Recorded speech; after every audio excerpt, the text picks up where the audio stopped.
Chapter 1. A bold beginning at Hokage Rock. Who am I? Where am I? What am I doing? A sudden influx of memories surged into my mind, clarifying my predicament. I have traversed into the world of Naruto, now in the 60th year of Konoha, coinciding with the onset of the original storyline. I inhabit the body of a boy named Moonlight Nightwind, the younger brother of Moonlight Gale. Reflecting on the narrative concerning this fortunate elder brother, a wave of melancholy enveloped Nightwind. It vividly recalls that Moonlight Gale met his untimely demise at the hands of the Sand Village's Machika.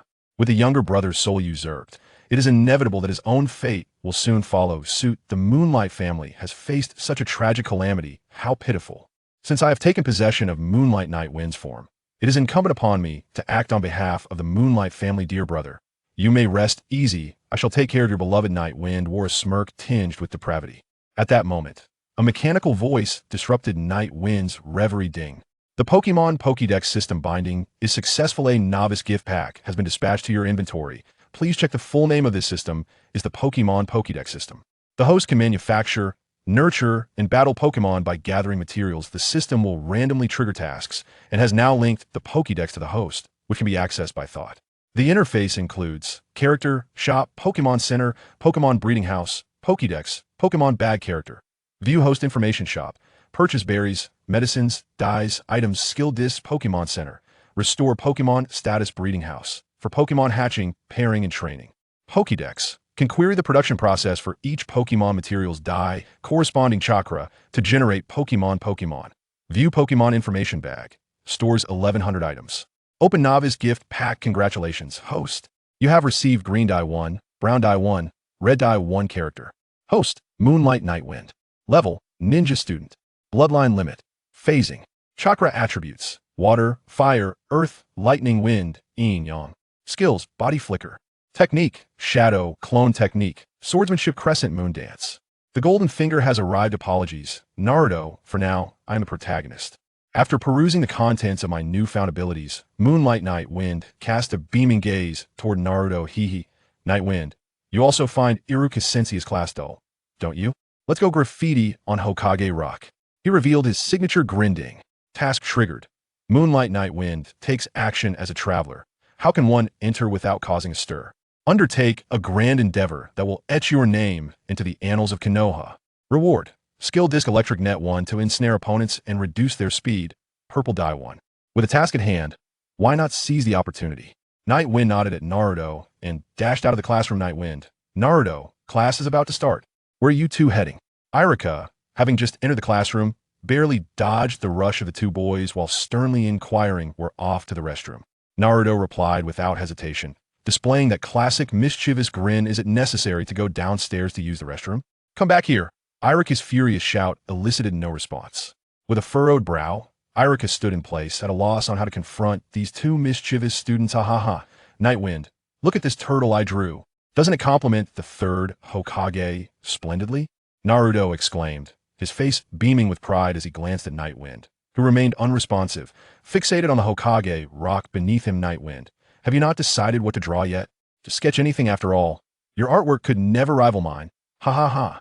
Nightwind, however, was not lost in thought over what to create, but rather captivated by the sudden appearance of the words collectible inscribed on the Hokage rock. Naruto, I need to fetch something. I will return shortly, Nightwind stated, turning away without looking back at Naruto. Nightwind, are you afraid? Tisish, leaving me behind like that. How ungrateful. Go on. I won't be scared alone, Naruto remarked, watching as Nightwind hurried off without a backward glance. A mix of disdain and disappointment etched on his face. Naruto, I'm back. I truly went to get something. How could I abandon a friend? Nightwind panted, leaning on his knee, his eyes resembling those of a traditional dead fish as he gazed at Naruto. Friend? You consider me your friend? Naruto was momentarily taken aback, his eyes glistening with unshed tears upon hearing those words. Quickly, let's draw. The third Hokage will arrive shortly. Nightwind tossed his backpack onto the Hokage rock, producing a metallic clang. Nightwind, what's in your bag? Naruto asked, curiosity glimmering in his eyes as he stared at the backpack on the ground. Oh, I was thinking that the Hokage rock serves as a symbol of our Leaf Village. Just look at the third Hokage statue. It has no blemishes at all. It looks utterly unrealistic. So, I plan to make some repairs, he explained, pulling out a pickaxe from the bag. Naruto felt a wave of confusion wash over him, although he understood each word. The collective meaning eluded him. Wait, could Night Wind be intending to? A sense of alarm surged within Naruto, prompting him to speak up and deter Night Wind, when he suddenly heard, 80, 80, 80. Night Wind shouted, swinging the pickaxe vigorously, each strike sending a flurry of stone fragments flying, creating a spectacular scene. Congratulations, host, you have acquired material. Stone X1. Congratulations, host, you have acquired material. Stone X1. Night Wind, aren't you taking this a bit too far? Naruto remarked, watching Night Wind labor with trepidation, beads of cold sweat forming as panic set in.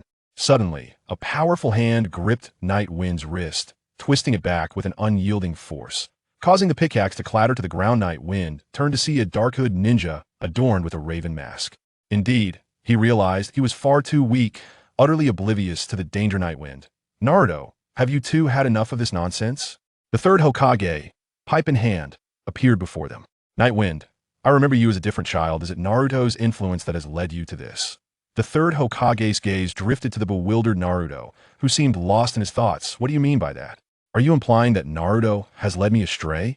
He is my friend, and I will not permit you to speak of him in such a manner. You old fool. Of the third Hokage, reflecting on how the third had treated Naruto, the son of a hero, and how he had allowed Konoha to decay, even more wretched than the shadows of the Hokage. He was nothing short of a hypocrite. The night breeze surged with anger, and without a shred of regard for the third's status, he spoke. His mind time seemed to freeze at that moment. A few seconds later, a steel fist came crashing down on Night Wind's head.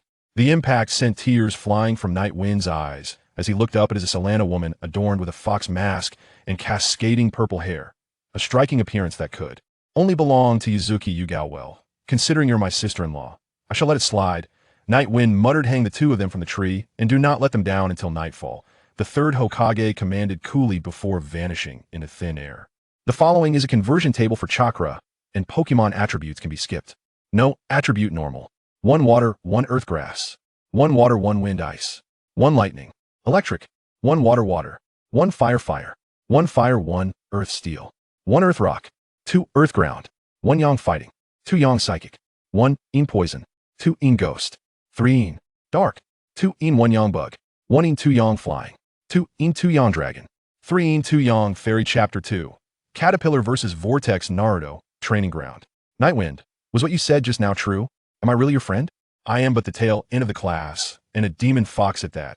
Naruto, hanging upside down with his feet bound by ropes, blushed crimson like a boiled shrimp, unsure if it was from the blood rushing to his head or from embarrassment as he questioned Night Wind, who was similarly suspended beside him. Of course it is true.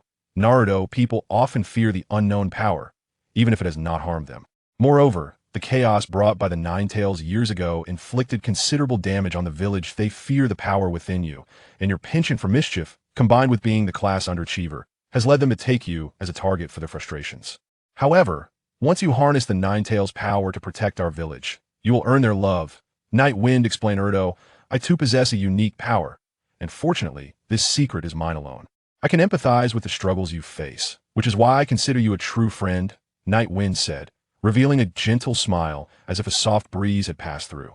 Naruto gazed at Night Wind in astonishment with composure. Night Wind deftly used a kunai to sever the ropes binding his feet, then found the corpse of an insect on the tree trunk and ventured deeper into the woods.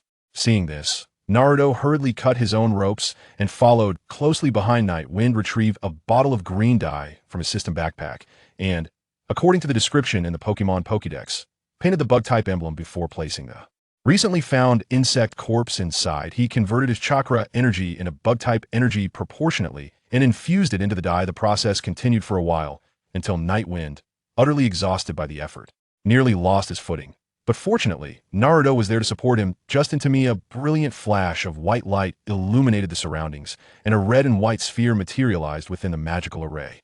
Is this your power, Night Wind? What purpose does this sphere serve? Naruto inquired with an expression that suggested disbelief. This is a Pokeball, a vessel for storing Pokémon. You may think of it as a home for the creatures, Night Wind explained, feeling a surge of excitement as he accepted the Pokeball from Naruto. Who among us has not harbored dreams of becoming a Pokémon trainer in their youth?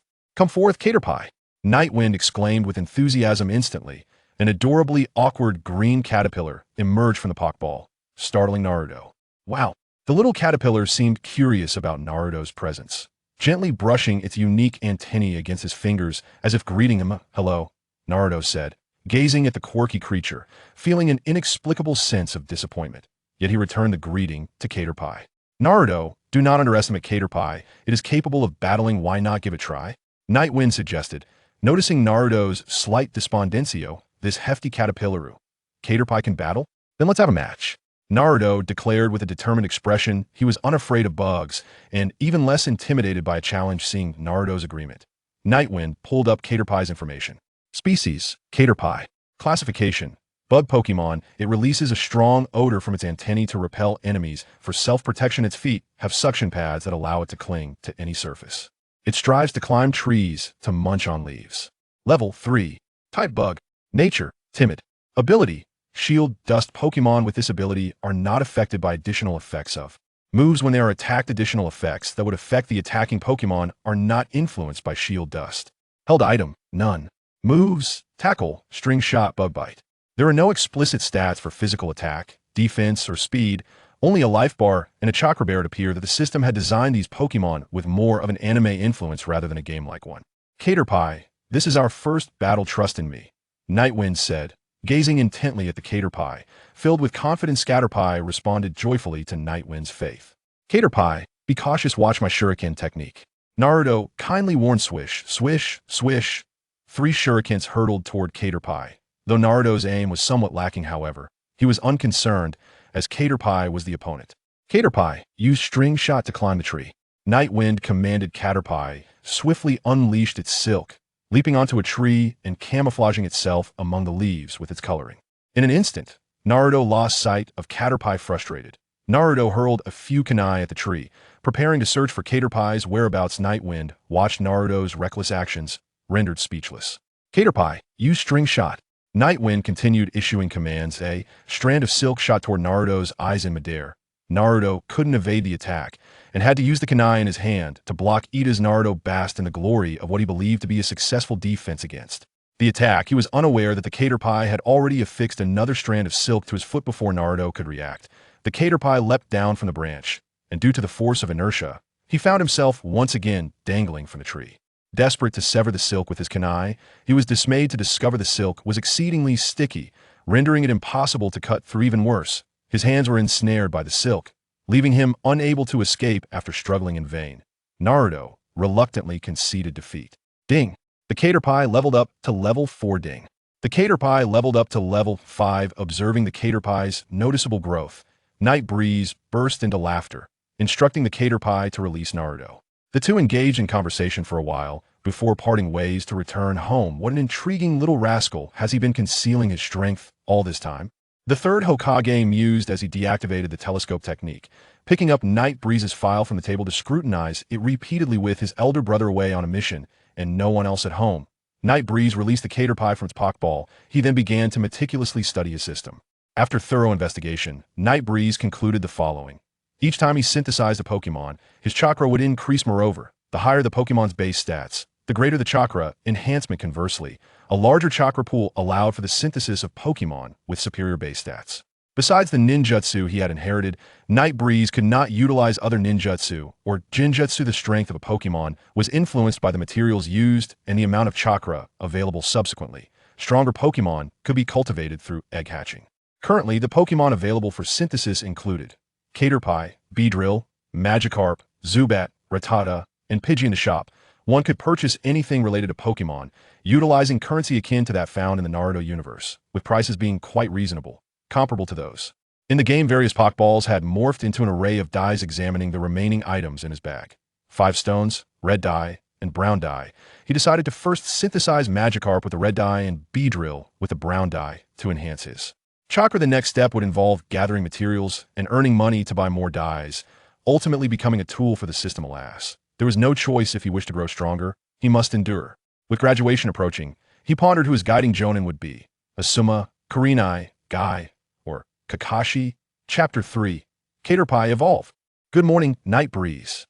As soon as he entered the classroom, he heard Naruto's booming greeting. Good morning, Naruto. Night Breeze replied with a smile. Night Breeze, I didn't expect you to be so bold as to vandalize the Hokage rock. Inuzuka Kiba remarked with curiosity. Just thinking about it is troublesome. Thankfully, you were able to handle it, Nara Shikamaru expressed in confusion. Crunching away, Akimichi Choji quietly munched on chips, observing Night Breeze without uttering a word. Will Night Breezekin and Naruto-kun be alright? Hyuga Hinata stuttered, her cheeks flushed, her voice dwindling. Humph. Uchiha Sasuke scoffed disdainfully from his seat. Night Breeze, observing Naruto's eagerness to take credit, could easily discern that it was indeed Naruto, the loudmouth, who had spoken. Ding. Mission. Moonlight Gale completed. Rewards. Skill Disc Electric Grid X1. Purple Dye X1 have been issued to the backpack. Sasuke. Night Wind possesses a formidable spirit, capable of defeating even me. Why are you boasting? Spirit?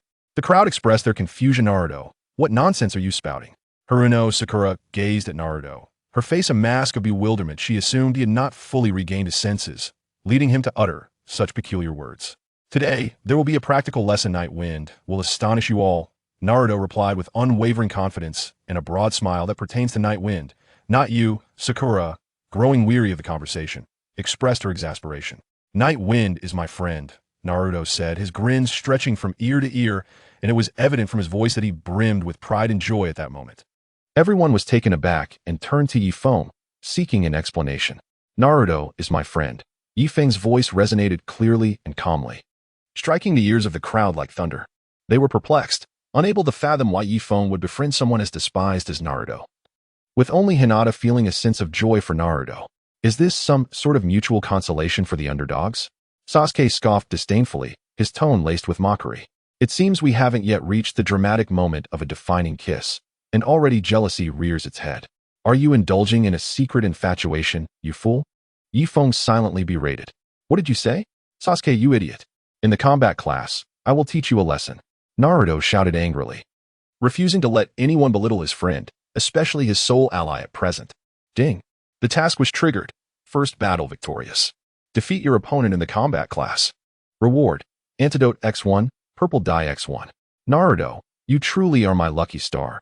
Yifeng thought to himself, secretly reveling in the sound of the task alert. Now, let us announce the combat roster. Irika began to read the list. Naruto versus Sasuke, Yifeng versus Kiba.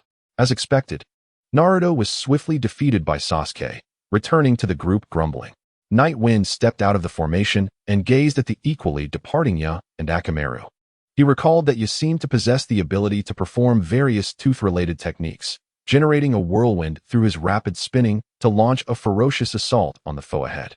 Utilizing the skill known as Electric Net, a voice declared, Ding dong. Your Pokémon, Caterpie, has learned Electric Net. Night Wind. Your swordsmanship cannot possibly withstand the onslaught from Akamaru and me. Surrender, lest you sustain injury, warned Ya, while Akamaru echoed a bark of agreement. This time, I am not fighting alone. Caterpie, you shall be my choice. Night Wind proclaimed, tossing the Pokeball at his waist with a flare of youthful bravado. Reciting a classic line from the esteemed Master Ji. A brilliant white light coalesced, revealing a vibrant green Caterpie. Oh my!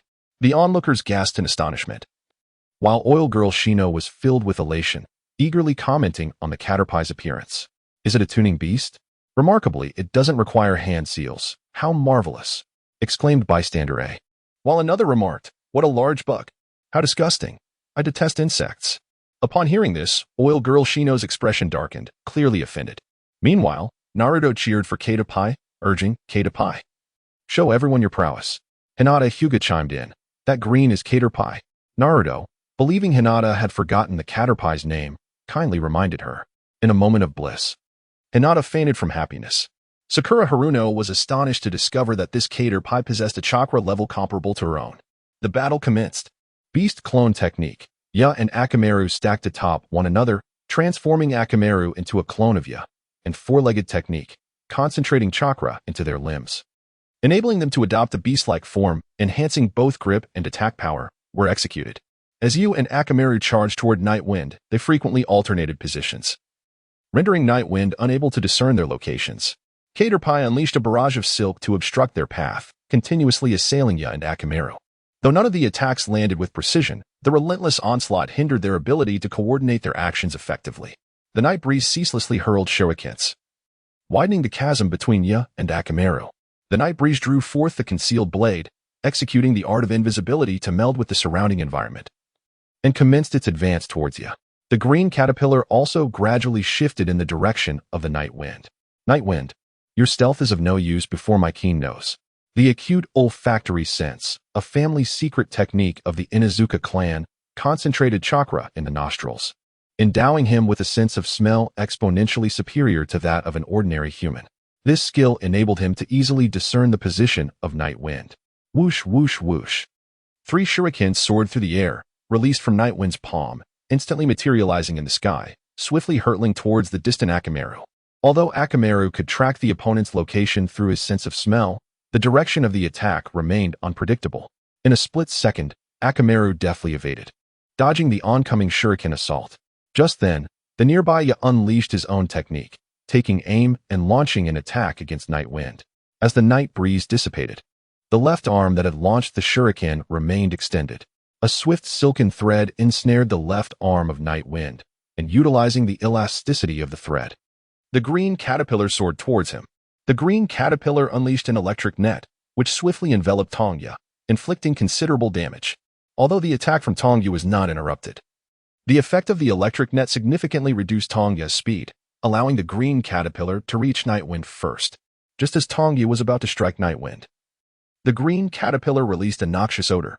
A foul stench emanated from the red antennae of the green caterpillar, enveloping Tongya completely. The Inuzuka clan is known for their acute sense of smell, and coupled with Tongya's heightened olfactory skills, the odor overwhelmed him, extinguishing his will to fight as he immediately aborted the attack, covering his nose with his hands and struggling on the ground. The green caterpillar expelled another silken thread, binding him securely, and prepared to launch a bite attack. Return, green caterpillar. Night Wind sheathed his ninja blade, regaining his composure. Irika promptly declared Night Wind the victor and approached to assess Tongya's condition. Akamaru dispelled his beastly form but did not approach, evidently intimidated by the foul odor released by the green caterpillar. Ding. The green caterpillar leveled up to level 6. Ding. The green caterpillar leveled up to level 7. Ding. The task of the first battle was successfully completed. Reward. Antidote X1. Purple dye X1 has been added to the backpack. Having just received the rewards, the green caterpillar radiated brilliance, and the system's BGM resonated as it underwent a flamboyant transformation, evolving into a hardened cocoon. Species: Hardened cocoon classification. Cocoon Pokémon. The shell of the hardened cocoon is exceptionally tough, capable of hardening to protect itself. Yet it can do nothing beyond this. Level: 7 type, bug nature, timid ability, molt, at the end of each turn. There is a 1/3 chance to heal itself from all abnormal statuses except for those leading to death. Held item: none skill. Harden. The night breeze enveloped the armored pupa as it returned to the ranks. Chapter 4. Class Division. The 4th member of Class 7. What just happened? Is the caterpillar all right? Naruto inquired anxiously. Rest assured, Naruto. The caterpillar was merely undergoing evolution. It possesses 3 stages, and it has just transitioned from the first to the second stage. In simpler terms, it has become more formidable. Night Wind observed Naruto's worried expression and felt a warmth within. Is there an even more powerful stage for the caterpillar? That's incredible. Naruto's face lit up with admiration upon hearing Night Wind's explanation. Following this, no further battles were conducted. Irika announced that the graduation exam in 3 days would focus on the shadow clone technique. He then escorted Kiba to the infirmary while the others returned home. The Night Breeze was inherently capable of executing the technique of creating clones, and with the extraordinary Pokémon system augmenting the chakra within him, he was more than adequately prepared for the graduation examination. Night Wind planned to utilize these 3 days to diligently gather materials. 3 days later, akin to the original narrative, everyone passed the examination, save for Naruto, who failed. Under the instigation of Mizuki, Naruto resorted to stealing the ceiling technique.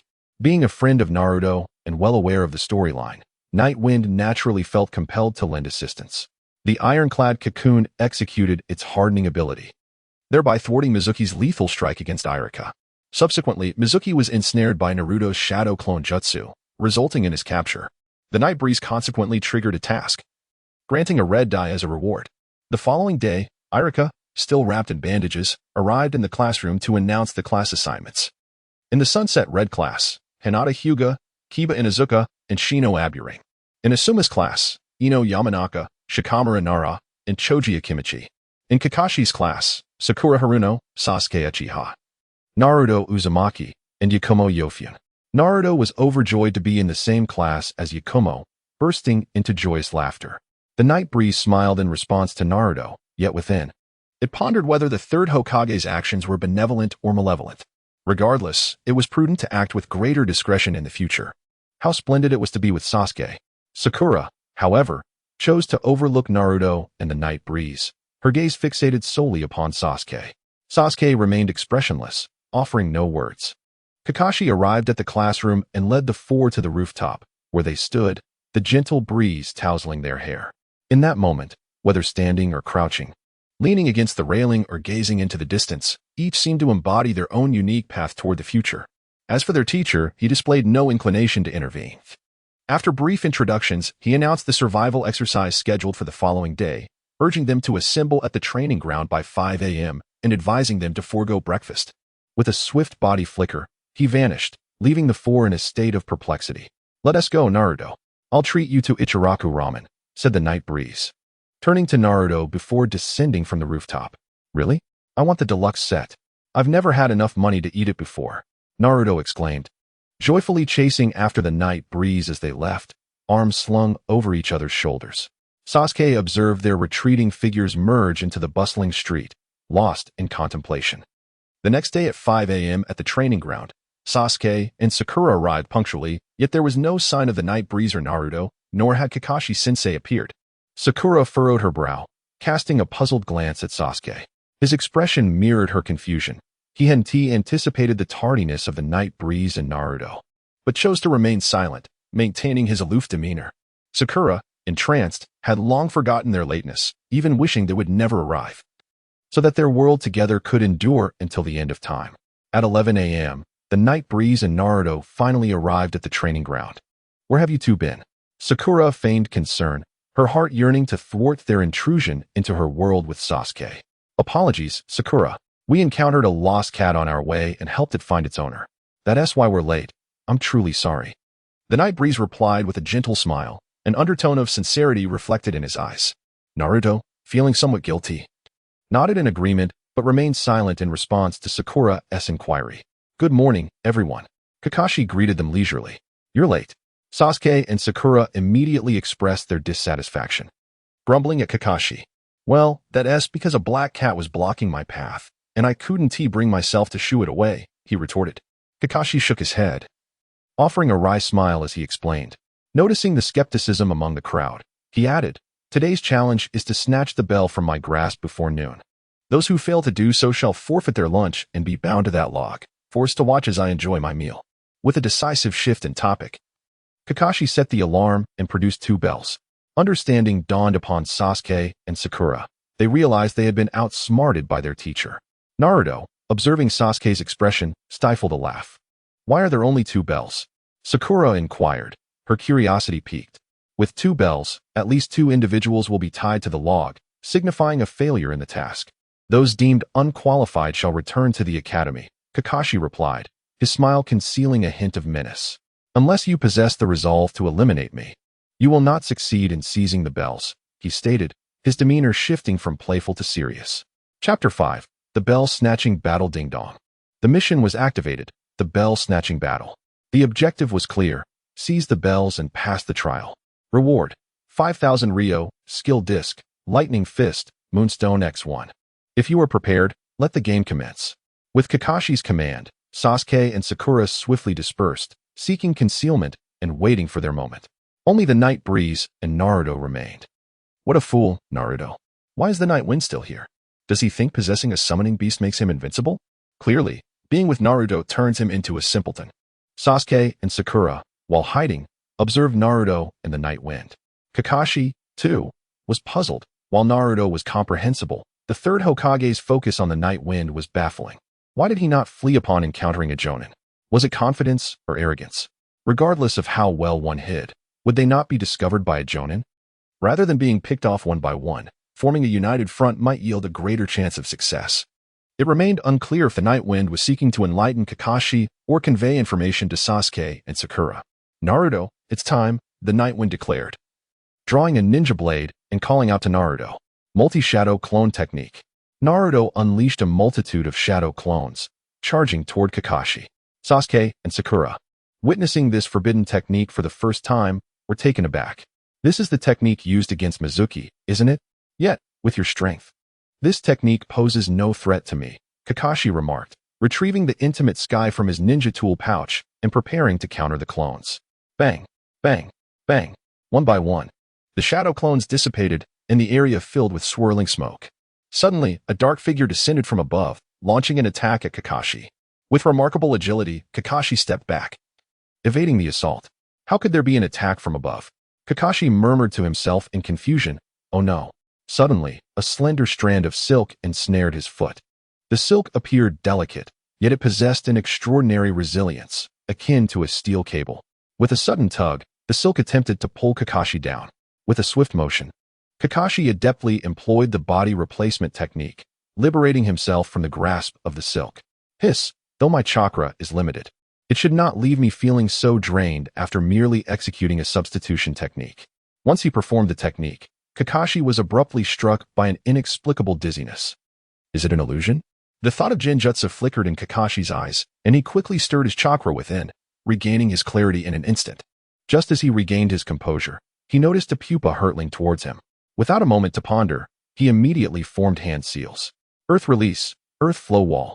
A wall carved with the heads of 4 dogs rose to intercept the oncoming armored pupa.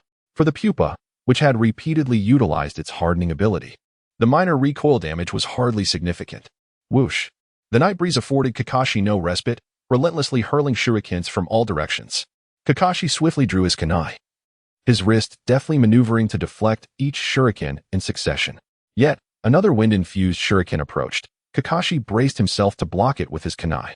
However, just as the shuriken was about to reach him, it transformed into Naruto, who promptly hurled a glass vial at Kakashi.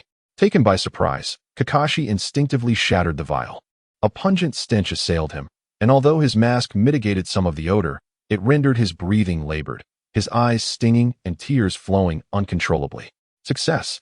Naruto extended his hand, poised to touch the bell at Kakashi's waist. Just as Naruto's fingers neared the bell, Kakashi vanished in a puff of white smoke. A ninja should never present their back to an adversary.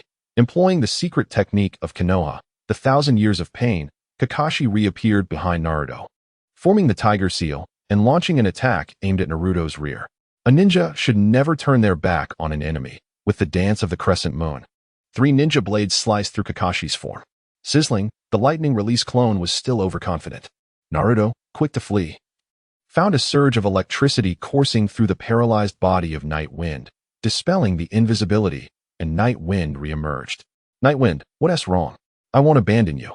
Naruto turned to lift Night Wind and escape together. Earth release, decapitation technique. Bang! Naruto was instantaneously ensnared in the ground, rendered immobile.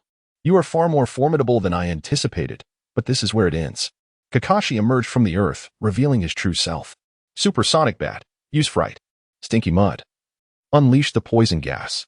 Horn bug. Employ the bug bite. Night Wind glared at Kakashi as the ground beneath him began to writhe, quickly ensnaring his legs. Kakashi looked down to see a pool of purple sludge with large, expressive eyes, gaping wide to expel a cloud of purple mist. Just as Kakashi intended to utilize the body replacement technique to evade, a piercing scream startled him, causing a momentary lapse that resulted in him inhaling some of the noxious smoke, leading to a state of poisoning. Bang! The body replacement technique successfully activated, allowing him to dodge the horned bug's biting attack. Fire release, great fireball technique. A roaring fireball surged forth with the intent to obliterate Kakashi's position. Water release. Water wall. Kakashi, quick-witted and nimble, conjured a wall of water that erupted from the ground just as the fireball was about to strike, completely neutralizing the impending inferno. Sasuke. Sakura. Kakashi exclaimed, eyes wide in astonishment towards the direction of the fireball. Sasuke swiftly approached Naruto, pulling him free from the earth, while Sakura cradled Magikarp and moved towards Night Wind. Come back, Magikarp. Night Wind, having recovered from the paralysis induced by lightning release, gazed at the restless Magikarp in Sakura's arms, clearly distressed from being away from water for too long. Hastily, I recalled it into its Pokeball. The fish had surprisingly leaped before me, delivering a note that startled me to my core. Sakura patted her tablet, evidently still astonished by the earlier scene. At this moment, all of Nightwind's Pokémon made their grand entrance. Kakashi-sensei, the poison you bear can only be cured by my antidote. Hand over the bell willingly. Nightwind said with a sinister grin. My bells are but 2, while you possess 4. Kakashi casually tossed the bell to Nightwind, his demeanor unaffected by the poison. Let us refrain from such psychological tactics, Kakashi-sensei. We 4 have passed, have we not? Nightwind retrieved an antidote from his ninja tool pouch and tossed it to Kakashi. You were correct. All of you have qualified. Realizing his thoughts had been unveiled, Kakashi's esteem for Nightwind rose a notch. Ding. The task of seizing the bells has been completed. Reward: 5,000 coins, skill disc, Thunder Punch, Moonstone X1 has been issued to your bag.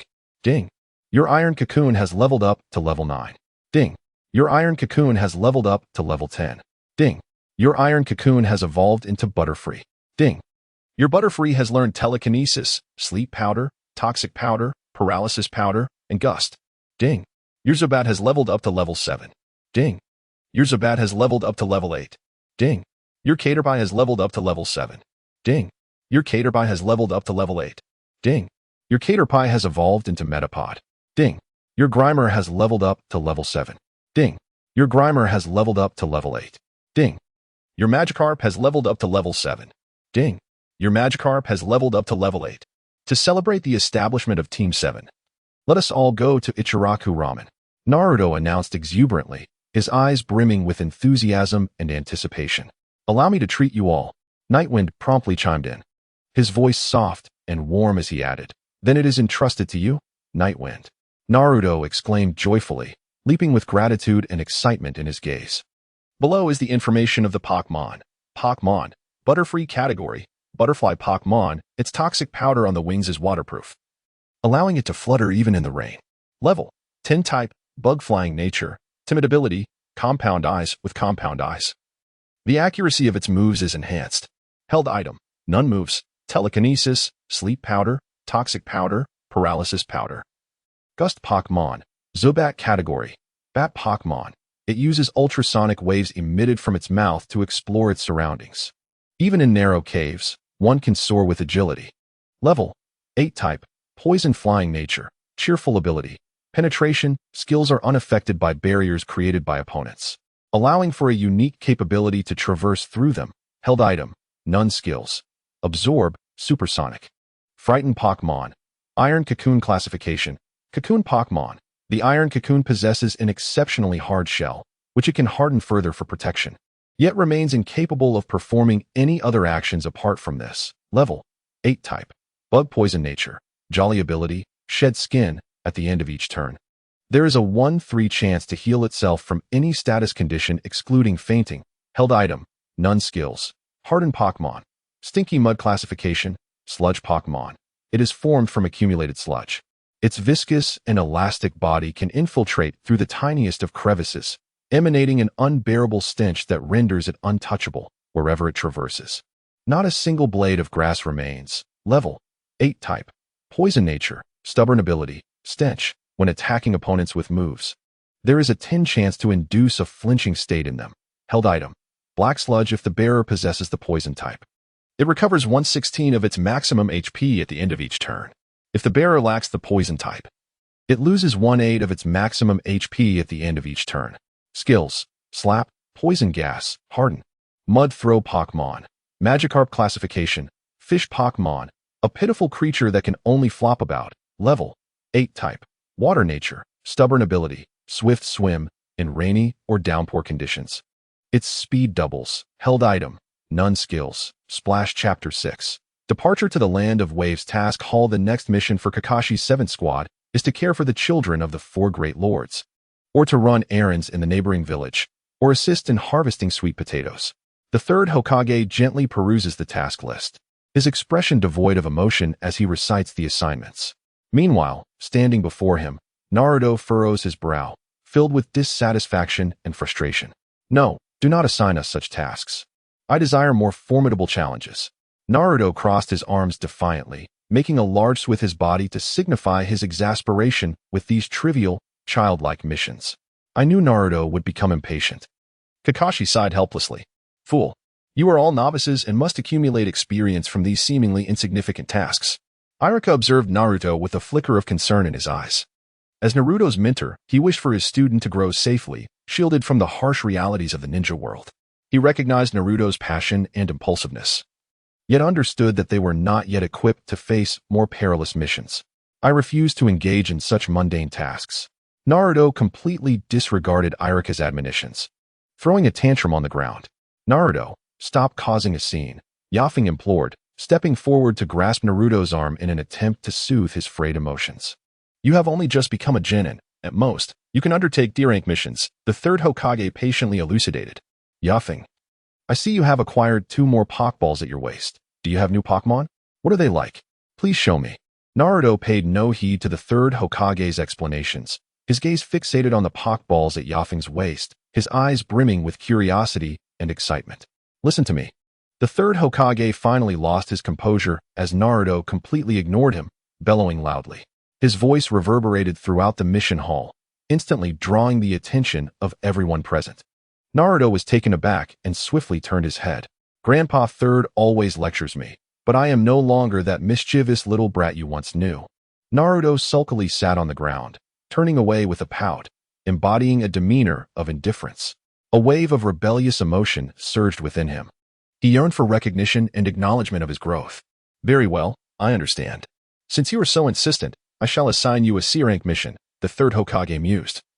Perceiving that the stubborn Naruto was no longer the child who sought attention through pranks, he felt a sense of relief, recognizing Naruto's maturation. Really? That's wonderful. Upon hearing the third Hokage's words, Naruto joyfully turned around, leaping with excitement. At that moment, the door to the mission hall swung open. All eyes shifted towards the entrance, where a disheveled man, clutching a bottle and taking swigs intermittently, staggered in. What a bunch of little brats. Is that tiny one really a ninja?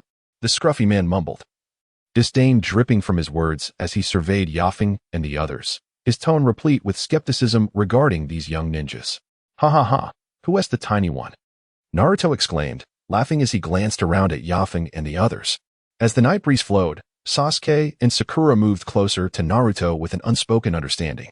Naruto, taken aback, soon realized that both of them were taller than he was, and it dawned on him that the disheveled old man had been referring to him.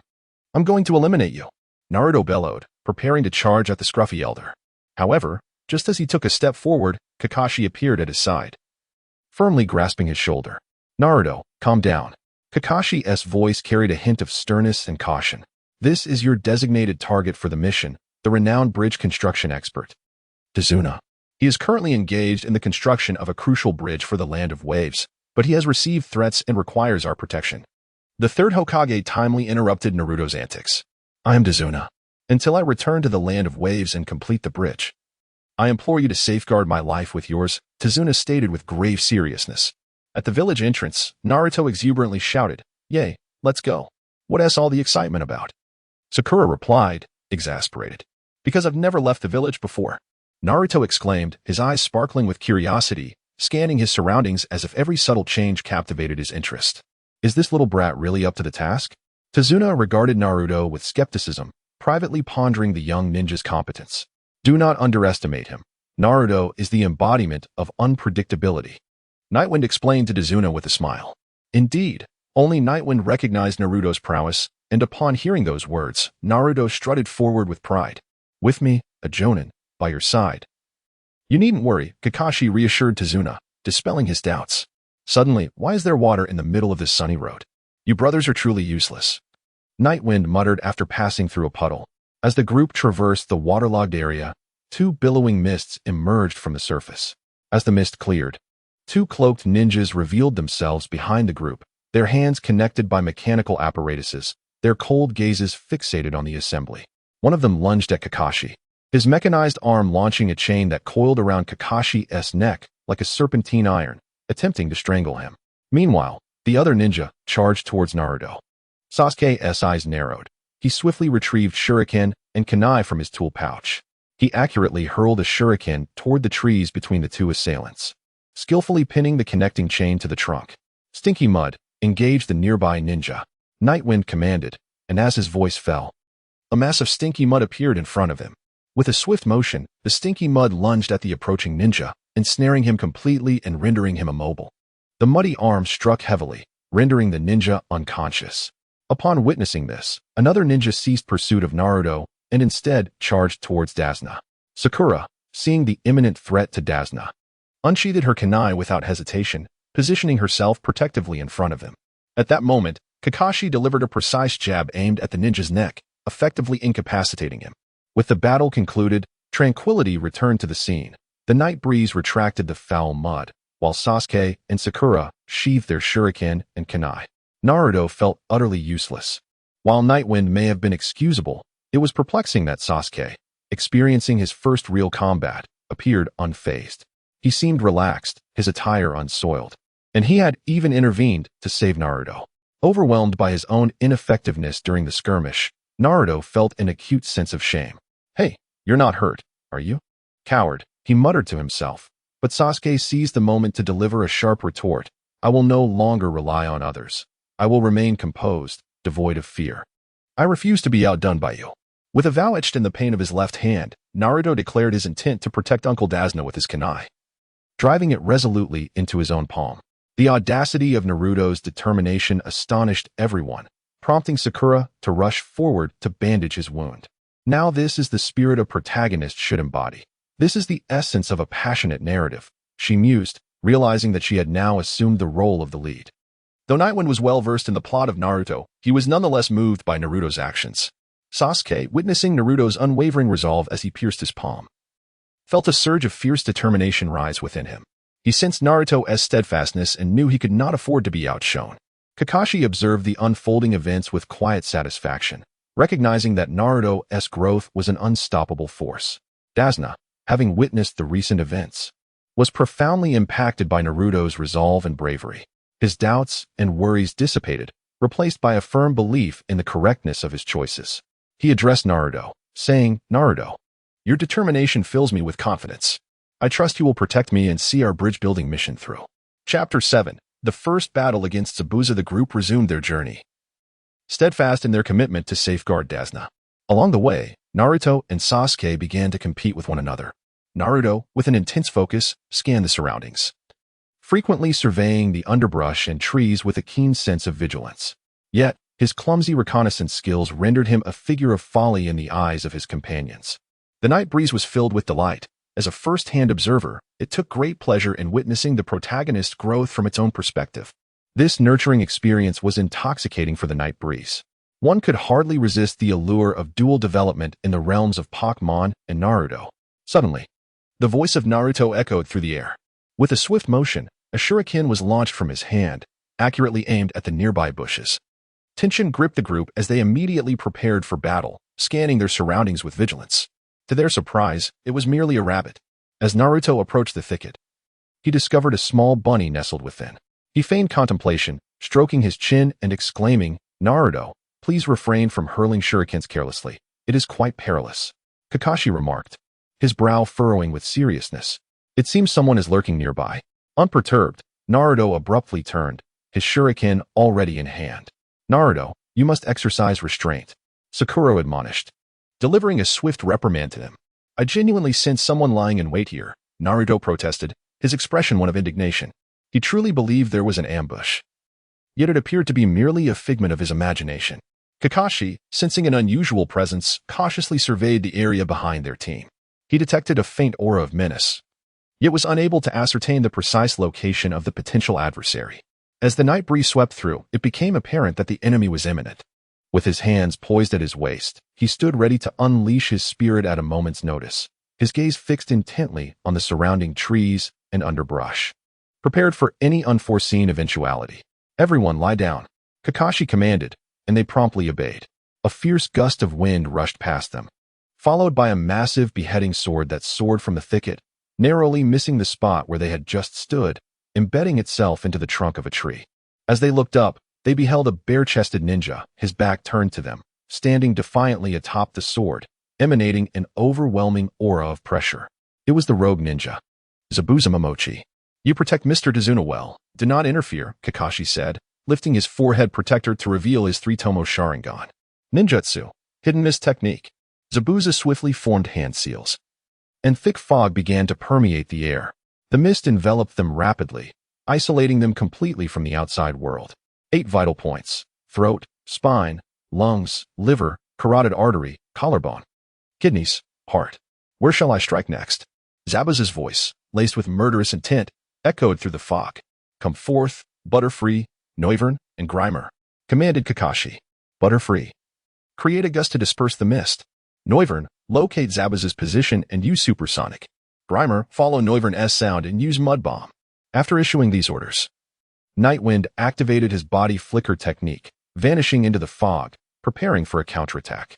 Naruto, Sasuke, and Sakura formed a protective formation around Tazuna.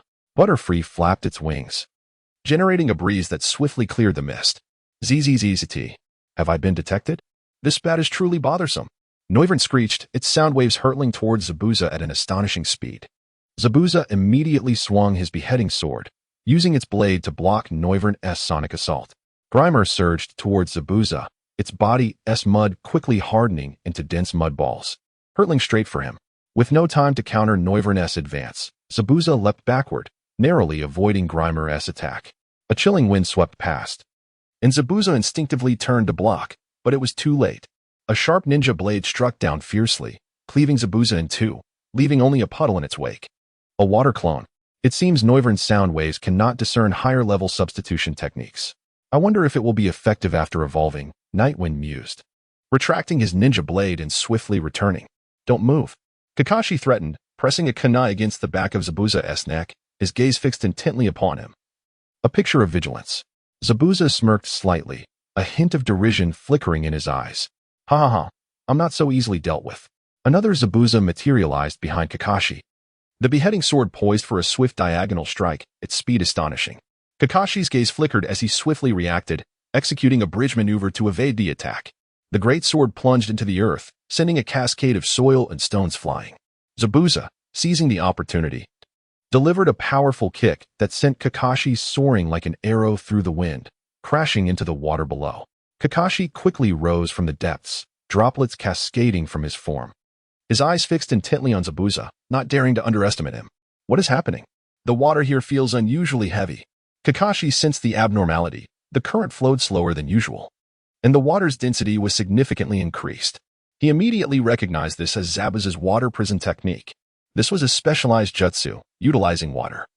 Zabuza positioned himself behind Kakashi and swiftly formed seals, surrounding Kakashi with spheres of water that trapped him within. The currents inside the sphere languidly swirled, as if an invisible force bound Kakashi, rendering him immobile. "Next, let us deal with these little pests," Zabuza declared, performing a one-handed seal for the water clone technique. Instantly, 3 clones of Zabuza emerged upon the water's surface. The giant butterfly's wings flapped incessantly, stirring a strong wind that dispersed the surrounding mist, restoring visibility. Everyone finally beheld Kakashi ensnared within the prison of water, unable to move, his eyes betraying a hint of anxiety and helplessness.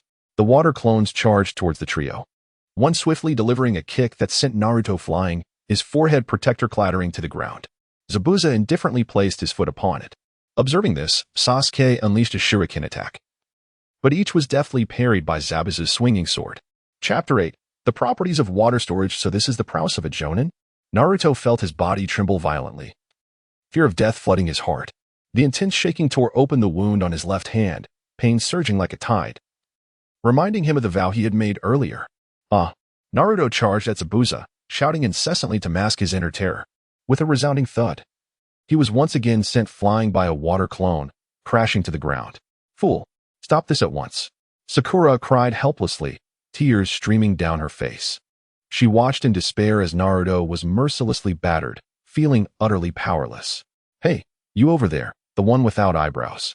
Remember, I will ultimately become Hokage. I am Naruto Uzumaki, a ninja of Konoha." Naruto, trembling, struggled to his feet, clenched his fists, and tied his forehead protector back on, a resolute expression dawning on his face. "You seem quite confident, but do you truly believe you stand a chance?" Zabuza scoffed disdainfully. "How long do you intend to play this ninja game? By the time I was your age, my hands were already stained with blood." Zabuza glanced at his own hands, as if he could still see the bloodstains from years past. "Is this the graduation exam of the Mist Village?" Kakashi recalled some intelligence regarding the Mist Village, a wave of unease washing over him. "You even know about that exam?" Zabuza looked incredulously at Kakashi trapped within the water prison, the author remarks, wondering how one could converse while ensnared in such a prison. "That exam? What exactly is it?" Naruto inquired, his heart heavy with the dread of the unknown. "It is to make the students engage in mutual slaughter," Zabuza replied nonchalantly, a hint of indifference lacing his tone. "Originally comrades sharing the same fate. They will be pitted against each other until only one survives." Sakura trembled, her hands clasped over her mouth, unable to fathom the words she had just heard. Her voice, frail and trembling, was laced with an unmistakable fear. A decade prior, the graduation exam of the Hidden Mist Village underwent a drastic transformation due to a malevolent spirit that emerged the previous year. A young boy, yet to earn the title of ninja, without a flicker of hesitation, had slaughtered over 100 candidates that year, Kakashi recalled. Reminiscing about the incident that had shocked the entire ninja world, it was indeed quite intriguing. Zabuza, suddenly alert, opened his eyes wide, his piercing gaze sweeping over the trio, an aura of menace radiating from him. The water clone lunged toward them, plunging them into imminent peril. A buzzing sound pierced the air as a giant hornet darted from the thicket, resembling a flash of yellow, diving headlong towards Zabuza's true form. Its two needle-like forelimbs glimmered ominously, displaying the skill known as rending strike. Alarmed, Zabuza hastily raised his decapitating blade in defense. The violent clash sent a shockwave through his arm, forcing him to stagger back several paces. Bada Butterfly utilized her telekinesis to restrain the water clone while Stinky Mud unleashed a thunderous fist. At that moment, the voice of Nightwind resonated from behind Zabuza. "Moonlit dance," he declared, as 3 blades of light descended upon Zabuza's back. Zabuza stifled a groan, feeling a sharp pang of pain. He quickly withdrew his right arm, which had been maintaining the water prison technique, and executed a swift roll, employing body flicker technique to distance himself from Nightwind. As the water prison technique dissipated, Kakashi lay on the ground, gasping for breath. Meanwhile, Bada Butterfly's telekinesis held the water clone in place, preventing it from launching further attacks. Seizing the opportunity, Stinky Mud charged forward, delivering a thunderous punch that shattered the water clone. "This ninja blade is still insufficiently sharp. Yours seems rather commendable," Nightwind remarked, observing his own blade with a frown. It was evident that his weapon had dulled, prompting him to return it to its sheath. "You little dead fish-eyed brat dare to injure me," he exclaimed, invoking the water release, water dragon bullet technique.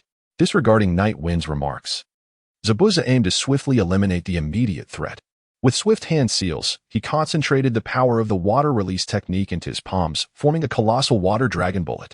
Kakashi, leveraging the power of his Sharingan, quickly mirrored the hand seals, perfectly replicating the water release technique and conjuring a water dragon bullet to rival Zabuza's.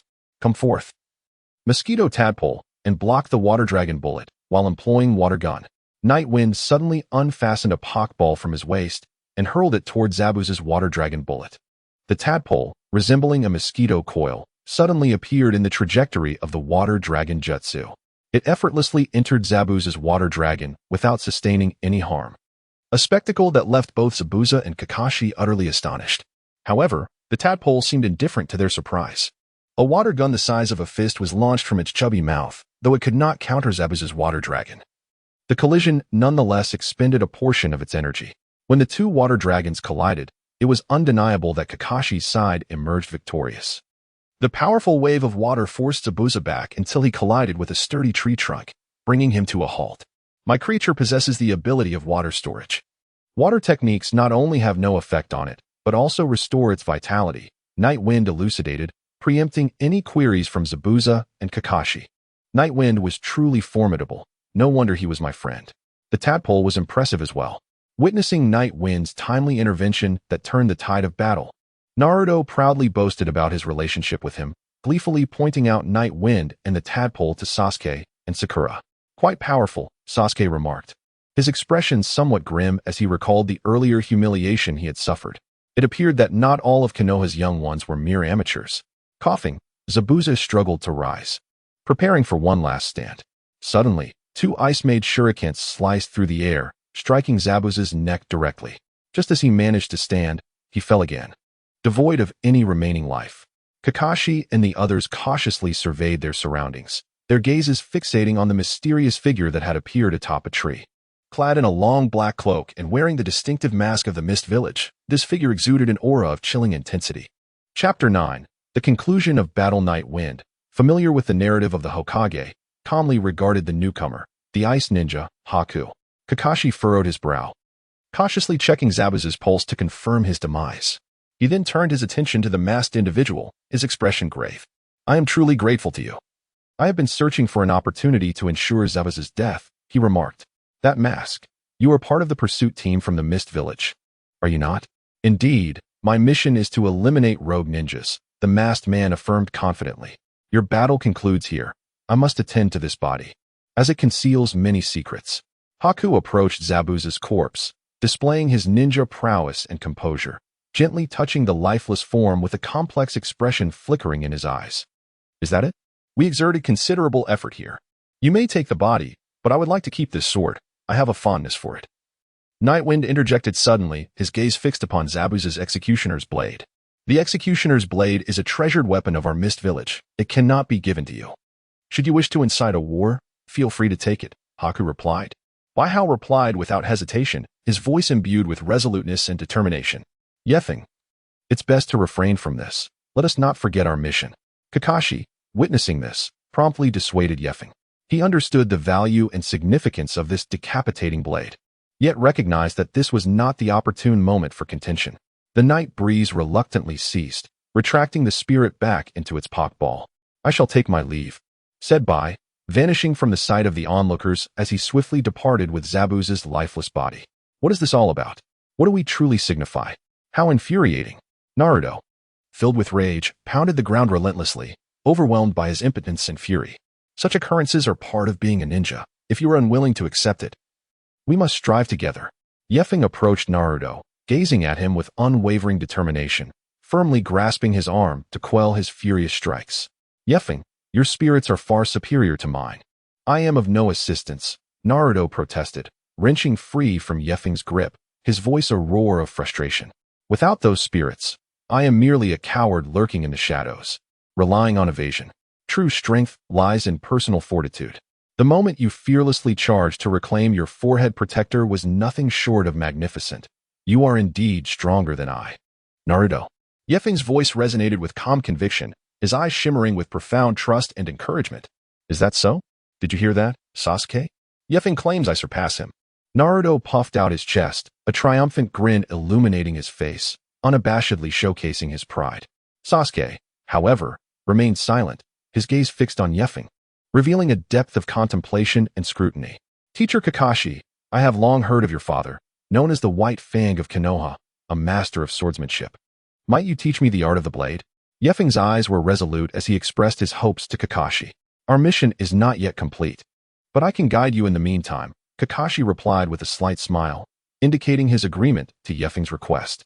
Once we arrive at my home, I shall extend a warm welcome to everyone as a token of my gratitude, Dasna proclaimed with a hearty laugh, sincerely appreciating the assistance rendered by the group.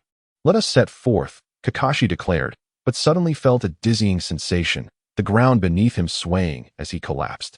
Have I overexerted my Sharingan? Kakashi murmured, regaining consciousness as a series of memories from the earlier battle flashed through his mind. Teacher Kakashi, you're awake. Yefeng approached, offering him a cup of water. Kakashi accepted the vessel, feeling its warmth, and smiled faintly. The three young ones rushed over, surrounding Kakashi with concern. Thank you, but what transpired?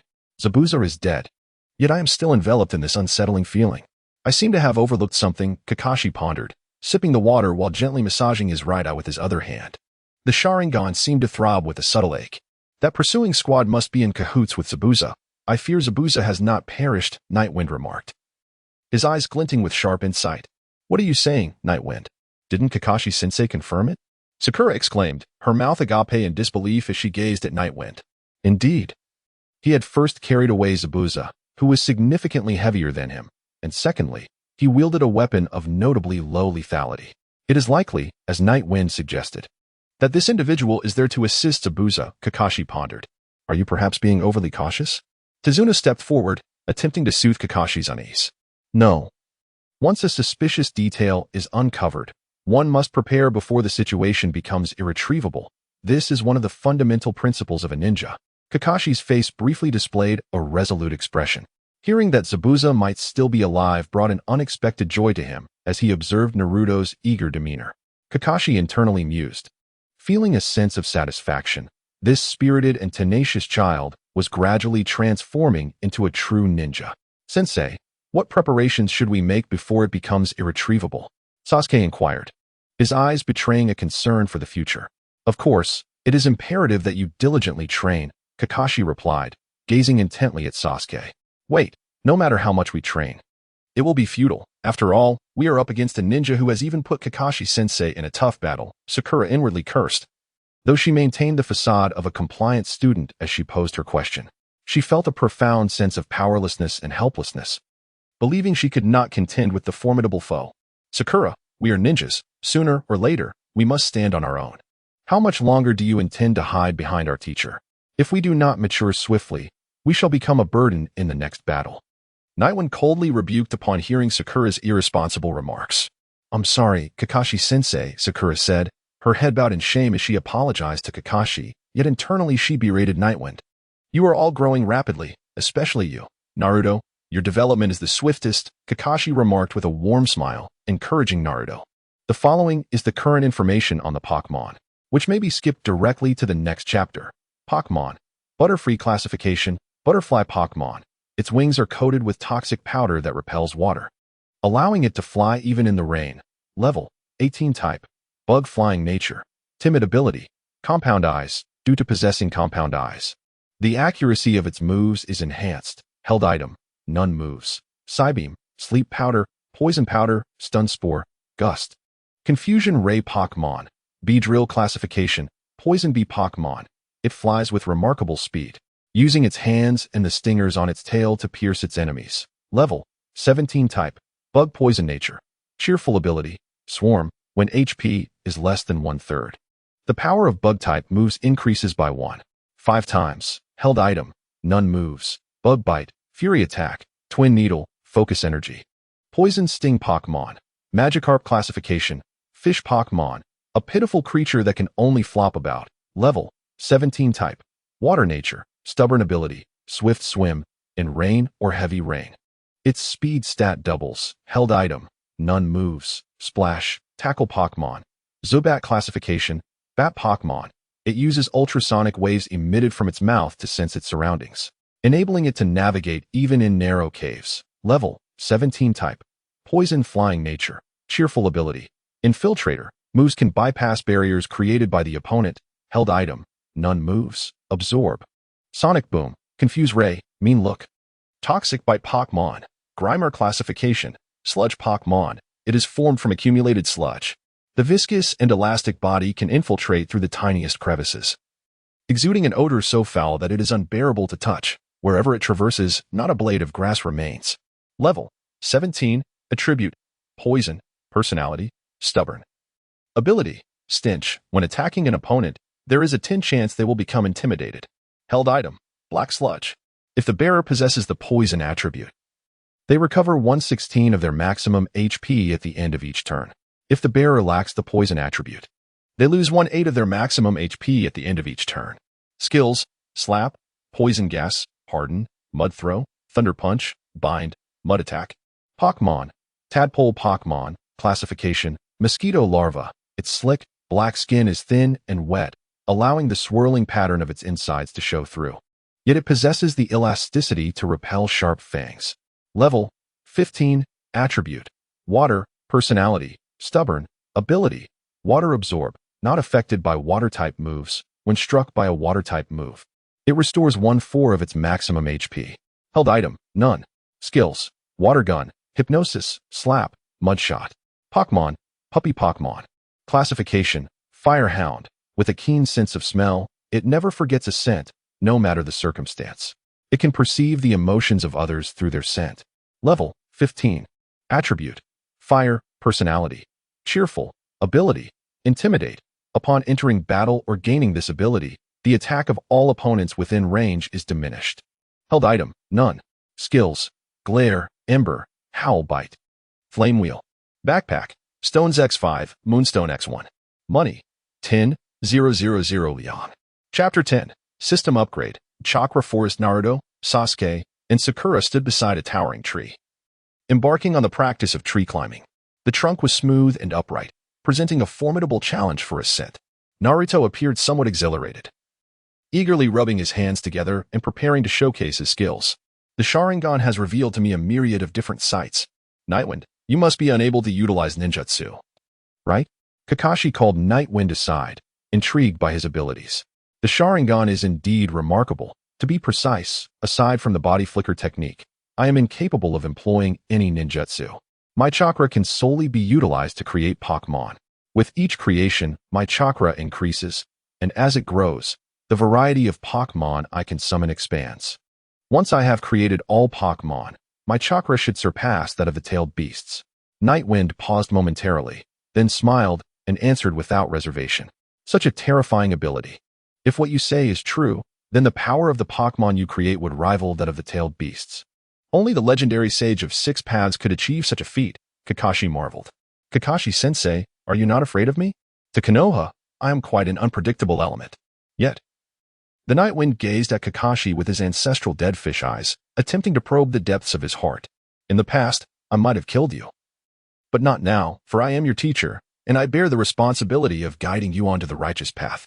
Should the day come when you betray the village, I would be the first to rise against you.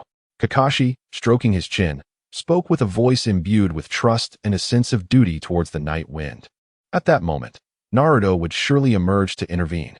The Nightwind quietly observed the scene ahead, watching Naruto repeatedly fall to the ground. What is your perspective on Naruto and the others? Kakashi posed another question, ready to listen intently to the Nightwind's response, contemplating each word that would follow. Bearing the 9 tails, Naruto was reviled by all, yet he aspired to gain their acknowledgement and become Hokage, rather than seek vengeance. With such determination coupled with Naruto's efforts, he would undoubtedly become a beloved Hokage in the future. Previously, I encountered a notion in a book suggesting that the Uchiha clan is a lineage of love, awakened to the powers of the Sharingan only through the stimulation of overwhelming negative energy at the cost of losing love. Thus, they are referred to as a cursed clan. Witnessing his brother annihilate their kin, even their parents, the flames of revenge would inevitably drive Sasuke to seek power, ultimately leading him into darkness. As for Sakura, she perpetually relies on others for her protection, rendering her an inadequate ninja. Should she persist in this manner, she will lose everything and fail to become a truly formidable shinobi. What are your thoughts on the village? Kakashi listened quietly to the Nightwind's reflections, contemplating each viewpoint expressed. However, he refrained from commenting and instead posed another question. Where the leaves dance, the fire endures. The flames will continue to illuminate the village, nurturing the budding new leaves. I concur with that sentiment. However, if the withered leaves are not cleared away, they will only squander nourishment, hindering the growth of new sprouts, ultimately leading the entire tree to decay. The Nightwind directed his gaze towards Kakashi, responding in a calm tone. What knowledge do you wish to acquire? After a prolonged silence, Kakashi's eyes grew resolute as he inquired. Due to the nature of my body, ninjutsu and genjutsu have become unattainable for me.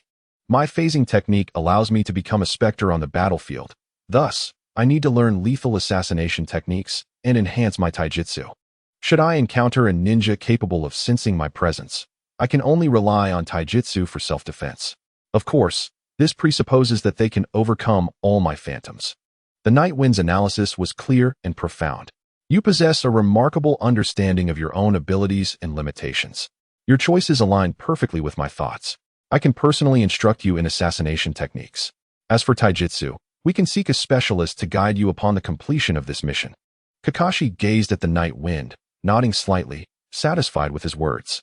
Under Kakashi's tutelage, Nightwind diligently practiced the art of assassination with a blade. While his sprite companions were equally industrious, Butterfree employed its psychic abilities to impede Nightwind's strikes, thereby intensifying his training and refining its control over psychic skills. Noibat flitted swiftly through the forest, absorbing energy from branches and engaging in close combat with its venomous fangs. Meanwhile, Poliwag utilized its water gun to target Noibat, honing both accuracy and frequency of its attacks. Beedrill unleashed a flurry of strikes upon Grimer, experiencing the impact and power of each assault to continuously enhance its combat techniques. Grimer, in turn, utilized its fluid properties and skills to alternate between hardness and softness, becoming a formidable barrier in battle. Arcanine had been assigned by Nightwind to protect Dasna, while Magikarp showcased its splash ability in the pond, leaping gracefully from the water and creating a beautiful spray. Although unsure of its purpose, Magikarp wholeheartedly practiced this skill. This rigorous training persisted for a week, during which Nightwind's swordsmanship became increasingly adept, and the sprite skills flourished. Their synergy grew more harmonious, each movement fluid and precise. Have we located Kadabra's lair? The one who was to be eliminated has already departed, Nightwind mused, gently stroking Noibat perched on his shoulder as they advanced towards Kadabra's stronghold. Noibat, reveling in the moment, nuzzled against Nightwind's cheek. Upon entering a dense forest, dappled sunlight filtered through the branches, casting vibrant shadows that danced with the breeze, creating significant visual distraction. Choosing this location as their base seemed a cautious strategy to avoid an ambush. Butterfree, use sleep powder, as the night breeze commanded. The splendid butterfly unfurled its magnificent wings and gracefully soared towards the guards stationed at the lair of Cardo. The fine powder upon the butterfly danced in the air, enveloping the entire forest in a hazy, violet glow. The sentinels inhaled the sleep-inducing powder released by the butterfly, one by one collapsing to the ground, succumbing to slumber. The butterfly elegantly returned to the side of the night breeze, gently fluttering its wings. A subtle smile graced the night breeze's lips as it extended a finger to tenderly caress the delicate form of the butterfly. The operation proceeded smoothly, eliciting no disturbances as they effortlessly infiltrated the treasury. Ding! A vast sum of wealth was detected, and the current system was ready for an upgrade. Would the host like to proceed with the upgrade? Upgrade requirements: 500,000 taels. Upon upgrading, the ability to create second-generation spirits would be unlocked, expanding skills and items to the second generation. Would you like to upgrade? Upgrade confirmed. Ding! The upgrade was successful. The system's voice resonated once more, and the night breeze sensed a subtle transformation within its being. Indeed, a small portion of the stacks of banknotes in the treasury had vanished. Excellent. Now, the creation of second-generation spirits is within reach. This will provide me with a myriad of options and possibilities in battle. The night breeze brimmed with anticipation, as the night breeze eagerly opened the shop interface, ready to discover the newly added items. It was disheartening to find that the die had been standardized to a uniform price of 1,000 taels, while the skill discs and item prices had doubled compared to before. The system, in its typical fashion, only heralded good news while concealing the drawbacks, truly embodying the essence of a deceitful entity. A notification chimed, revealing a substantial wealth, indicating that the current system was eligible for an upgrade. The question arose, should the host proceed with the upgrade? The conditions for upgrading were set at 1,000,000 taels. Upon upgrading, one could manufacture third-generation spirits, expanding skill acquisition and item availability to the third generation. However, the answer was a resolute no. With further upgrades, even healing potions would be beyond reach, illustrating the system's malevolence. Glancing at the still bountiful treasury, the cash before him resembled an exquisite beauty, beckoning to be taken. Nightbreeze swallowed hard, ultimately choosing a morally ambiguous path, for this wealth was derived from the common people's toil. While his conscience was uneasy about taking it all, he rationalized that appropriating a portion as a reward for this mission was justifiable. Facing the Ice Ninja and one of the 7 ninja swordsmen, the danger was palpable, marking it as a sure A-rank mission. The maximum reward for such a task was approximately 1,000,000.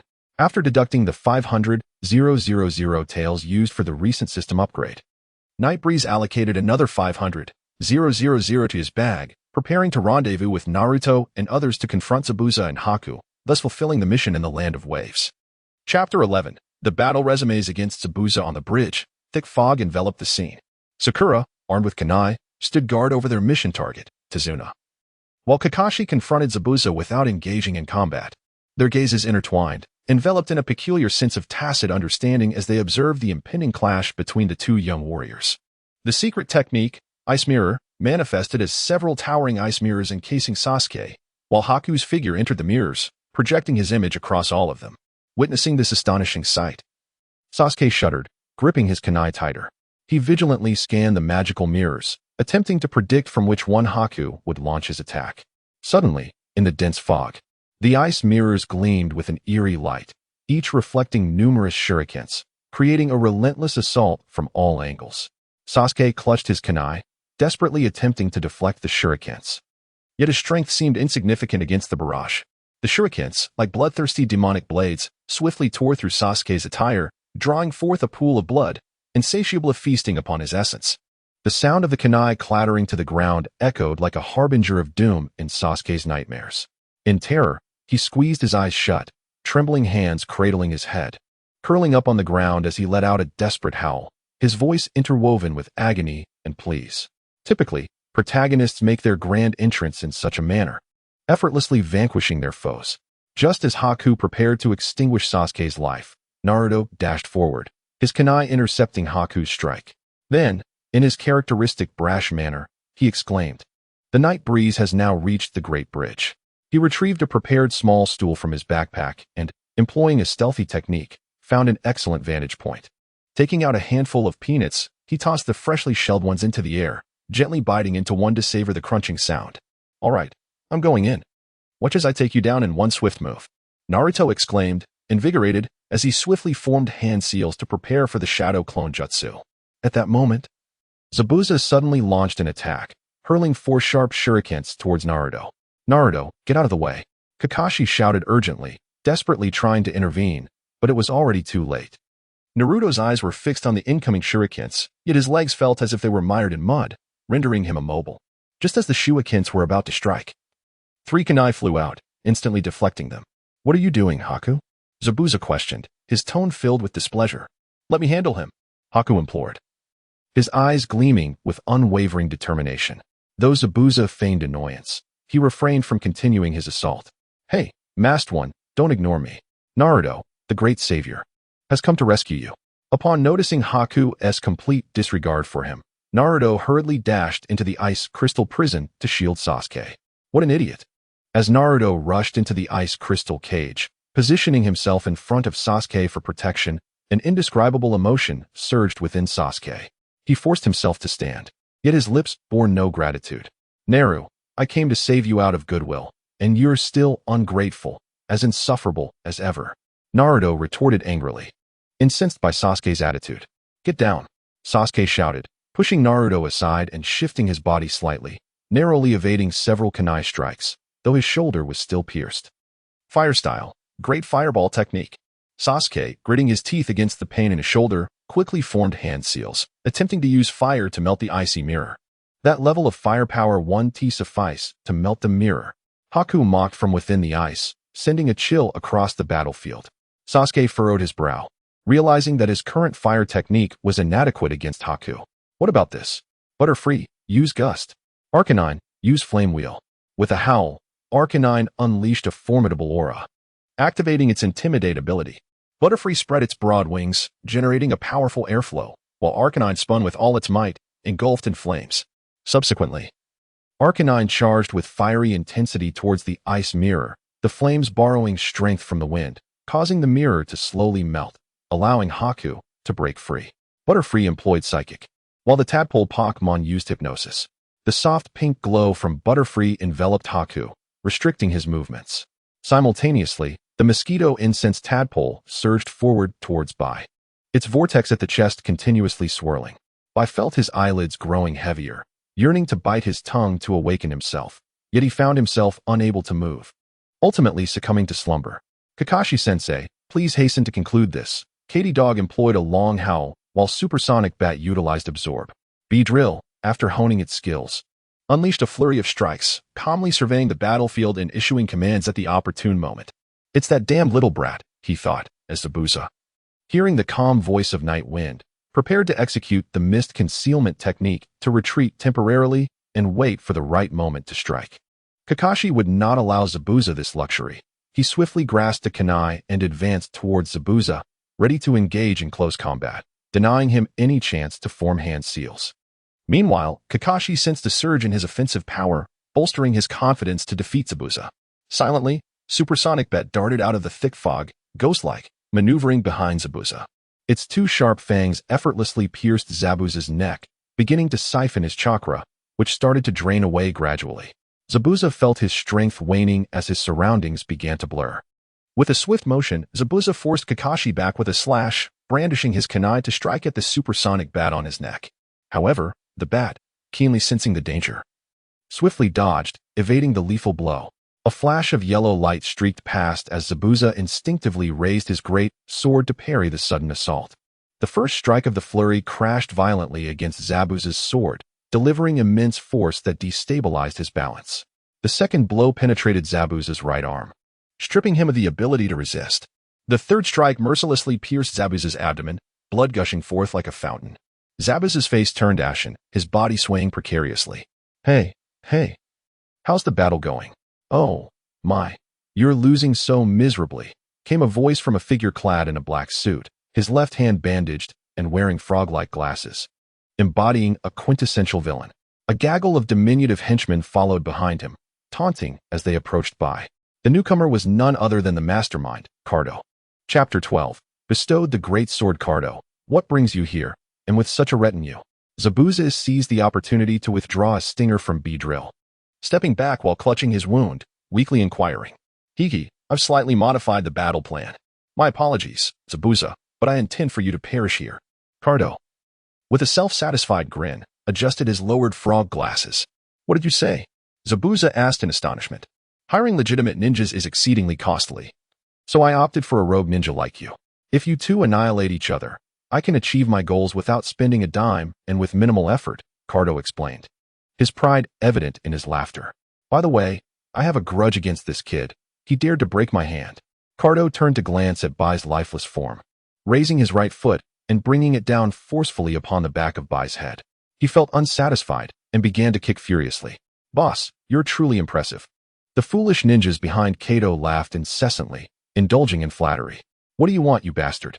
Naruto seethed with rage, charging recklessly towards Kato, only to be yanked back by Kakashi. Say something, he is not your comrade? Unable to break free from Kakashi's grasp, Naruto roared at Zabuza. Shut up, Zabuza. He is already dead. Zabuza replied ominously. Has he changed so much that you feel nothing? Haven't you been together all this time? Naruto's voice intensified with urgency. Just as Kato used me, I merely utilized Haku. We ninjas are but tools. What I desired was his ability, not the person himself. I harbor no attachment. Zabuza answered with an expression of indifference. He cared for you deeply, yet do you feel no longing for him? He aspired to be as powerful as you, but ended up with such a fate. For your sake, he sacrificed everything, even his dreams, only to perish as a mere tool. It's utterly cruel. Naruto's voice grew hoarse, tears welling in his eyes. Hey, Zabuza. How long will you continue to be stubborn and prideful? Do you wish for me to wipe your tears? Sprinkling them on your wounds might staunch the bleeding. Yeffing tossed a vial of healing ointment to Zabuza. Kid, lend me your kunai. This formidable blade is ill-suited for my current state. Zabuza plunged the beheading sword into the ground and, with trembling hands, swiftly uncapped the vial, applying the medicinal spray to his abdomen without hesitation. Entirely oblivious to the fact that the wound was no longer oozing blood. Let me witness the might of the ghost. The night wind extracted a kunai from the ninja tool pouch and tossed it to Zabuza. As Zabuza caught the kunai in his mouth, a fleeting glimmer of gratitude crossed his eyes. Drawing a deep breath, the power within him began to simmer, surging towards Cardo. Realizing the imminent danger, Cardo hurriedly retreated behind his minions.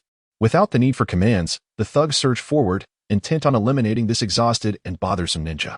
Yet, how could these ruffians stand against the specter of the mist, even an injured one? In that moment, Zabuza transformed into a harbinger of death, skillfully weaving through his foes, each strike claiming a life. His speed and strength rendered the ruffians incapable of even uttering a cry before collapsing to the ground, never to awaken. Cardo stared in terror at the unfolding scene. Having just believed Zabuza defeated, he was astonished to witness such power still emanating from him. Fear immobilized him, forcing him to watch as Zabuza advanced. Upon reaching Cardo, Zabuza found him devoid of the earlier bravado, now kneeling and pleading for mercy. Zabuza gazed at Cardo, his eyes filled with indifference and revulsion, as if he were merely observing a despicable insect. Raising the kunai in his hand, the sharp blade flashed instantly, and blood erupted from Cardo's neck, a finality to his existence. This is an awakening antidote. Give this to Haku, and he will regain consciousness. The night wind swiftly produced a vial of the antidote and tossed it to Zabuza. What did you say? Haku is not dead. Zabuza received the potion, his eyes betraying a look of shock. He turned to the night wind, seeking confirmation. The night wind nodded affirmatively, and Zabuza could no longer contain his tears, which flowed incessantly. He hurried to Haku's side, carefully administering the antidote. Night wind, is what you say truly the case? That is splendid, exclaimed Naruto. his voice tinged with excitement and joy as he finally emerged from his stupor. Previously, Haku could have easily slain both you and Sasuke. Yet he chose to wield the weakest of techniques, the Thousand Needles, as a gesture of mercy towards you both. It is truly fortuitous that I can finally engage with you. Zabuza picked up the awakening Haku, cautiously stepping over the bodies of Cardo and his men, departing from this battlefield drenched in blood and strife. Hey, are you not taking your sword with you? The Night Wind inquired. Noticing that Zabuza had left without his beheading sword. Consider it a gift, a token of gratitude for lending you the kunai earlier. From this moment forth, I no longer require it, Zabuza replied, not looking back, his voice revealing a hint of relief and resolve. The beheading sword held no further significance for him. Well, thank you. This sword is rather heavy, the Night Wind remarked, lifting the beheading sword and feeling its weight. With a swift swing of the blade, a piercing sound sliced through the air, the might of the great sword evoking a profound sense of reverence. However, the ancestral pallor of his kidney deficiency juxtaposed with such a formidable weapon created an unmistakable discord. Yeffing, that sword is magnificent. Allow me to give it a try, Naruto exclaimed, evidently brimming with curiosity and excitement about the great sword in Yeffing's grasp. He dashed eagerly to Yeffing's side, eager to test the executioner's blade's prowess. Meanwhile, Sakura approached Sasuke, carefully assessing his injuries and meticulously dressing his wounds. As the night breeze handed the beheading sword to Naruto, it approached the lifeless body of Kado and retrieved a vial of gray dye to inscribe a combat symbol. The spirit was successfully created. Spirit, arm strength. Classification, mighty Pokémon. Though small in stature, it possesses immense strength. Moreover, it excels in various combat techniques, demonstrating remarkable prowess. Level, 15. Type, fighting. Nature, stubborn. Ability, perseverance. When in any abnormal state except for near death, its attack power is enhanced by 50, and it ignores the burn effect, reverting to its original power of 50. Held item, none. Moves, takedown, glare, focus energy, revenge, low kick. Night breeze, refrain from using this ability against any person, even if he is heinously guilty, Kakashi advised. I understand, Kakashi-sensei, Night breeze replied without contesting. Days passed, and Sasuke and Naruto's injuries healed. The bridge was also completed. True to the original narrative, it was named the Naruto Bridge. How wonderful. Let us hasten back and invite Irika-sensei to treat us to ramen to celebrate our successful mission. Naruto thought joyfully about what he would do upon returning to the village. Then I shall, Sasuke, let us go on a date after we return. Sakura mustered her courage to say. No, I refuse, Sasuke answered without a moment's hesitation. I could go, Naruto interjected, eager to assume a more favorable position. Naruto. Be quiet, Sakura, much like Sasuke, interrupted him directly. Naruto, what is so great about Sakura? She has a broad forehead and is violent. I believe Hinata is gentle, composed, and compliments you well. Night breeze, as a loyal friend, naturally sought to defend Naruto's honor. Hinata? It seems I haven't spoken much with her, Naruto mused, recalling his interactions with Hinata, who often blushed and fainted in his presence. As he contemplated this, the oblivious would signify a lack of understanding. Upon hearing the Night Wind's remarks, Sakura was momentarily incensed, ready to unleash her wrath upon him, yet reason prevailed, advising her to refrain from engaging in frivolous conflict. Thus, she quickened her pace, opting for the approach of out of sight, out of mind. Ding. The trial in the Land of Waves has been completed. Reward, 30,000 coins. Skill Disc, Big Explosion, Items, Waterstone X1, Momentum Band X1, has been issued to your backpack. Ding. Your Butterfree has leveled up to level 23. Ding. Your Beedrill has leveled up to level 22. Your Beedrill has learned the ability Concentration. Ding. Your Magikarp has leveled up to level 22. Ding. Your Magikarp has evolved into Gyarados. Your Gyarados has learned the moves Hurricane, Bite, Aqua Jet, Ice Fang, Water Pulse, Phantom Face, and Waterfall. Ding. Your Noibat has leveled up to level 22. Ding. Your Noibat has evolved into Noivern. Your Noivern has learned the move Quick Guard. Ding. Your Grimer has leveled up to level 22. Your Grimer has learned the moves Mist and Minimize. Ding. Your Tadbulb has leveled up to level 20. Your Tadbulb has learned the move Bubble Beam. Ding. Your Houndour has leveled up to level 20. Your Houndour has learned the moves Assist and Agility. Ding. Your Machop has leveled up to level 20. Your Machop has learned the moves Knock Off and Phantom Face. Chapter 13, New power, shining steel serpent. Upon returning to the long-absent home, he found it spotless, with every ornament meticulously arranged, evidently a testament to someone's regular upkeep. As he surveyed the surroundings, he noticed his brother's nameplate was reversed, indicating he was still on a mission. Thus, the home's tidiness was undoubtedly the handiwork of his future sister-in-law. As a transmigrator, the Night Wind couldn't help but exclaim, with a hint of irony, that with a wife like Moonlight Gale, his lifespan was surely destined to be brief. He returned to his room, beginning to reminisce about the forthcoming narrative. He was about to enter the Ch9 exam arc, where all 12 of the young ninjas would make their appearances.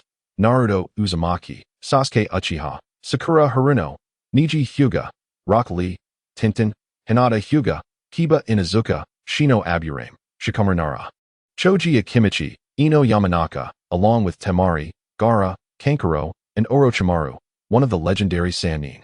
The night breeze unveiled the interface of the spirits. As he meticulously examined the information of the spirits in his possession, he needed to contemplate the characteristics and vulnerabilities of his adversaries, formulating corresponding strategies to unleash the utmost combat prowess of his spirits, thereby ensuring his triumph.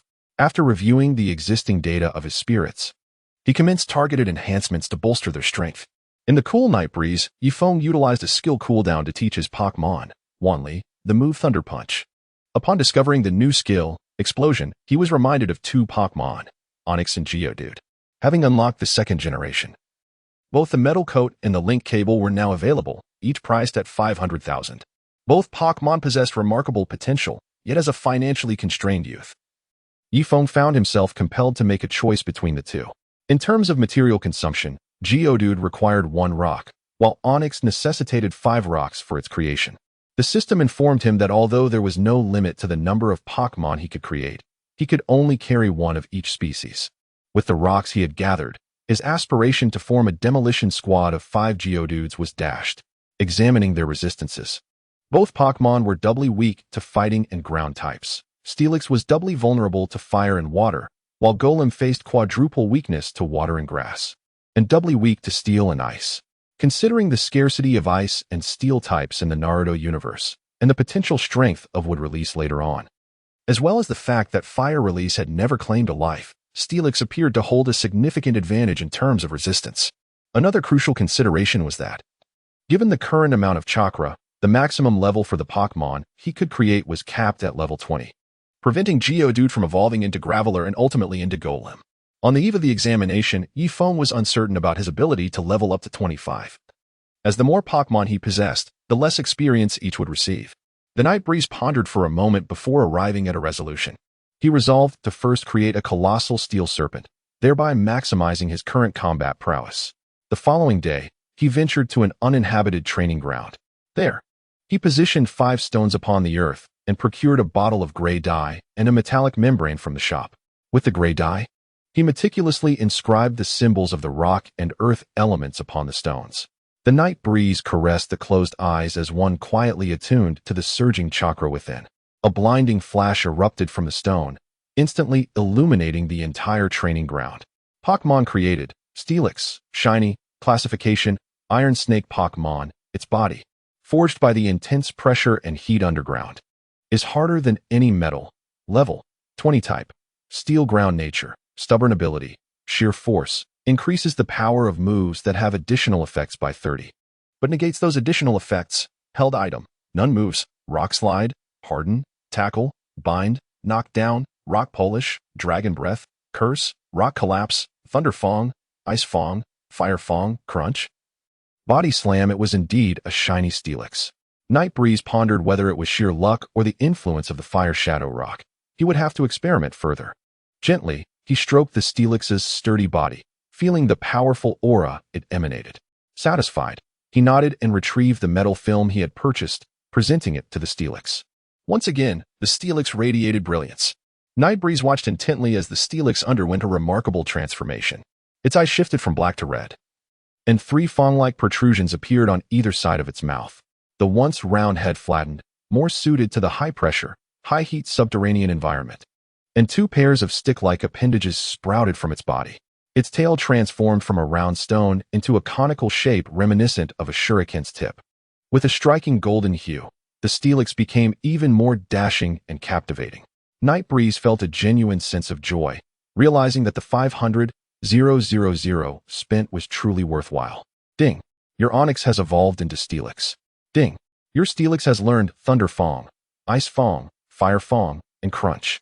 The Night Breeze utilized the skill cooldown, Explosion. Ding Dong! Your Steelix has learned Explosion. Ding Dong! Your Grimer has learned Explosion. So, you are here, are you? Is this your new Pokémon? It exudes a formidable aura. Kakashi suddenly appeared behind the Night Breeze, scrutinizing the colossal creature before him, a hint of astonishment gracing his features. Indeed, this is Steelix, my current ace. By the way, Kakashi-sensei, what brings you here? The Night Breeze turned, smiling as he responded. Regarding our previous discussion about learning martial arts, my friend Mike Guy is an expert in this field. I happened to encounter him today and mentioned your situation. He just so happens to have some free time. Allow me to take you to meet him. Kakashi explained the purpose of his visit. The Night Breeze filled Yefeng with joy. He had long desired to learn martial arts to enhance his combat prowess. Although he had intentionally guided the situation, Yefeng felt immense gratitude towards Kakashi. He was also eagerly anticipating the encounter with Konoha's Azure Beast, a man who had nearly delivered a decisive blow to the narrative. So it is you, Teacher Guy? Yefeng expressed his heartfelt thanks to Kakashi with a deep bow. Come with me, Kakashi said, evidently pleased with Yefeng's demeanor. Chapter 14. Yefeng vs. Ten Training Ground. Kakashi. You've arrived. Is this the prodigious youth you spoke of? Guy, clad in a vibrant green spandex suit, rushed up to Yefeng, scrutinizing the young boy before him with great interest. Hello, Teacher Guy, I am Moonlight Yefeng. I look forward to your guidance. Yefeng greeted the eccentric fashion aficionado of Konoha, feeling a slight resistance from within his soul. After mentally preparing himself, he performed a standard Japanese greeting. This blade is rather peculiar. It's quite large. Does it not weigh you down? A girl wearing a pink chi-pao with a small collar, her hair styled in a traditional Chinese bun, approached Yefeng from behind, examining the ninja sword with curiosity. Is it perhaps a form of specialized training? Suddenly, a boy with bushy eyebrows and a watermelon hairstyle, dressed in a green spandex suit, dashed forward, his expression brimming with curiosity and enthusiasm. I feel as though I have seen that sword before. A boy with brown hair tied in small bunches and white eyes followed closely behind the two. These three are my exceptional disciples, Tintin, Rock Lee, and Hinata Niji. Guy proudly introduced. Greetings, I am Moonlight Yefeng from Team 7. I remember now. That sword is the decapitating sword, one of the weapons wielded by the 7 ninja swordsmen of the mist. How did it come to be in your possession? Hinata Niji reminisced about the information regarding the decapitating sword he had encountered during his time at school. Indeed, it was the decapitating sword. During a previous mission, he had met the formidable Zabuza Momochi, who had bestowed this blade upon him. Yefeng, remaining composed, explained this to Kakashi. Husuke swept over to confirm that Niji had spoken truthfully before settling on Kakashi's countenance. I have already reported to Lord Hokage, and his message conveyed that since it was a gift for Yefeng, it rightfully belongs to him. Kakashi, as a longtime friend, understood Guy's intentions, though he expressed a hint of resignation. Upon hearing this news, the others could not help but become increasingly curious about Yefeng's prowess. To have gained the recognition of Zabuza and acquired the decapitating sword indicated remarkable strength. Let us engage in a youthful battle, exclaimed Rock Lee, clenching his fists and fixating his gaze on Yefeng, his eyes ablaze with the fervor of combat. There's no need for that. Lee, my taijutsu is no match for yours. Yefeng replied, wiping the cold sweat from his brow. The recent summoning of the great steel serpent had drained his chakra, leaving him in a state of exhaustion. Furthermore, with the added pressure of his clan's expectations, a single-leaf hurricane from Lee could spell disaster for him. Yefeng was not a ninja renowned for his taijutsu skills, which was precisely why he sought out Guy for training. Kakashi, perceiving Yefeng's predicament, intervened, saying, Yefeng, allow me to observe your fighting style. This will enable me to understand how to guide you. His eyes sparkled with deep interest. The Night Breeze nodded slightly. He understood the necessity of demonstrating his prowess, enabling Kai to better comprehend his capabilities and limitations. Well, I specialize in summoning and commanding spirits in battle, while possessing the ability to evade and a modicum of assassination skills. As for ninjutsu, I only know the body replacement technique. Night Wind candidly introduced his combat style to Kai. After hearing this, Kai nodded subtly, realizing that Night Wind's strength extended beyond mere physical techniques, encompassing a diverse array of skills. This revelation heightened Kai's anticipation regarding Nightwind as potential and solidified his resolve regarding the guidance he would offer. I find him intriguing. Let me probe his depths, thought Lee Rock as he prepared to undertake the role of the tool. However, Tian eagerly stepped forward, her eyes never straying from the imposing beheading sword that hung behind Nightwind. Tian had always harbored a keen interest in rare ninja blades, and the renowned beheading sword possessed an undeniable allure for her. Nightwind, shall we wager? If I win, may I borrow that sword for a couple of days? Tian stated directly, her intentions transparent to all. And if you lose, you owe me 10,000 Rio. Nightwind cleverly contemplated, hoping to earn some living expenses. Ding. Mission, defeat the Kai team trio. Opponents, Kai, Tian, Hyuga, Lee Rock. Reward, 20,000 Rio, Skill Disc. Ice Beam, Leaf Stone X1, Lucky Egg X1. Very well. Let us commence, Tian declared, leaping backward to assume a combat stance, while the others retreated several meters to clear the area for the two. May I receive your guidance in this inaugural battle? Come forth, Steel Serpent. Nightwind murmured as he released a Pokeball from his waist. Upon its opening, a flash of white light illuminated the arena, revealing the Steel Serpent's impressive 9.2-meter golden body, exuding a formidable presence that enveloped the entire area. Tian's eyes widened in astonishment, her admiration for the Steel Serpent evident. Incredible! Exclaimed Shaoli, his eyes sparkling with anticipation for the surprises and enjoyment this battle would bring. Is this a summoned beast?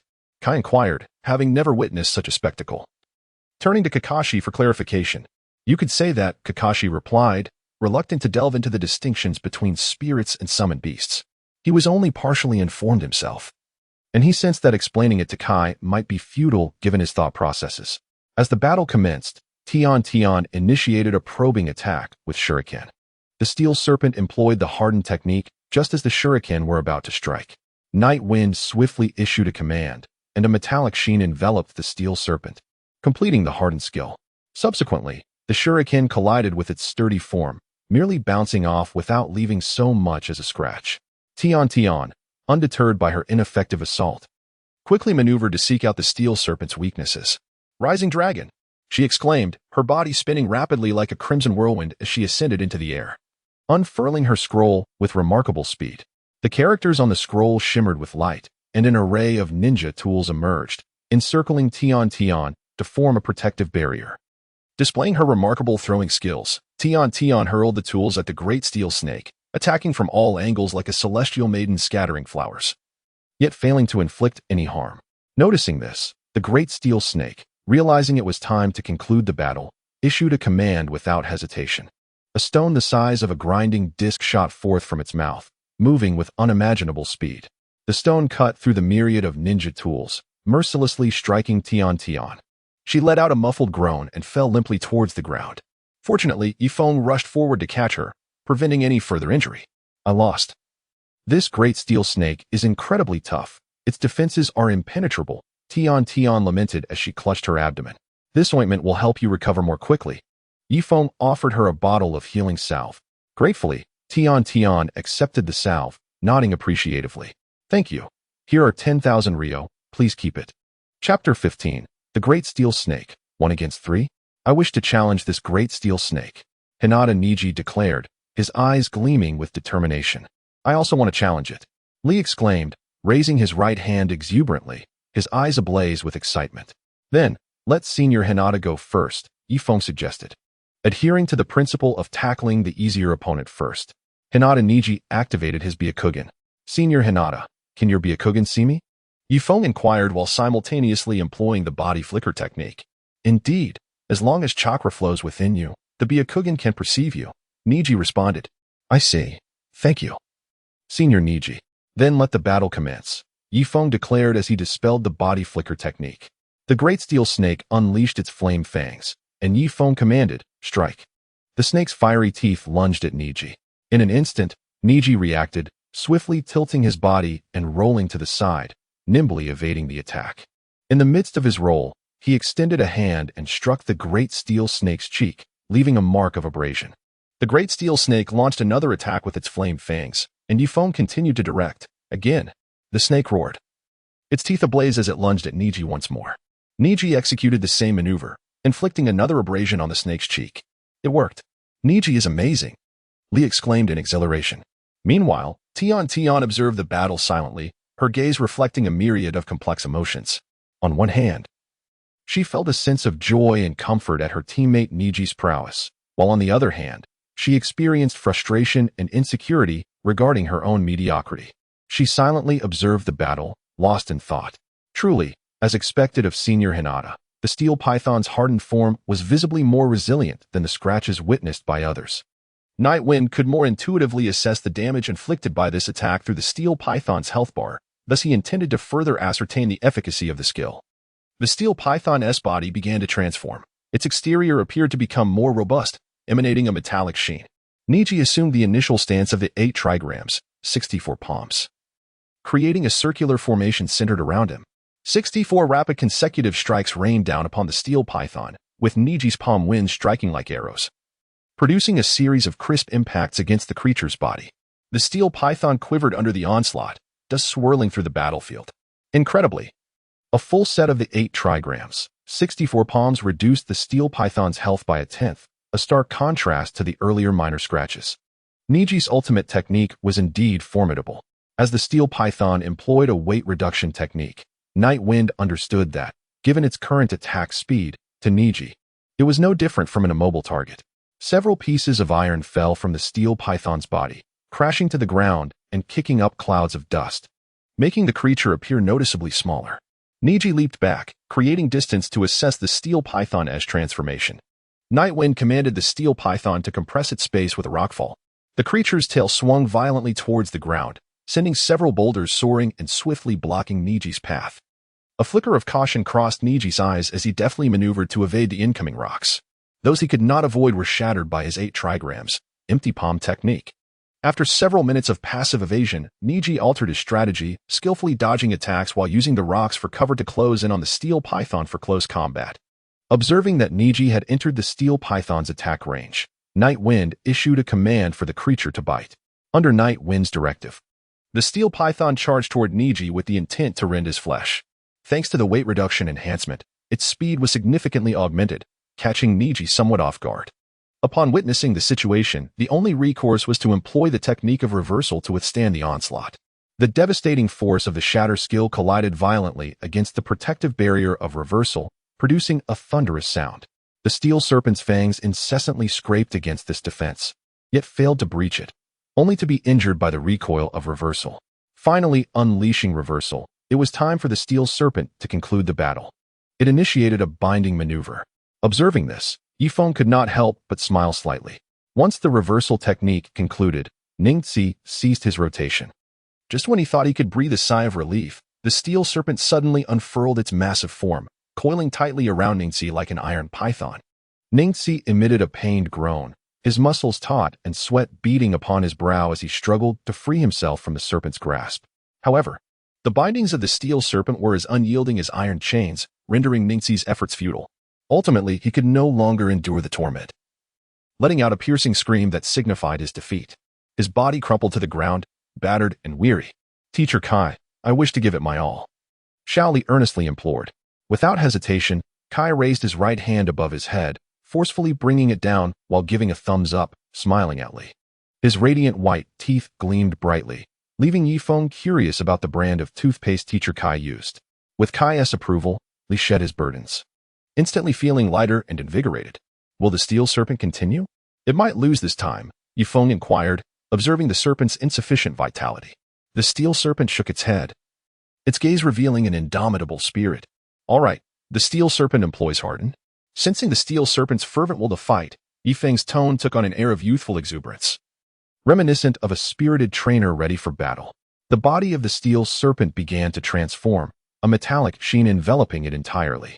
Shaoli executed a series of quick jumps, akin to teleportation, swiftly positioning himself before the steel serpent. He lifted his leg and unleashed a leaf hurricane against the serpent's iron frame. The steel serpent yelped in pain, losing a tenth of its vitality, reducing it to half. The steel serpent continued to utilize harden. Observing the diminished vitality of the serpent, Yifeng expressed surprise, noting that Xiao Li had yet to unlock the 8 gates. Indeed, one must give their utmost effort, Xiao Li reflected, feeling the ache in his legs. Steeling himself, he assumed a horse stance and crossed his hands before his chest, entering a state of heightened focus. The first gate, open. The second gate, rest gate, open. The third gate, life gate, open. The fourth gate, wound gate, open. The steel serpent once more activated, hardened, becoming lighter. This is the final strike. Are you prepared?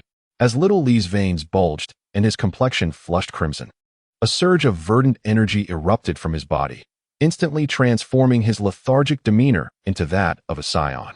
Let us determine the victor, he declared, observing that the steel serpent had completed its enhancements while he successfully entered the fourth gate. Nightwind inquired. Very well, Nightwind, unleash your power. As Little Li took a deep breath, his eyes gleaming with unwavering resolve, a formidable aura radiating from him, he charged at the steel serpent with the ferocity of thunder. The ground beneath him fracturing under the weight of his might, stones scattering in all directions. Steel serpent, use crush, he confirmed, as Nightwind commanded. The steel serpent opened its massive jaws, its sharp teeth glinting ominously, bracing for Little Li's assault. The collision of fists and fangs resonated with a thunderous explosion of power, intertwining forces creating a cacophony of sound. Dust enveloped the arena, obscuring the outcome of the clash. Chapter 16. The defeat of the steel serpent. The spectators awaited the dissipating dust with bated breath, while Niji refrained from activating his Byakugan to reveal the result. Gradually, the haze lifted, unveiling the conclusion. Little Li's right hand, drenched in crimson, hung limply by his side, the agony of fractured bones distorting his expression in torment. His cheek bore several wounds, inflicted by the shockwave's debris, blood cascading from the lacerations. His body swayed precariously, on the verge of collapse. In stark contrast, the steel serpent lay prostrate, its eyes swirling, clearly incapacitated. Well done, steel serpent. You fought valiantly, Nightwind approached, gently patting the creature's hardened head before recalling it into its pockball for rest. You have triumphed, Li, Nightwind proclaimed sincerely, his spirits undampened by the loss. Nightwind, you possess other Pokémon, do you not? I wish to witness your true strength, Little Li remarked, glancing at the 8 remaining Pokéballs at Nightwind's waist. Your right hand should be treated swiftly, Nightwind expressed concern, observing Little Li's injured appendage. Challenges are but an accompaniment to youth. Though my right hand may be incapacitated, I still have my left and my legs. My youth continues to burn brightly, undiminished, he declared, raising his left arm, palms pressed together, extending an invitation to battle in a classic gesture. Come forth, Butterfree, Beedrill, Zubat, Grimer, and Growlithe. Nightwind retrieved 5 Pokéballs from his waist, casting them forth as his Pokémon emerged in succession. You still have 3 Pokémon remaining? It seems my strength is still insufficient to compel you to unleash your full prowess. Observing that Nightwind has not summoned all the Pokémon, Xiao Li cannot help but feel a twinge of disappointment. In terms of direct confrontation, Steelix has already become my trump card. These 3 Pokémon remain in their juvenile stages, lacking combat capability. I have deployed all my forces to face you, yet I find myself retreating to the shadows. It is rather shameful, as I witness Xiao Li's despondence, prompting Nightwind to offer an explanation, laced with self-mockery. I see. Each individual possesses their own style of combat. Do not dwell on it, but rather let your youth burn brightly, Xiao Li reassured. In an instant, Xiao Li surged forward towards the Pokémon before Nightwind, unleashing tremendous force that fractured the ground and sent dust swirling into the air. Butterfree utilized sleep powder to repel Xiao Li, while Grimer employed Harden to shield its allies. Beedrill gathered energy, Houndour unleashed a howl, and Zubat executed a quick defense, leaving Nightwind to issue commands as only the fleeting shadow of Xiao Li remained visible. Houndour's Intimidate ability activated, diminishing Xiao Li's offensive power, and Zubat's quick defense faltered. Bang! In an instant, Xiao Li dashed toward the unyielding sludge before him, delivering a powerful straight punch that struck the muck with tremendous force. The filth erupted, and despite the diminished power of Xiao Li's blow, it left the sludge with but a sliver of health. The black ooze, a possession of the sludge, restored a modicum of vitality, preventing it from losing its combat capability. Instinctively, the sludge ensnared Xiao Li's arm with its own viscous form. The sleep powder from Butterfree arrived belatedly. Yet Xiao Li struggled fiercely to break free from the sludge's grasp, executing several backflips to evade the encroaching sleep powder. Arcanine unleashed a resounding howl, enhancing its allies, while Beedrill completed its sharpening process. Even those who cheat cannot surpass your prowess. Such strength deserves to be sealed, Xiaoli mused, observing the sludge, which was barely clinging to life, while sweating profusely in trepidation. Arcanine supported Butterfree, who employed Psychic Force to restrict Xiaoli, while Zubat unleashed ultrasonic waves and Beedrill launched a flurry of slashes. The unseen sound waves overwhelmed Xiaoli, causing him to become dizzy and disoriented, compelling him to halt his assault. At that moment, Arcanine glimmered with crimson light, channeling energy to Butterfree, who intensified the psychic binding on Xiaoli. Seizing the opportunity, Beedrill approached and unleashed a flurry of slashes, its stingers firmly poised against Xiaoli's neck, ceasing any further aggression. I have lost, Xiaoli realized as he emerged from his daze, only to discover that defeat had befallen him. The aftermath of releasing the 8 gates left him seated on the ground. Ding. Task: defeat the cabin trio completed. Reward: 20,000 coins, skill disc, ice beam, leaf stone X1, lucky egg X1. Items have been deposited into the backpack. Ding. Ding. Butterfree has leveled up to 24. Ding. Your Butterfree has learned Air Slash. Ding.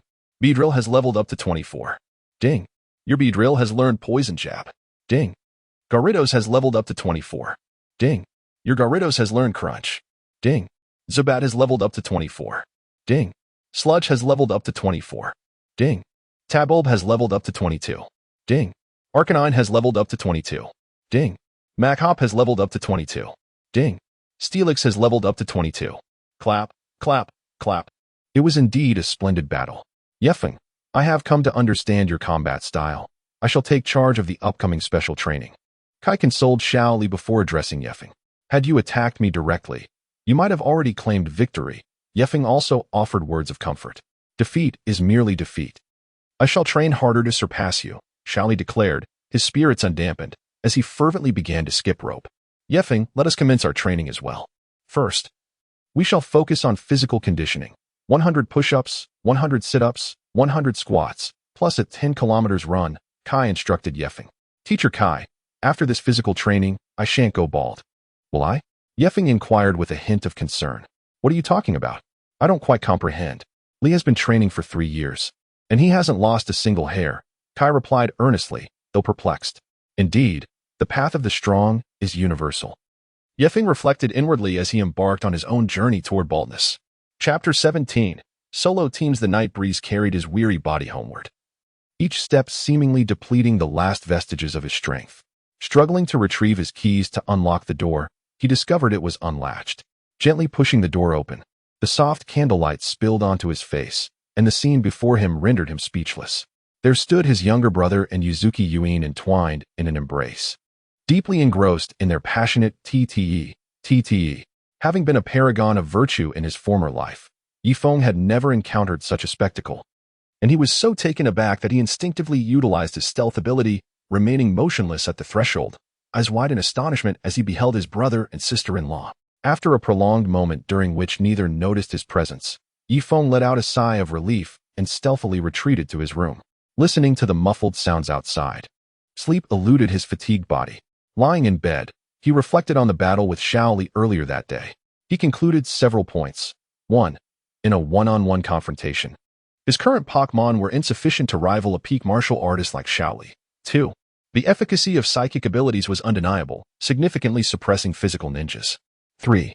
In team battles, his frontline included Grimer and Steelix, with physical attackers like Beedrill, while the special attackers consisted of Arcanine's Fire and Poliwag's Water. Reconnaissance was provided by Zubat, and support by Butterfree. However, the lack of healing abilities left his team vulnerable in prolonged battles.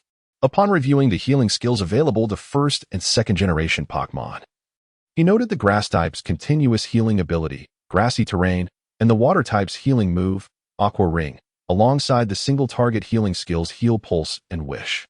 The grass type representatives from the first and second generations, Venusaur and Vileplume, could both learn Grassy Terrain. The former required a technical machine while the latter needed to reach level 38, a feat currently beyond Yifeng's reach. The skills Aqua Ring, Heal Pulse, and Wish could be learned by 2 Pokémon, Clefairy and Chansey. These choices could swiftly remedy his team's deficiencies. Clefairy could evolve into Clefable using a moonstone. And fortuitously, Yifeng possessed one.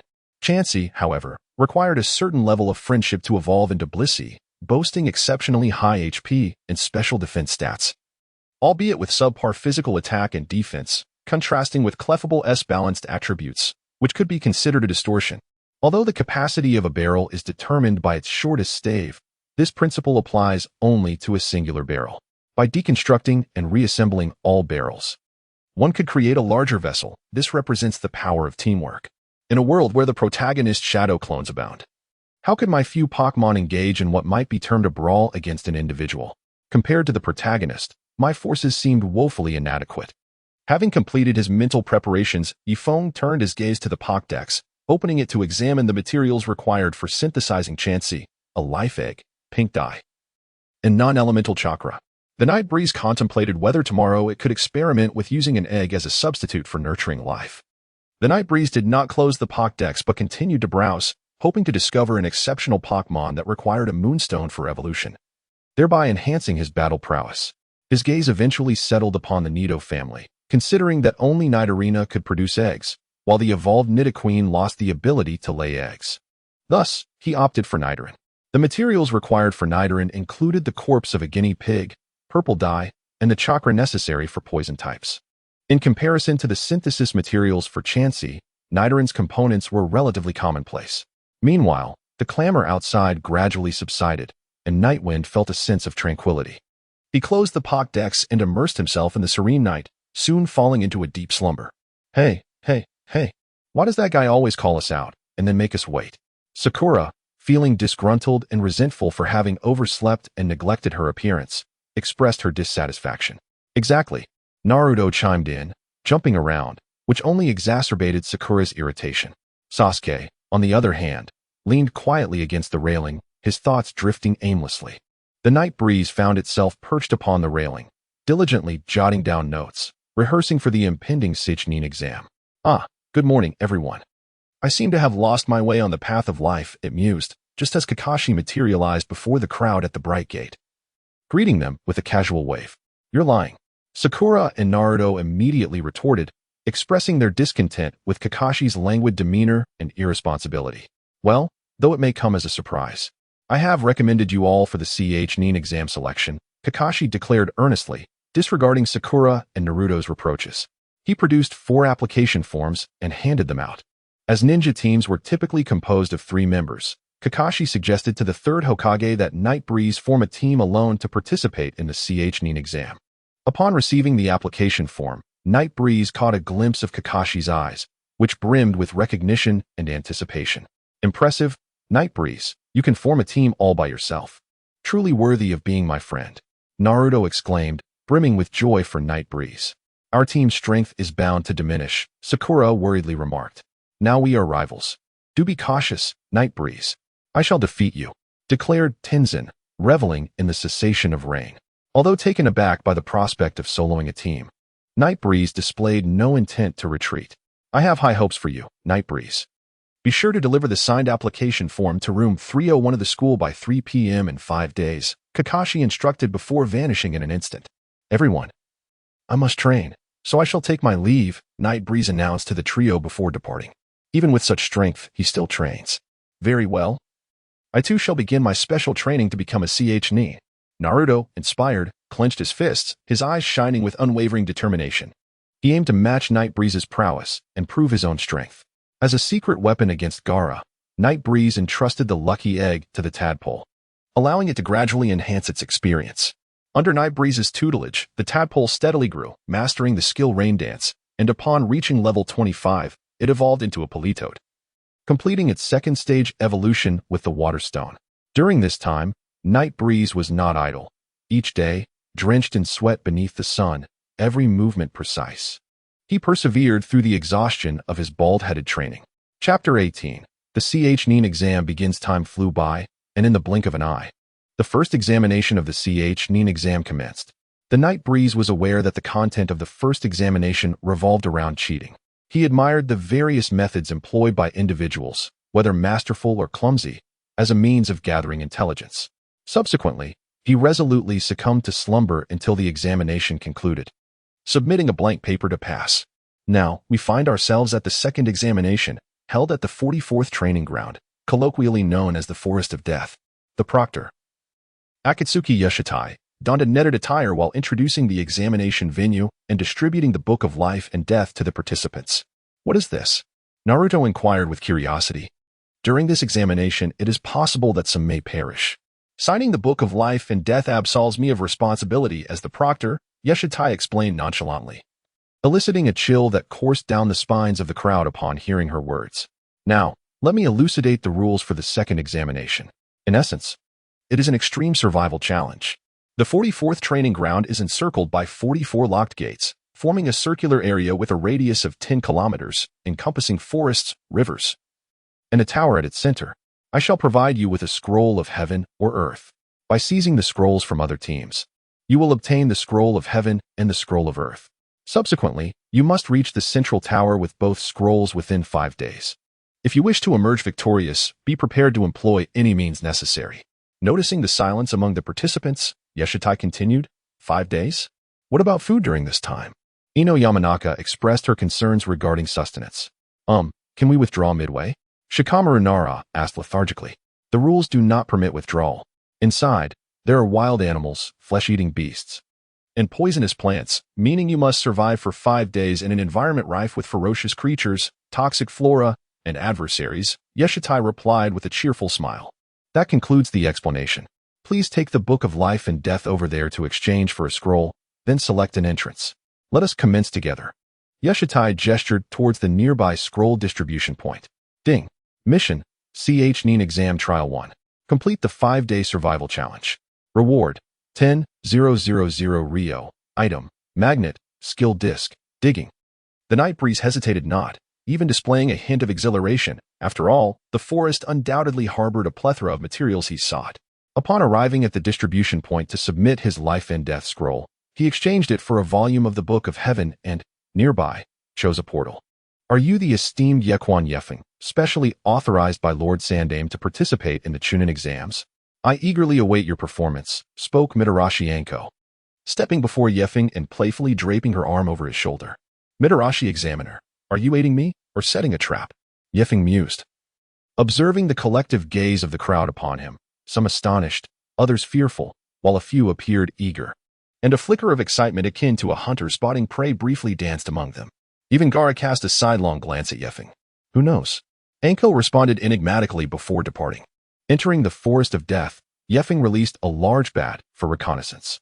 A thick, damp atmosphere enveloped the woods. The trees stood dense, allowing sunlight to barely filter through the leaves, casting mottled shadows upon the ground. Various peculiar flora thrived within, some emanating potent toxins, while others concealed perilous traps. "We are 3, and he is but 1. Even if he is a standout from Konoha, he remains merely a flower of the greenhouse. How could he possibly contend with us, who have emerged from the Rain Village?" mused Rain Ninja C, strategizing.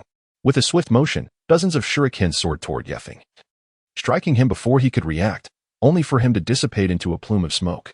A mere shadow clone, Rain Ninja A realized too late. Preparing to draw his kunai in defense, only to find Yefeng had cleaved him in two. Rain Ninja B hastily retreated, distancing himself from the fallen body of Rain Ninja A, remaining vigilant against Yefeng's movements while calling for the aid of Mist Ninja C. After a prolonged silence without response, Rain Ninja B glanced towards Mist Ninja C's direction, only to witness a massive bat clamping onto Mist Ninja C's neck. Struggling helplessly, Mist Ninja C collapsed to the ground, his eyes gradually closing. During battle, one must not be distracted. Yefeng's icy voice reverberated behind Rain Ninja B, and with a swift stroke, the corpse fell. "It seems the special training has yielded commendable results," he remarked, wiping the blood from his blade and sheathing it triumphantly. Upon searching the 3 adversaries, Yefeng acquired 5,000 Rio, a collection of shuriken and kunai, along with the Book of Heaven. Although shuriken and kunai are mere consumables that he seldom utilizes, their potential for sale remained intact. As for the Book of Heaven, it bore little use for him. Perhaps he could find someone willing to trade. The Night Breeze carried with it the weight of 1,000 taels as it procured a vial of purple dye. Subsequently, a previously vanquished capybara from the forest was laid upon the ground, adorned with a toxic attribute insignia and infused with poisonous chakra. The creation of the sprite was a resounding success. Ding. Your Nidoran has evolved into Nidorino. Utilize the Moonstone. Ding. Your Nidorino has evolved into Nidoking. Employ the technical machine, Thunder Punch, Ice Beam. Ding. Your Nidoking has learned Thunder Punch and Ice Beam. Ding. Your Tadpole has acquired Ice Beam. Sprite. Nidoking classification, the drill Pokémon characterized by its rock-hard skin and elongated horns, which are toxic and warrant caution. Level, 22 type, poison ground nature, adamant ability, rivalry, the power of moves increases by 25 when the opponent shares the same gender, conversely. It decreases by 25 when the genders differ. When either party possesses an ambiguous gender, the potency of their moves remains unchanged. In group battles, the collective damage for same-gender interactions is augmented by 25, while damage for differing genders diminishes by 25. Held items, none. Skills, glare, poison sting, peck, charge, flail, toxic spikes. Venom, super horn attack, thunder punch, ice beam.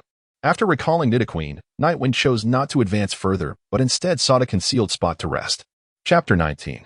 The appearance of Orochimaru. Wait a moment. There is someone nearby, T remarked, detecting a faint scent of something unusual, prompting Shino and Hinata to halt. Upon hearing T's alert, Hinata swiftly activated her Byakugan to investigate. Shino commenced releasing his insects, which fluttered through the air, forming a delicate protective barrier around the two. It was Nightwind, seemingly asleep in a hollow of the tree.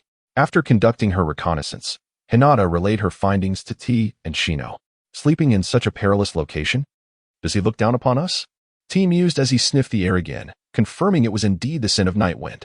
Perhaps Nightwind-kun, being alone, cannot keep watch like a team can. He must be exhausted, Hinata stammered, attempting to defend her companion, Naruto's ally, Nightwind. One should be more prudent and set traps. This seems like a trial, yet there are no traps set around, Shino countered, receiving feedback from his insects and disagreeing with Hinata's assessment. Then let us teach this arrogant fellow a lesson, T chuckled maliciously. Hey, Akamaru, prepare to execute dynamic tracking. Recalling the humiliation of being defeated by Nightwind previously, T was determined to impart a proper education to him. Upon receiving T's command, Akamaru leapt forth, brandishing his tools, ready to employ dynamic tracking. However, at that moment, a massive purple sludge erupted from a puddle, forming a colossal arm that swiftly seized Akamaru's tools and forcefully slammed him to the ground. The overwhelming strength elicited a whimper from Akamaru, a sound that roused Nightwind from his slumber, who emerged from the hollow. Akamaru, what are you doing here? Stupid sludge. Let him go, he is an ally. T. Hinata, Shino, you are here. Nightwind exclaimed upon recognizing his companions, dispelling his invisibility, though it was quite impolite. Hinata's face flushed crimson as she could not bear to face Nightwind at that moment. Akamaru, is everything all right? Can I do without you? Chiwon rushed forward, lifting the red pill, tears streaming down uncontrollably. Apologies, my foul mud was too painful. This should be effective when sprayed on Chiwon's wound. Upon hearing the foul mud recount the events, Nightwind, although believing the mud had acted rightly, still extended a bottle of healing ointment to Ya. As they were comrades of the same time. Thank you. You expressed gratitude upon noticing Chiwon's improving condition. Is this mud also your spirit, Nightwind? It is quite impressive. Our reconnaissance did not detect it at all, Yoshino inquired curiously. Its name is foul mud. It does not emit chakra fluctuations unless using skills. Nightwind fabricated an explanation. What celestial book are you from, or is it an earthly tome? Nightwind shifted the topic, attempting to discern their identities. You instinctively began to reply, but was swiftly silenced by Yoshino's hand over his mouth. Do not be anxious. I am from the Celestial Book. I just acquired another Celestial Book from the Rain Ninja Trio. If you are from the Earthly Book, I will grant you this Celestial Book, provided you assist me in certain tasks. Nightwind hastily produced 2 Celestial Books, trying to alleviate their wariness. What tasks? Hinata promptly inquired, only realizing she had been led into the conversation after the words escaped her lips. So, you are from the Earthly Book? Nightwind smiled slightly, aiming to dispel their suspicion, directly tossing a scroll of the Celestial Book to Yoshino as a gesture of goodwill. What are your conditions? Yoshino, not reprimanding Hinata for her slip, maintained a calm demeanor while asking, his eyes betraying a hint of caution. You are the reconnaissance team. I wish to leverage your scouting talents to help me capture certain animals. Nightwind candidly declared his intentions. Animals?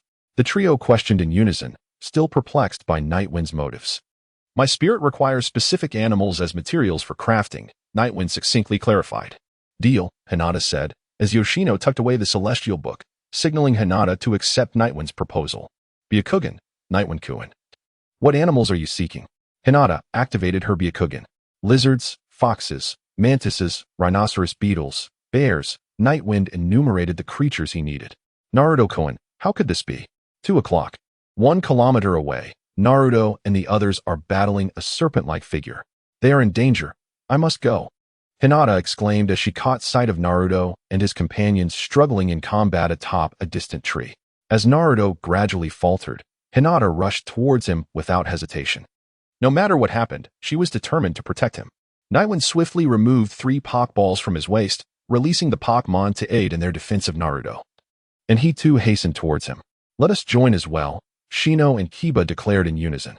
Meanwhile, Sasuke lay curled on the ground, his right hand clutching his neck tightly.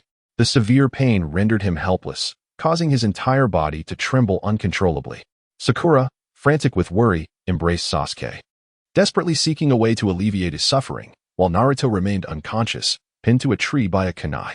I am Orochimaru. If you wish to see me, you must strive with all your might to pass this examination, Orochimaru taunted, his gaze filled with derision and cruelty as he watched Sasuke's torment. Chapter 20, Nightwind's Warning. A slap to Sakura Haruno, a wisp of bright silver phosphor drifted in from afar, carried by a gentle breeze, marking a definitive pause before the impending battle. Orochimaru, keenly sensing an anomaly in his body, quickly evaded the phosphor. Just then, a massive bat swooped in from the flank, poised to deliver a lethal strike with its venomous fangs. With swift reflexes, Orochimaru executed a shadow snake hand to counter the bat's assault. However, the paralyzing effect of the phosphor took hold, momentarily stiffening his body. From behind, a Beedrill emerged, exploiting Orochimaru's brief vulnerability with a series of piercing strikes that penetrated his chest. Orochimaru grunted softly before transforming into a puddle of mud. Earth clone. Bats and bees work together in perfect harmony. How intriguing these summoned beasts are. It seems the master should make his appearance now. Orochimaru's true form slowly emerged, his eyes radiating an insatiable killing intent. Suddenly, he unleashed a shadow multi-snake hand towards the empty treetops. Clang. Several massive pythons halted midair, producing a metallic clash yet unable to advance an inch. Leaf Village Flow, Crescent Moon Dance. The silhouette of the night wind darted through the darkened sky like a streak of lightning, wielding a glimmering beheading sword, in concert with a shadow clone executing the technique of phasing. Under the assault from both the night wind and his clone, Orochimaru's form was cleaved into several segments, the shattered limbs transforming into countless white serpents that swiftly lunged towards the night wind and his doppelganger. The spine-chilling hiss of the snakes echoed ominously, instilling a sense of dread. The sudden onslaught momentarily stunned the night wind. Fortunately, the telekinetic prowess of Badadai intervened just in time, allowing him to evade the peril of being bitten. Indeed, Orochimaru is formidable. My meager tricks are insufficient, the night wind muttered, bending over and retching.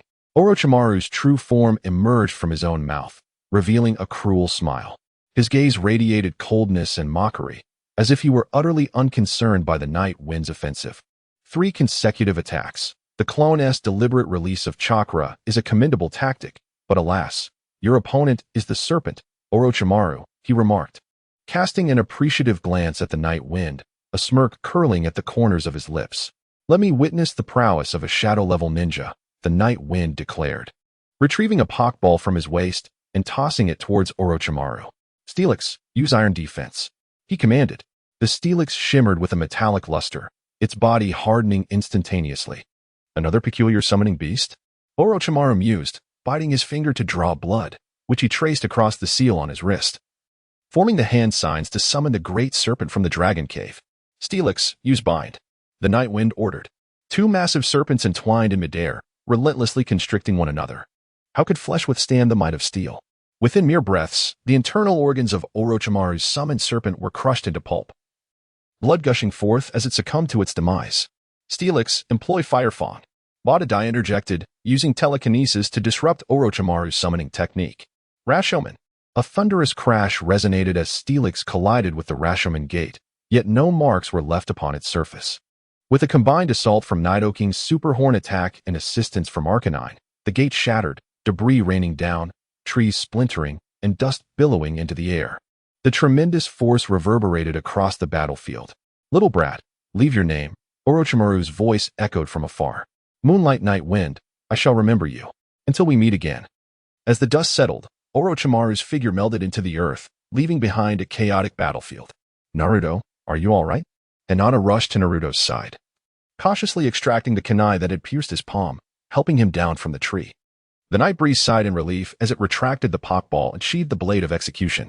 He sensed his heartbeat steadying and his spirit gradually reviving. He needed to feed Naruto. Rest was imperative. Nightwind turned and approached Hinata and Naruto, offering Hinata an orange, his voice imbued with a touch of tenderness. Hinata accepted the fruit with gratitude, nodding appreciatively. She meticulously crushed the orange and gently fed its juice to Naruto. Turning his gaze toward Sakura, who was still sobbing over Sasuke, his demeanor shifted to one of seriousness. He stepped before Sakura and delivered a resounding slap to her face. The sharp sound echoed, leaving everyone, including the recently arrived Kiba and Shino, in stunned silence. Kiba, concerned that Nightwind might act impulsively, moved to intervene, but Shino firmly held him back, signaling with his eyes for him to remain silent. "Are you merely going to weep while your comrades fight for their lives? Is Naruto not your teammate? You, who only follows Sasuke like a lovesick fool. If that is the case, then I shall never entrust my back to someone like you. Should there be a next time, I will not hesitate to eliminate you." Nightwind's voice was cold and severe. The words of Yifeng pierced through Xiao Ying's heart like a sharp blade. She could not bear to meet his gaze, bowing her head in embarrassment as she began to weep. "Let us find a place to rest for a while, until Naruto and Sasuke awaken," Yifeng said as he turned to Hinata and the others. The night breeze lifted Naruto away from the battlefield, leaving behind only the shattered remnants of the Rashomon and the debris of conflict. The onlookers silently followed, their expressions somber. Hinata, harboring feelings for Naruto, mustered the courage to pursue him. After finding shelter, the night breeze and Hinata ventured out in search of materials and food. With a sense of ennui, the night breeze remarked to Hinata, "Well, I do not like Naruto-kun, Night Breeze-kun, please do not jest." Hinata's face flushed crimson, her stammered denials betraying a glimmer of hope in her eyes. "Naruto is a fine person, although he may seem a bit foolish and slow at times. He brings a sense of reassurance. He would lay down his life to protect all that he holds dear. You two are quite compatible," the night breeze encouraged. "Is that true?" Night Breeze-kun, what nonsense are you speaking?" Hinata's blush deepened. "Naruto aspires to be Hokage. Hinata, are you prepared to guard his back? You possess great talent. Have confidence." The night breeze cheered her on. "Thank you, Night Breeze-kun. I will strive to do my best," Hinata replied, though still somewhat flushed. She no longer shied away from the subject. Chapter 21. Sakura's determination. Meanwhile, the Sound Ninja Trio called out to the weary Sakura, "Bring Sasuke out. We wish to engage him in battle," their gazes filled with a mocking intent, as if to taunt a helpless creature. A flicker of anger crossed Sakura's face. She refused to be seen as a symbol of weakness, yet she hesitated to charge forward. "Honestly, you possess no talent. People like you must exert far more effort." Tosu of the Sound Ninja team effortlessly dismantled the traps Sakura had painstakingly set, his words piercing her heart like needles, evoking memories of the cold. Harsh words from the night breeze. The stinging slap from the night breeze lingered in her mind, and Sakura vigorously shook her head, trying to cast aside those painful recollections. "I can protect them too. I can," Sakura instinctively shouted, launching a barrage of shurikens in attack. Sasuke extended his hands, unleashing a gust of wind that sent all the shurikens flying, rendering Sakura unable to open her eyes. "Your hair is more beautiful than mine. Instead of fussing over your appearance, you should focus on training." Kin seized the moment to grasp Sakura's hair, pulling it with jealous force and toppling her to the ground. Sakura's hair became disheveled from Kin's grip, her face a mask of anguish and helplessness. She struggled to free herself from Kin's hold, but to no avail. Her gaze instinctively darted towards the concealed figures of Kiba and Shino in the grass, only to find them showing no intention of coming to her aid. "Sasuke, just kill her in front of you," Kin taunted Sakura while tugging at her hair, her voice laced with a cruel indifference. "No, you cannot harm Sasuke." Upon hearing those words, Sakura trembled. Plead in her voice was laden with despair and helplessness, as if recalling the illusory scenes within the bell jar. Kin exerted a firm grip, tugging relentlessly at Sakura's hair, strands already severed and strewn upon the ground. Unable to extricate herself, Sakura's fury could only manifest through her fingers, which dug into the earth in a futile expression of rage as she watched Sasuke approach the unconscious Naruto, tears of frustration cascading down her cheeks. A fierce flame ignited within her heart. She could no longer endure Sasuke's mockery and harm towards her and Naruto. Reflecting on the countless battles they had fought together, Sakura seemed to arrive at a resolute decision. She retrieved a kunai from her ninja tool pouch, gripping it tightly, and, without hesitation, raised her arm to sever the hair Kin held. Caught off guard, Kin lost her balance and fell to the ground, while Sakura, hands forming seals, charged towards Sasuke. Kin, humiliated, was consumed by fury and promptly hurled a shuriken at Sakura's back. Suddenly, the substitution technique activated, and Sakura appeared, launching several kunai towards Sasuke with unwavering determination reflected in her eyes as she continued to form seals with trembling hands. Dismissing the threat, Sasuke extended his hands, unleashing a powerful gust that rebounded all the kunai back at Sakura. The substitution technique reactivated, and Sakura found herself airborne, her hands still forming seals with steadfast resolve. For Sasuke, the repeated use of substitution techniques proved ineffective against a stationary target in midair. He retaliated with kunai, swiftly seeking Sakura's next landing spot. Though the kunai struck her, Sakura did not activate the substitution technique. Instead, she endured the pain and thrust a kunai directly through Sasuke's left arm, clenching her teeth as she bit down on it. Such a disgrace, Sasuke. Allow me to take charge, she taunted, as Tsu leisurely approached her. Meanwhile, Kiba and Akamaru joined the fray, launching a rapid assault on Sasuke.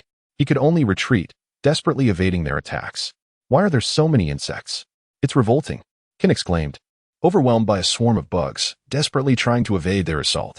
Just as despair began to engulf her, Sasuke broke free from Sakura's grasp and stood before Kin, unleashing a wave of energy that dispersed the insects. Is there any support? We need not waste time here. Let us depart, Tsu remarked, furrowing his brow as he surveyed the surroundings. Have we been discovered? How dull, sneered Yafing, emerging from the thicket alongside Hinata. They made no move to hinder the trio's departure. We entrust you with their care, Yafing said, passing food to Kiba before turning away. Where are you going? Kiba inquired. I still need the scroll of earth. I must complete the examination, Yafing replied earnestly before vanishing into the woods. As the night breeze swayed, the fox material was retrieved, and a bottle of brown dye was purchased from the marketplace to sketch the emblem of the psychic type, infusing it with psychic chakra. The creation of the Pokémon was successful. Ding! Your Casey has evolved into a Youngera. Pokémon, Youngera classification, psychic Pokémon, emits a unique alpha wave from its body, causing pain to approaching foes. Level, 22 type, psychic nature, timid ability, magic guard, immune to damage from sources other than attacks, held item, none moves, Psybeam, bend spoon, disable. Teleport, illusion ray, reflect wall, swap field, mental blade with a great mage at hand, the world is mine. Instant movement combined with field swapping may lack utility in the game, yet in reality, it is undeniably a divine technique, akin to the celestial prowess of Pokémon. Come forth, Steelix, Grimer, and Zubat, as we embark towards the central tower. The night breeze and the foul mud perched atop the head of the great iron serpent, poised to commence their journey toward the central tower. The great bat unfurled its keen wings, soaring into the night sky to undertake a reconnaissance mission. Suddenly, a message resonated from the great bat, indicating the presence of an ambush by a squad of rain ninjas ahead. The night breeze swiftly employed its technique of evasion, gracefully maneuvering through the woods and rapidly approaching the position of the rain ninja squad. The foul mud utilized its abilities to harden and shrink, rendering its form both resilient and diminutive. The great steel serpent advanced slowly, each step creating a powerful tremor, echoing through the forest like the sound of an earthquake. Its body was smooth and robust, akin to a mobile fortress. What manner of beast is this? What shall we do? A rain ninja, filled with terror and anxiety, inquired as he beheld the approaching great steel serpent. Our target is the ninjas from other villages. This creature, composed entirely of steel, cannot be consumed. Let us disregard it and remain concealed to avoid detection. Suddenly, the large-mouthed bat had stealthily inverted itself upon a tree at the heart of the rain ninja formation. Chapter 22. The gamble. The previously unremarkable great steel serpent erupted into action, utilizing its thunder fang to directly assault the nearest rain ninja, who was caught unawares, meeting a swift demise. In an instant, the The serpent's tail swept through, severing surrounding trees. With splinters erupted, and dust filled the air. The rain ninja captain hastily retrieved an umbrella from behind, hurling it forcefully into the sky. The umbrella opened rapidly, and the myriad of shuriken concealed beneath its canopy rained down like a storm, forming a dense web of attacks. The crisp sounds resonated through the forest, mingling with the sharp clangs of metal as they struck the great steel serpent, which appeared to revel in the chaos. The night breeze stirred tumultuously as he swiftly approached the rain ninja captain, utilizing his evasion abilities. His formidable blade sliced through the air like a tempest, effortlessly cleaving the opponent in two. The remaining rain ninja, witnessing the inexplicable demise of his leader and succumbing to the oppressive aura of the great steel serpent, found himself utterly demoralized, consumed by an overwhelming urge to flee this wretched place. In a frenzied dash, he sought to escape the terror-laden forest. Yet, fate proved to be exceedingly cruel. In his desperate flight, he was struck by the venomous fangs of a large-mouthed bat, collapsing to the ground in agony. The night breeze retracted the three concealed umbrellas and a scroll of the earth, leaping gracefully and landing steadily upon the head of the great steel serpent, continuing its advance toward the central tower. Interrupting the discourse of Yashirashi Azuki, an examiner entered the command room of the central tower without prior permission. What is it? We are engaged in a matter of great importance. Yashirashi Azuki glared at the examiner with discontent. I apologize, but please take a look at this, he said, inserting a tape into the player, revealing the scene of the night breeze arriving at the central tower. The footage displayed the night breeze arriving at the central tower, where it leisurely reclined on the head of the great steel serpent, basking in the sun. This spirit beast, at such a young age, possesses such formidable spiritual prowess. Truly, one favored by the third generation, Yashirashi Azuki remarked, licking her lips. Ding. Task. Nin Trials 1 completed. Survived the 5-day challenge. Rewards. 10,000 Rio. Item. Magnet. Skill Disc. Dig. Added to the backpack. Ding. Butterfree leveled up to 25. Ding. Beedrill leveled up to 25. Ding. Gyarados leveled up to 25. Ding. Zubat leveled up to 25. Ding. Grimer leveled up to 25. Ding. Tadpole Mosquito leveled up to 24. Ding. Your Tadpole Mosquito learned Rain Dance. Ding. Houndour leveled up to 24. Ding. Your Houndour learned Flame Fong. Ding. Machop leveled up to 24. Ding. Your Machop learned Leverage Throw. Ding. Steel Serpent leveled up to 23. Ding. Nidoking leveled up to 23. Ding. Gyarados leveled up to 23. Ding. Task. Nin Trials 2. Defeat the opponent to enter the third match. Rewards. 10,000 Rio. Item. Magnet. Skill Disc. Dig. After confirming the subsequent tasks, the night breeze summoned Machop and followed it to a secluded corner, where it practiced various martial arts to pass the time until the arrival of other qualified candidates. Ahem, everyone, it is a pleasure to meet you. I am the Moonlight Swift Wind, tasked with officiating. Before we proceed to the third examination, I require you all to complete a task, announced a ninja with iconic dead fish eyes, resembling the night breeze, stepping forward with an air of apparent fatigue. Moonlight, Swift Wind. Naruto repeated the names of the two incessantly. He is my brother, a special Nin of Konoha, Moonlight Swift Wind, the night breeze directly stated, sparing Naruto the unnecessary depletion of his limited brain cells. So, he is the brother of the night breeze. How intriguing. Indeed, the crowd chuckled. This pertains to whether everyone can participate in the formal examination, Moonlight Swift Wind continued, glancing at the night breeze. Preliminary examination? Teacher, I am somewhat perplexed by your intentions. Why can't we proceed directly to the third examination? Sakura inquired, her voice tinged with concern, fearing that she might falter in the preliminary round and consequently miss the opportunity for the formal examination. Due to the relative ease of the first two tests, an excessive number of participants remain. The third examination will attract a considerable audience, hence it cannot afford delays, and time will be strictly constrained. Those who are unwell or wish to forfeit should speak now, the emotionless Moonlight Gale remarked coldly. As in the original narrative, only Kabuto has relinquished his rights. He then proceeded to announce the matchups. 1. Uchiha Sasuke vs Ikado Gara 2. Sokka vs Yamanaka Ino 3. Haruno Sakura vs Nara Shikamaru 4. Tintin vs Temari 5. Nara Shikamaru vs Kin Tsuchi 6. Uzumaki Naruto vs Inazuka Kiba 7. Hyuga Hinata vs Hyuga Niji 8. Gaara vs Rock Lee 9. TS versus Akimichi CHG10. Moonlight Night Wind versus Kankuro. Upon witnessing this match card, which echoed the original narrative with uncanny precision, Night Wind lost interest in further observation and chose to depart, intending to contemplate the ensuing plot. However, he found a flicker of intrigue regarding the impending battle between Gaara and Rock Lee, for it was to showcase Lee's debut at his zenith. As the night breeze traversed the corridor leading to the arena, it stumbled upon Tian, curled up in a corner, sobbing softly.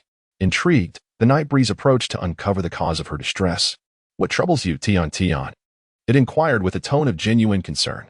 Ignoring the night breeze, Tian wiped away the tears from the corners of her eyes and prepared to depart. "Is it because you lost to Shoju? Is it not merely a game?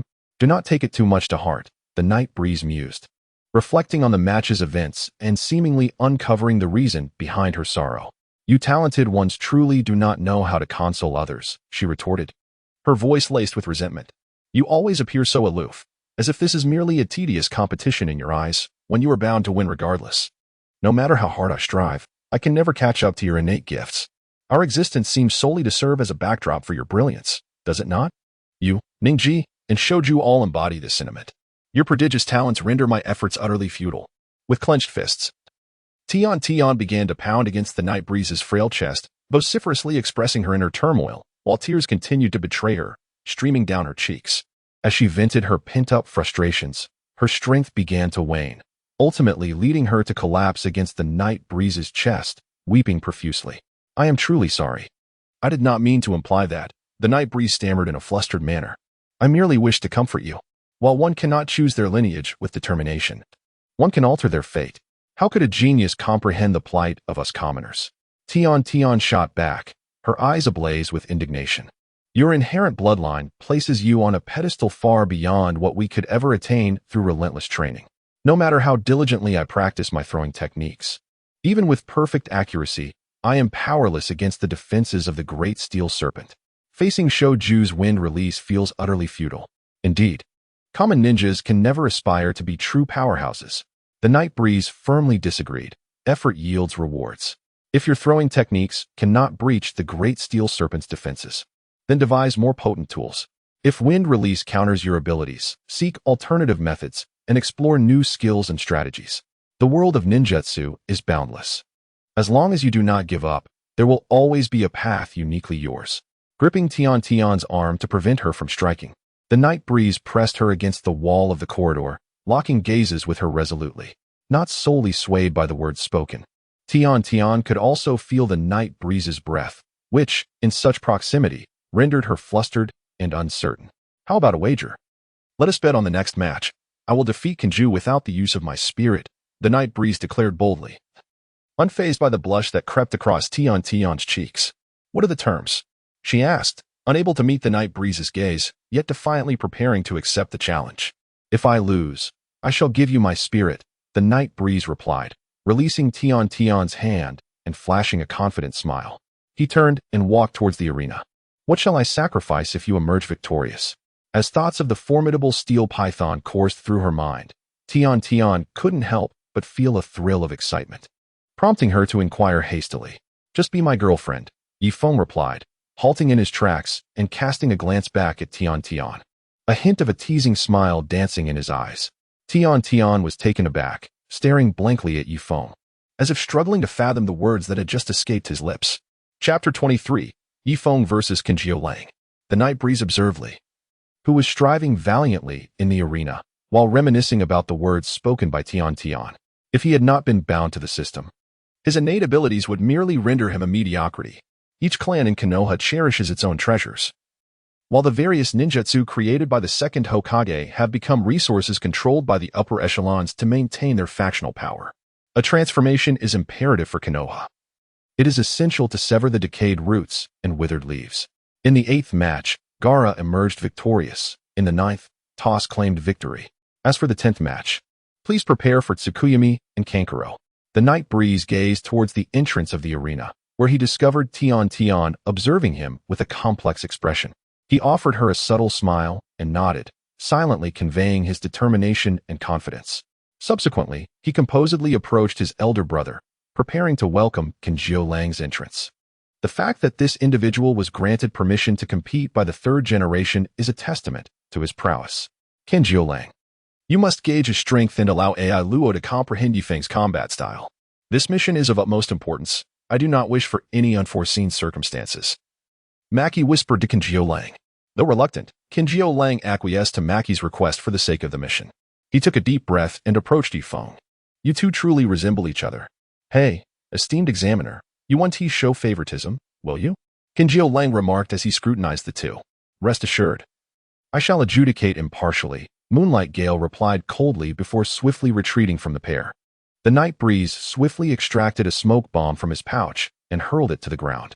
Upon witnessing this, Kankuro quickly leaped back, searching for the silhouette of the night wind. Remaining composed, Kankuro took a step back while scanning his surroundings for any sign of the night wind. Just as he was scrutinizing the area, the night wind surged forth from the shrouded smoke. How had to charge head-on after releasing that smoke bomb? Remarked Gaara from the stands, astonished. The night wind surely has a strategy. We must trust in his strength. Despite being unaware of the night wind's intentions, Naruto held unwavering faith in his prowess. Perhaps it is to conceal the night wind's spirit, Sasuke speculated, recalling the tactic employed during the battle with Zabuza. Though the night wind has not summoned any spirits, there are two figures of him amidst the smoke, Hinata observed, activating her Byakugan to scrutinize the battlefield. What is the night wind up to? Does he believe that Kankuro doesn't need to use spirits at all? Gaara inquired anxiously. Even when battling a rabbit, one must exert full effort. The night wind may be overestimating his abilities, Shino commented, offering his assessment. Just as the discussion swirled among the onlookers, the night wind had already reached Kankuro, executing a horizontal slash. Kankuro prepared to evade, but at that moment, several shurikens soared from the obscured smoke, hurtling towards Kankuro. With his hands crossed defensively before him, Kankuro managed to block the shuriken's assault. Ninja techniques can be quite bothersome, he mused. Using a secret technique, he unleashed shuriken from his mouth, targeting the night wind directly. The tension in the air was palpable as the confrontation escalated. The night breeze dissipated into a wisp of smoke. Could it be a shadow clone? Then the shuriken just launched must be the true form of night wind. Kankuro pondered within. Utilizing the secret technique of toxic smoke bombs, Kankuro swiftly activated his joints, hurling a barrage of poisonous smoke bombs. This maneuver not only obscured the opponent's vision but also incapacitated them with toxin, even if the adversary possessed some resistance to poison. The flowing toxic smoke would lead them to night wind, a strategy that yielded multiple advantages. Is that person truly human? Just now, they launched kunai from their mouth. And now their joints can open. Naruto gaped in astonishment at the unfolding scene. This must be the puppet master of the Sand Ninjas. Sakura recalled the information from her studies. Puppet master? Was that ever covered in class? Naruto racked his brain for recollection. That's because you weren't paying attention in the first place, Shikamaru remarked lethargically, observing the match. Shikamaru, how can you criticize me? You sleep through every class as if you know anything, Naruto retorted. Boom.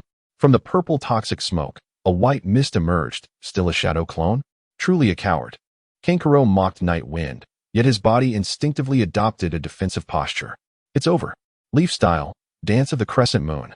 The triple illusion struck Kankuro's shoulder, the executioner's blade embedding itself. Yield, or you shall perish, night wind urged, retracting his blade. Unexpectedly, Kankuro's arm elongated, ensnaring night wind firmly, rendering him immobile. Gradually, the sand layer on Kankuro's face peeled away, revealing the original form of the crow puppet. Yield, or you shall perish, echoed from the bandages behind the crow, which then fell away. The true Kankuro emerged, returning night wind's words with unaltered precision. The poison cone from the crow puppet gradually extended, aiming for the throat of night wind. Night wind, surrender quickly. Sakura's powerful voice cut through the air, blushing in embarrassment as everyone turned to look at her. She retreated behind the crowd, seeking refuge. Night wind, give it your all. This isn't your true strength. Counterattack swiftly. Naruto cheered for night wind. Yet, it seemed that victory was still elusive. Ten, originally gripping the railing tightly, felt her strength wane, her head drooping as she ceased to watch the arena. Though the ninjas of Konoha may not possess exceptional strength, they certainly exhibit a commendable spirit. Let us see whether your resolve is stronger than my poison cone. The secret technique, mouth poison cone, suddenly pierced Night Wind's throat, yet there was no gory spectacle to behold. The onlookers remained in stunned disbelief, unable to comprehend the scene before them. Bang! What? It was merely a shadow clone? A bewildered Kanjiro stood frozen, a chill running down his spine. Bang! The stones at his feet shattered, releasing a cloud of smoke as Nightwind confidently positioned the decapitating sword against Kanjiro's neck. Realizing the transformation technique, Kanjiro stared in astonishment at Nightwind. The primary task of a ninja is to gather intelligence. Your attire, the cat-eared cloak, is traditional for puppet masters. And carrying such a large object without utilizing it raises suspicion, does it not? Nightwind calmly explained, the sword still pressed firmly against Kanjiro's throat, preventing any movements from him. I have heard of the Moonlight Clan. Your swordsmanship is no match for your brothers, Kanjiro remarked, glancing at the distant Moonlight Shippu before turning his attention to his mentor, Maki. Maki exchanged a look with the disdainful Gaara before shaking his head at Kanjiro, signaling that further combat was unnecessary and that he should conserve his trump card. I concede, though reluctant. Kanjiro slowly raised his right hand to indicate his surrender to the referee. Victory goes to Nightwind, announced Moonlight Shippu, approaching the two with a solemn demeanor.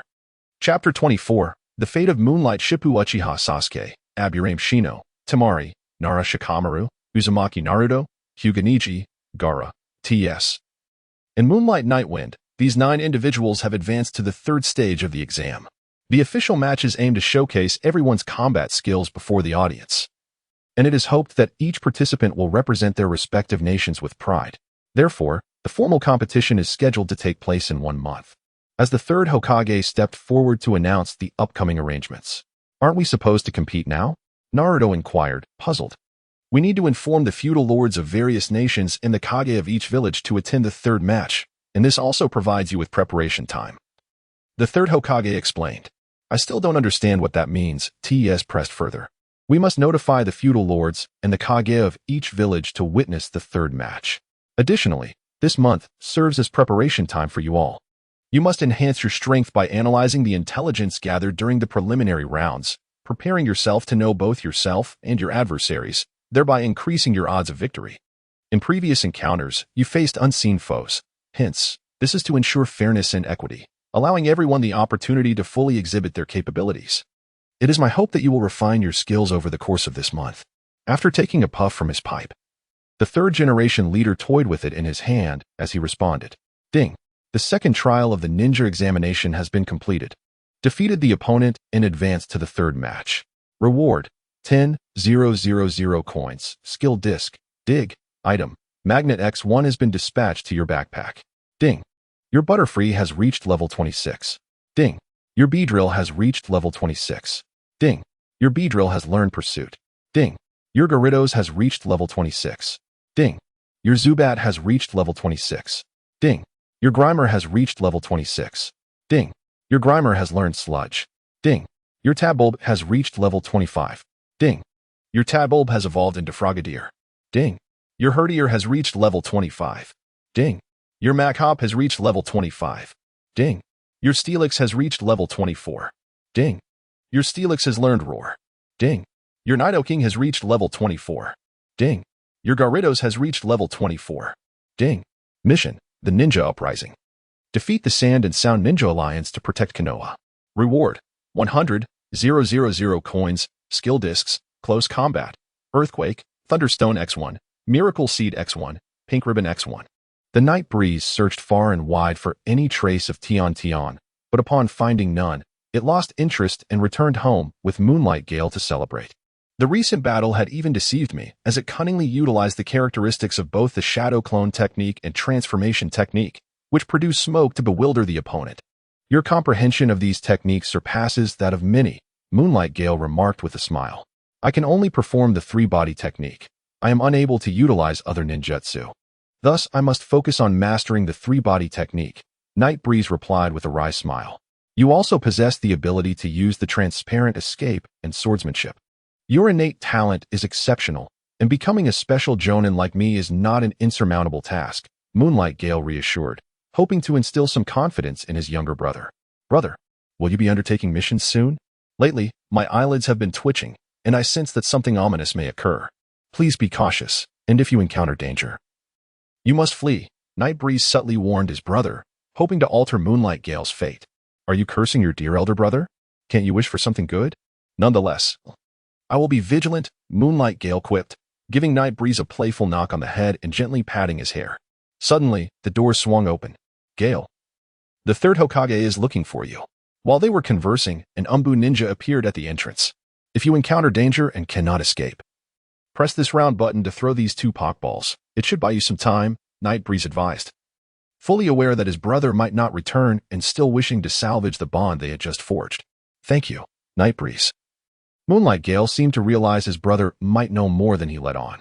Casting a glance at the Umbu ninja behind him, he refrained from inquiring further and accepted the 2 Pokeballs.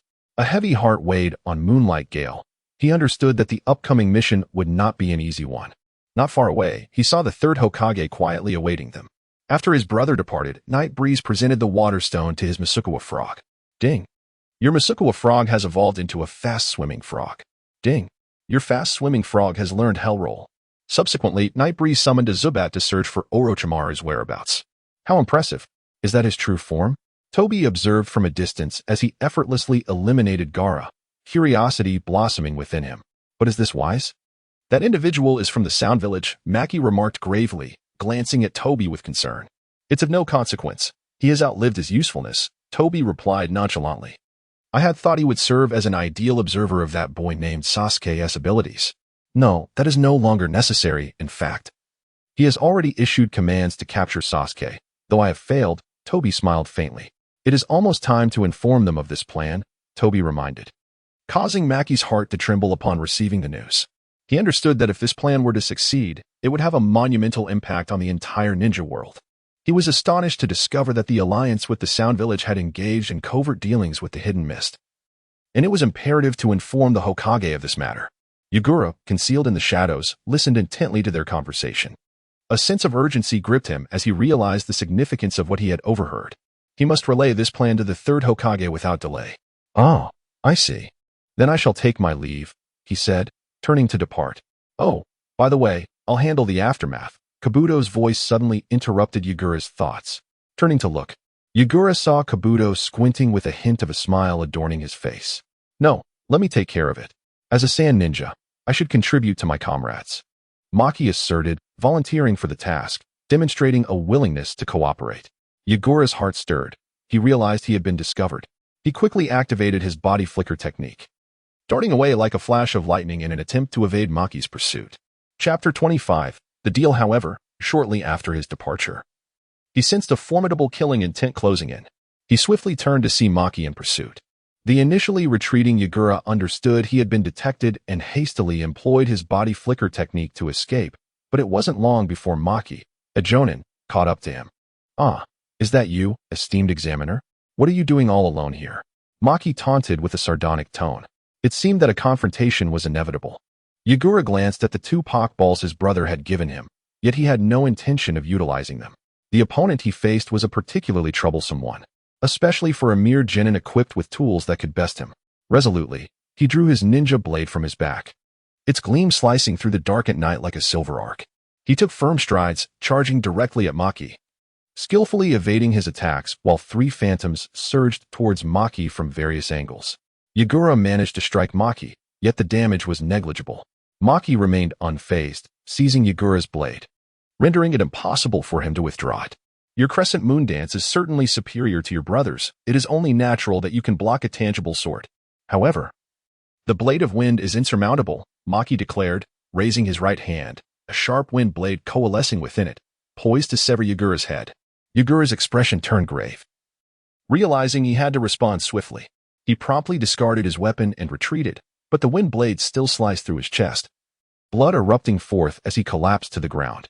Discarding your weapon does not befit a competent ninja, Maki sneered, mockery glimmering in his gaze.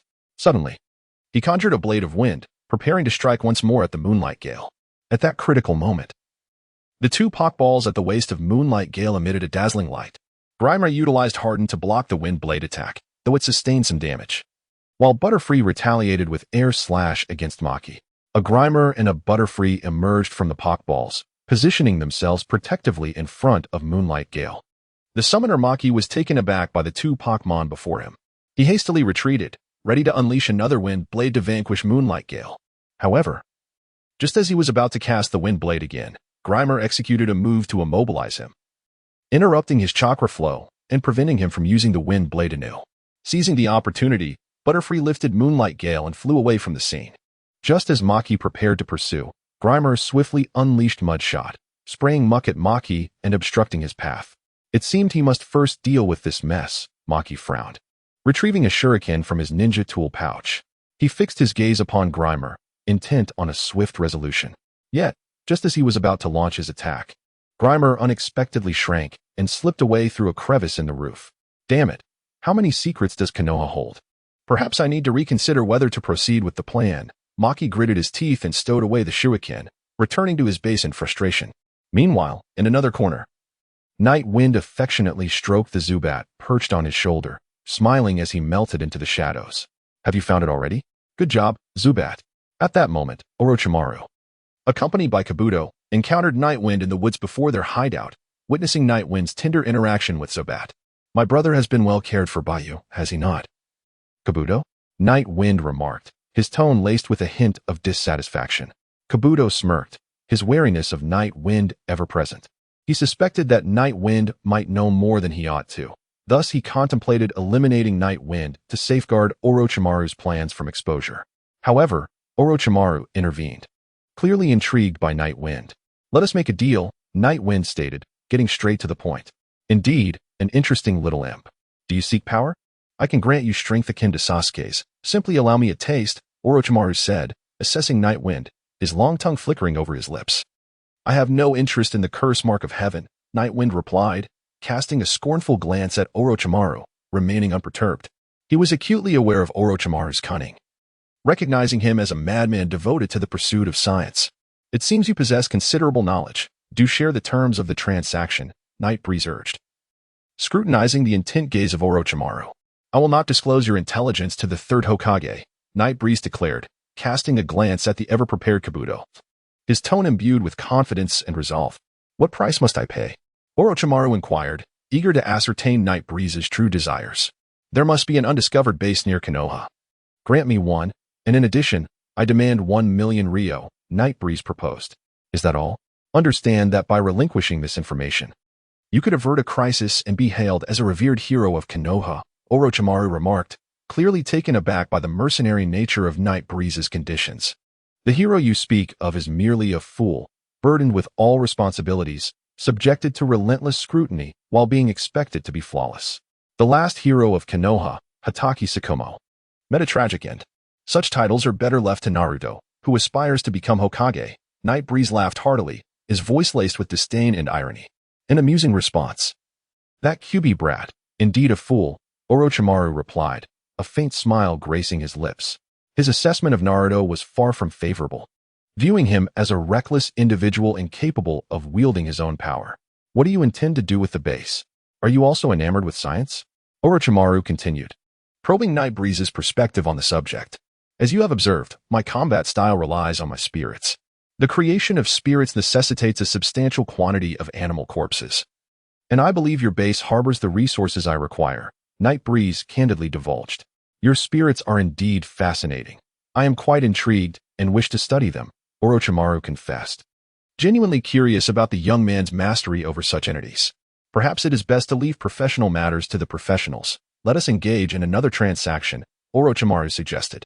Night Breeze smiled slightly, acknowledging Orochimaru's research capabilities. Terms, not price, he clarified. Nanny, you spoke of terms, Orochimaru responded, momentarily bewildered by Night Breeze's correction. As for the price, how about I give you Sasuke? Night Breeze continued, disregarding Orochimaru's astonishment. Why would you offer me Sasuke? Is he not your comrade? Few would betray their teammates under the will of fire. Clearly, you are not one of them, Orochimaru queried, recovering from his shock. Perplexity etched across his face. Where leaves dance, the fire thrives eternally. The flame shall continue to illuminate the village and nurture the budding new leaves. A commendable resolve, yet actions betray words. Decayed leaves linger upon the tree, still drawing sustenance. The older generation has clung to power for far too long, and this, I presume, aligns with your purpose in this endeavor. At the very least, our objectives converge on this point. Sasuke, the unfortunate victim of Konoha's authority, is blinded by hatred. There is little left for Kakashi-sensei to impart.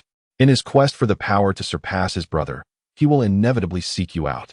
I merely extend a favor, promising not to intervene in his pursuits. Night Wind gazes into the distance, where the statue of the third Hokage on Hokage Rock narrates his thoughts. Do you truly trust me? Are you not apprehensive of my potential harm to Sasuke? I have faith in Sasuke. Just be wary of not falling victim to him. Furthermore, Night Wind glanced at Orochimaru's companion, Kabuto, choosing to withhold further revelations. The Night Breeze retrieved the serpent's corpse, which had been slain in the previously cursed forest. Subsequently, he procured a vial of purple dye from the marketplace and meticulously crafted a poison emblem. After infusing it with a trace of chakra, he fashioned it into a spirit egg and tossed the egg, along with a spirit ball and the dye, to Orochimaru. Space-time ninjutsu. This summoning technique bears a striking resemblance to the Edo Tensei. Orochimaru mused silently as he caught the spirit egg. By infusing a portion of chakra daily, it shall hatch in a week and will be entirely obedient to you. I hope you will treat it well, Night Breeze advised Orochimaru. These 2 scrolls contain 2 million ryo, and one details my stronghold within the land of fire. All are yours, Orochimaru replied with a calm demeanor. May our collaboration be fruitful. We shall meet again, Night Breeze stated as he turned to depart. The intriguing young man left, while Orochimaru, accompanied by Kabuto, returned to their base. As the Night Breeze returned home, Badaidi and Shoyuni had successfully rescued Moonlight Wind. Night Breeze took out 2 orange fruits and shared them with Badaidi and Shoyuni to restore their strength, urging Badaidi to continue using sleep powder to lull Moonlight Wind into slumber. After tending to Moonlight Wind's wounds together, Night Breeze retired to his own room for rest. Time passed gradually, and before they knew it, the day of the official competition arrived. The quarterfinal matchups were as follows. 1. Naruto Uzumaki vs Neji Hyuga 2. Sasuke Uchiha vs Shino Aburame 3. Temari vs Shikamaru Nara 4. Moonlight Night Breeze vs Gaara as in the original story. Naruto and Temari emerged victorious in the first and third matches, respectively, while Sasuke forfeited due to the repercussions of his cursed seal. The highly anticipated 4th match was about to commence. The clash between the 2 rookie kings of their respective villages had finally begun, with ticket prices skyrocketing to exorbitant levels. I had initially held high hopes for the Uchiha clan's prodigy, yet after waiting so long in vain, I was left disappointed. Had it not been for his handsome appearance, I would have written him off entirely. Who do you think is more formidable? In my opinion, Gaara's sand techniques are superior. From the last match, although Night Breeze's phasing ability is impressive, his martial arts cannot overcome Gaara's prowess. Lee's limbs were rendered useless. Hey, we are from the same village. Let's not inflate his ego. How dare you criticize me? I heard the odds at the casino have reached 110. Why not support Moonlight Night Breeze? Supporting our own in silence is sufficient. Who would risk their finances? It's a surefire investment. Hehehe. I wagered 100 ryo on Gaara's victory. What did you just say about me? How dare you? Can we still place bets at that casino? Go for it, Night Breeze. Show that browless wonder your true strength and avenge the thick-browed one. Naruto shouted to Night Breeze on the battlefield. Naruto, be quiet. The Kazekage is still here. Do you wish to incite a war? Sakura furiously reprimanded Naruto with a swift blow to his head, silencing him. The Night Breeze glanced at Naruto's antics, its gaze sweeping over the audience, landing upon the wheelchair-bound Lee and the ever-timid Tintin behind him. Their eyes met briefly, but Tintin hurriedly averted her gaze from the Night Breeze. The Night Breeze found a certain delight in this sensation. The Night Breeze shifted its gaze back to the arena, where Noara Jinkin had arrived at the dojo to declare the commencement of the match. The cheers from the audience echoed incessantly, while the Night Breeze employed a technique of invisibility, seeking an opportune moment to strike.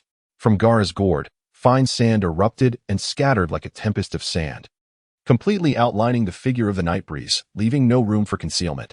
The Night Breeze remained utterly unperturbed as he calmly dispelled the state of invisibility. He retrieved a Pokeball from his waist. So it can be done this way. This Gaara is truly remarkable. Perhaps my bug-type Pokémon can achieve something similar. Shino pondered. It's all right. After all, Night Breeze's secret weapon is those extraordinary Pokémon. I wonder which one he will employ to vanquish the browless Naruto. He remained steadfast in his belief in Night Breeze's prowess. Steelix, it shall be you, Night Breeze whispered, casting the Pokeball, and a colossal figure, towering over 9 meters, materialized on the battlefield. The Night Breeze gracefully alighted upon the branches of the trees, providing a vantage point from which he could keenly observe the entirety of the match. Lee, do you believe the steel serpent can emerge victorious? Inquired Hyuga Niji, addressing the spirited Lee, who was engaged in combat with a snake. Both contenders were epitomes of absolute defense. The steel serpent relied on its formidable physique to engage in direct confrontation, while Gaara's sand focused on dispersing force, employing a strategy of yielding to overcome rigidity. Each approach possessed its own advantages and disadvantages. However, based on prior battles, the steel serpent's attacks seemed rather feeble, likely incapable of breaching Gaara's defenses. The outcome hinged upon whether Gaara could penetrate the steel serpent's guard. After a lengthy contemplation, Lee concluded, I believe Gaara holds a slight advantage. Steel serpent, harden yourself, commanded Night Breeze as he directed Gaara's sand towards the steel serpent. The sand swiftly coalesced into a chain around the serpent's neck, attempting to restrain it. The chain tightened rapidly, yet the steel serpent effortlessly broke free by hardening its body. The serpent's tail then swept violently towards Gaara. Remaining composed with arms crossed, Gaara's gaze remained fixed upon Night Breeze. In that fleeting moment, the grains of sand beside him rapidly solidified, forming a robust sand wall that thwarted the steel serpent's assault. The spectators outside erupted in a cacophony of discussion, their excitement palpable, with wagers being placed fervently. Many had anticipated that Night Breeze would solely rely on his family's unique techniques and swordsmanship.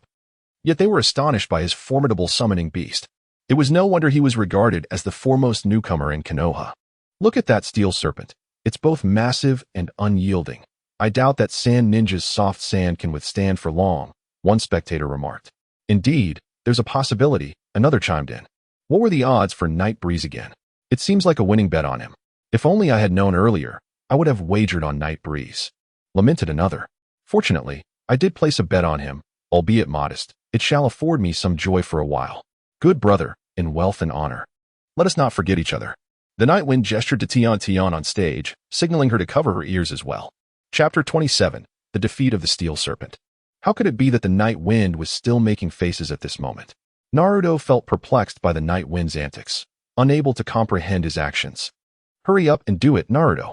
The Night Wind wouldn't engage in such trivialities. Shikamaru astutely recognized the Night Wind's intention and promptly covered his own ears, urging Naruto to do the same. With Shikamaru's clever prompt, Tian instinctively covered her ears, and the crowd remained oblivious to any underlying scheme. What is happening? Are we like animals in a zoo? It's unbearably loud. The steel serpent unleashed a piercing sound. The Night Wind observed the commotion in the audience, expressing his impatience. An intolerable high-frequency sound wave emanated from the steel serpent's mouth, prompting the crowd to cover their ears and scream loudly in an attempt to mitigate the auditory assault. Only Gaara remained unfazed, arms crossed defiantly, with sand particles solidifying into earplugs that blocked the sound. How pretentious. Were it not for the absence of Sasuke? Would you dare to act like a king among the sand shinobi? Aren't you afraid of being struck by lightning? The Night Wind remarked. As the steel serpent struck Gaara with its electrified fangs, Gaara remained indifferent, arms still crossed, as he faced the ferocious assault. Sand particles gathered around him, swiftly coalescing into a robust sand wall that repelled the serpent's sharp fangs, leaving Gaara unharmed. The sand wall dissipated quickly, returning the grains to the earth. The steel serpent, having lightened its body, aimed to bind the Night Wind, disregarding its failed attack as it continued to issue commands. Suddenly, the serpent shed part of its heavy metal, increasing its speed dramatically. It circled around Gaara, preparing to execute its binding technique. Sand binding coffin. Gaara scrutinized the serpent's movements, maintaining his arms crossed while subtly controlling the sand. Just as the steel serpent was about to ensnare Gaara, its motion abruptly halted, as if a powerful gravitational force had firmly bounded, preventing any further advance. Steel serpent, finish him off. Naruto shouted anxiously from the stands. Steel serpent. Can your head still move? Use dragon breath. The Night Wind furrowed his brow, sensing something amiss with the steel serpent. While the cause remained elusive, adapting the strategy seemed far more prudent than adhering to the original plan. The steel serpent understood immediately. It began to gather energy for dragon breath, preparing to unleash its attack. At the critical moment when the dragon's breath was about to erupt, a colossal pillar of sand suddenly surged from the ground, pressing against the jaw of the great steel serpent. The emergence of this sand column caused the serpent's attack to veer off course, as the destructive force of the dragon's breath struck nothing but air. The great steel serpent employed a technique of metal lightweighting, and in that instant, Nightwind discerned the underlying issue. Each joint of the serpent was filled with an abundance of sand, rendering it immobile. Nightwind swiftly issued commands. But it was too late. The sand waterfall heralded the demise of Gaara as his palms struck the ground, causing the earth to undulate like silk. A torrent of sand particles surged forth from the depths, engulfing the great steel serpent's form. Subsequently, the soft grains of soil pressed down fiercely, and even the metal encasing the serpent could scarcely withstand the onslaught. The serpent's roar reverberated across the battlefield as it thrashed wildly, attempting to break free from the grip of the sand waterfall. Yet, the grains, like sentient beings, clung tenaciously to each joint of the serpent, denying it a moment's respite. The pressure of the sand intensified, causing the serpent's body to emit cracking sounds, as if it were on the verge of being crushed into fragments. The great steel serpent, in a bid to harden itself, turned its gaze toward Nightwind, its eyes filled with unwavering determination. The night breeze stood at a distance, observing the scene with a furrowed brow. He realized that the hardening of the great steel serpent, coupled with his commands, did not herald the hope of victory. Rather, it exacerbated the serpent's plight. Gripping the blade of his executioner's sword tightly, he widened his eyes and resolutely commanded the great steel serpent to unleash a cataclysmic explosion. With a resounding crack, the serpent's body began to emanate a blinding white light, akin to a bomb on the verge of detonation. This was its final vestige of pride. Meanwhile, Gaara sensed the ominous aura and halted the sandstorm's procession, urgently coalescing a shield of sand to withstand the impending force of the explosion. Boom! A mushroom cloud rose from the center of the great steel serpent, the tremendous explosion causing the ground to tremble beneath the spectators' feet, who were instantly toppled by the fierce shockwave, scattering in panic. Young onlookers were swept up by the violent gusts, thrown into disarray. Fortunately, Kakashi, Guy, and other elite shinobi swiftly intervened, rescuing them from peril. As the dust began to settle, the great steel serpent lay incapacitated, caught in a whirlpool of battle, while Gaara's sand shield lay shattered, reduced to mere fragments.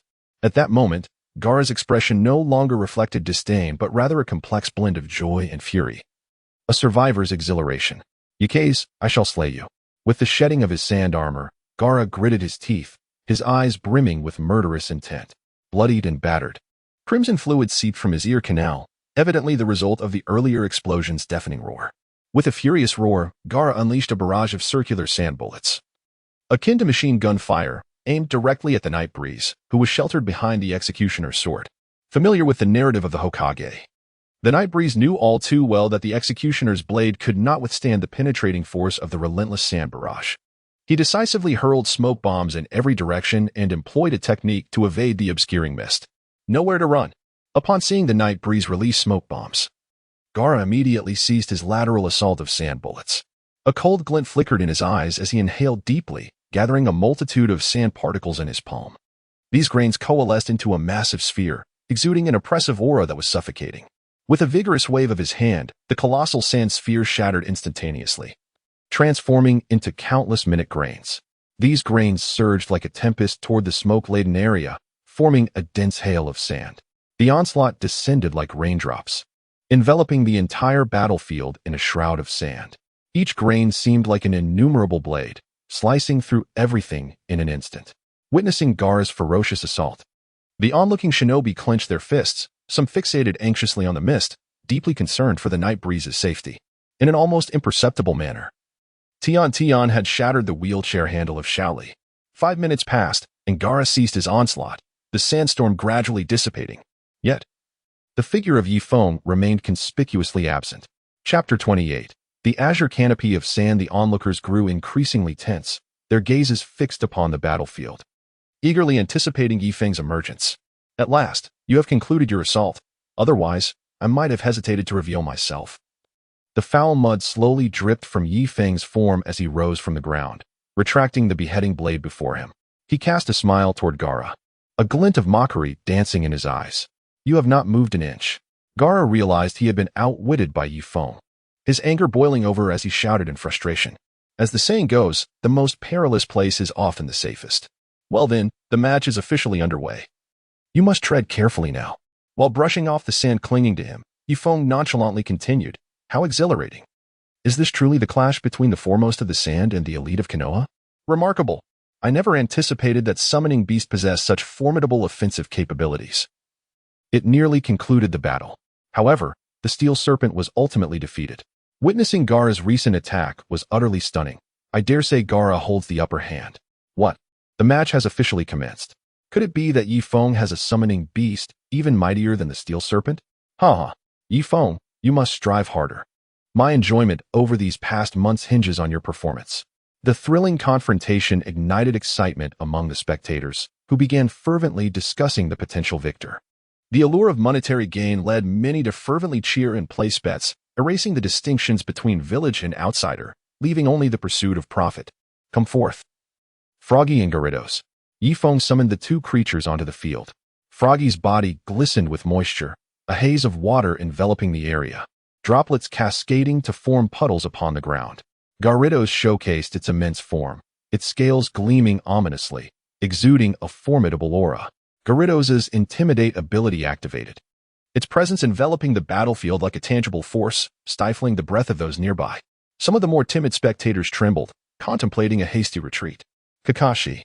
As a seasoned jonin who had faced countless life-and-death battles, too felt the oppressive weight emanating from Gyarados. The terror of its Intimidate ability was palpable. Froggy unleashed Rain Dance, while Gyarados employed Whirlpool. Gaara, momentarily daunted by Gyarados' imposing presence, found himself momentarily distracted. Meanwhile, Yi Feng deftly produced a Rain Ninja umbrella from his waist. Following Yi Feng's command, Froggy's moisture intensified, causing the battlefield's temperature to plummet as a thick mist enveloped the area. Drip, drip, a raindrop landed upon Gaara's nose. He looked skyward, where delicate strands of rain formed an intricate web, cascading from the clouds to the ground below. In the blink of an eye, the sound of rain coalesced into a resounding roar, as the heavens seemed to split open with countless fissures, unleashing torrential downpours that cascaded to the earth like a waterfall. In an instant, small puddles began to gather on the ground. Gaara, confronted by this sudden deluge, felt the remnants of his sand armor dissolve into muddy water. His expression grew serious as he hastily summoned sand to form an umbrella to shield himself from the rain. Before long, the puddles at Gaara's feet began to merge, forming a swirling vortex that ensnared him within its grasp. Meanwhile, the Gyarados responded by opening its massive jaws to draw in the surrounding moisture. A whirlwind of air erupted from its mouth, imbued with a formidable suction. The water vortex rapidly expanded, trapping Gaara as his body became ensnared by the force of the water. So this is the secret weapon Nightwind employs against Gaara. It seems only Nightwind could accomplish such a feat. Shikamada leaned against the railing, his fingers gently tapping it. A glimmer of admiration mingled with a hint of resignation in his eyes. What are you talking about? Naruto frowned, perplexed by Shikamaru's words. It's the water. The sand soaked with moisture becomes heavier and more brittle, Shikamaru explained with a languid demeanor. Although still confused, Naruto smiled. But that's advantageous for Nightwind, right? In the midst of the vortex, Gaara unleashed Desert Wave, erecting a protective barrier to counter the swirling tide's assault. He then summoned an immense amount of chakra, forcefully striking the ground with both palms. The earth trembled as the deeper sands were drawn forth by Gaara, forming a colossal wave of sand that enveloped the water-eroded grains. You shall not triumph so easily, Nightwind commanded, perched atop Gyarados. Frogadier, use water gun. Gyarados, unleash waterfall. Gyarados gathered the currents, drawing the rainwater to create an upward surging waterfall. As Gyarados surged against the current, it propelled the water with tremendous force, matching Gaara's Desert Wave in a spectacular clash. A striking tableau of sand and water emerged, sharply delineated in this fierce confrontation. In this intense duel, Frogadier's water gun shot forth like bullets from a sniper rifle, piercing through the soaked sand grains and striking the unprepared Gaara. Though Gaara endured the onslaught of the water gun with minimal damage, he persevered, manipulating the sand to form a dome that enveloped the entire arena. These newcomers are remarkably powerful. The former's ninjutsu can alter the weather, while the latter counters with a cloud of yellow sand. Is this truly within the capabilities of a mere genin? How can we even watch the match like this? Is this what it means to watch a game? This ninjutsu is comparable to Pain's Rain Tiger at will. Orochimaru, disguised as the fourth Kazekage, mused while outwardly complimenting the third Hokage on Nightwind's prowess. The third Hokage reciprocated with polite praise for Gaara's adaptability. A harmonious scene unfolds, where all are well. Within the azure expanse of sand, a sudden flutter signifies the arrival of a large bat, stealthily aiming for Gaara's neck. Yet, the sand from Gaara's gourd swiftly spreads, effectively thwarting the bat's assault. Just as Gaara exhales in relief, a sharp strike emerges from the opposite direction, nearly grazing his shoulder. Fortunately, the sand solidifies rapidly, intercepting the attack and leaving only a faint scratch. The strangeness does not cease. Gaara's brow furrows slightly as he senses that the sand has intercepted something. The sound is faint and indistinct, but a foul, decaying odor infiltrates his nostrils. In the enveloping darkness, Gaara feels as though he is ensnared in an endless abyss. The air is thick with peculiar noises, rendering him vulnerable to sudden attacks, accompanied by an unbearable stench. All of this tests Gaara's heightened senses. Having been accompanied by solitude since childhood, he is accustomed to the night, yet now the darkness feels profoundly alien, akin to a ferocious beast poised to devour him. Unbeknownst to him, fear creeps in silently, and Gaara begins to feel trepidation. Suddenly, a brilliant flare illuminates the surroundings, revealing a familiar visage, Nightwind. Ah, Gaara, are you weeping? If you are afraid, then concede. With so much sand at your command, which could collapse at any moment, can your chakra withstand it? Or are you preparing to summon Shikaku? Nightwind's words strike Gaara's heart like a dagger. You scoundrel, I will slay you. Gaara's fury ignites, dispelling the fear that had previously enveloped him. Despite the exhausting drain on his chakra, the spirit of Shikaku stirs restlessly within him, becoming increasingly difficult to suppress. Yet he resolves not to retreat. He decides to counterattack, propelled by the light of the flames. On this dark and windy night, when chaos reigns, the righteous battle commences. Nightwind hurls the torch into the air, and a dazzling light rapidly expands. In the embrace of the night breeze, the ethereal spirits flickered in and out of existence, reminiscent of phantoms before the gaze of Gaara. Among them were the likes of Butterfree, Beedrill, Gyarados, Zubat, Grimer, Frogadier, Herdier, Machop, Nidoking, and Tyranitar, except for the immobile Steelix. The spirits of the night assembled in a formidable array, poised to deliver an unforgettable onslaught to Gaara. As the torch fell to the ground, scattering its final glimmers of light, the world succumbed once more to darkness. Within this shrouded realm, the spirits of the night displayed their true prowess through impeccable coordination and overwhelming force. Zubat fluttered its wings, employing ultrasonic waves to locate Gaara and his sand, transmitting the information to Tyranitar. Acting as a relay station, Tyranitar utilized alpha waves to convey the data into the minds of the other Pokémon. After a brief moment of locking onto their target, Gyarados surged into action. It opened its massive maw, unleashing a torrent of salt water from its abyssal depths, aimed directly at Gaara's visage. The briny water carried the essence of the sea, prompting Gaara to become acutely aware of the impending assault. His sand swiftly congealed into a robust barrier, successfully deflecting the saline strike.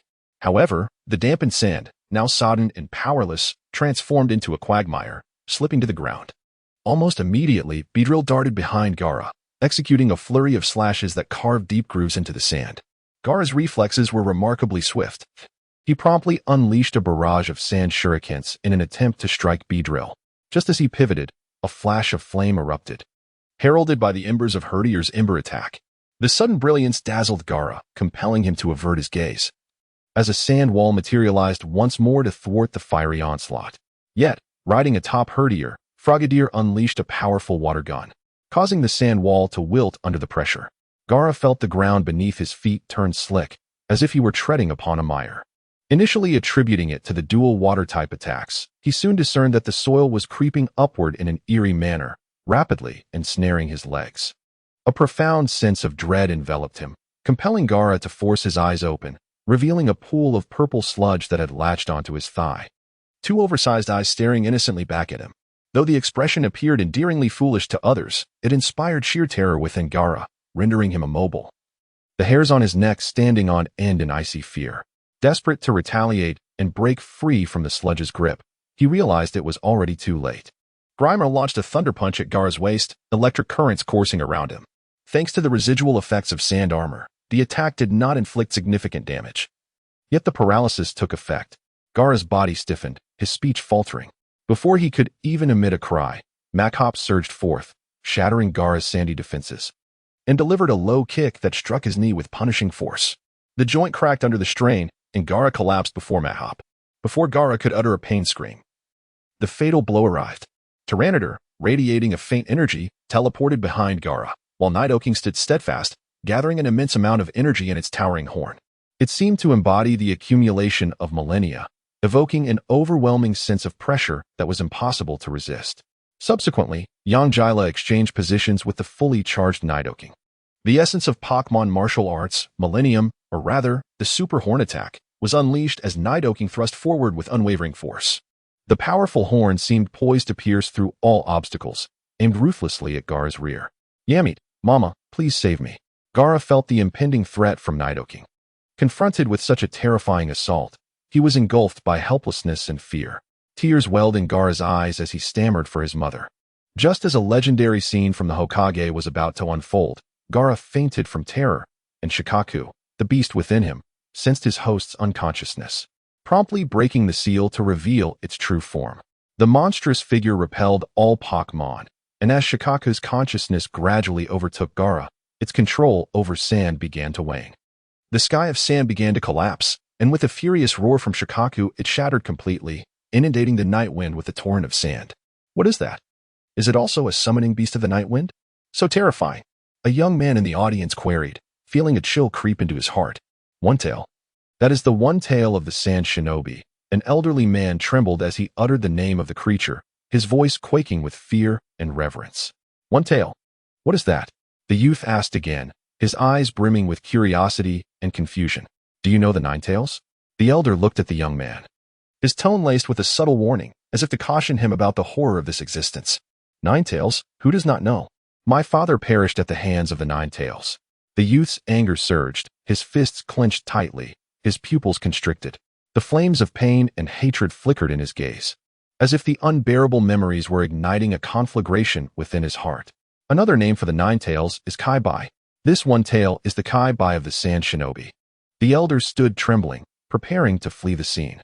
Though his legs were no longer nimble, the terror within propelled him to move with the agility of his youth.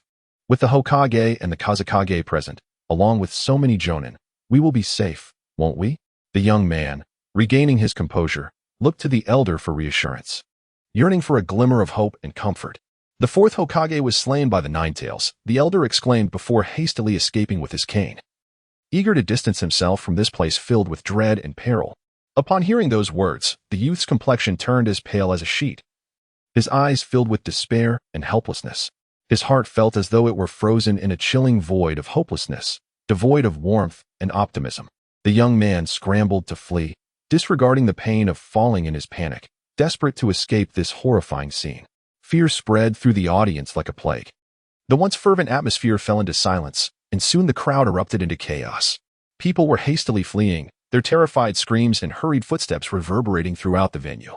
Chapter 30. The initiation of the Leaf Destruction Plan. The fourth Kazekage, Sarutobi Raizen, glared at the fourth Wind Shadow, conveying his displeasure at the chaos his subordinate had wrought. You have created a significant mess, so why do you not act swiftly to rectify it? I understand, the fourth Wind Shadow replied, rising with the swiftness of a lightning strike, and seized Sarutobi Raizen with remarkable speed. A common kunai was pressed against the throat of the Hokage. What are you doing? Wind Shadow? I instructed you to deal with Shikaku, yet here you are, ambushing an old man like me. Sarutobi Raizen's mind raced with a torrent of thoughts. Maintaining the composure befitting a Hokage, he continued, Lord Wind Shadow, what is the meaning of this? Do you wish to provoke a war between our nations? Resorting to violence will only lead to greater chaos and suffering. We must aspire to peace, resolving our differences through negotiation to achieve enduring tranquility.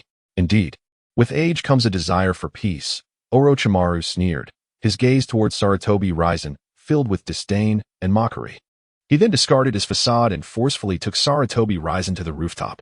In the stands, the lurking sound ninja employed illusions to render the audience unconscious. Simultaneously, the quartet of sound ninja evaded the Umbu's attacks, reaching the rooftop to activate the four purple flames formation. Orochimaru, I have always known this day would come. Yet my head is not so easily claimed. The third Hokage, initially forlorn, suddenly opened his eyes, determination flickering within them, as if heralding the commencement of a fateful battle. Noticing his mentor's resolve, Orochimaru unhesitatingly plunged a kunai into his palm, symbolizing the severance of their master-disciple bond. He then released his grip on the third Hokage, stepping aside in preparation for the impending confrontation. I know you are not one to seek vengeance. You possess no ulterior motives. The two faced each other atop the roof, the atmosphere thick with tension, their gazes intertwined, hinting at the imminent clash. Ah, well, there are indeed some purposes, Orochimaru replied with excitement. If I had to articulate it, I find moving things rather fascinating. Static objects can be rather dull, like a windmill that rarely turns. Though it may spin slowly at times, it hardly merits attention. Now, fueled by the winds of destruction upon Konoha, I shall set the windmill in motion. Meanwhile, in a secluded corner outside the village, a rabbit arrived at its secret lair, only to find the earth beneath its feet softer than the day before. Sensing no immediate danger, the allure of food ultimately overcame its innate caution, and it began to leisurely graze on the grass. Suddenly, a sharp claw burst from the ground, sending the rabbit into a panic as it hurriedly leaped away. The hole continued to widen, the ground collapsing around it until it reached a diameter of 2 meters.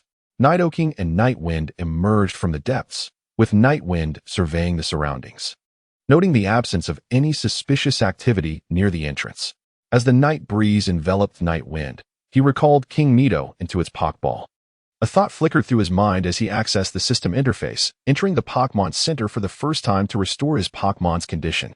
With the familiar melody reaching its conclusion, Nurse Joy meticulously healed all of Nightwind's Pokémon and returned them to him. As the night breeze withdrew, the system interface emerged, revealing the map entrusted to him by Orochimaru. He meticulously studied the markings upon it.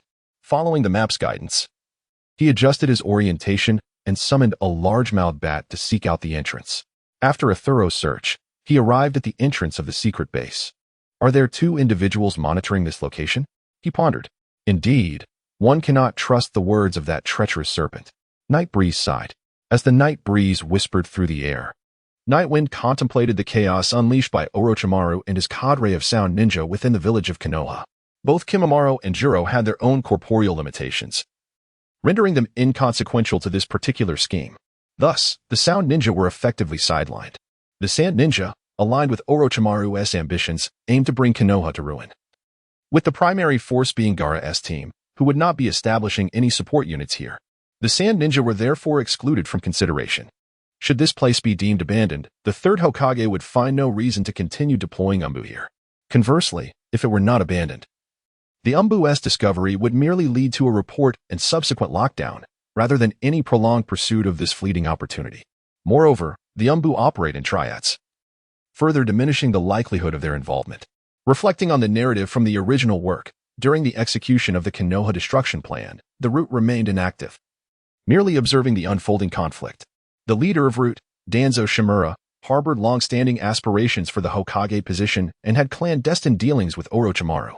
Given this context, Nightwind found it entirely reasonable to surmise that Orochimaru would reach out to Root to eliminate this unpredictable variable. The Night Breeze began to contemplate the strategies available to him. He could utilize the technique of invisibility to evade the pursuit of ordinary ninjas, while his companion, young Jila, could assist him in escaping perilous situations.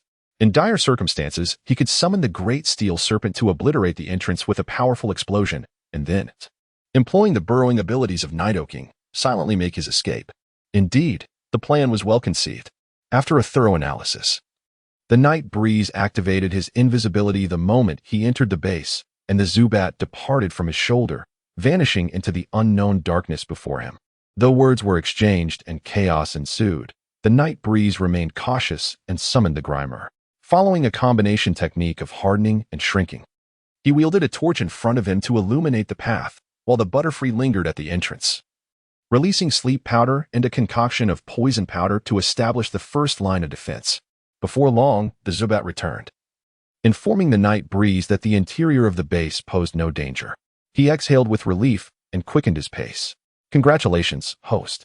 You have acquired materials: Snake X1 Scorpion X1 Trash X1 Electrified Metal X1 Bear X1 Lizard X2 Egg of Life X1. After a thorough search, the Night Breeze joyfully discovered the Egg of Life, feeling an immense sense of satisfaction and delight. He couldn't help but muse that for peculiar and extraordinary items, one must seek out Uncle Snake. Is there another secret chamber? He received a message from Zubat and, without hesitation, drew his decapitating sword, striking fiercely against the stone wall beside him. Clang!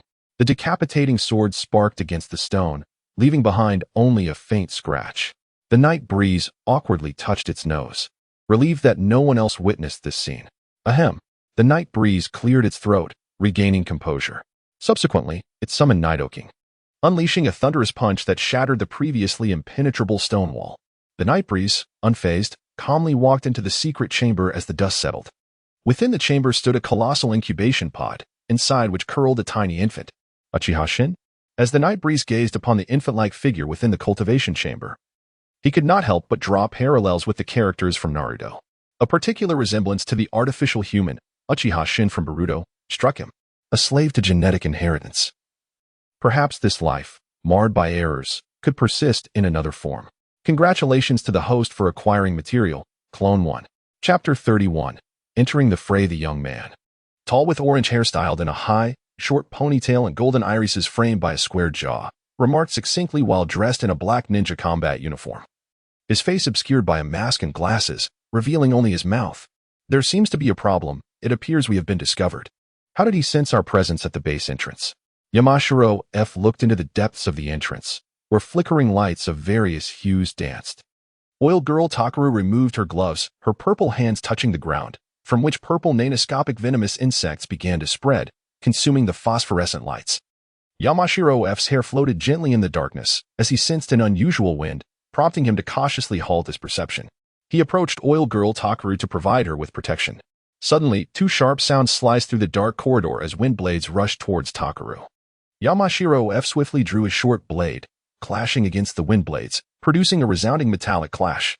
Taking advantage of the ensuing chaos, Oil Girl Takaru dashed forward into the corridor.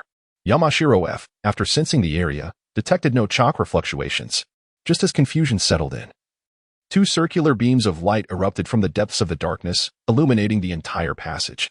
Takaru was struck directly and collapsed to the ground. Employing the body switch technique, Yamashiro F quickly executed the jutsu, transferring his soul into Takaru's body.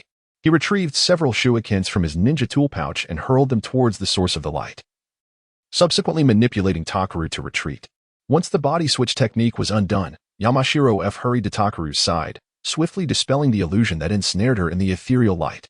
After evading the incoming kunai, the already informed Badai Ch did not linger in battle, retreating into the base to regroup with the night breeze. Unexpectedly, it turns out to be the right hand of future Danzo. What an honor, Night Breeze remarked coldly upon hearing Badai Ch's report. The Night Breeze gazed at Wanli, confirming that he had successfully arranged the explosive talismans. Satisfied, the Night Breeze nodded and recalled Wanli and Badai, commanding Nidoking to fill the previously left holes. He departed from the pit that Nidoking had dug in advance. Boom. The Night Breeze returned along the same path, arriving back at the Nin exam venue. A tremor shook the ground, and with great effort, the Night Breeze emerged from the earth, surveying the surroundings and noting the scene of utter devastation that had unfolded. Debris and rubble were strewn across the ground, while a haze of dust hung in the air, imbuing the entire atmosphere with a sense of desolation. What has happened? Night Breeze wore a bewildered expression, his performance truly deserving of an Oscar. Kakashi, having blocked the attack from the Sound Ninja with his kunai, inquired with concern. What is the situation? Gazing at the chaotic scene before him, Night Breeze withdrew his executioner's blade from his back and assumed a defensive stance. The Sound and Sand Ninja have allied to launch an assault on Konoha. Lord Third is trapped within the Four Purple Flames formation, and the situation remains unclear. Kakashi succinctly conveyed the grim report to Night Breeze. What can I do? Night Breeze asked. Assist us in swiftly neutralizing these ninjas and provide support for Lord Third, Kakashi urged. The Night Breeze nodded slightly, understanding that this was not a moment for indecision. He calmly surveyed the battlefield, seeking the most advantageous point of attack. Come forth, Beedrill and Butterfree. With their remarkable flying abilities, they swiftly advanced into the territory of the Sound and Sand Alliance. Their sudden appearance immediately captured the attention of the opposing forces. The venomous stingers adorning Beedrill glimmered ominously, while Butterfree exuded an alluring fragrance. They prepared to unleash their toxic venom and sleep powder, intending to create an opening along the flanks of the Sound and Sand Alliance. However, the Alliance remained unperturbed, fully prepared for the encounter. Sound number 1 adeptly evaded the toxic assault launched by Beedrill, countering with a water release technique, Water Chaos Wave. Simultaneously, Sound No. 2 employed Wind Release, Great Breakthrough, sweeping away the sleep powder sent forth by Butterfree, rendering it ineffective. On the right flank, the agile Frogadier arrived, utilizing its water storage capabilities to withstand the Water Chaos Wave unleashed by Sound number 1. It retaliated with a bubble beam. shooting forth a stream of bubbles from its vortex-like chest. To the left, the forward Houndum executed a flame wheel, utilizing the winds to instantly vaporize the sleep powder aimed at Butterfree, while the flanking assaults yielded no progress. The central breakthrough by Zubat and Mach-Hope began to disrupt the formation of the Sound and Sand Alliance. Ultrasound and Low Kick combined perfectly to create chaos in the center. Acting as a shadow defender, Nidoking burrowed behind enemy lines, poised to execute a surprise pincer attack, aiding the forwards and breaking the stalemate. Meanwhile, Gyarados transformed into a stationary artillery platform, unleashing a torrent of saltwater upon the faces of the Sound and Sand forces. Sound No. 3 summoned an earthen wall with a swift clap of hands, shielding against the saltwater onslaught. Sound Number 4, concealed by the earthen barrier, initiated a ground-type move, targeting goalkeeper Yungara with a decisive strike. However, Yungara, being a psychic type, possessed heightened perceptive abilities and anticipated the attack. With a swift swap, he exchanged places with Steelix, successfully evading the ground strike. Just as Sound Number 4 emerged from the earth, ready to launch another assault, he was abruptly caught in Steelix's jaws, swiftly taken out of the clash. Goalkeeper Yungara surged forward, joined by the center backs, as the team doctor stood ready for treatment, and the coach prepared to enter the fray. As the Pokémon army pressed forward, Zubat positioned itself for a final surge at the gates of the Four-Sun formation. Do not let your summoned beasts touch the barrier, or they shall be scorched by the violet flames.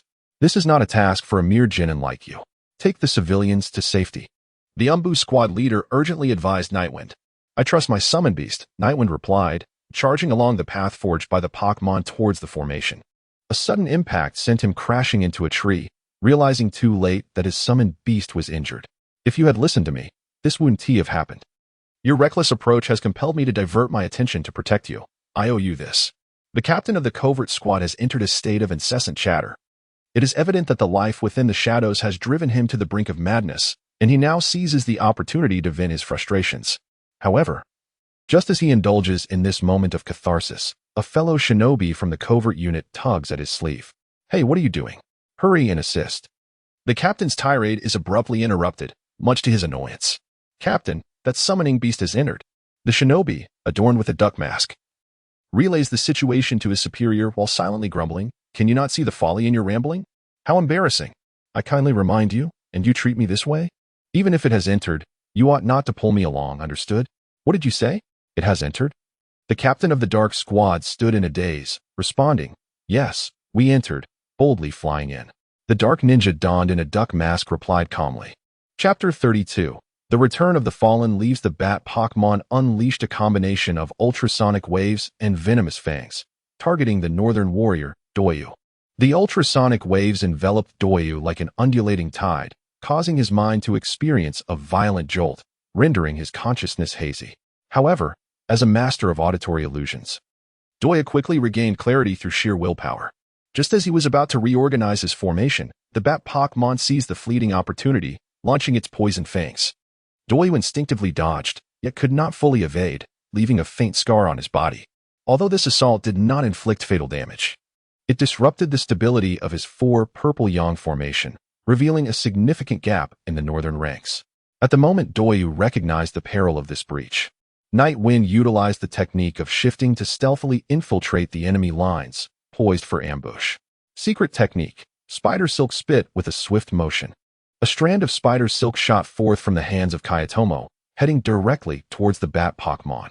The bat reacted promptly, executing a rapid defensive maneuver that neutralized the spider silk entirely. Position exchanged suddenly, Waijira and the bat Pokémon exchanged places. The mental blade, materialized as the blade of the heart, surged towards Kayatomo, who had just unleashed the spider silk.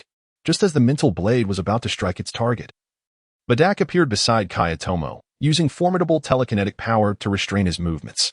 The mental blade collided with a thunderous impact, erupting into dazzling light, sending dust swirling and enveloping the battlefield in thick smoke. A yellow spider web shattered, revealing a figure with black skin, 6 arms, and white hair. As the third eye on his forehead opened, Kayatomo, transformed by the curse seal, manifested before all. He expelled arrows crafted from highly dense sticky gold from his mouth, glistening with a chilling radiance.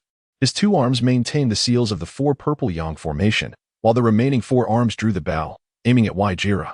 The arrows shot forth like meteors, their speed rendering evasion nearly impossible. Wide Jira felt a tightening in his chest and immediately executed the position exchange with the steel snake, reappearing on his side of the field in an instant. The bewildered steel snake, realizing the attack was imminent, found its meager speed entirely inadequate to evade.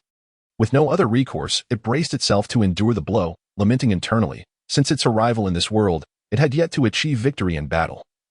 Enduring the heaviest of armors and the most vicious of blows. In the midst of the chaos, a sense of resignation envelopes me.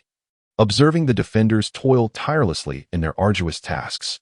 As the massive serpent captivates the attention of the crowd, the mischievous Zubat, unwilling to remain in the shadows, stealthily infiltrates the confines of the 4 purple yang formation. With a sudden burst of audacity, it unleashes a piercing shriek, launching an unexpected assault on the unsuspecting Doyui. The abrupt cacophony jolts Doyui's nerves, exacerbating his trepidation from the earlier attack, and fear spreads like wildfire within him, rendering him paralyzed with dread. The northern barrier gives way once more, allowing Butterfree and Beedrill to charge forth, while Gyarados employs its 5 Ghost Transport to exchange positions with Zubat. After a brief moment of distraction, Gyarados swiftly repositions alongside the defenders, utilizing its formidable resilience to withstand the onslaught of adversaries. This scene evokes the imagery of Shoyu and Huang Gai, where one is willing to strike while the other is equally prepared to endure. A testament to the inadequacy of speed. Gyarados, I shall affectionately refer to you as the yellow flash of the fairy realm. Nightwind watches in awe, admiring Gyarados' cunning maneuvers. As the northern barrier crumbles, reinforcements from the Leaf Ninja are on the horizon, prompting Nightwind to transition from mere spectator to active participant. It appears that I no longer possess the strength to extract your soul entirely. The third Hokage's trembling hand gripped Orochimaru's shoulder, while the Kusanagi sword embedded deeper into the already frail body of the aged Hokage.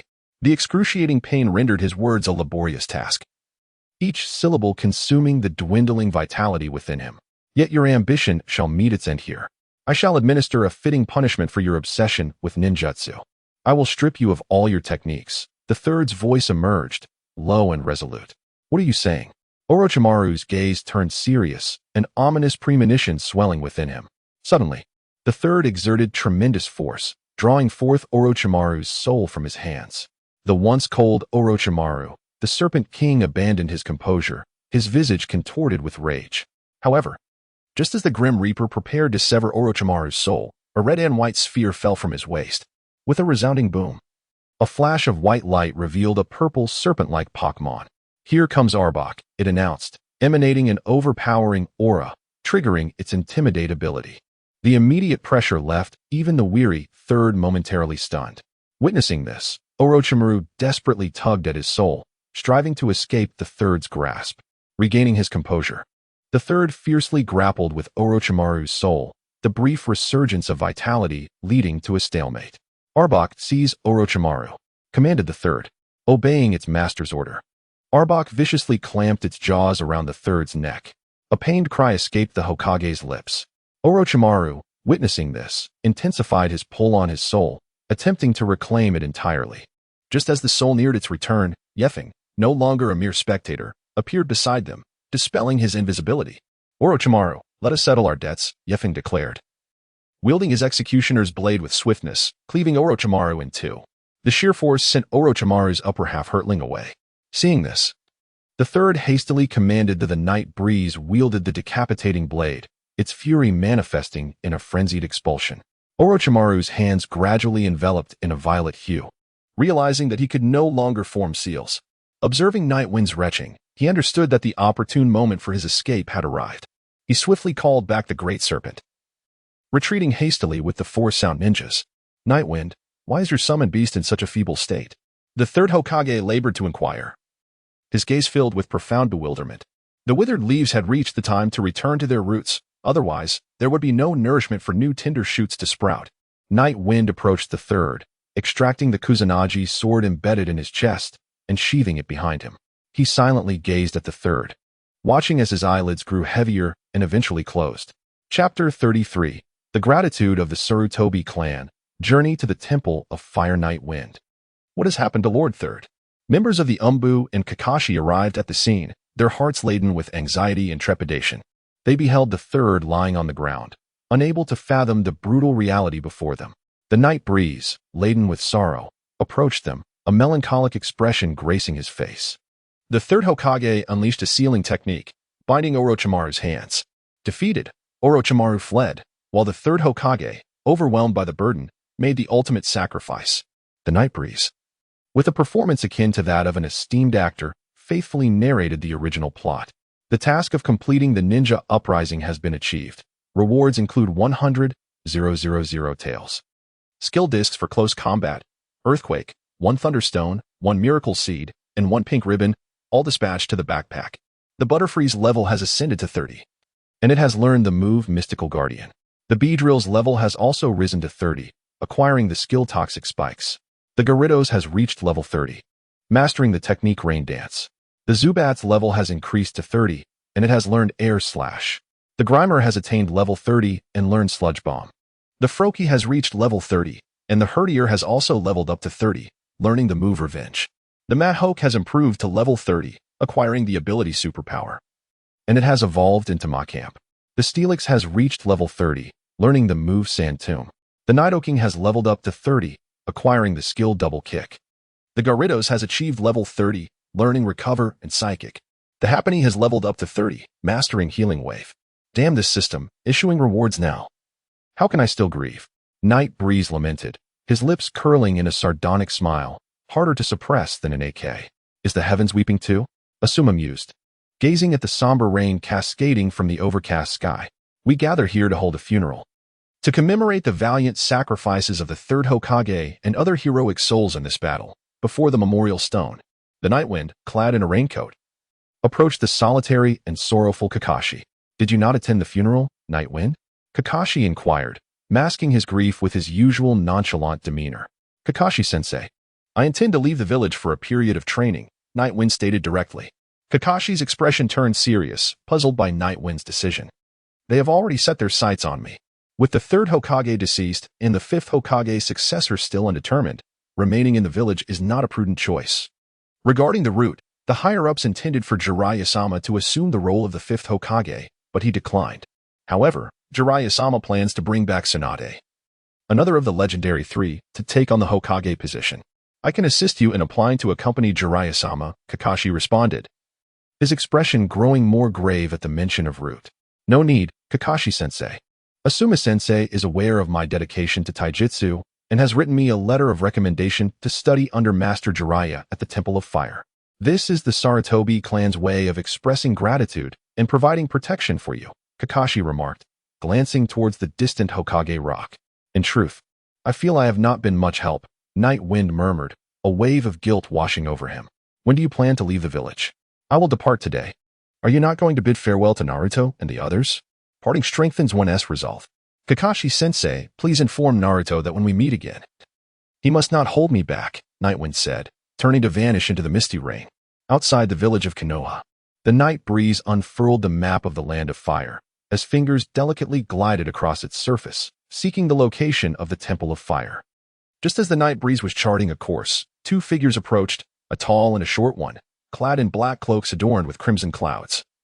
Their conical hats adorned with wind chimes, revealing themselves to be Uchiha Itachi and Kisame Hashigaki. The night breeze had no intention of engaging in conflict with the two formidable shadows, preferring instead to remain a mere passerby, which was the wisest choice for one traveling abroad. Quietly, he continued to plot his course towards the Temple of Fire. However, fate had other plans. Just as the night breeze brushed past the two, the notorious Kisame Hashigaki suddenly took notice of the great sword strapped to his back. Driven by curiosity, he swiftly drew his sword, the Samahata, which instantly transformed into a razor-sharp blade aimed at the night breeze. The night breeze detected the murderous intent of the dry persimmon Kisame and swiftly reacted, drawing the beheading sword from his back and positioning the blade before him. Two formidable forces intertwined, and Night Breeze felt the violent tremor of the beheading sword. The monstrous strength of the Mist Ninja was evidently beyond what Night Breeze could contend with at this juncture. The Nightwind staggered back 3 steps before barely regaining his composure. Observing that the dry persimmon Kisame did not seize the opportunity to attack while he was off balance, the Nightwind could not help but admire the renowned honesty of the shinobi, who not only performed his hand seals with integrity, but also refrained from exploiting vulnerabilities in combat. Had it not been for the sudden assault, he would have believed it. Hey, kid, where did you acquire the sword behind you? Kisame's gaze fell upon the beheading sword on the Night Wind's back. That's a ninja blade meant for the 7 ninja swordsmen of the mist, not for a mere leaf brat like you. I intend to reclaim it.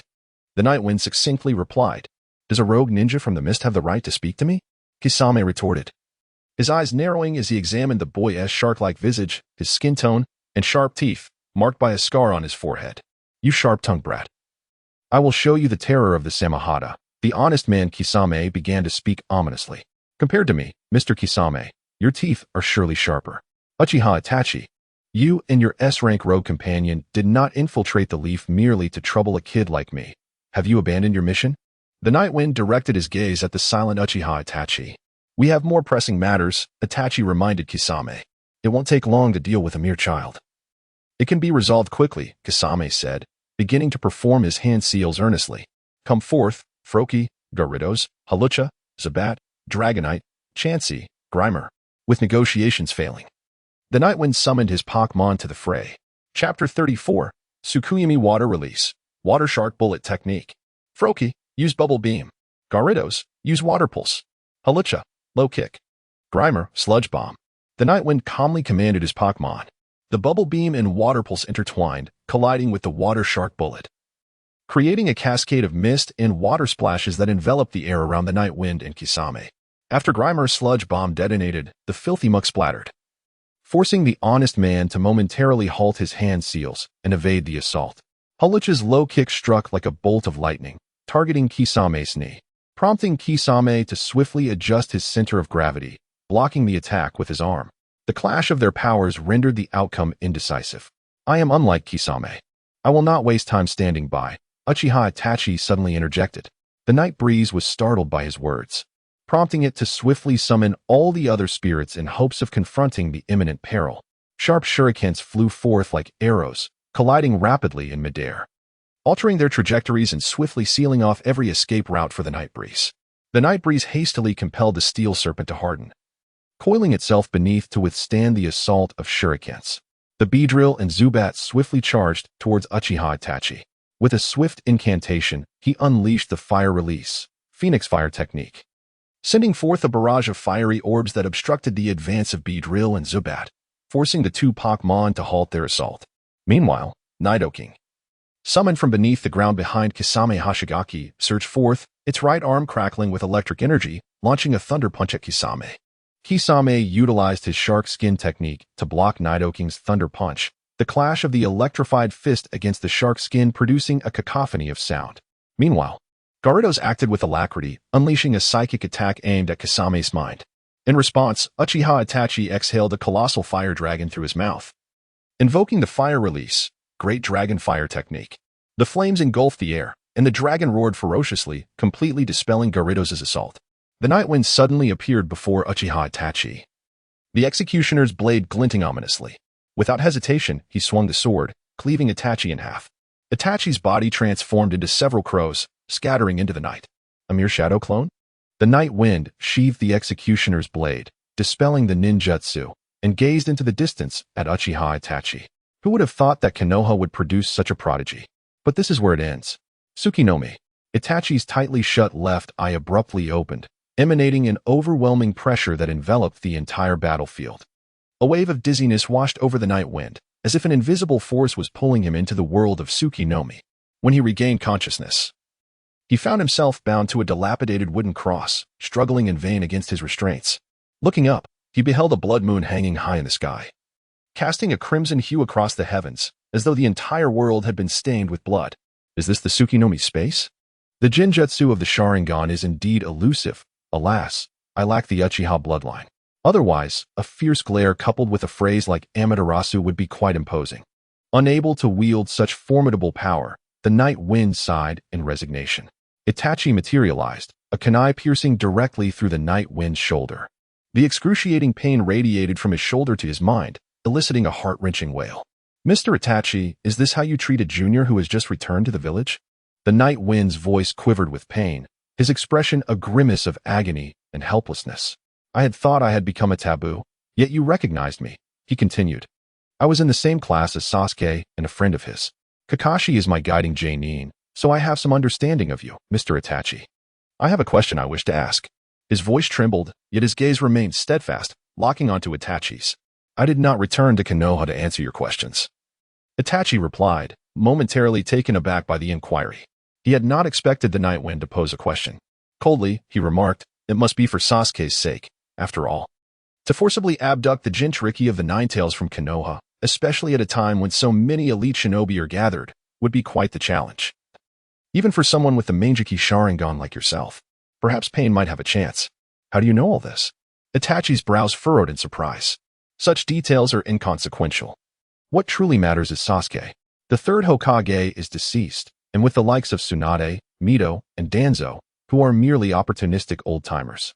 I doubt they will make your affairs public. You drift like a kite with severed strings, and Sasuke will not be the brother of Konoha's hero, but rather a pitiful remnant of a clan that was annihilated.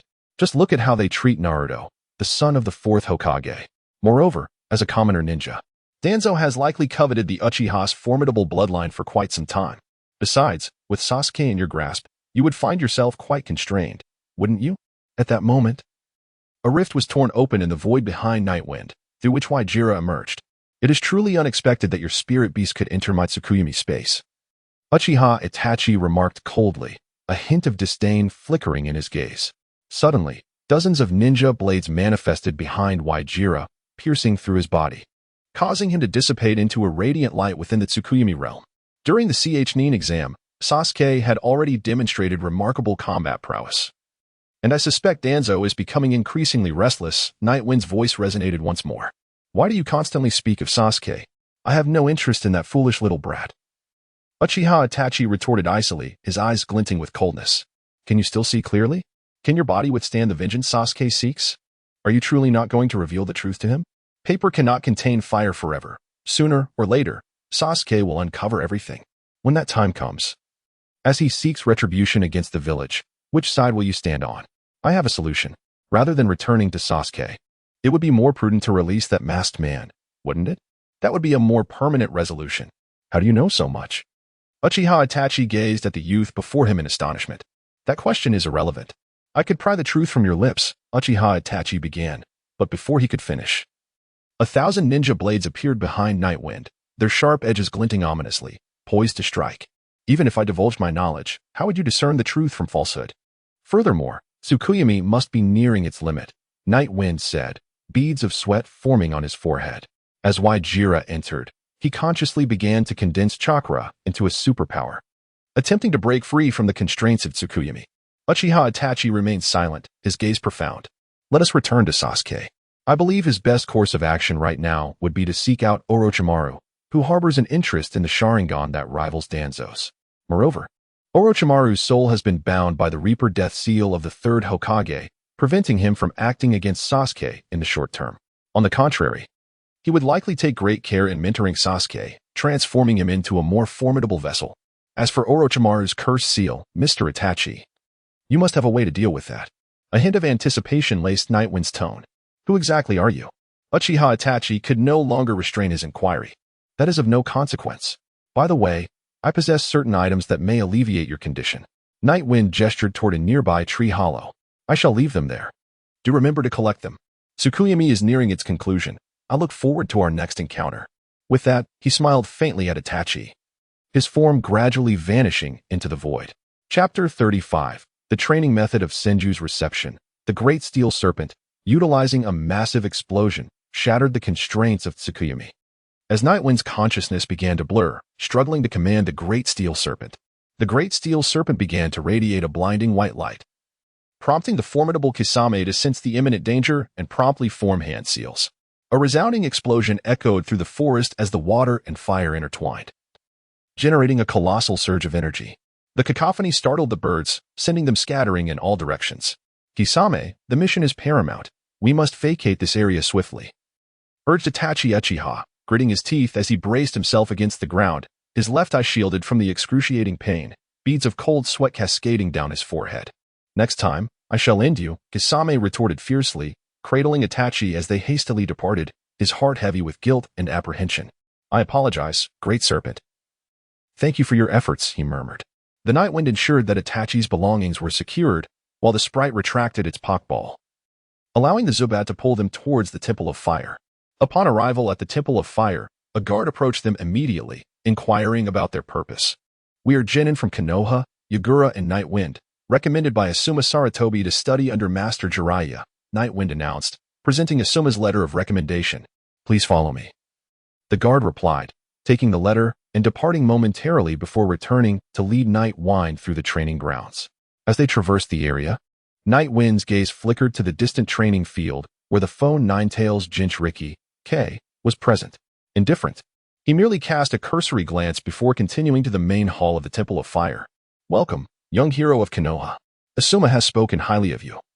He and I share a bond forged in the crucible of battle, and I shall impart my teachings to you," proclaimed the head monk, Jiraiya, clad in training attire adorned with the emblem of the Land of Fire. "I presume you are Master Jiraiya. I aspire to learn from you the Raikage technique, thousand-handed killing," Nightwind replied, bowing slightly in respect. The surrounding monks began to murmur softly, some casting unfriendly glances. "Very well, but be prepared. The path of training is fraught with challenges," Jiraiya conceded after a moment of contemplation. "Master Jiraiya, is this decision made with due consideration?" a nameless monk interjected. Ignoring the monk, Jiraiya led Nightwind to a concealed graveyard within the temple grounds. The Raikage technique consists of two phases, thousand-handed cannon and the wrathful Vajra. These two forms embody both gentleness and ferocity, harmonizing offense and defense. To execute the Raikage technique, one must fulfill three prerequisites: formidable mental fortitude, a vast reservoir of chakra, and the most arduous task, sensing the natural chakra around oneself through the projection of one's own chakra. The earth and land gradually converge, revealing that the traverser's mental prowess is a fundamental tenet of the genre. The first rule poses no challenge. One can generate spirits to acquire chakra, and presently, the chakra reservoir has reached a considerable volume, certainly enough to address future concerns. However, the third aspect presents a slight difficulty, seemingly interconnected with sage arts. Nightwind pondered silently, contemplating whether the external projection of one's chakra to harness the surrounding natural chakra bears any relation to sage techniques. Without hesitation, Nightwind inquired directly. "I didn't expect you to possess knowledge of sage arts at such a young age." Indeed, the technique Chiron, Thousand Hands Kill, is intrinsically linked to sage arts. There exists a unique energy in nature, which we refer to as natural energy. Sage arts involve assimilating this natural energy into one's body, utilizing it to forge sage chakra, thereby exponentially enhancing the potency of one's ninjutsu, taijutsu, and genjutsu. However, prior to employing sage arts, one must gather the natural energy from the environment to form sage chakra and subsequently enter the sage mode. This gathering process is considerably protracted, and the duration of its maintenance is rather limited. In contrast, Chiron, Thousand Hands Kill, facilitates the release of one's chakra into the natural realm, establishing a connection with natural energy to launch an assault. This method requires far less time, yet its power does not rival that of sage arts. Thus, each possesses its own advantages and disadvantages, explained Dilu, momentarily astonished by Nightwind's mention of sage arts. "Therefore, I merely need to sense the natural energy and guide it for an attack to master the essence of Chiron, Thousand Hands Kill, correct?" Nightwind eagerly probed. "Precisely, your understanding is astute. To sense natural energy, one may employ certain specialized techniques. For instance, the three legendary ninjas of Konohagakure each possess summoning beasts from the three great sacred lands, Mount Myaboku, the Dragon Cave, and the Wetbone Forest. These locales harbor unique methods for perceiving natural energy, such as the toad oil from Mount Myaboku." Dilu nodded. "Does the Temple of Fire possess such resources?" Nightwind inquired, somewhat astonished that this originally less emphasized location in the narrative might harbor unexpected treasures. "Regrettably, the Temple of Fire lacks any similar artifacts," Dilu replied earnestly. "Then why mention it? Are you jesting at my expense or merely inflating the word count?" Nightwind mused internally, though his countenance remained a mask of piety. "While I do not possess treasures akin to toad oil that enhance the skin's ability to attract natural energy, I have grasped the underlying principles and devised some corresponding methods," Dilu proclaimed, tilting his head at a 45-degree angle as if adopting an air of wisdom. "Please, master, impart your wisdom to me." Nightwind swiftly adopted the demeanor of a respectful disciple. As previously mentioned, Chiron, Thousand Hands Kill, involves channeling natural energy for attack, and the skin of the human body can sense and absorb this energy. This means that when you undergo an assault utilizing Chiron, Thousand Hands Kill, your skin can indeed perceive the natural energy, though the extent of this sensitivity varies from person to person. Dilu responded with utmost seriousness. The night breeze caused the corners of Yefeng's mouth to twitch incessantly. The master, renowned as a prodigy of the celestial clan, had endured countless blows in his pursuit of the Qian Shou kill technique. Yefeng, attempting to compose himself, inquired, "How many times did you endure?" "Approximately 5,000 times." Dilu replied nonchalantly, his heart untroubled. Yefeng continued, "What about teacher Asma?" "About 5,000 times as well," came the response. Yefeng swallowed nervously. "How many times do you think I will need?" Dilu, already poised for the next lesson, remarked, "Only through success will one truly know." Yefeng couldn't help but feel disheartened.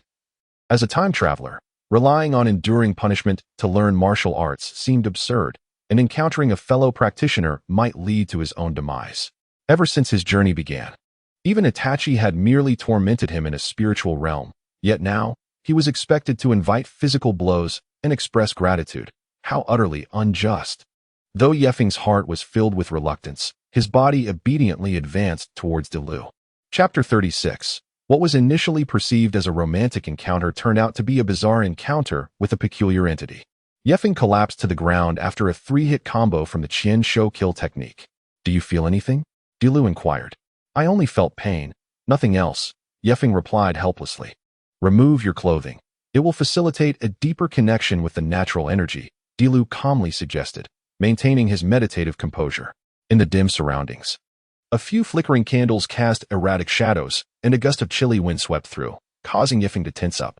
Would a solitary man like him encounter misfortune? Feeling uneasy, Yefeng decided to summon all his spirits for safety. Is this the special spirit beast mentioned in Asma's letter? Should we summon them all? Dilu surveyed the various forms of Pokémon before him.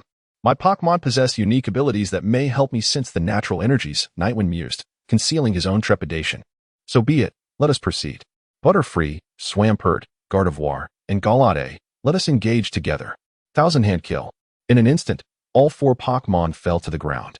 Chansey swiftly approached to administer a life drop. "Thank you, Chansey," Nightwind expressed his gratitude, casting appreciative glances at the Pokémon. As he and his 4 companions exchanged glances, they understood that they, like Nightwind, had failed to feel the natural energies. "It is astonishing that this spirit beast can heal. It will save us much time," Dilu remarked, admiring Chansey's capabilities as he resumed his stance, awaiting Nightwind's command. "Charge." "Ah, thank you, Chansey." With Chansey's healing, Nightwind surged forward like an indomitable force, repeatedly launching himself at Dilu. 3 strikes, 5 strikes, 10 strikes, 15 strikes. The duration of Nightwind's aerial maneuvers continued to increase. "Let us take a break." "My chakra is nearly depleted," Dilu gasped, collapsing onto the ground. "It is indeed time for a respite. I feel utterly drained. At this rate, I fear I will be thoroughly exhausted." Nightwind descended from the air, lying prone on the ground, aware that his stamina was nearing its limit. Chansey had exhausted her energy. Nightwind resolved to recover independently, instructing Steelix to transport both himself and Dilu back to the Fire Temple. Upon returning to the Fire Temple, Nightwind lay in bed, sound asleep. "Hey, wake up for dinner." A figure clad in training garb, Kay, entered the room, placing a tray on the table and calling out to the bedridden Nightwind. "Are all you Fire Temple people this rude?" Nightwind frowned, displeased with Kay's interruption of his dreams. "Eat if you want. The food is right here," Kay retorted before leaving the room without a backward glance. "What an insufferable fellow. He truly cannot compare to Naruto," Nightwind lamented, watching Kay storm out in frustration. He felt that Kong, in comparison to Naruto, indeed lacked a certain charm and patience. After finishing his breakfast, Yifeng arrived at the Grand Hall in search of Master Di Lu, only to be informed by the monks that Master Di Lu had yet to recover and required another day of rest.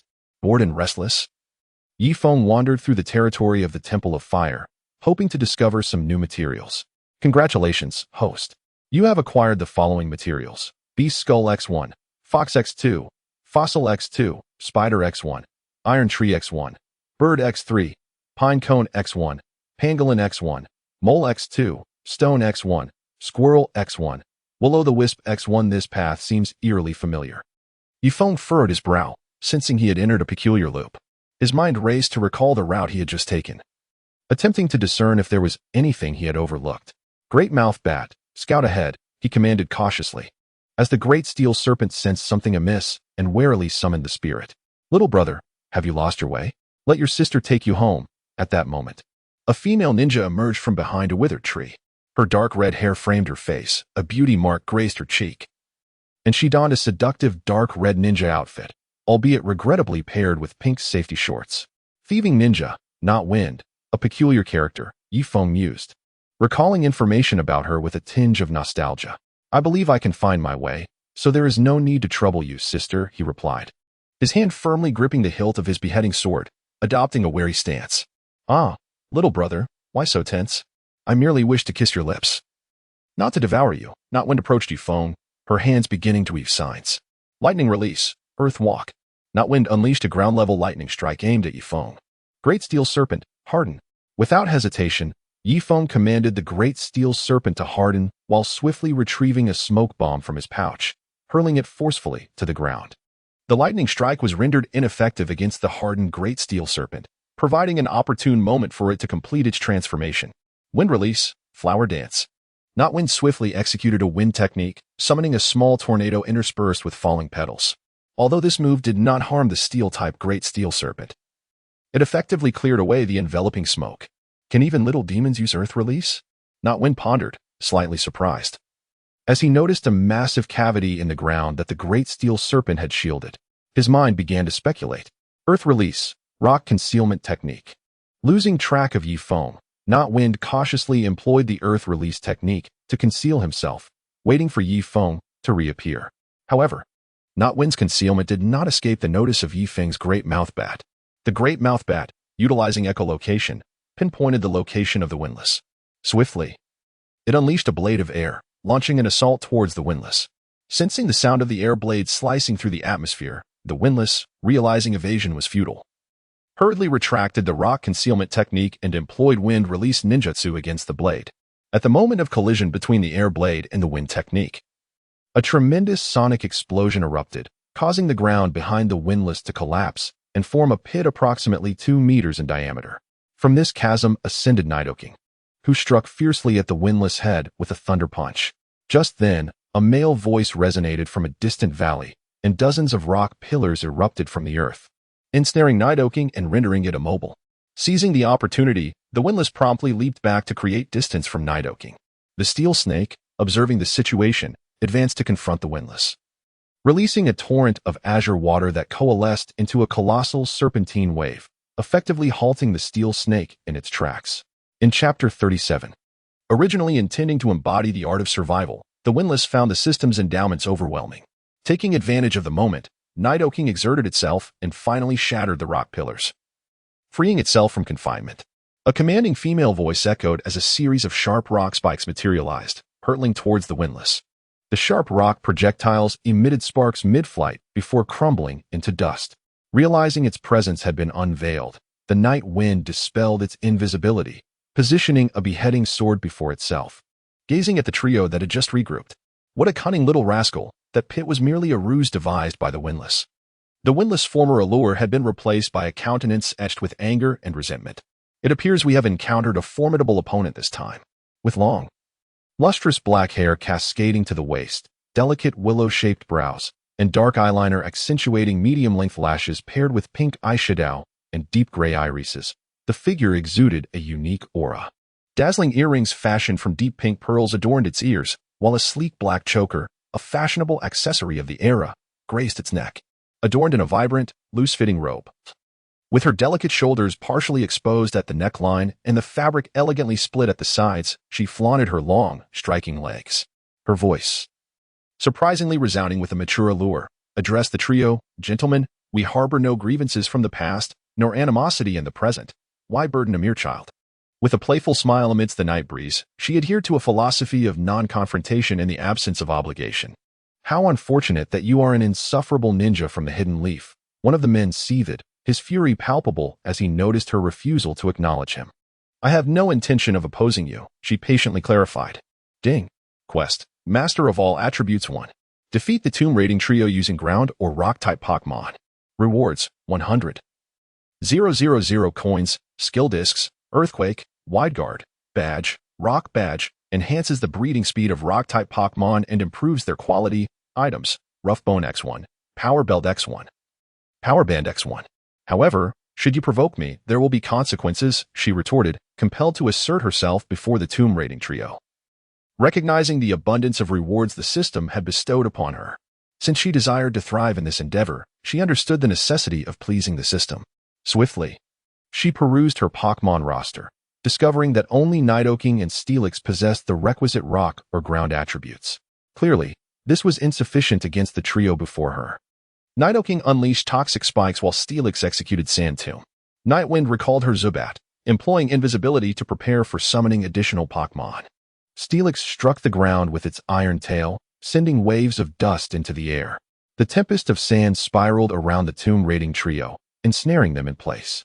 How dare that little brat damage my hair? I will not forgive you. The furious wind unleashed a water technique, swiftly dispersing the debris from the sandstorm. That accursed hole. I shall make him pay, she vowed, her anger simmering as she glared at the familiar opening.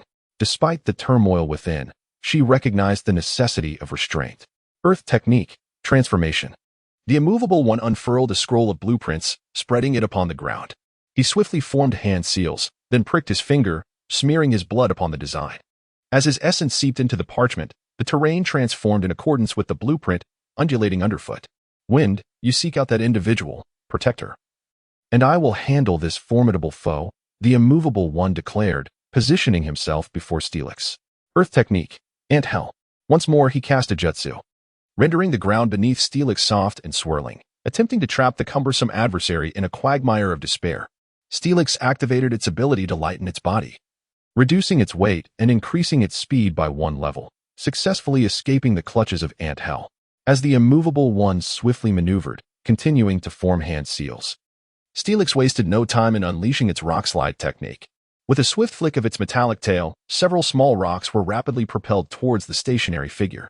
Utilizing the previously executed Earth Release, Earth Hardened technique, the steadfast not move braced itself against the onslaught of falling debris, completing a series of hand seals. The Earth Chakra enhanced not move strength, enabling him to forcefully excavate a massive boulder and hurl it towards the Great Steel Snake. In a show of mimicry, the Great Steel Snake employed its own hardening technique.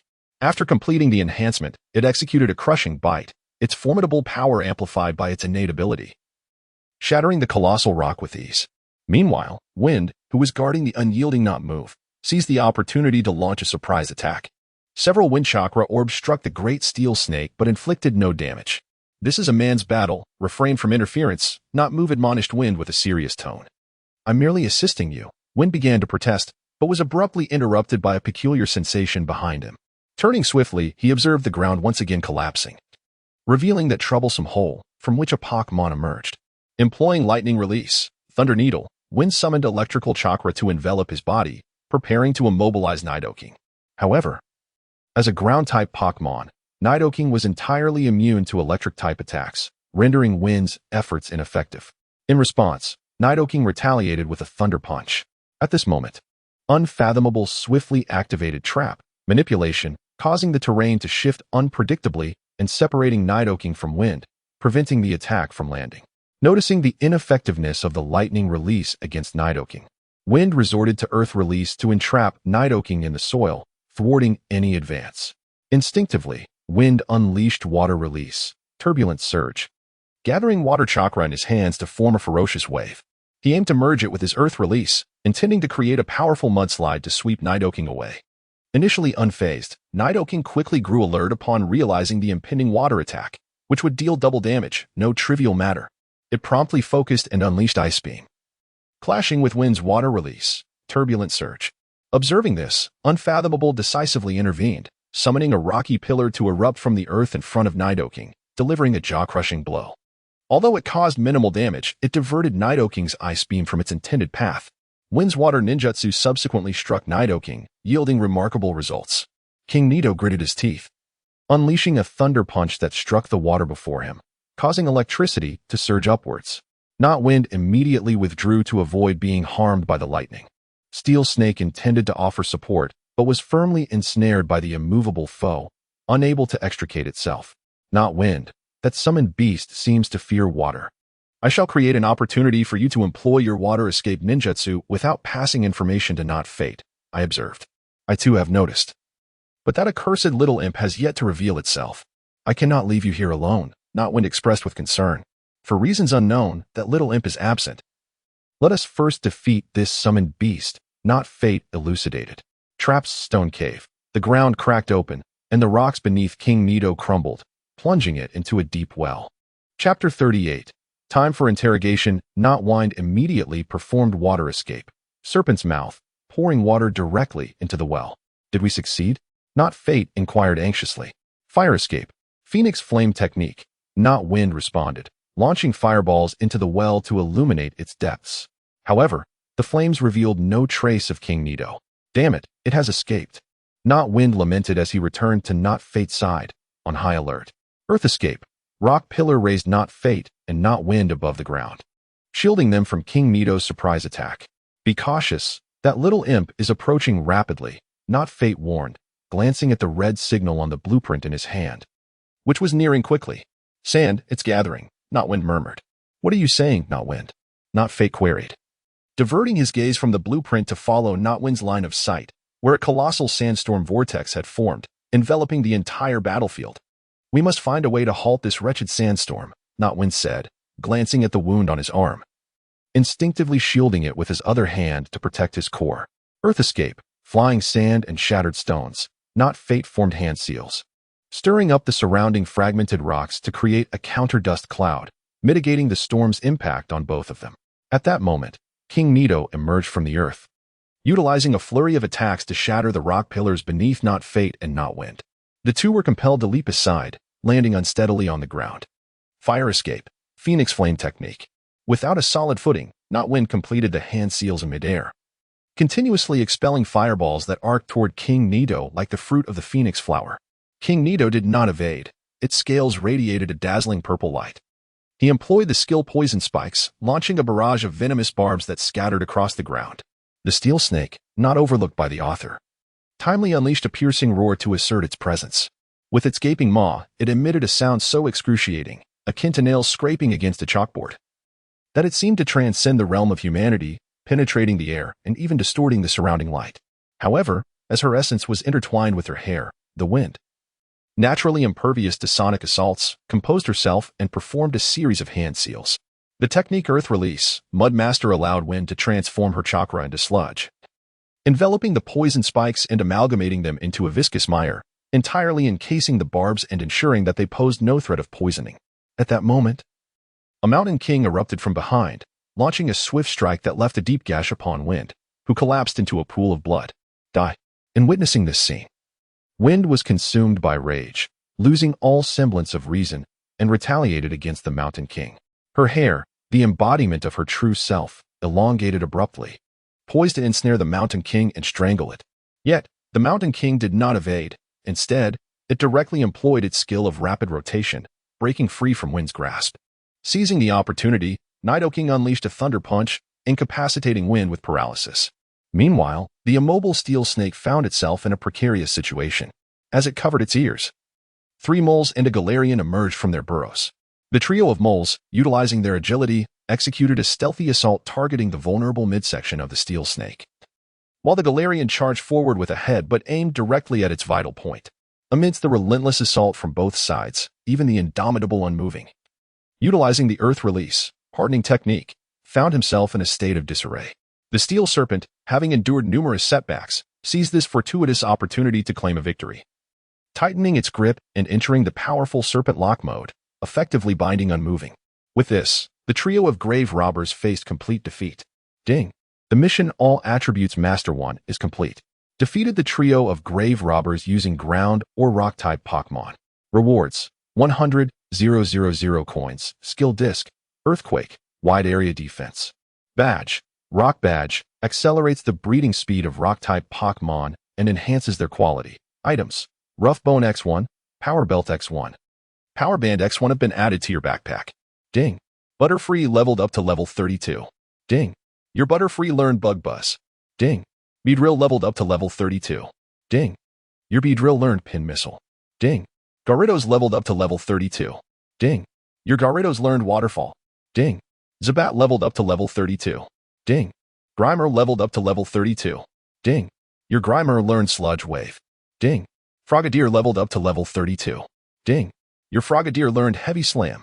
Ding. Herdier leveled up to level 32. Ding. Your Herdier learned Bite. Ding. Machoke leveled up to level 32. Ding. Steelix leveled up to level 32. Ding. Your Steelix learned Stealth Rock. Ding. Nidoking leveled up to level 32. Ding. Your Nidoking learned Poison Jab. Ding. Gyarados leveled up to level 32. Ding. Chansey leveled up to level 32. Ding. Your Chansey learned Helping Hand. Ding. Dugtrio leveled up to level 32. Ding. Your Dugtrio learned Sand Tomb. Ding. Sandshrew leveled up to level 32. Ding. Your Sandshrew learned Bone Meringue. Who sent you to kill me? Nightwind, having dispelled his invisibility, approached the trio of grave robbers. His gaze sweeping over Unmoving and the others, his expression serious and vigilant. No one instructed us. We merely harbor a disdain for the ninja of Konoha. Unmoving retorted with a hint of disdain, refusing to yield. Seeing Unmoving's obstinacy, the steel serpent tightened its form, seemingly eager to test the resilience of Unmoving's bones. He speaks the truth. You should cease this at once, Unmoving stated, his earthen shell beginning to crack under pressure, yet he persevered. Yogaira, investigate, Nightwind commanded. Summoning Yogaira to delve into the psyche of the adversary. A beam of illusory light enveloped Unmoving, followed by alpha thought wave infiltrating his mind. Sorry for the misunderstanding. Nightwind said apologetically, snapping his fingers to signal the steel serpent to release Unmoving upon receiving Yogaira's report. The trio of grave robbers exchanged surprised glances, pondering the amiable nature of this youth. Having just apologized for my rashness, let us now discuss your inexplicable desire to slay me. Nightwind's previously warm smile transformed into an icy glare. What do you intend to do? Unmoving stammered, a hint of fear in his voice. Surprisingly, even rogue ninjas fear death, Nightwind remarked, gently stroking the silky dark red hair of Unmoving, his eyes betraying a chilling indifference and mockery. Release your grip. No, please. Unmoving, feeling his vulnerabilities exposed, struggled weakly as his body succumbed to the effects of the earth release. Chapter 39. The Path of Confusion. Where shall the future lead? Are you that sensitive? Thankfully, I am still young. Otherwise, this would be quite awkward. Nightwind had not anticipated such a strong reaction from Unmoving and quickly relinquished his hold. Now you three. Do you wish to live or die? Speak. Nightwind declared, removing the large Executioner-S blade from his back, his expression playful yet menacing. What a foolish question. Anyone would choose to live. Unmoving retorted, eager to regain his composure. Stop. I concede. I was wrong. Unmoving quickly reversed his stance, pleading for mercy. I don't care. You must choose between death or becoming my subordinates, Nightwind said, his expression cold. I'll join. Please stop. This is going too far. Unmoving cried. And what about you? Nightwind disregarded Unmoving's plea, positioning the blade at Unying's throat. Do not harm her. I'll join. Unmoving interjected hurriedly. Indeed, there's a connection. This unexpected revelation stings, Nightwind thought. Tightening his grip on Unmoving's hair, prompting yet another round of pleas. I will join. Seeing both Unmoving and Unying acquiesce, Unying followed suit, agreeing to the terms. What must we do for you? Unmoving inquired, now that the blade had been removed from Unying's neck and the future of their fates hung in the balance. I have a penchant for collecting. Locate those lost ninja tools. The blades of the 7 ninja swordsmen have mostly vanished. Begin by gathering those unclaimed ninja swords, Nightwind said, sheathing the executioner's blade as he addressed the trio. Is that all? It is somewhat hard to believe, yet here we are. Furthermore, I shall bestow upon you some spirits, these ethereal beings, akin to the unique conjured creatures you just battled. These spirits will regard you as their masters. So treat them with kindness. With that, Yifeng retrieved dyes and materials, commencing the creation of spirits before the trio.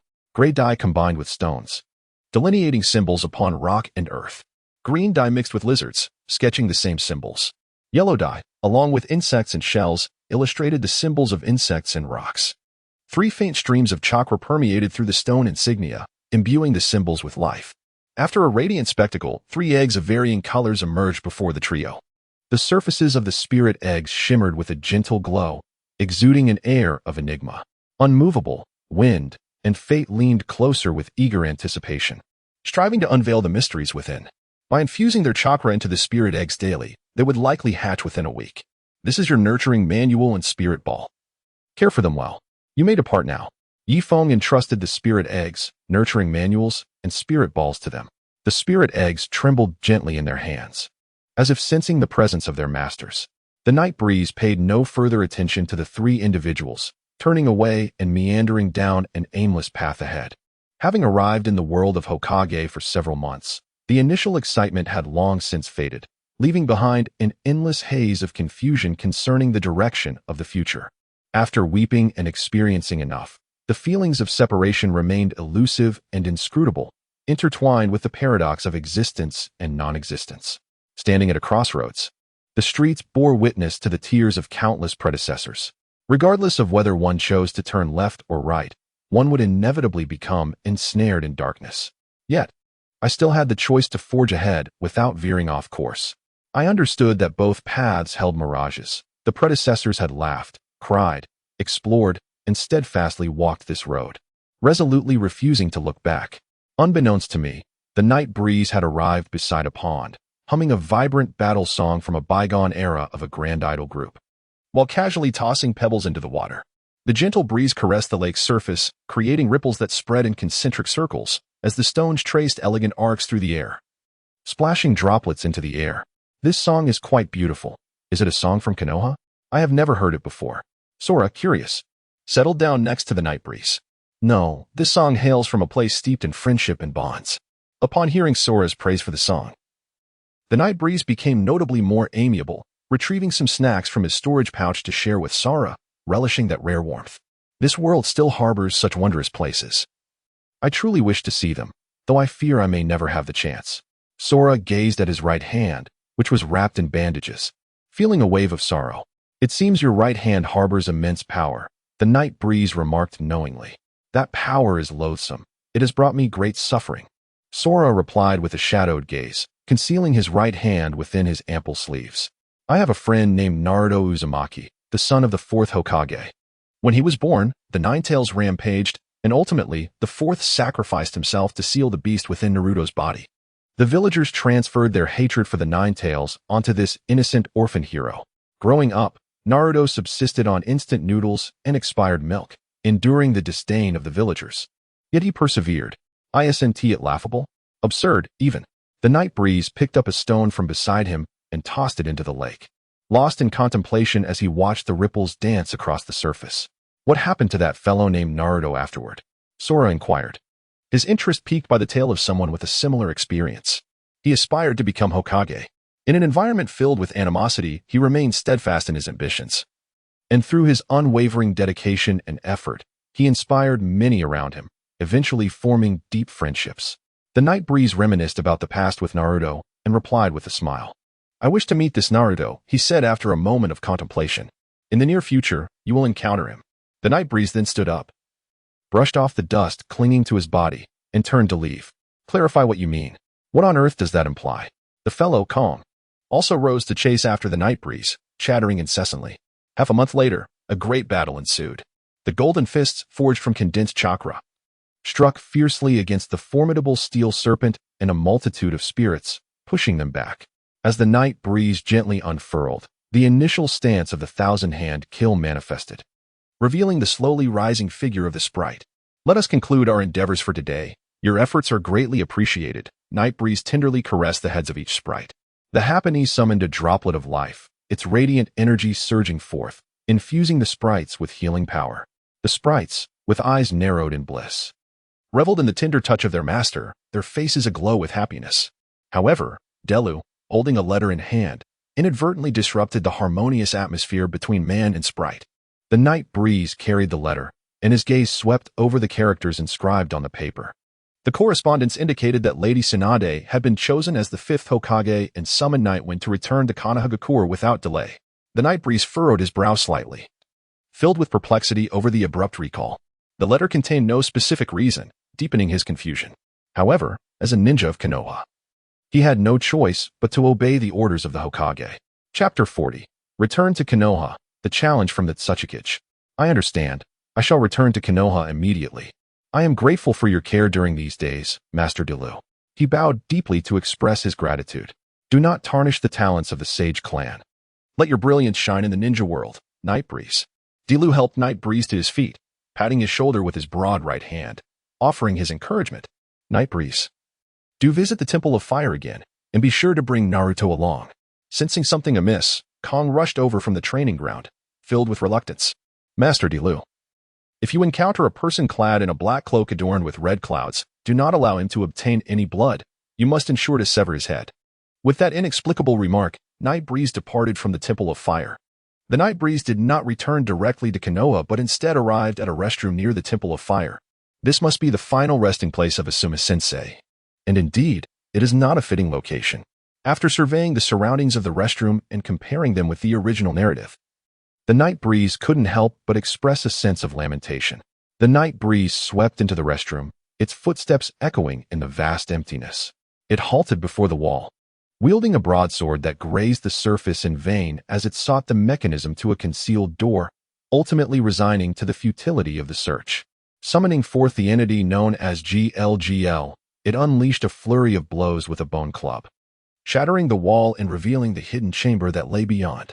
From a chair, a diminutive figure clad in slightly oversized attire, resembling a man of modest stature with a face marked by shifty eyes and a pronounced mustache, sprang forth, vociferously demanding an explanation from the Night Breeze. Completely oblivious to the scattered bills that fluttered around him, he failed to notice the imminent threat. Before the Night Breeze could respond, two bodyguards brandished their kunai and lunged forward. GLGL charged ahead, delivering a headbutt that sent one assailant crashing into the wall. The other, evidently trained, evaded engagement with GLGL and launched directly at the Night Breeze. The glinting kunai closed in, mere inches from its target. In a swift movement, Falmut clung to the leg of the bodyguard, and with a decisive strike of the Thunder Fist, the confrontation concluded. There's no need for such agitation, it declared. I harbor no ill intent. I merely seek to procure a bounty list. The Night Breeze swept away the executioner's great sword, which was placed upon the table. GLGL, ever perceptive, fetched a chair for the Night Wind, who then leisurely settled into it. Pray tell, who are you exactly? Are you truly determined to stand against us? You may not fully grasp the magnitude of the formidable organization you have offended. The mustachioed man attempted to intimidate the protagonist with the age-old villainous trope of leveraging power to threaten. Enough, Nightwind interjected, his demeanor unperturbed. I have no intention of opposing you. I merely seek a bounty notice. He gestured for the mustachioed man to be silent, speaking in a languid tone. Then why did you break through the wall? The mustachioed man retorted, now emboldened, as he climbed onto the table where the executioner's sword lay. Firstly, your hidden door was exceedingly difficult to locate. Secondly, such an entrance is undeniably dramatic. Nightwind reclined in his chair, nonchalantly resting his legs on the table. Remove your feet. That is an affront to the exchange. I suggest you bow down 100 times, and I might persuade the organization to pardon you. The mustachioed man, now devoid of his earlier trepidation, assumed a pose of feigned authority. Indeed, it is easier to face the king of hell than to deal with a troublesome little ghost. Who emboldened you to shout before me? Was it Liang Jingru? Nightwind raised a hand to his forehead, perplexed. Yang Jingru? I am unfamiliar with anyone by that name. Is it a surname? Wait, did you just call me a little ghost? The mustachioed man recalled Liang Jingru as a renowned master of stealth, and his anger flared. Before he could finish his thought, GLGL swiftly struck, sending the mustachioed man crashing against the wall, bloodied and incapacitated. Stinky Mud hastily scoured the room, ultimately discovering a stack of bounty notices and a map detailing the locations of all exchanges. Nightwind examined the bounty notices, scrutinizing the names listed. Dilu. Bounty of 30 million taels. Sarutobi Asuma. Bounty of 35 million taels. Yugao. Bounty of 60 million taels. Black Holeya. Bounty of 20 million taels. Green Blue Sunflower. Bounty of 5 million taels. Green Blue Sunflower? The traitorous ninja who pilfered the second-generation Thunder Goddess sword is only worth 5 million taels? It is practically a gift. I shall make you my first target, Nightwind declared, pocketing the bounty notice before departing from the exchange. Find out who this individual is. I want his head for the bounty. The mustachioed man bellowed in rage as Nightwind exited. What is this village? Will this place be my sanctuary? Ultimately, it is the homeland of my true self, where my elder brother and beautiful sister-in-law reside, along with a group of both familiar and unfamiliar companions. I cannot help but feel nostalgic. Standing at the entrance of Konoha village, I gazed at the well-known Konoha symbol, an endless wave of thought surging within me. I have returned. Nightwind shook his head, dispelling the inner conflict and confusion, and approached the registration book to begin filling in his information. Ah, Nightwind. Long time no see. How has your training been? Greeted the Konoha gatekeeper, Steel. Well, I've learned a few things. Night Wind replied politely while jotting down his details in the village's register. I heard you went to the Temple of Fire. Did you acquire any talents of the Sage clan? Asuma has high hopes for you, added God Munezumi. His curiosity piqued about Night Wind's journey to the temple. Don't be so nosy, you two. Night Wind, Lady Tsunade wants you to visit the Hokage's office upon your return, interjected Narashikamaru, casually chewing on a stick of senbon. Very well, I shall go now. Night Wind set down his pen, his heart racing with unease as he made his way to the Hokage's office. Knock, knock, enter. Came a resonant female voice from within the Hokage office. Night Wind pushed the door open to find the fifth Hokage, Tsunade, seated behind her desk. Moonlight Night Wind. I salute you, Lady Tsunade. Night Wind bowed respectfully. Moonlight Night Wind, you have finally returned. You conspired with Orochimaru. Please submit to the Root Organization's investigation, declared Danzo Shimura. Standing at the side of the Hokage's desk, his presence imposing. Who are you? The new Hokage? Night Wind scoffed.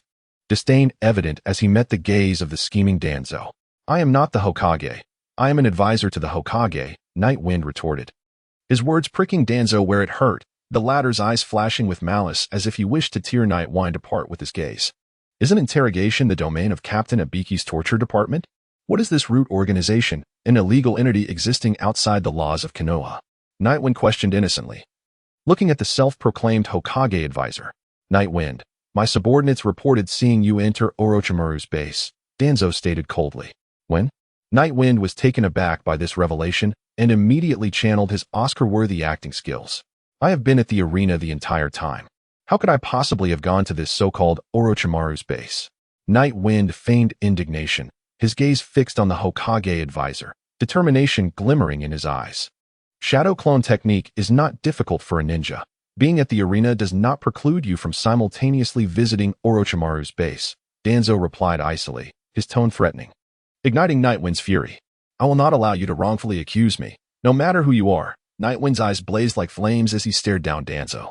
You claim it is Orochimaru's base. How did your subordinates enter? Did they find Orochimaru inside?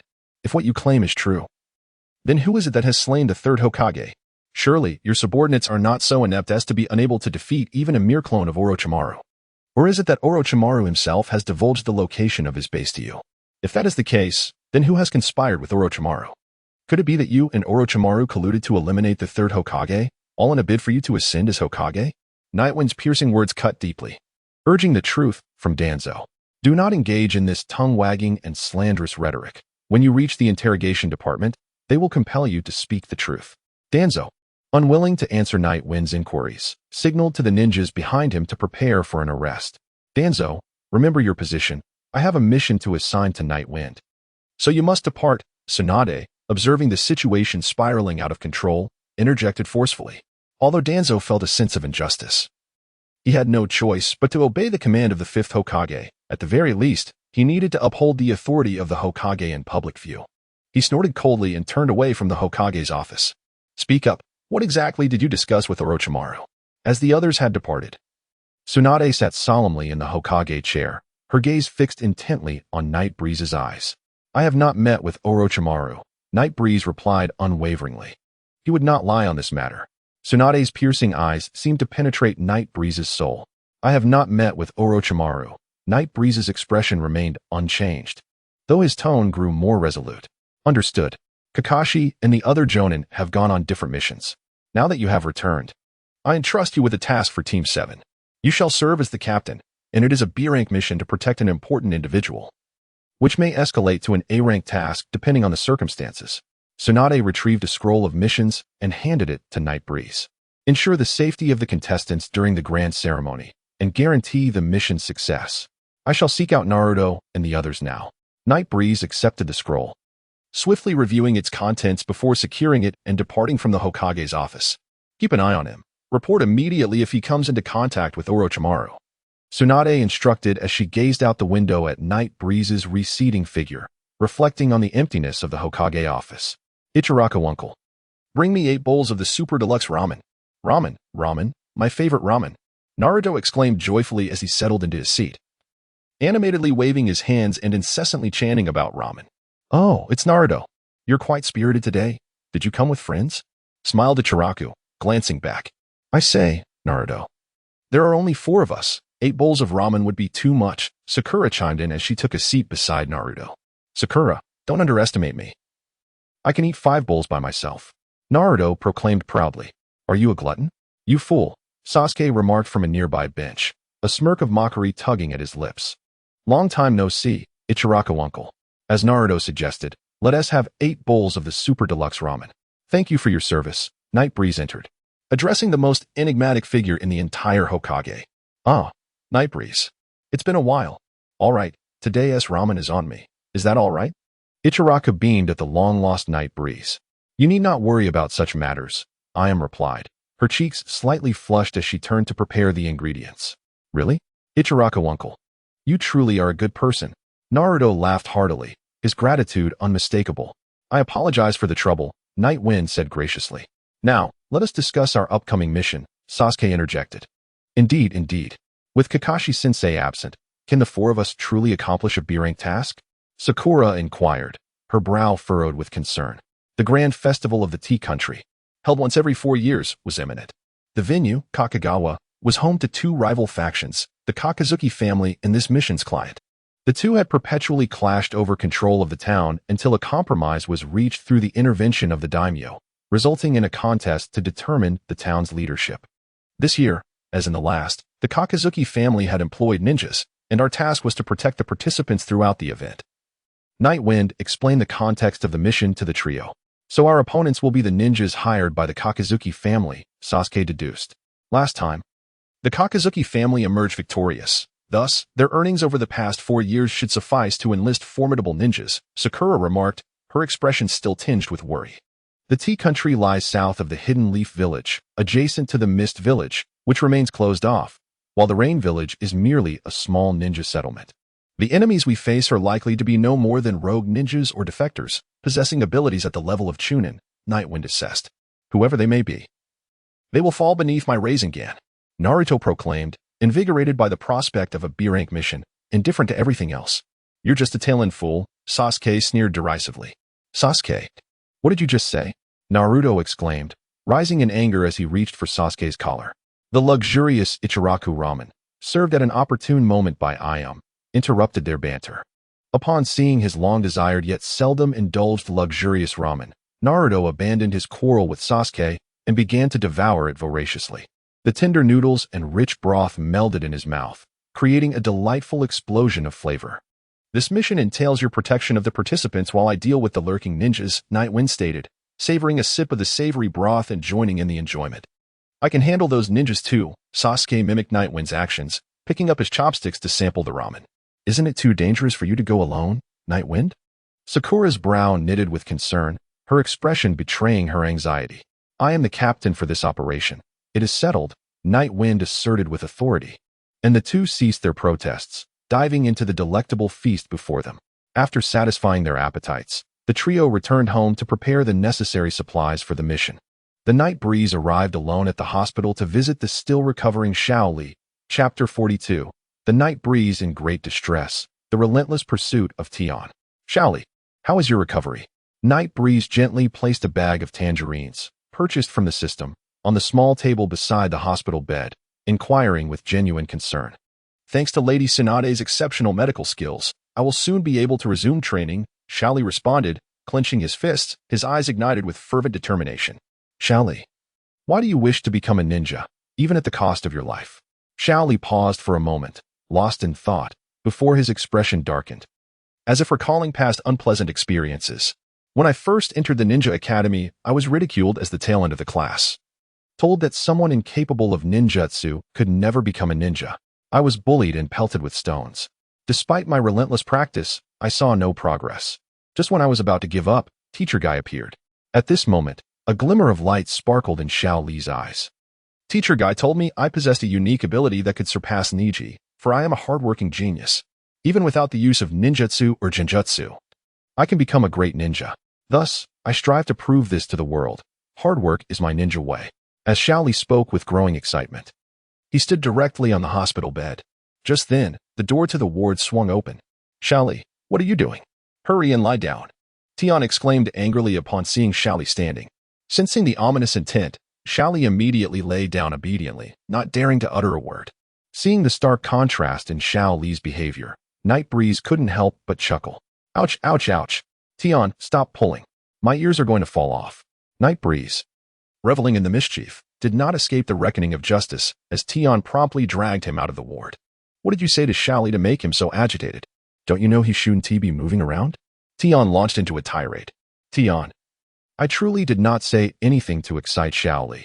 It was his own dream that ignited his enthusiasm. Night Breeze attempted to explain to Tian. So you mean I wronged you? Tian did not relent, increasing the pressure in her grip. Realizing Tian would not let up, Night Breeze suddenly recalled scenes from dramas in his past life and reflected on his own protagonist aura, thus resolutely stepping forward. Ouch! Caught off guard. Tian clearly had never experienced such a situation. Her mind went blank, and instinctively, her mouth opened in surprise, only to be met with Night Breeze's swift advance, resulting in a soft gasp. Feeling the grip on her ear vanish, Night Breeze mused that dramas did not deceive him. He then seized both of Tian's delicate arms, firmly pinning her against the white walls of the Konoha hospital, his agile tongue skillfully maneuvering within her mouth, exploring with fervor. The mind, having succumbed to a complete breakdown, has utterly lost its capacity for resistance.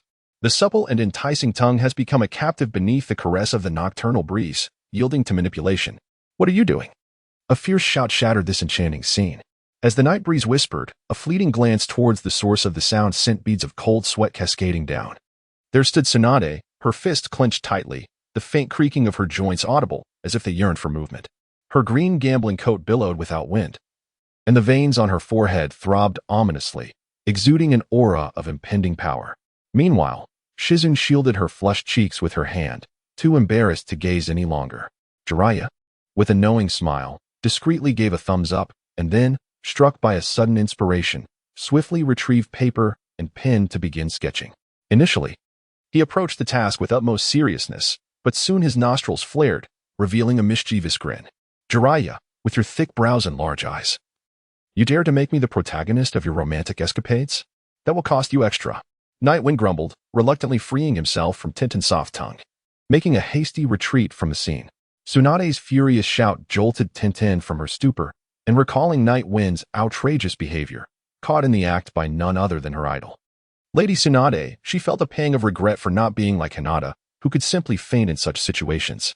Overwhelmed with embarrassment and rage, Tintin's only thought was to hunt down Nightwind. Is this how the youth of today conduct themselves? This is a hospital, after all, Tsunade remarked. Her authority momentarily diminished as she rolled her eyes. Ah, this is the essence of youth. Jiraiya laughed heartily. The Night Breeze receded further away, while the furious roars of Tian Tian echoed behind him.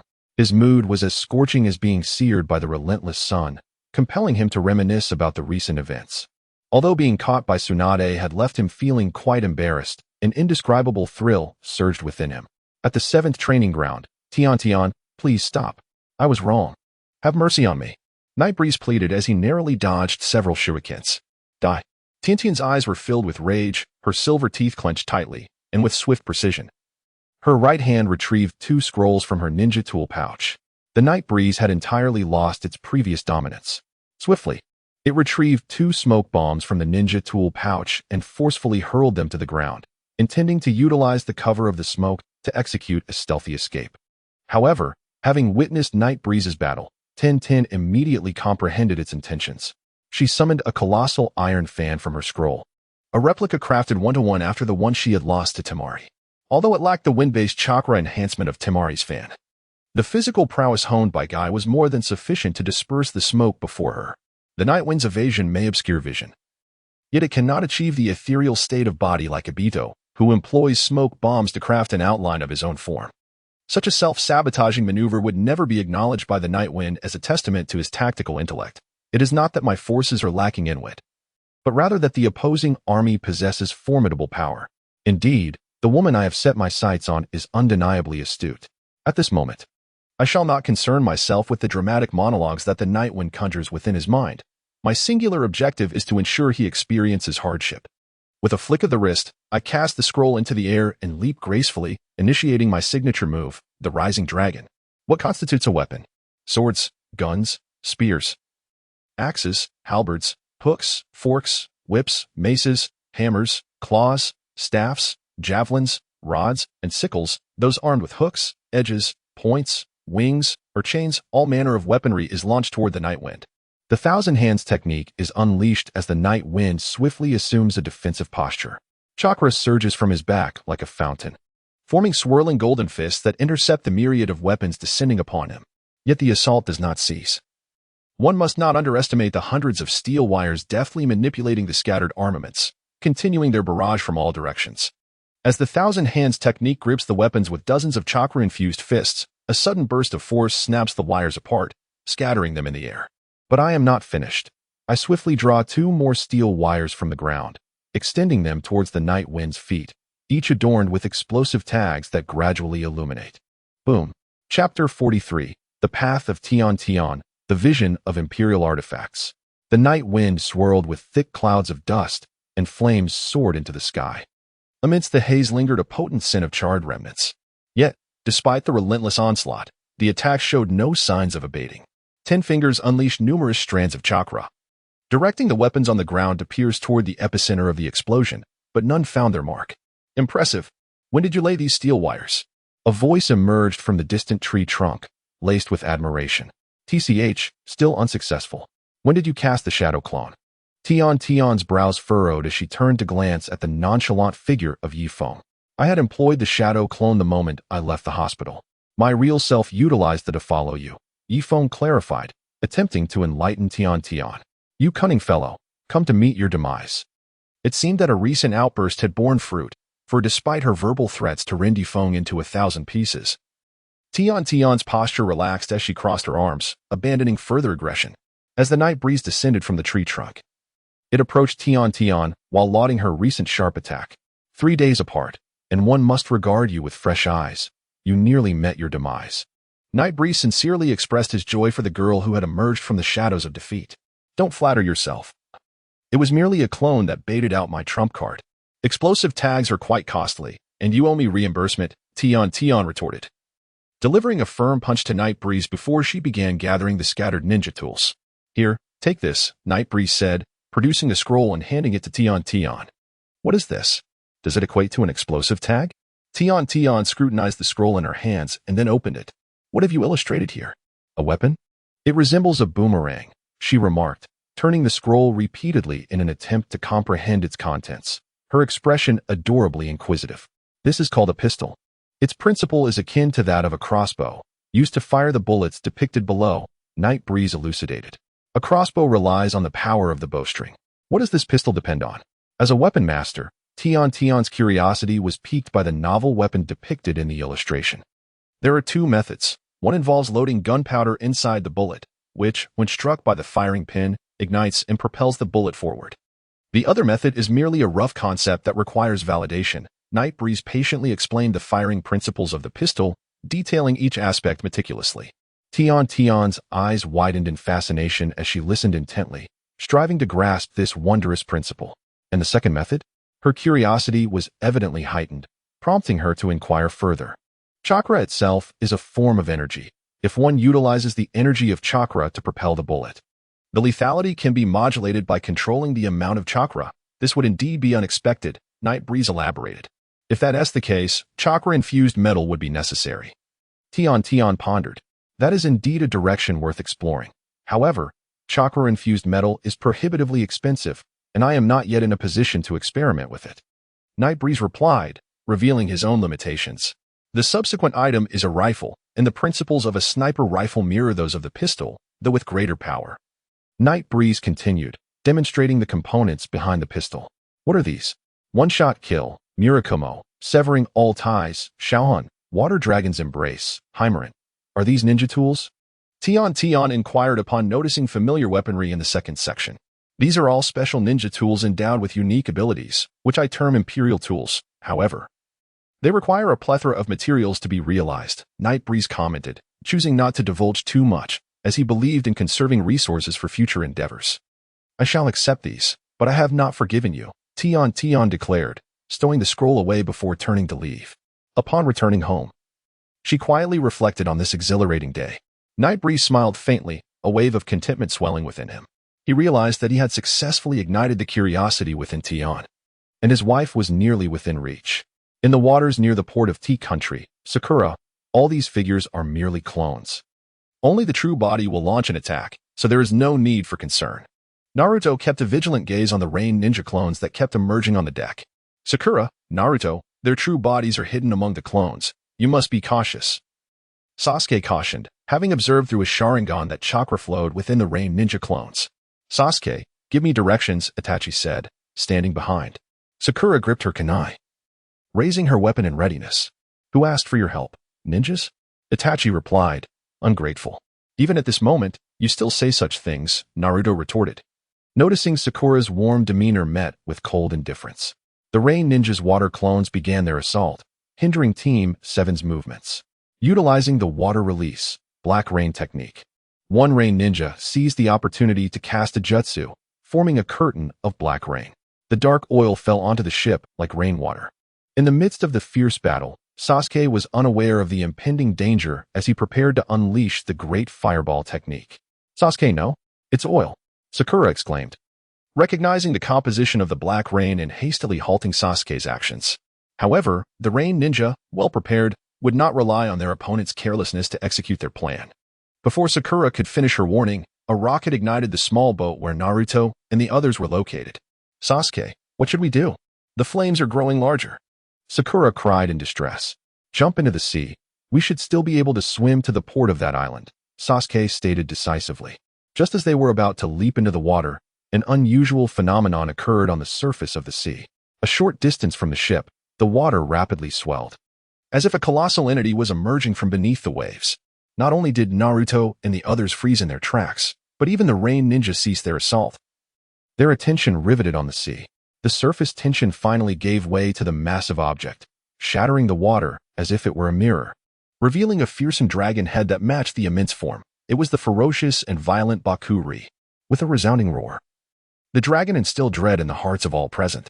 Suddenly, a water jet surged from behind the rain ninja, striking them with such force that they were sent careening against the ship's side, falling into unconsciousness. The rain ninja turned to see a blue figure with powerful arms, gloved hands, eyes bulging with ferocity, and a body adorned with black spiral patterns and white, resembling a two-legged frog, charging towards him. Before the rain ninja could brace for defense, the Bakuri launched its assault, unleashing a stream of salt water.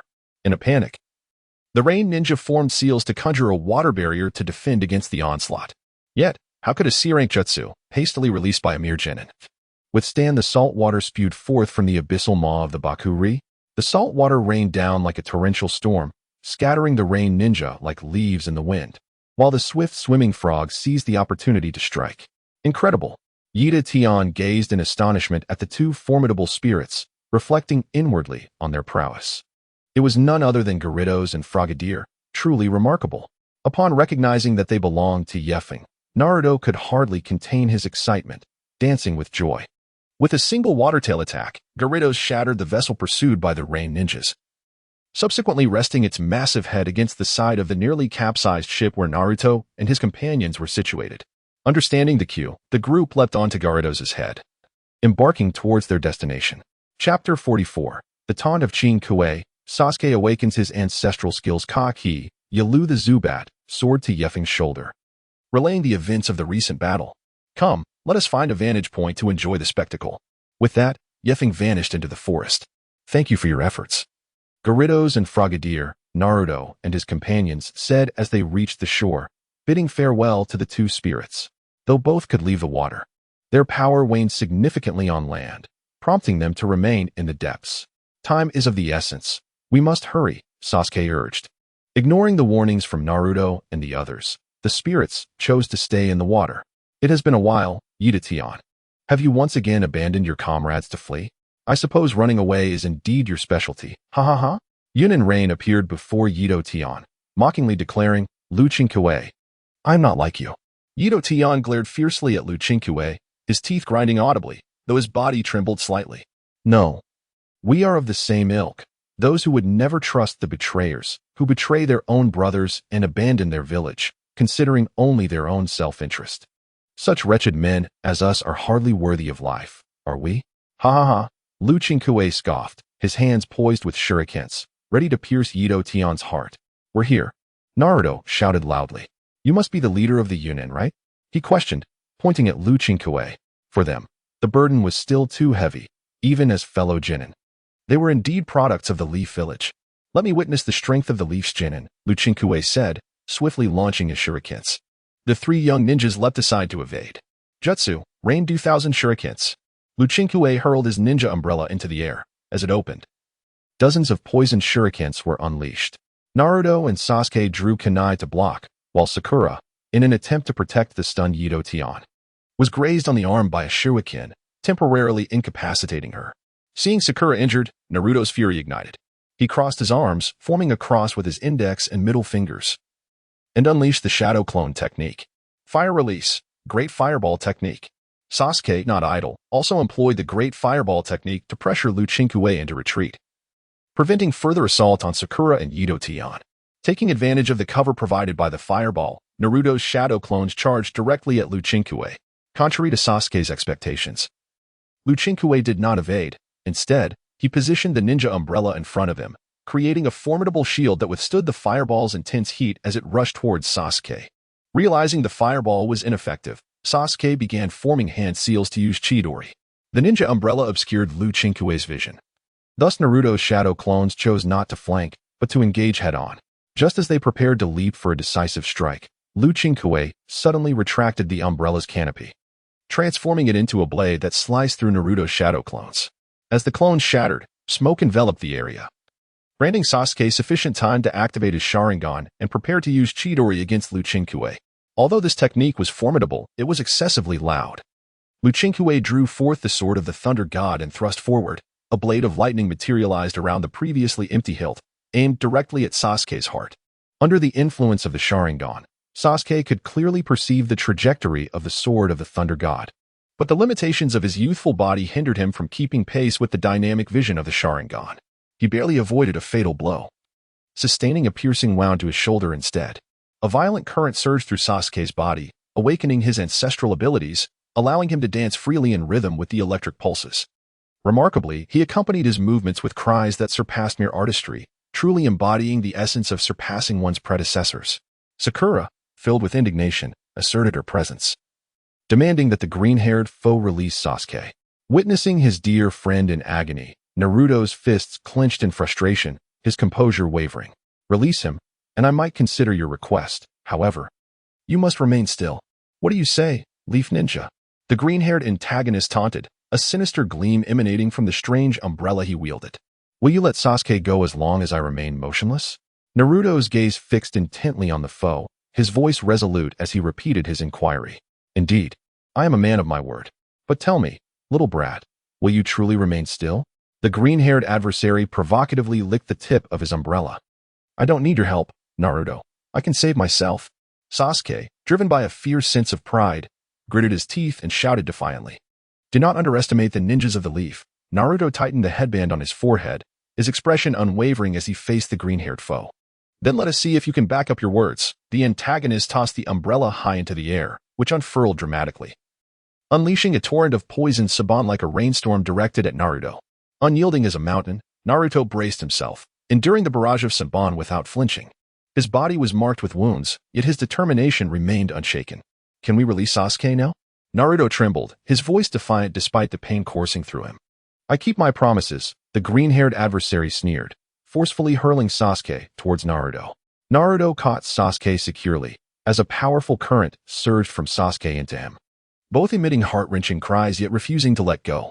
It seems the tales are true. The only surviving member of the illustrious Uchiha clan is the one with the least potential, relying on the last resort for salvation. The antagonist mocked, observing Sasuke, incapacitated on the ground. "Finally, you've uttered those words. I've waited long enough. Let us engage." A voice called from the nearby forest as the shadowy figure of Yefeng leaped down from the branches, having utilized a technique to become invisible. "Choyuni, deploy the mud bombs. Galagala, use the mud toss. Daika Snake, unleash the falling rocks." Yefeng commanded. Choyuni opened his mouth wide, releasing a torrent of purple sludge, while Galagala struck the ground with a bone club, sending forth countless brown mud clumps. The two projectiles, resembling each other in speed and color, melded together in a chaotic mix of mud and projectiles. Initially, the green-haired antagonist attempted to shield himself with the umbrella, but the mud bombs obliterated it. And attempts to slice through with the Thunder God's sword yielded little success as the mud clung to the blade, necessitating a retreat into evasive maneuvers. Though the great steel serpent strikes are executed with deliberation, the falling rocks do not target the green cyan vine directly. Instead, they obstruct the latter's evasive maneuvers, leaving the green cyan vine in a state of disarray. The Jigglypuff, Life Water Droplet, and Night Wind arrive before the trio, summoning Jigglypuff to restore Naruto's health. This antidote was a gift from Lady Tsunade to Sakura before their departure. Sakura hurriedly approached to administer the antidote to Naruto and his companion. Thank you, Sakura. Night Wind. You have finally arrived. I am ready to utilize the Shadow Clone Jutsu to aid in the healing of Naruto, he declared. The mission is paramount. You three must protect Itachi and proceed. I shall catch up shortly, Night Wind instructed the trio. Upon witnessing the arrival of formidable allies, Itachi disregarded the ongoing battle and sprinted towards the destination. Chapter 45, Daily Surprises that Fellow has taken matters into his own hands again. Night Wind, exercise caution. Naruto cautioned before pursuing Itachi. Sasuke, noticing Sakura's indecision, remarked coolly, I will handle him. He wielded the Sword of Raijin, a legendary blade once used by the second Hokage, capable of severing even souls. Engaging in close combat would be disadvantageous. Leave it to my spirit companions. Observing Sasuke poised to unleash Chidori, Night Wind internally seethed. If you dare to crack the Sword of Raijin with your Chidori, I shall ensure you pay dearly. Sasuke's sensitive, fragile ego had been thoroughly provoked by the earlier words of the green sign vine, and Chidori roared, prepared to rend apart this unworthy adversary.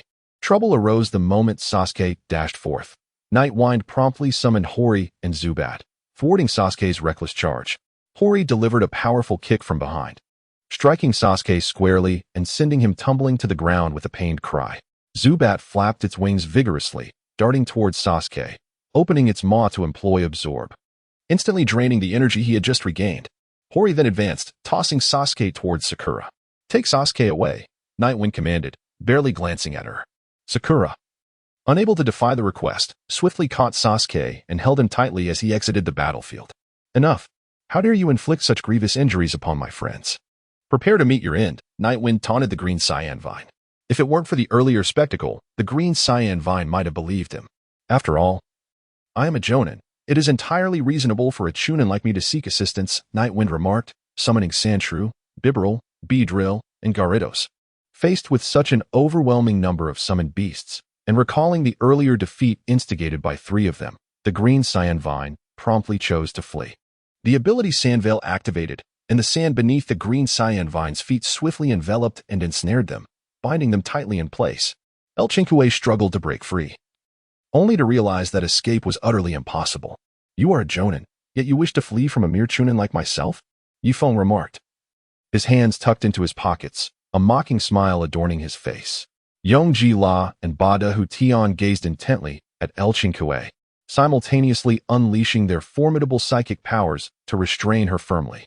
Meanwhile, Dezue Fu flapped his wings, releasing a flurry of razor-sharp air blades that sliced at El Chinkue's arms from a distance. Despite her anguished screams, she was afforded no opportunity to vocalize her pain. As De Junfeng seized the moment to swiftly close in, executing a decisive strike that ended El Chinkue's life, Night Wind gazed upon the fallen green-blue sunflower, devoid of any trace of compassion in his eyes. The foul mud astutely presented the Thunder God's sword to Night Wind, while Holly hoisted the bloodied green-blue sunflower onto his shoulder. The Night Breeze gathered the other elves and accompanied Howley to the Exchange Bureau. Why is it that the Exchange Bureau is always located in a restroom? The Night Breeze observed the restroom before him, which bore an uncanny resemblance to the Temple of Fire.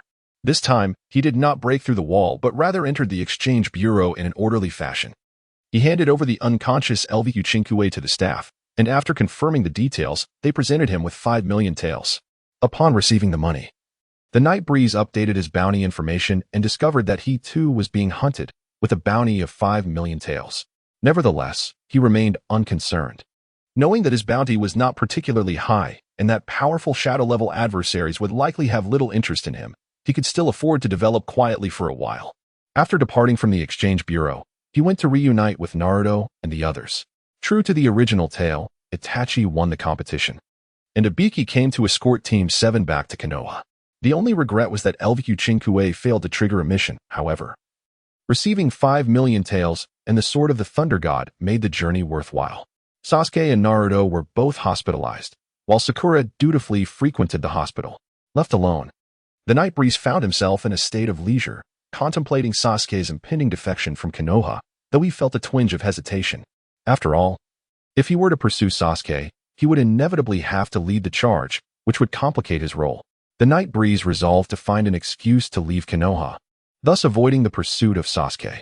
Where to go? The Night Wind began to ponder deeply. Yayoi-kun. Hinata timidly called out to him, standing a short distance away, a blush gracing her cheeks. Oh, it's Hinata. Is there something you and Shino need? The Night Wind turned to see Hinata and Shino, offering a gentle smile and a warm gaze. I heard that Naruto and Sasuke are in the hospital, and I'm planning to visit them, Shino replied. What about Kiba? Isn't he with you? Akamaru is unwell, so Kiba is taking care of him. By the way, Shino, is there a place nearby with a plethora of insects? I wish to gather some materials. At the mention of insects, the Night Wind recalled a storyline following Sasuke's defection, contemplating the enhancement of his insect-type spirits. There is indeed a location abundant with various species, but it would take several days to reach. Hinata, would you care to join us? It would be splendid for the three of us to form a team, the Night Wind inquired. Sure, Yayoi-kun. I would love to accompany you. My Byakugan should prove helpful. Hinata replied, initially intending to stay behind to care for Naruto, but finding it difficult to refuse Yayoi, who had once encouraged her. After a moment's hesitation, she resolved to join. After setting a time, the Night Wind bid farewell to Shino and Hinata and made his way to the 7th training ground, where Tenten was already practicing. Let us take a break, the Night Wind said as he approached Tenten, pulling out oranges from his backpack and handing them to her. How sweet. Oh, my stamina has returned, Tenten exclaimed, her eyes sparkling with gratitude after consuming the orange. I stumbled upon these during a mission and brought some back. By the way, I have a surprise for you, he mentioned, a hint of excitement in Tenten's gaze. Coincidentally, I have a gift for you as well. The Night Wind retrieved the sword of Raijin from his backpack. What is this? Tenten asked, examining the sword, which had only a hilt. The sword of Raijin. A treasured blade of the second Hokage. I acquired it from a rogue ninja of Konoha during my recent journey to the land of tea. Shouldn't that be handed over to the Hokage? Tenten gasped, nearly dropping the sword. I found a confidential scroll that Konoha had lost from the rogue ninja. And as a reward, Lady Tsunade bestowed the sword of Raijin upon me. After all, leaving it gathering dust would be a waste, the Night Wind explained. Then I shall accept it, Tenten said, not hesitating to pick up the sword of Raijin. So, what surprise do you have for me? A kiss, perhaps? The Night Wind teased. Yes, close your eyes, Tenten smiled gently. Chapter 46, The Night Wind's Fright and Tenten's Battle Style.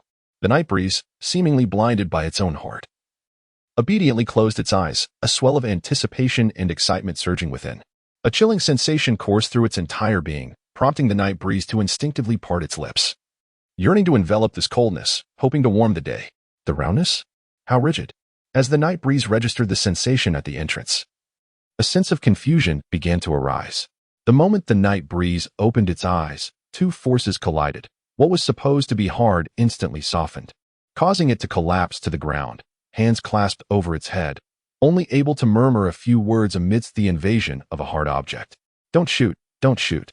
Well, how do you find this surprise? The day inquired softly, a glint of mischief dancing in its eyes, while the Night Breeze felt its soul shudder. Cold sweat trickling down. This was no surprise. It was clearly a fright, thought the Night Breeze in exasperation. Yet, knowing that circumstances outweighed personal feelings, it could only feign agreement, uttering insincere words. Come, experience the power of the weapon you've invented, the day declared, instantly shifting into a sinister mode. Slowly disengaging the safety, gradually pulling the trigger. Bang! The substitution technique was successfully activated. The assault continued unabated, the bullets flying towards the Night Breeze, leaving it flustered and hurriedly drawing its beheading blade to defend itself. The bullets struck the blade, producing a jarring metallic clash. It wasn't until the handgun in the day's hand emitted a clicking sound that it became evident that the magazine had been emptied. The Night Breeze exhaled a sigh, relinquishing the executioner's blade, preparing to unleash verbal prowess. However, Tion retrieved a scroll from his ninja tool pouch. With a bang as the smoke dissipated, An AK-47 materialized in Tian's grasp. Aiming, he squeezed the trigger, rat-a-tat-tat. 7.62mm bullets soared towards Nightbreeze like fiery projectiles.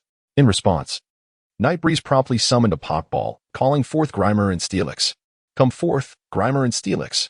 Steelix coiled its body and hardened itself to serve as a shield, while Grimer retaliated by hurling mud at Nightbreeze's command. Steelix let out a low growl, swiftly curling up to become a protective barrier, with Grimer seamlessly embedding itself at the junction of Steelix's body, forming a makeshift cannon, aiming to counterattack Tian with mud projectiles. Grimer adeptly swayed its body, accurately launching sticky mud balls towards Tian, evoking a nostalgic sense of Plant vs. Zombies. Meanwhile, Steelix stood as a formidable bulwark, silently enduring the barrage of bullets. As Tian maneuvered to evade Grimer's assaults while simultaneously suppressing fire against it, Grimer instinctively employed a combination of shrinking and hardening, complicating Tian's aim. Caught in the crossfire, Steelix could do nothing but continuously harden, silently absorbing the damage. As the Nightbreeze witnessed the great steel serpent having its protective layer of skin worn down, it felt a deep pang of sympathy for the creature. Promptly, it summoned 3 Sandshrews and a Dugtrio. The Sandshrews unleashed a sandstorm while the Dugtrio began to burrow. The great steel serpent coiled defensively, and the Grimer was instructed to scout ahead. With a bewildered expression, Grimer protested, "I am not a rock type. When the sandstorm kicks in, I too will suffer damage. Yet you expect me to venture out?" The Grimer's vexation was palpable. The Nightbreeze gazes upon the foul, muddy path. "You possess the black sludge that can restore your vitality. What is there to fear? If you do not venture forth, should I be the one to go? After all, it is a gun, and can my frail body withstand such a threat? At this critical moment, do not falter like a wall of rotten mud. Muster your resolve. You have the ability to harden and to shrink. I believe in your strength." The foul sludge, recognizing you as its master, adopted a resigned expression and commenced its reconnaissance. As the Nightbreeze rustled through the air, the foul-smelling mud creature, aptly named Stinky Mud, ventured forth, employing its unique ability to slip into the subterranean tunnels excavated by the Mountain King. Meanwhile, the beleaguered Tian retreated into the woods, seeking refuge behind a grand tree to alleviate the damage inflicted by the sandstorm.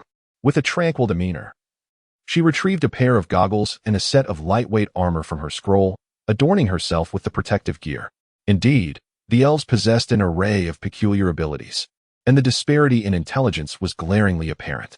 Muttering to herself, Tian vigorously shook her head, attempting to dispel her inner turmoil as she orchestrated a meticulous setup within the forest, subsequently leaping onto a branch to remain vigilant.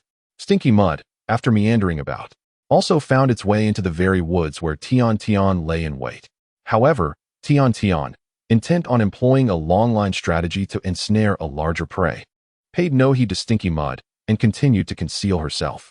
Stinky Mud, not lacking in wits, recognized the woods as a zone of suspicion and opted for a barrage of firepower, unleashing a flurry of mud bombs to saturate the area, releasing toxic gas that began to permeate the forest. Tian, unwilling to allow Stinky Mud to continue its toxic assault, retaliated with a volley of bullets aimed at Stinky Mud's back. Sensing the impending attack, Stinky Mud swiftly shrank in size to evade capture. Nevertheless, 2 bullets struck true, embedding themselves within its form. Letting out a pain cry, Stinky Mud employed a binding technique to hinder Tian's onslaught, subsequently exhaling a murky fog in an attempt to obscure her vision. As the noxious mist began to envelop her, Tian promptly drew forth her iron fan, prepared to disperse the foul haze. At that moment, the Mountain King erupted from the ground, employing its razor-sharp claws to sever the tree upon which Tian stood. The sudden collapse of the tree disrupted her balance, rendering her attempt to wave the iron fan ineffective, and she was forced to leap to another tree for safety. The Mountain King unleashed a rapid barrage of stars, leaving Tian with no choice but to position her iron fan before her in defense, bracing her back against it to absorb the impact of the high-speed projectiles. With deft movements, she launched a shuriken from her left hand towards a nearby tree, while her right hand propelled a kunai entwined with a silken thread, embedding it into the trunk not far from her position. In a swift and agile motion, he pivoted abruptly, anchoring his feet against the iron fan, and executed a deft swing to adroitly reposition himself, just as the Mountain King prepared to pursue once more. A flurry of shurikens suddenly surged towards it, evidently triggered by the earlier thrown shuriken, that had activated a previously laid trap. The Mountain King, relying on its rapid spinning, deflected the incoming shurikens with ease. However, as it reveled in its own formidable defense, several shurikens affixed with explosive tags detonated in succession, leaving the Mountain King disoriented and battered. Seizing the opportunity, Tian unleashed a barrage of firepower directed at the now crippled Mountain King. Meanwhile, the limbless foul mud could only watch helplessly as Tian darted through the woods, resorting to wide-area damage with mud bombs to disrupt Tian's relentless assault on the Mountain King. Just as Tian was poised to relocate and continue harassing both the foul mud and the Mountain King, an inexplicable force suddenly ensnared him, causing his movements to falter. In a desperate attempt to break free from this mysterious restraint and retreat, several wind blades abruptly slashed towards him, prompting Tian to leap off the branch to evade the oncoming attack. At that moment, the great steel serpent erupted from the ground, intent on ensnaring Tian. In response, Tian produced a scroll, summoning an iron sphere bristling with shurikens, each adorned with explosive tags. He leveraged his feet to leap back onto the branch, allowing the iron sphere to plummet with accelerated force. Upon contact with the great steel serpent, the sphere detonated, unleashing the concealed shurikens that struck with precision, causing the already fortified great steel serpent to lose a tenth of its health. The observing Night Wind was taken aback by the fluidity of Tian's maneuvers, reflecting on the mastery displayed and lamenting the need for greater strength. As the sandstorm subsided, Bada Dai continued to employ telekinesis to create disturbances, while the largemouth bat utilized air blades to obliterate the surrounding trees, thereby constraining Tian's mobility. As the night breeze seized the opportunity, it summoned the Beedrill. The Beedrill, while launching its needle missiles to disrupt Tian's movements, swiftly approached, preparing to deliver a decisive blow with its signature move, the Twin Needle. In the face of the relentless onslaught from numerous Pokémon, Tian cleverly utilized the fractured tree trunks as cover. Just as she was about to wedge several shields into the crevices of the trees to expand her defensive perimeter, she noticed the Beedrill charging towards her. In response, Tian unleashed 3 explosive projectiles imbued with dye towards the Beedrill. The projectiles detonated around the Beedrill, failing to inflict any harm, but instead releasing a plethora of vibrant pigments that marked the Beedrill. Realizing it had emerged unscathed, the Beedrill, its dual stingers shimmering with an unsettling white radiance, accelerated towards Tian. Tian quickly retreated, retrieving a smoke bomb from her pouch and releasing it, enveloping herself and the Beedrill in a thick cloud of smoke. In the dense fog, the Beedrill struggled to navigate, its vision completely obscured, left only with the howling wind and the incessant clattering of tools as auditory cues. The special dye made the Beedrill particularly conspicuous amidst the smoke. Tian unfurled 2 scrolls, transforming them into dragon-shaped entities, summoning a multitude of ninja tools to launch an all-encompassing assault on the Beedrill. The Beedrill found itself in a state of utter defensiveness, unable to discern its surroundings. It could only rely on instinct, listening intently for the sounds of wind and the impacts of the ninja tools. Like a torrential downpour, the tools rained down upon the Beedrill, each impact delivering excruciating pain, causing the Beedrill to wobble and struggle to maintain stable flight. Ultimately, overwhelmed by the dazzling barrage of ninja tools and Tian's precise throwing technique, the Beedrill was rendered unable to battle, its eyes spiraling in confusion. As the night breeze observed the health bar of the Beedrill plummet to 0, it signaled Butterfree to summon a gust, dispersing the enveloping haze. A gentle zephyr swept through, gradually unveiling the Beedrill that had been shrouded in the gray mist. Zubat swiftly darted into the scene to gather intelligence. Yet the chaotic battlefield rendered it unable to locate Tian through echolocation. It could only clutch the Beedrill and retreat from the fray. However, Tian was resolute in thwarting Zubat's intentions. She abruptly tugged on the chakra threads entwined around the Beedrill, causing the unsuspecting Zubat to lose its equilibrium, its body swaying precariously in midair, unable to maintain stable flight. In that fleeting moment, without hesitation, Tian unleashed a barrage of bullets towards Zubat. Though Zubat was quick to react, it did not evade the projectiles. Instead, it braced itself against the damage and executed an ultrasonic wave attack, the high-frequency sound waves plunging Tian into a state of disarray. A bone club emerged stealthily from a splintered log, striking the still-dazed Tian, triggering an effect that ensured she retained at least 1 point of health. Thus, Tian was compelled to conserve her vitality, persistently testing the limits of her consciousness on the brink of fainting. At that critical juncture, a strong arm encircled Tion's slender waist, stabilizing her just as she was about to collapse. Once the tumult subsided, Night Breeze gazed tenderly at the now conscious Tion and softly murmured, "You have finally arrived." After a struggle, Tion regained her awareness and, upon seeing the boy who often teased her, beamed a radiant smile. Yet, this smile sent a shiver down Night Breeze's spine, instilling an unsettling premonition. Cautiously, he inquired, Tion, please, do not continue fighting. Not a problem at all." Tion's smile grew even brighter. Observing her expression, Night Breeze felt an increasing sense of unease. "Nevertheless, I must rely on my own strength to achieve victory," she declared, extracting a steel wire from her pocket and pulling it sharply. The wire extended rapidly, adorned with explosive tags, completely encircling both Night Breeze and Tion. The Night Breeze stirred a sense of trepidation within, yet it remained oblivious to the timing of the trap set by Tion. Curiously, it inquired, "When did you lay this trap?" Tion replied nonchalantly, "I set it while attacking the beetril just now." Truly impressive, Night Breeze conceded defeat, admiring Tion's tactical acumen.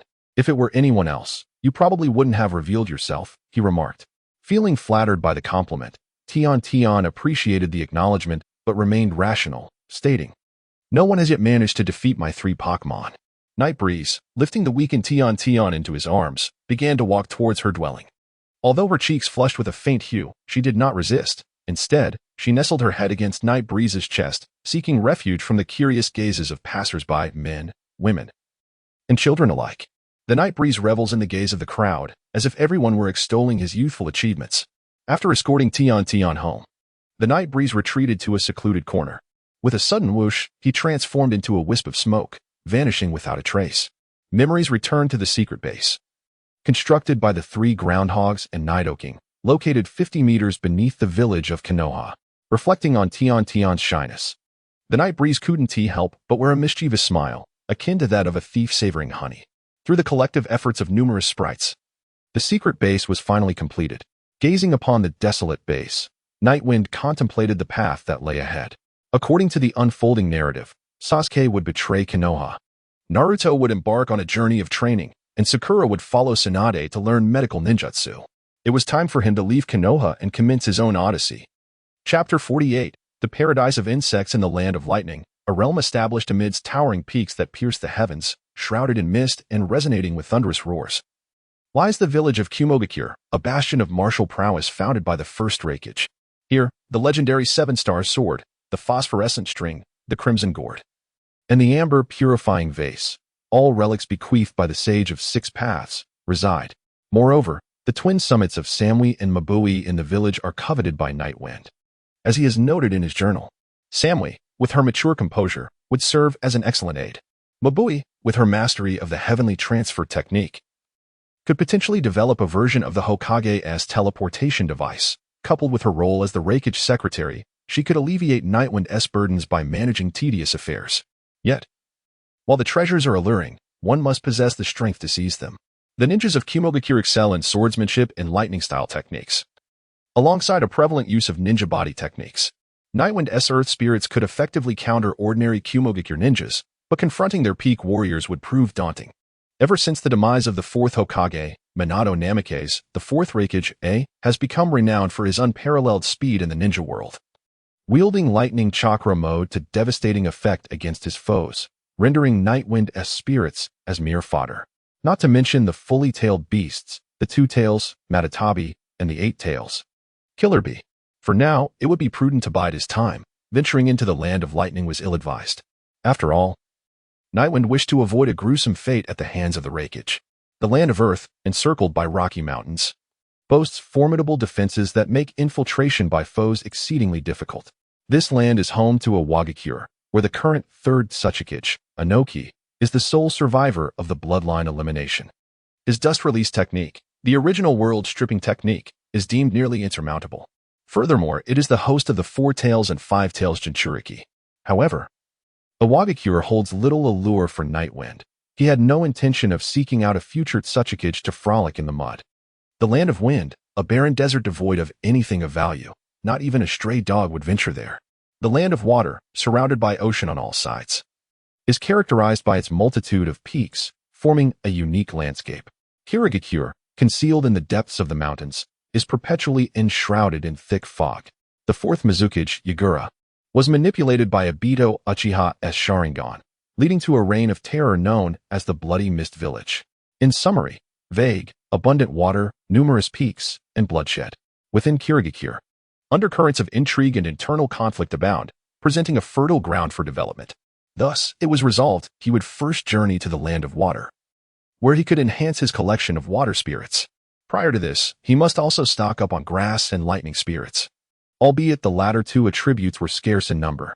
3 days later, Nightwind, accompanied by Shino Aburame and Hinata Hyuga, arrived at the forest where Naruto and his companions sought the elusive Shimon bug in the original narrative. As the night breeze swept through, Hinata and Shino Aburame ventured into the realm of insects, surrounded by a myriad of diverse creatures. The night breeze, filled with curiosity, approached a tree, keenly observing the small creature upon its trunk. A green ant, hurriedly scurrying back while carrying a morsel of food, caught its attention. How remarkable! This place is teeming with insects, truly a paradise for them, Nightbreeze exclaimed, watching various insects traverse the tree bark and grass. Could we be stung? Hinata expressed her concern as she gazed at the insects surrounding them. Virtually no insect would intentionally harm a human. This is a secret repellent of the Oil Woman clan. However, it is best to refrain from using it, as it might scare them away, Shino said, retrieving a vial of the secret potion from her backpack to introduce it to the two. Then why bring it out in the first place? Are you merely showcasing this item from your clan? Quite impressive. Nightbreeze could not help but interject with a hint of sarcasm. Let us explore further. There are even more varieties of insects within, Shino said, maintaining her composure as she led the way toward the heart of the forest, embodying the traditional virtue of swiftly completing their tasks. The night breeze met Hinata's gaze with a sense of resignation before they followed along.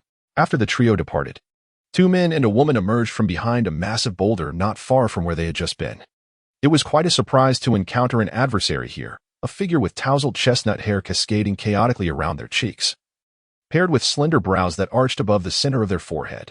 Their large, round eyes and cherubic face initially conveyed a sense of innocence. Yet a closer inspection revealed a sharp and ruthless demeanor characteristic of the wasp-like fighter. Their objective, too, must be the micro-fragrance bug, as one burly man, resembling Grandpa Nyo with his horn-like hairstyle and full beard, remarked, to capture the micro-fragrance bug, this is the only time and place to do so. A yellow-haired, bespectacled man, embodying the archetype of a genteel rogue, added, our mission is crucial to the resurgence of the Upper Waterflow clan. We must acquire the micro-fragrance bug at all costs. Reflecting on their predicament, the wasp fighter observed the trio of night breeze searching for bugs from a distance. What do you think? The burly man inquired. We've been here for 10 days with no leads on the micro-fragrance bug. What if it's that little brat from the Oil Woman clan? Ah, I see, the wasp fighter responded, realization dawning upon him. Perhaps he can indeed locate the micro-fragrance bug. The yellow-haired rogue exclaimed, it seems they are all genin. As long as they find the micro-fragrance bug, we can simply seize it from them. The wasp fighter smirked with a hint of malice, employing the insect-gathering technique. Oil Woman Shinobu formed the tiger seal with her hands and placed them upon the tree trunk, channeling chakra that radiated outward. Moments later, numerous insects were drawn to her from the surrounding area. Nightbreeze, what types of insects are you looking for? Shinobu inquired. Praying mantises, rhinoceros beetles, spiders, ladybugs, essentially. I need a variety of insects, Nightbreeze replied vaguely. In that case, it would be faster to split up and gather them, Shinobu suggested. Just one of the strongest from each category would suffice. That shouldn't significantly impact this area, Nightbreeze added. Great. I've been dealing with insects since childhood, Shinobu exclaimed, fully endorsing the plan. All right, let us split up then. With Hinata expressing no objections, Nightbreeze, lacking scouting abilities, chose a direction and resorted to the most primitive method of collecting insects. Shinobu continued utilizing the insect-gathering technique, while Hinata employed her Byakugan for searching and gathering. Hinata, using her Byakugan, detected the wasp fighter and his companions employing the rock-hiding technique. Hinata, did you notice that too? Although they think they are well concealed. Unfortunately for them, we are experts at locating enemies. Shinobu adjusted her sunglasses. What should we do? I wonder if Nightbreeze is aware of the potential danger of being alone. Hinata clasped her hands in a prayer gesture, expressing her concern. Given Nightbreeze's strength, he should be safe. If a battle occurs, the insects will inevitably get involved, complicating our collection efforts. For now, let us observe the situation. As the brain of the reconnaissance team, Shino made a decision. After Hinata nodded in agreement, she commenced the collection of insects. As night falls, the moonlight cascades over the forest, and three individuals gather around the flickering campfire, embraced by the gentle night breeze. The night breeze gently extracted a small cloth pouch, carefully placing the various insects collected by the trio within it, and softly tying the pouch's opening to conceal the existence of the system's backpack. They left behind the mantis, the stag beetle, the sawtooth beetle, and the venomous spider. The night breeze arrived at a clearing, adeptly crafting attribute symbols, placing corresponding materials within each magical array, and channeling chakra into every formation. To the astonishment of Shino and Hinata, the spirits were conjured forth: a scyther, a Heracross, a Kingler, and an Ariados. Subsequently, the night breeze retrieved a metallic film from its backpack and presented it to the scyther. The metallic film shimmered with an extraordinary glow upon the scyther, and then its form began to transform. Ding! Your scyther has evolved into a scyther. Spirit, Heracross classification, the single-horn Pokémon, a formidable creature capable of thrusting its proud horn into an opponent's abdomen, lifting them effortlessly, and tossing them aside. Level 35 type, bug fighting nature, cheerful ability, overconfidence. If it defeats an opponent, it becomes filled with confidence, boosting its attack. Held item, none moves. Tackle, leer, fury attack, struggle bug, endure, aerial ace, horn attack, reversal, brick break, pin missile. Spirit, Kingler classification, the claw Pokémon, possessing the strength to grasp and effortlessly lift opponents twice its own weight. Its body becomes sluggish in cold environments. Level 35 type, bug nature, jolly ability, adaptability, can use moves without being hindered by the opponent's abilities. Held item, none moves. Bind, harden, focus energy, wrap, earthquake, bug bite, rock slide, double hit, fling, X-scissor. Spirit, Ariados classification, the long-leg Pokémon, capable of spinning silk from both its rear and mouth, its forefeet adorned with tiny hooks, enabling it to traverse ceilings or vertical walls. It ensnares foes with its fine yet resilient silk. Level 35 type, bug poison nature, jolly ability, insomnia, due to its inability to sleep. It cannot fall into a sleeping state. Held item, none moves. Swords dance, focus energy, toxic spikes, poison sting, bug bite, toxic thread, string shot, leech life, bind, shadow sneak. Nightshade, fury swipes, pursuit, leech seed. Spirit, Scyther classification, the pincher Pokémon, boasting a body as tough as steel, it is impervious to ordinary attacks. It flaps its wings to regulate its body temperature. Level 35 type, bug steel nature, stubborn ability, technician, increases the power of low base move attacks. Held item, none moves. Bullet punch, quick attack, wing attack, glare, agility, thunderbolt, air slash, fury cutter, metal claw, shadow clone, double hit, cut, charge beam, iron defense. Chapter 49, triggering the quest. Master of all attributes, bug type. How impressive. Is this the secret technique of Nightwind? These Pokémon appear extraordinarily strong, a stark contrast to the previous insects. Hinata marveled. If your Pokémon can be produced in such large numbers, it seems there may be little hope for our Oil Woman clan, Shino lamented, expressing concern for the future of his family. He had begun to envision that if the Nightwind could conjure a multitude of formidable spirits, it would wield a power capable of appending the ninja world. The creation was indeed possible, yet I could only summon one spirit of each type through the Nightwind. He disclosed this secret to Shino, reassuring him that there was no need for concern. Well, let us rest for today. We shall explore again tomorrow. Should we uncover no new findings, we will return, the Nightwind suggested. The technique of that little brat might prove beneficial to us, remarked the distant wasp bee, intrigued by the capabilities of the Nightwind. Hinata, seizing the opportunity while the Nightwind and Shino slumbered, approached a nearby waterfall to commence her training of the Byakugan.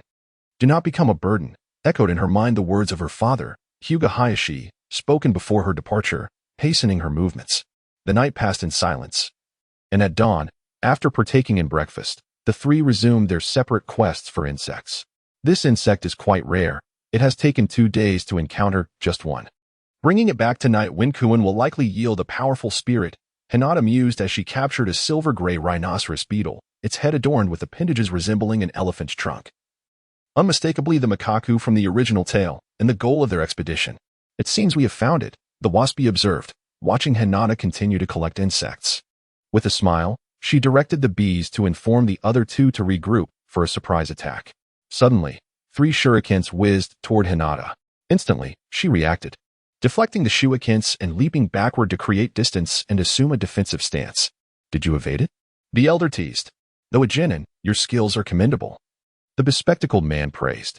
These individuals have been trailing us, Hinata declared, brandishing a shuriken in a defensive posture against the 3 adversaries before her. Can you withstand my next move? Before the words had fully escaped her lips, the waspy began to weave hand signs. Ninjutsu, honey technique. Dozens of bees laden with honey wax surged toward Hinata. She swung her shuriken, severing the frail bodies of the bees. To her astonishment, an abundant stream of honey erupted from within them. Puff, puff, puff. Copious amounts of honey splattered across Hinata's face, arms, and body. Even the bees that had not been cleaved unleashed their own self-destruction to shower Hinata with honey, ensnaring her with its stickiness. As the honey pooled on the ground, creating a viscous area, Hinata struggled in vain, rendered immobile by its adhesive properties. Suddenly, she felt a sharp sting at the nape of her neck. A bee had injected her with venom through its stinger. Weakness enveloped her, and her consciousness began to fade. In the final moments before she succumbed to unconsciousness, she heard the waspy command, "Take her away." The robust man stepped forward, prepared to lift Hinata. Suddenly, several sharp air blades whizzed out from the forest, aimed directly at him. The man hastily leaped back to evade the onslaught. "How rude of you to attempt to take my companion." The voice of the night breeze echoed from the woods, gradually approaching, seizing the opportunity while the 3 were focused on the night breeze. The large-mouthed bat quietly lifted the unconscious Hinata and discreetly departed the scene, flying towards the direction of Shino, trampling on the iron shoes to find what is elusive, yet effortlessly obtaining it. "We are quite intrigued by your abilities. Will you accompany us willingly, or shall we compel you to do so?" The hornet coldly gazed at the night breeze. Ding. Task: Master of all attributes, bug type.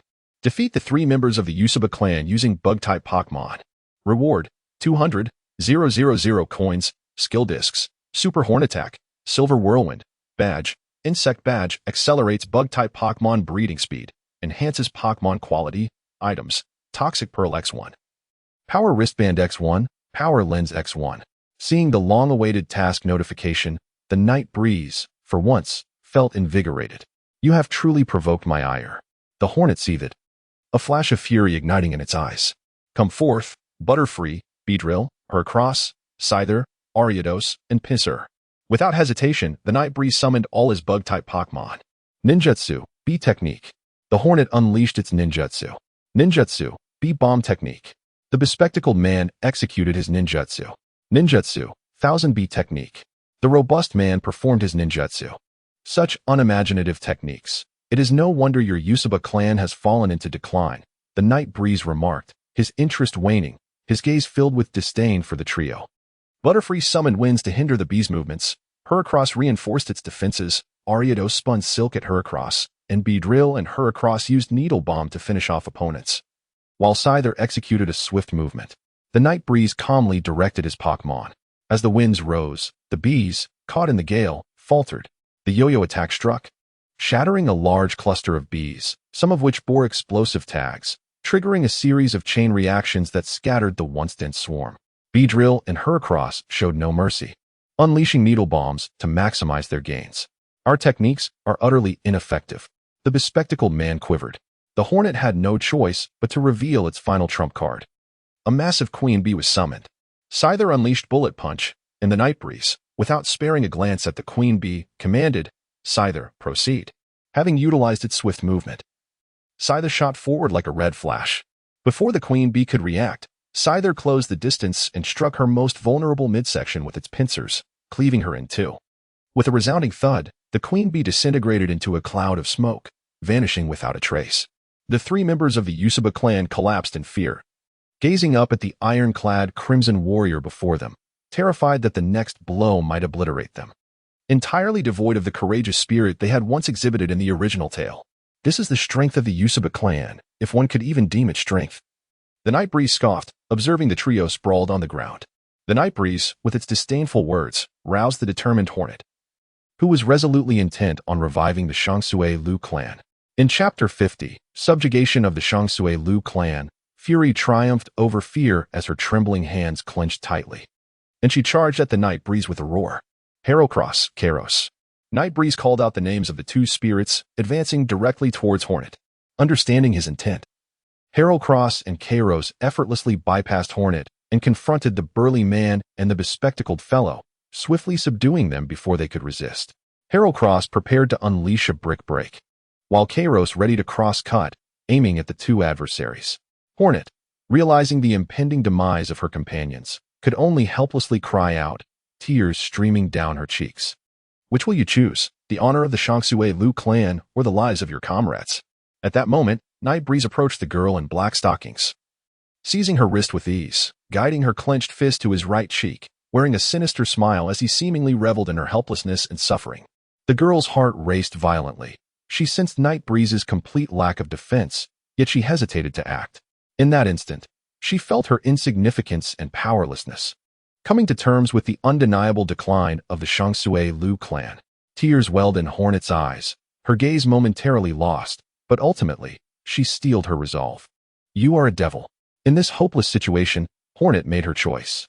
She relaxed her wrist, signaling her comrades to abandon their resistance. Thank you for the compliment, Night Breeze said with a smirk, yet he involuntarily tightened his grip until Hornet's pain cry satisfied him enough to relent. Hornet, don't worry about us. Strike him. The girl in black stockings suffered greatly, while the burly man had already resigned himself to death. Indeed, Hornet, the Shangsue Lu clan cannot be humiliated. The bespectacled man, unexpectedly unafraid of death, proved that appearances can be deceiving. I choose the lives of my comrades. As Hornet articulated her response, tears could no longer be restrained, cascading down her face. It seems the Shangsue Lu clan is not as utterly worthless as I had thought. The gaze of Nightwind lingered upon the Hornet for a moment, revealing a hint of admiration in his smile. He released the Hornet's wrist, as if everything were merely a game. Observing Nightwind's action, Herocross and Kairos also relinquished their grip on the burly man and the bespectacled gentleman. What do you mean? The Hornet asked, wiping away her tears and halting her sobs, perplexed. I present you with two paths, Nightwind proclaimed. The first path is to become my subordinates. I can bestow upon you the micro-aroma insect or grant you my powers to restore the Shui Lu clan. The second path is to be released, destined to lead a mundane existence, burdened by the name of Shui Lu, ultimately reduced to mere dust. Nightwind leaped onto a branch, surveying from above, and the Hornet, bewildered, questioned, You will not kill us? It was difficult for her to believe that Nightwind would simply let them go. The Night Breeze erupted into laughter, seemingly amused by Chiwefeng's inquiries, declaring, You pose no threat to me. I am truly disinclined to take action. In an effort to instill greater trust in Kaifeng, the Night Breeze stretched languidly and reclined upon a branch, carelessly humming an indiscernible melody. Kaifeng felt a sense of offense, yet acknowledged the harsh, unvarnished reality of the situation. There is no such thing as a free lunch. If we opt for the first option, what must we do for you? Kaifeng was not swayed by the sweet words of the Night Breeze and, without reservation, confronted him with her doubts. There is nothing you need to do at present. Return to the Rock Ninja Village, and all will remain as it is. When I require your assistance, I will reach out. Even if there are tasks, they will be within your capabilities, as I personally detest failure, the Night Breeze replied in a languid tone. After a silent exchange of glances among the trio, they ultimately made their decision, agreeing to become the subordinates of the Night Breeze. Ding. Mission, Master of all attributes, bug type completed. Defeated the trio of Shuelu using bug type Pokémon. Rewards, 200,000 coins, skill discs, super horn attack, silver whirlwind, badge, insect badge, accelerates bug type Pokémon breeding speed. Enhances Pokémon quality. Items, Toxic Pearl 1, Power Bracer 1, Power Lens 1 have been issued to your backpack. Ding. Your Pokémon's level has risen to level 36. Ding. Your Butterfree has learned Tailwind. Ding. Your Gyarados has learned Dragon Dance. Ding. Your Herdier has learned Tackle. Ding. Your Herdier has learned Double Kick. Ding. Your Steelix has learned Slam. Ding. Your Nidoking has learned Horn Attack. Ding. Your Blissey has learned Light Screen. Ding. Your Aggron has learned Rock Smash. Ding. Your Gyarados has learned Focus Energy. Ding. Your Heracross has learned Superpower. Ding. Your Sizer has learned Iron Head. The Night Breeze descended, extracting a die to inscribe a symbol. Drawing forth materials and infusing chakra through the insect emblem, heedless of the astonishment displayed by the trio of wasps. He presented 3 sprite eggs to them. The 3 hastily caught the sprite eggs, cradling them with utmost care, attuned to the warmth and faint quivering of the eggs before them. They understood that this diminutive life would become the beacon of their resurgence. The Night Breeze presented the trio with 3 corresponding manuals on Pokémon cultivation, meticulously detailing the methods of hatching and training these creatures. He then retrieved the microbug and handed it over to Beedrill. "You may leave now," he gestured, indicating that they should take their leave. "How will we contact you in the future?" Beedrill could not help but inquire. "When I require your assistance. Rest assured I shall seek you out. Continue with your lives as usual," Night Breeze replied, turning away, his voice drifting ethereally into the air. "What an enigmatic fellow," they remarked. "Let us depart as well. Once the microbug lays its eggs, we shall pursue the ancient secret techniques." Observing Night Breeze's figure fade into the forest, the trio departed from the paradise of insects. "Night Breeze, you have returned. Have you resolved the situation?" Sensing Night Breeze's chakra nearing, Shino, who was tending to Hinata, looked at him with concern. "Indeed, the issue has been addressed. It was the Uekawa clan of Awagakure, and I have successfully repelled them." "And Hinata, how is she?" Shino inquired. "The Uekawa clan? Hinata is fine. She merely slumbers and will awaken shortly." Upon hearing the mention of the Uekawa clan, Shino whispered softly, seemingly lost in thought, but quickly regained his composure to answer Night Breeze's question. "Let us wait for Hinata to awaken before returning to the village, to avoid prolonging any potential troubles," Night Breeze suggested, glancing at the unconscious Hinata. "Yes, our objective has been achieved. Remaining here holds no further significance." Night Breeze-kun, Shino, Hinata slowly opened her eyes, adjusting to the sunlight as the double vision before her merged into clarity, revealing the 2 before her. "Hinata, you are awake. Do you feel any discomfort? Here, drink some water," Night Breeze said with concern, producing his water flask and twisting off the cap to offer it to her. "It is only natural to care for a friend's wife, especially one who has encountered danger on my behalf." "What about those 3? Hinata queried, her voice still a bit hazy as the effects of the medicine had yet to fully dissipate from her system. "Night Breeze has already driven them away. There is no need for worry. I just discussed with Night Breeze that once you recover, we shall return to Konoha," Shino informed her. "I am truly sorry, Shino, Night Breeze-kun, for causing you trouble," Hinata said, bowing her head deeply, as if wishing to bury herself within the rising peaks, her voice trembling with remorse. "Hinata, you have assisted me in finding many insects. You were truly remarkable. Have confidence in yourself, for that is the key to winning over Naruto, that stubborn woodhead. After all, awakening his awareness is far more challenging than battle. You must persevere." Night Breeze gently lifted Hinata's chin, smiling down at her. I, Naruto-kun." Suddenly, upon hearing Naruto's name, Hinata's face flushed crimson, and she fainted with happiness. The Night Breeze swept past, and Yeffing exchanged a knowing glance with Shino, both sharing a silent smile. They understood Hinata's feelings for Naruto and the significance Naruto held for Hinata, which was entirely the essence of the Naruto-Hinata pairing. Their anticipation for this couple to unite and lead a blissful life together was palpable. After a period of waiting, once Hinata had fully recovered, the trio retraced their steps back to Konoha. Chapter 51, Yeffing's Fury. The strike against Haruno Sakura at the entrance of Konoha. "Yeffing, you have finally returned. Lady Tsunade is looking for you. She should be at the Konoha hospital," exclaimed one of the gatekeepers, Kamizuki Izumi, hastening to inform Yeffing upon his arrival at the registration desk. "What has happened? Is someone injured and hospitalized? Is it someone I know?" Yeffing inquired, feigning ignorance while his heart raced with clarity. "That night, after I finished with Ziddy and was about to deliver the documents to the Hokage's office, we found Haruno Sakura collapsed on a bench by the street. We promptly took her to Konoha Hospital and informed Lady Tsunade. By the time she arrived, Sakura had regained consciousness and mentioned that Uchiha Sasuke had left the village. Lady Tsunade deduced that he might have gone to the Sound Village to join Orochimaru. Previously, Shikamaru, CHG, Niji, Kiba, Lee, and Naruto had already formed a pursuit team to intercept him. Lady Tsunade instructed us to inform you as soon as possible, explained Kamizuki Izumi. I am heading to Konoha Hospital immediately. Oh, and thank you, Izumi-senpai, Yeffing replied, his performance impeccable. A blend of calmness laced with a hint of anxiety and concern, a skill honed over at least 2.5 years of practice. Turning to Hinata and Shino, who nodded in agreement, indicating they would accompany him to the hospital, the three swiftly made their way to Konoha Hospital. In a hospital room, Sakura, please stop crying and eat something, Ino urged, offering a lunchbox to the listless Sakura, hoping to restore her strength. You haven't eaten all day if this continues. Your health will deteriorate, Tintin added, joining in the efforts to console her. Both were deeply worried about Sakura's physical and emotional resilience.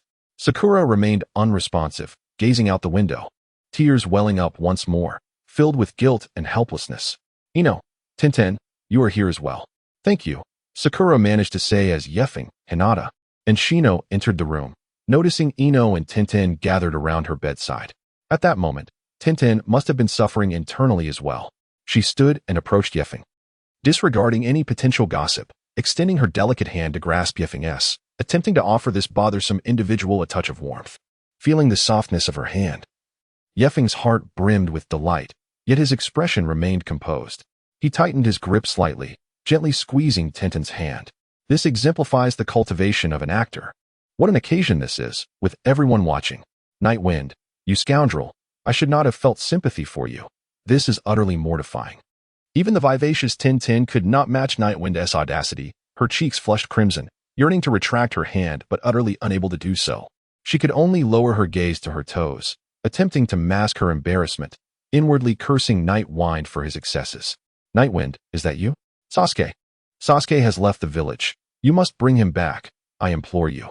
Upon hearing Nightwind's voice, Sakura, who had previously been devoid of light in her eyes, regained a flicker of consciousness, pleading fervently while completely disregarding the antics of Nightwind and Tintin. The night breeze darkened at Sakura's words, offering her no response. Night breeze, this is my only request in this lifetime. Please bring Sasuke back.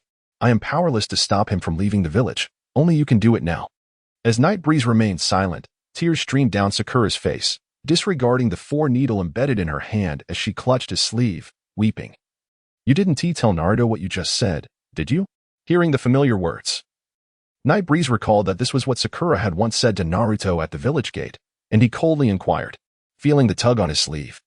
Night breeze understood the answer. Are you Sasuke's parent? Are you his lover?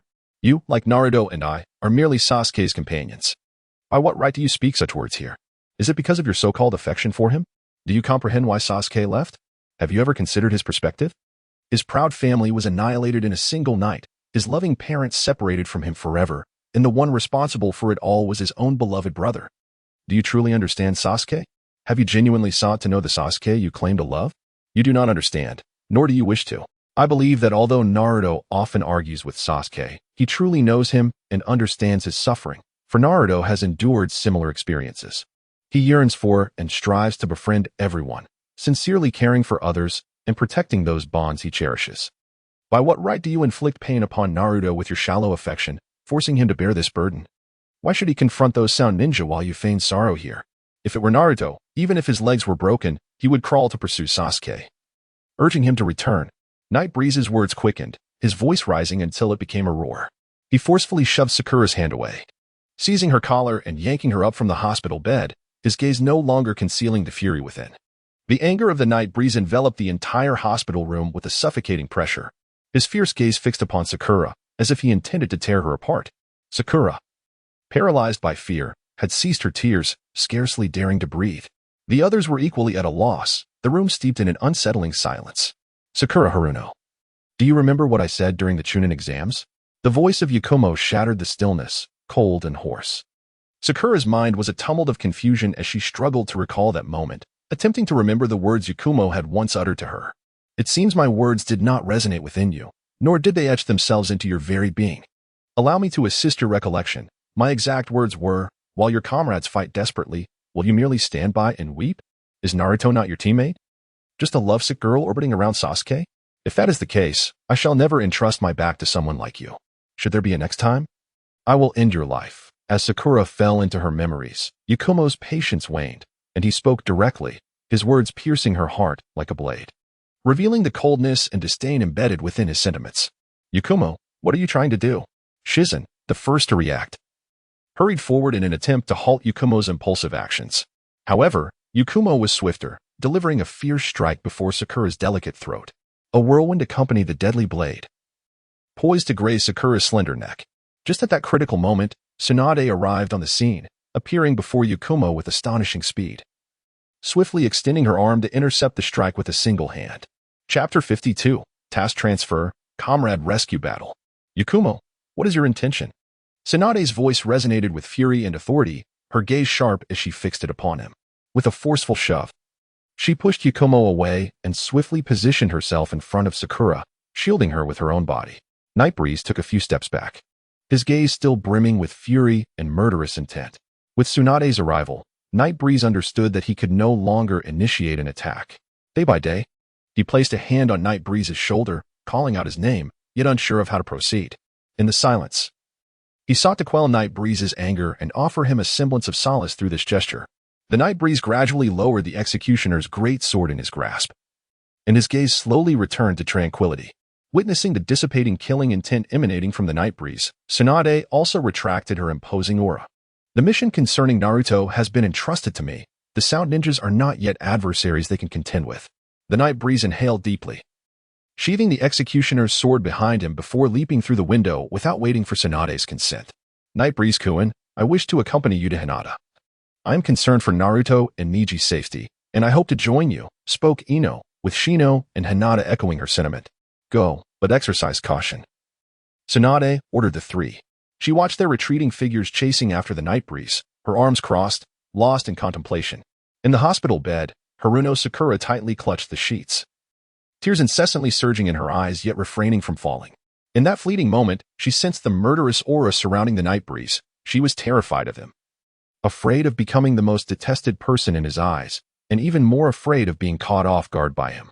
The ward once again fell into silence, the air thick with Sakura's pervasive fear. Enough, return this to you. If we delay further, we shall not catch up to them. It is nearly time for your final strike, said Jirubu, devouring the last bag of chips, crumpling the bag and tossing it onto the already fallen Dingy's face. Abruptly, Jirubu froze, standing motionless as a massive boulder hurtled from the side of the woods, crashing violently towards him just as he was about to deliver the final blow to Dingy. At the moment the boulder made contact, Jirubu regained his senses. But it was too late to evade. He instinctively extended his hands to block the boulder, nimbly twisting his body, using the momentum to hurl the boulder several meters away. Before he could discern the assailant's appearance, a flash of red surged before him. A bullet punch struck him in the abdomen, the immense force causing him to stagger back several steps. Dingy, are you all right? Ino rushed to Dingy's side, lifting him with genuine concern. Ino, what are you doing here? Dingy exclaimed in surprise as he approached her despite his battered form, instinctively shielding her behind him. It's not just me, Nightbreeze, Tintin, Hinata, and Ino replied with a smile, noticing Dingy's heartwarming gesture. A chance he utilized its healing droplets, and Nightbreeze and the others emerged from the thicket. The miraculous droplets cascaded upon Dingy, radiating a gentle glow. As Dingy felt the surge of vitality, his pain swiftly diminished, allowing him to stand unaided by Ino.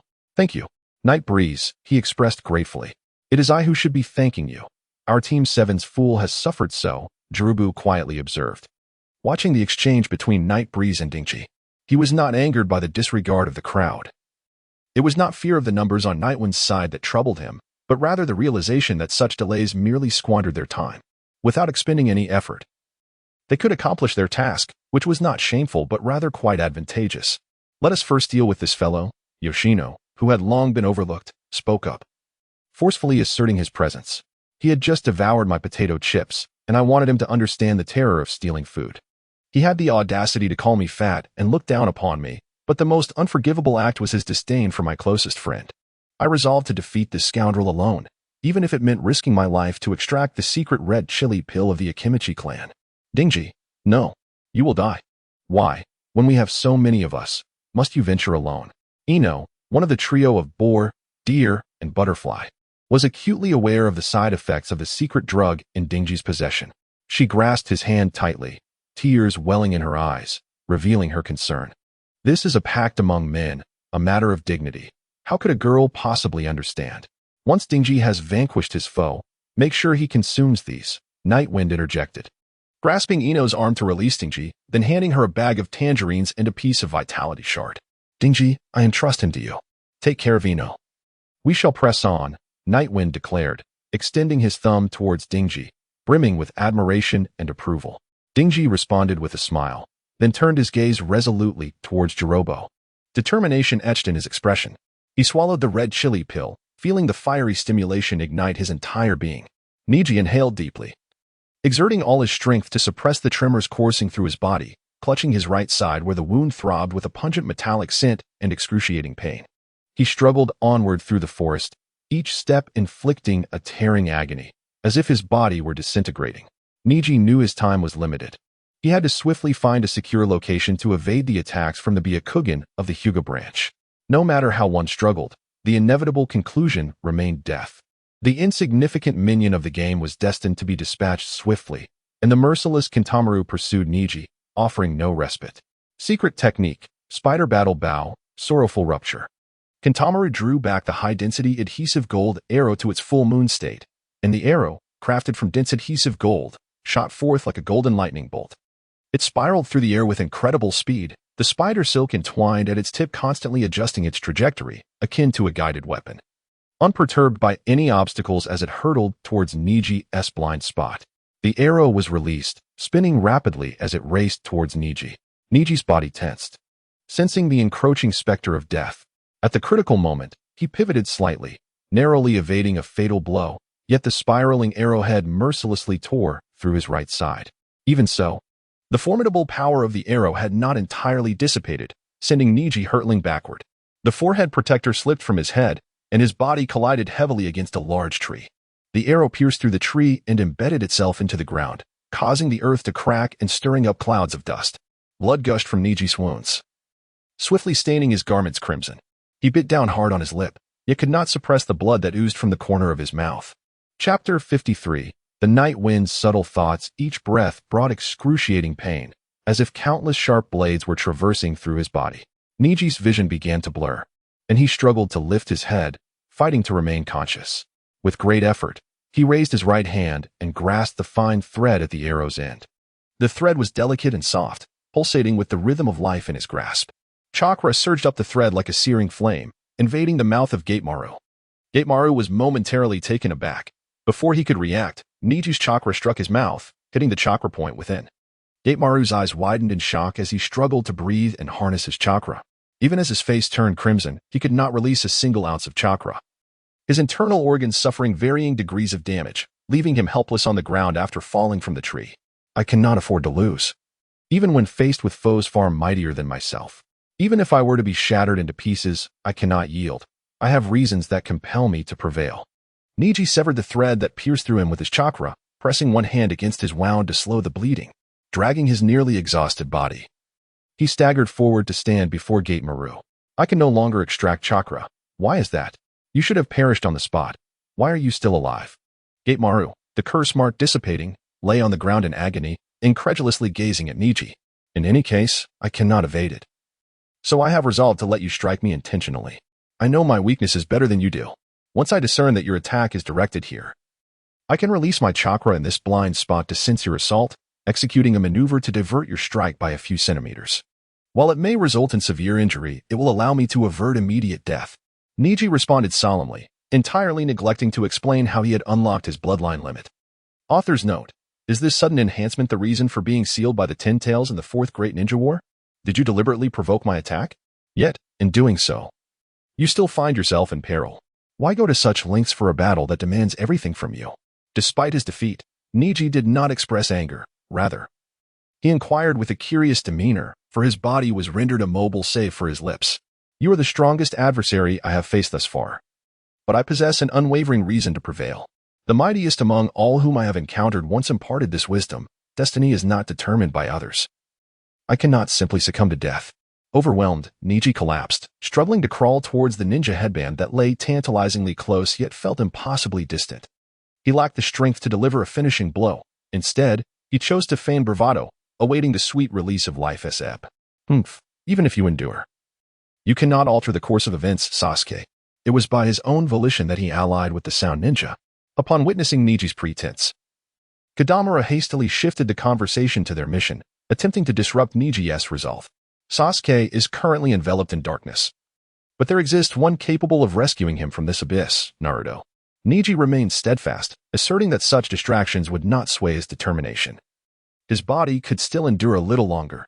Sasuke belongs to Orochimaru. You Leaf Ninja lack the strength to oppose us. The implication was clear. Even your Hokage is at the mercy of our leader. Who else could challenge us without fear of retribution? The truth is, Naruto, you have saved me from the shadows, Kadamura scoffed. Yet, Niji's eyes gleamed with conviction, believing in Naruto without reservation. Do you know the source of my power?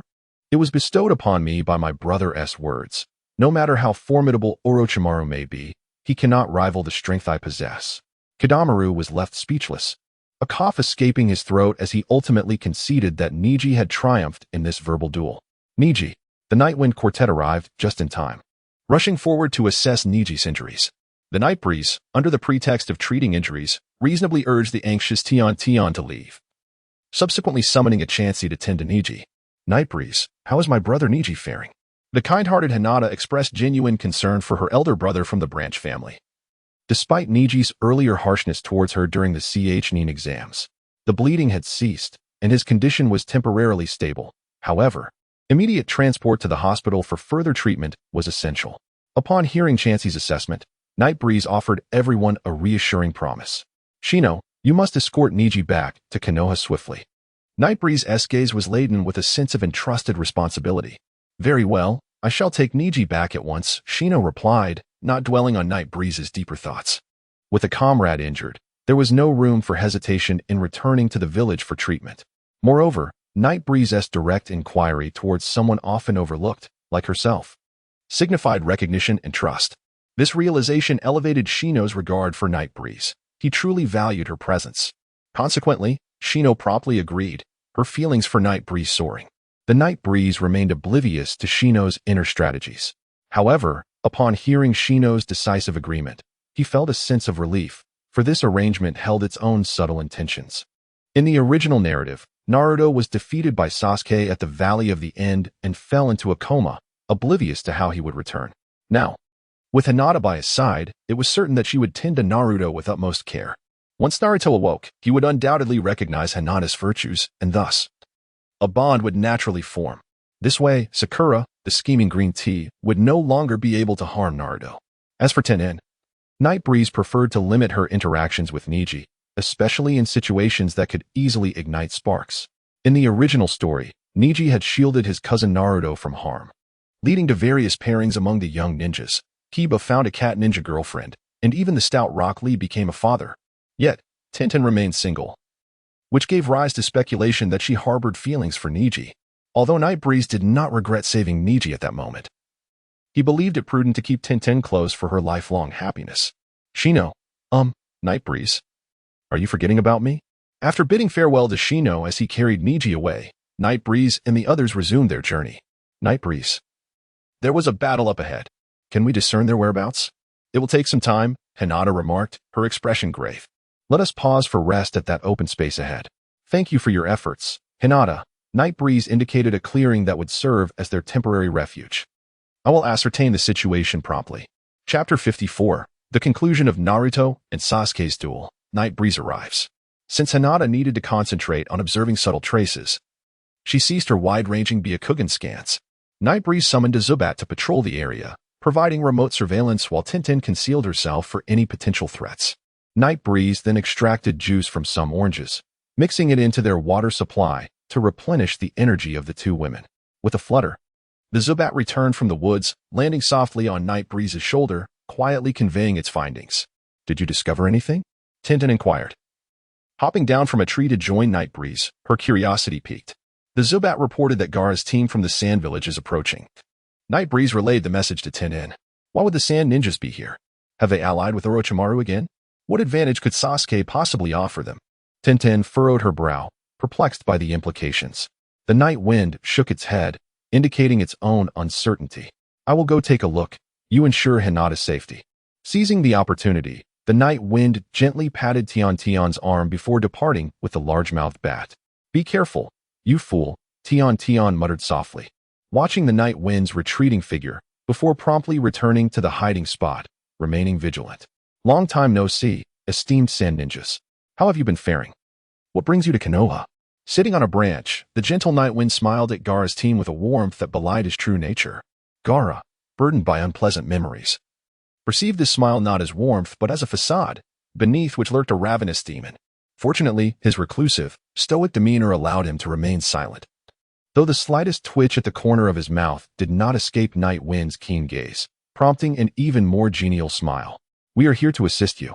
Temari stepped forward, extending a scroll to Night Wind. "Indeed, there are no eternal enemies or friends, only perpetual interests," Night Wind remarked coolly as he examined the scroll's contents. "We did not attack Konoha willingly. We were merely pawns of Orochimaru," Temari clarified. "When Orochimaru appeared, your attacks did not cease," Night Wind retorted. "Such matters are beyond our ken. As ninjas, executing the orders of our superiors is our duty. I have always believed that one of our esteemed predecessors erred in not prioritizing the mission, which ultimately led to his downfall," Temari remarked, her words laced with sarcasm directed at Konoha's White Fang, who had caused great suffering to the Sand Ninja. "Let us not delve into historical disputes. Since you are here to help, follow me." Night Wind gestured for them to follow. "Night Wind, what's the situation?" Tintin inquired, her eyes warily scrutinizing Gaara and his companions. "Lady Tsunade, the 5th Hokage, has contacted the Sand Ninja to assist in retrieving Sasuke," Night Wind explained, handing the mission scroll to Tintin. "Hinata, have you found anything?" "Yes, Night Wind-kun, we have analyzed the information," she replied. "Good. Temari, you will assist Shikamaru. Kankuro, you will aid Kiba. Gaara, you will support Lee. We will pursue Sasuke." Night Wind began assigning tasks. "The mission scroll clearly states that we are to assist you, and the authority lies with you. We shall execute your orders," Temari acknowledged, casting a glance towards Shikamaru without any objection. Gaara, too, dared not voice dissent in Night Wind's presence. Kankuro, facing a 2-to-1 scenario, realized that any objections would be futile and chose to remain silent. Once Hinata disclosed the positions of their targets, everyone took action. The Valley of the End, a fitting stage for what was to transpire, was indeed the time for resolution. As the battle commenced, memories of past conflicts flashed before Sasuke's eyes, the chirp of Chidori echoing his resolve. "Here comes the end, Sasuke." The clash between Chidori and Rasengan unleashed a piercing shriek as a dark sphere of energy materialized, enveloping Naruto and Sasuke, as if they were being consumed by an endless void. Time seemed to freeze in that moment. Then the darkness within the energy sphere began to shatter and collapse. The shattered energy radiated a brilliant light, gradually spreading throughout the surroundings. Naruto fell to the ground, unresponsive, his complexion pale and breath faint, clearly succumbing to unconsciousness. "You and I are truly one of a kind in this world. I shall continue to exist as the obstacle you must surpass, even if it incites your hatred. Like you, I possess the potential to master the Kaleidoscope Sharingan, but this comes with a condition. You must slay your closest friend." Sasuke knelt before the unconscious Naruto, blood spilling from his mouth, as the haunting voice of Itachi Uchiha echoed in his ears, urging him to seize the power that lay within reach. "I will not simply follow your words. I shall forge my own path to strength, and I will surpass you on my own terms." Sasuke withdrew a kunai from Naruto's ninja pouch, hovering it above Naruto's heart, hesitating for an extended moment before ultimately relinquishing it. Hinata, in a state of distress, leaped down from the statue and rushed to Naruto's side, examining his wounds as tears streamed uncontrollably from her eyes. Were it not for the fear of her tears blurring her vision and hindering Naruto's diagnosis, she would have succumbed to a torrent of sorrow. On the statue, concerned for Hinata's safety, Tintin aimed a sniper rifle at Sasuke's heart, incessantly reproaching Night Wind. "It's your fault. You insisted on waiting until they settled their rivalry before intervening. Just look at how anxious Hinata is. Why not strike? Then you would qualify to challenge Itachi Uchiha," she added. Receiving no response, Night Wind leapt down from the head of the statue of Hashirama Senju at the Valley of the End, his voice reaching Sasuke's ears. "Night Wind, are you here to stop me as well?" Sasuke inquired, gazing up at Night Wind with a serious expression. "I am not here to hinder your departure," Night Wind declared, standing upon the surface of the lake, his reflection shimmering on the water, exuding an air of confidence. Upon hearing this, not only were Tintin and Hinata taken aback, but even Sasuke, who was closest, questioned whether he had misheard, seeking confirmation. "Are you certain?" "Hinata, take Naruto away," Night Wind instructed, producing a bottle of healing ointment and handing it to her. Hinata hoisted Naruto onto her back and leaped back to the statue of Hashirama, while Tintin set down her sniper rifle and approached to assist with the healing. As for Night Wind's safety, there was no need for concern. "Night Wind, is it wrong to want to be worried too?" "Boo-hoo. Since you are not here to stop me, I shall take my leave, Sasuke remarked. Yet a profound and indescribable emotion enveloped his heart at that moment. As the Night Wind boldly spoke, although I am not here to stop you, I have been entrusted with a task and must remain loyal to my duty. The Night Wind did not respond, instead drawing forth a decapitating blade from behind, positioning it against Sasuke's neck.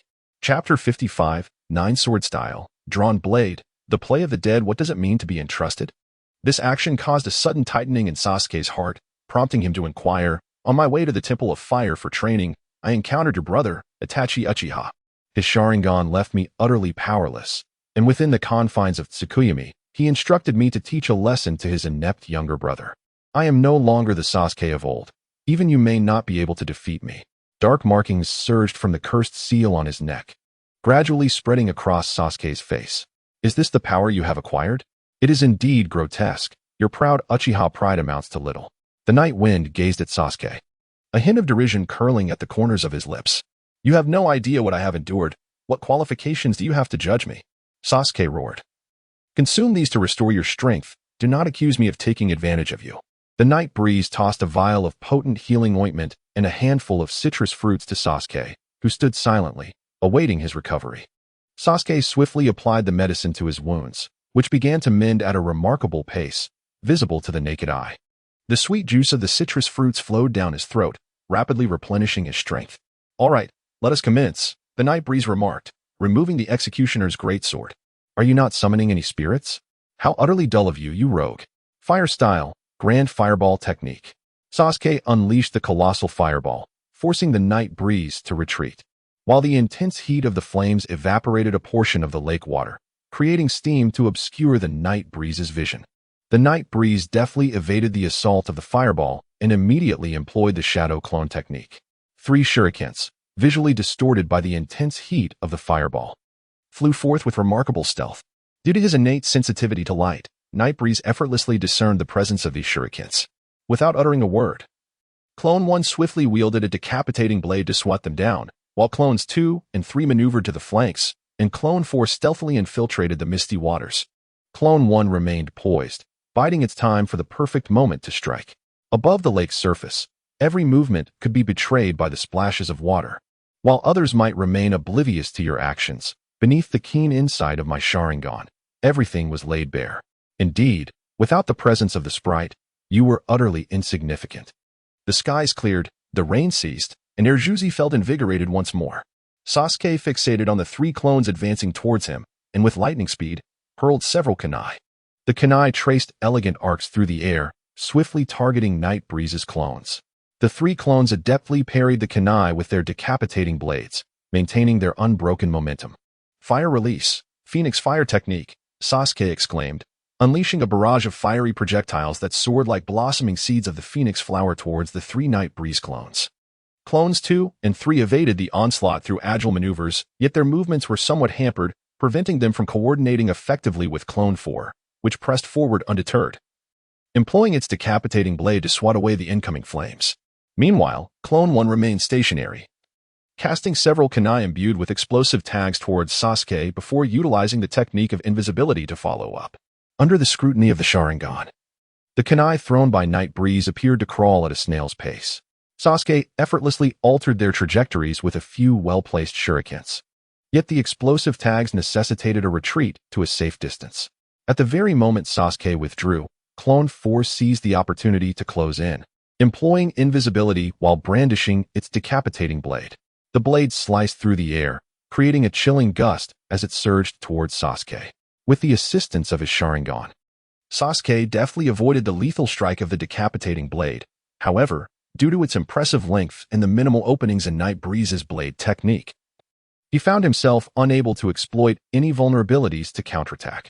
After several intense rounds of combat, a stalemate emerged in the night assault against Zwa. The 2nd and 3rd clones arrived. One dispelled its stealth while the other maintained it, flanking Yifeng from both sides.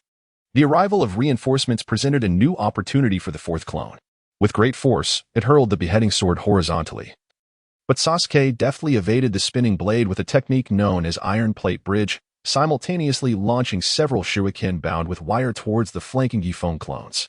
The 2nd and 3rd clones swiftly swung their blades to block the shuriken, Yet the wire-guided projectiles veered in midair, ensnaring the beheading sword's hilt. As the second and third clones prepared to engage Sasuke in a struggle of strength, he had already completed his hand seals. The great fireball technique ignited the wire instantly, flames swiftly spreading toward the two Euphone clones.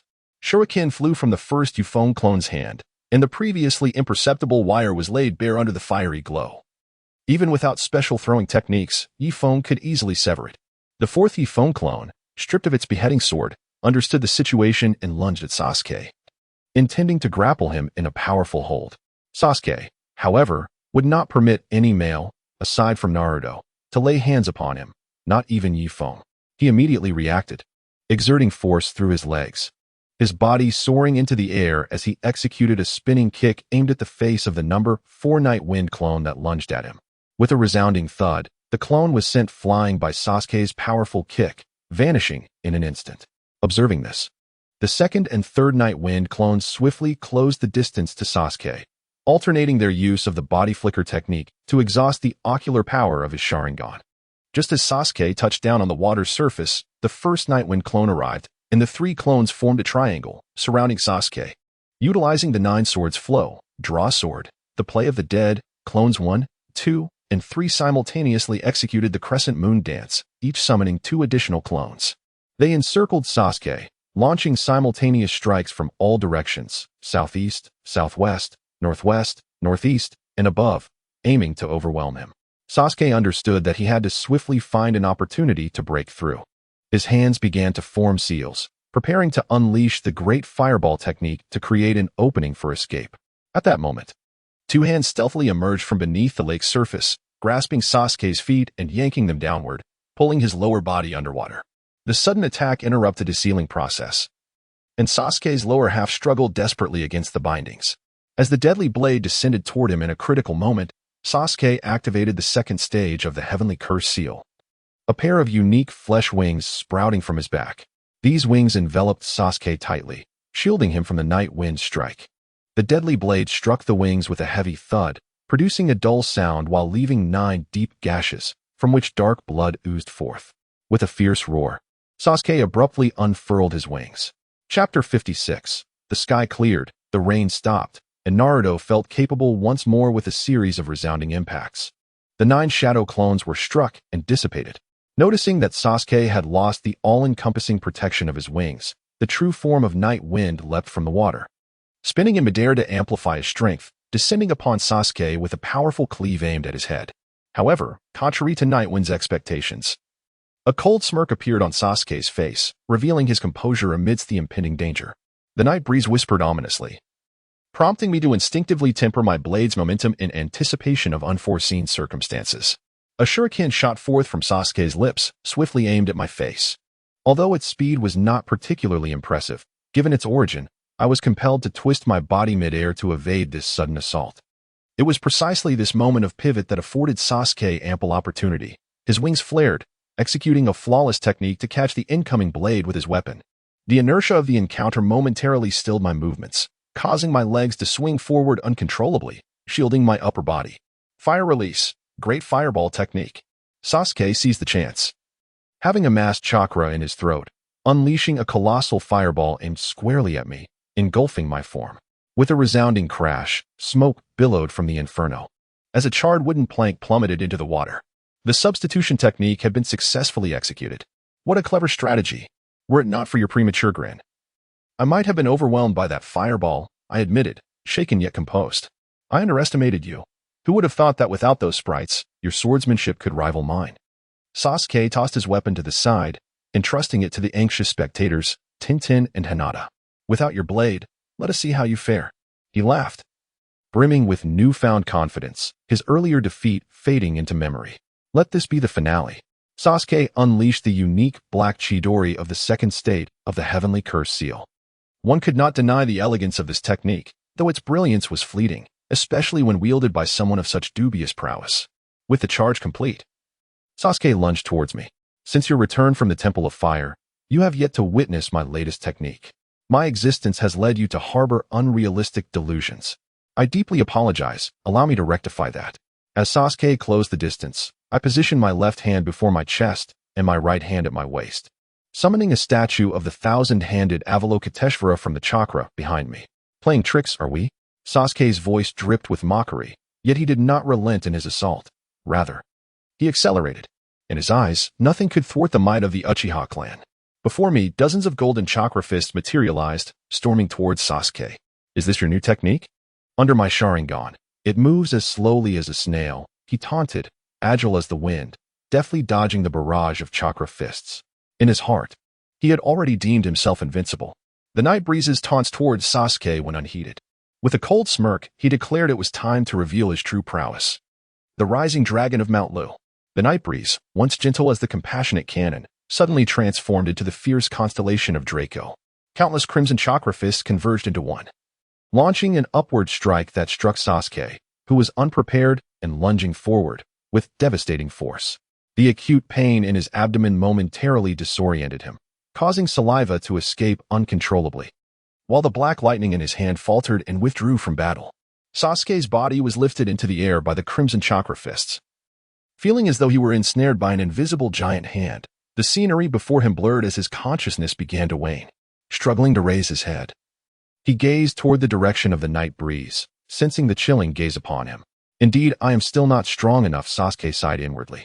The Pegasus Meteor Fist unleashed hundreds of blows per second towards Sasuke, each crimson chakra fist striking with the force of a meteorite. Under the relentless barrage, Sasuke was violently hurled into the sky, resembling a helpless marionette dancing at the whim of the fists, evoking a sense of ancestral legacy.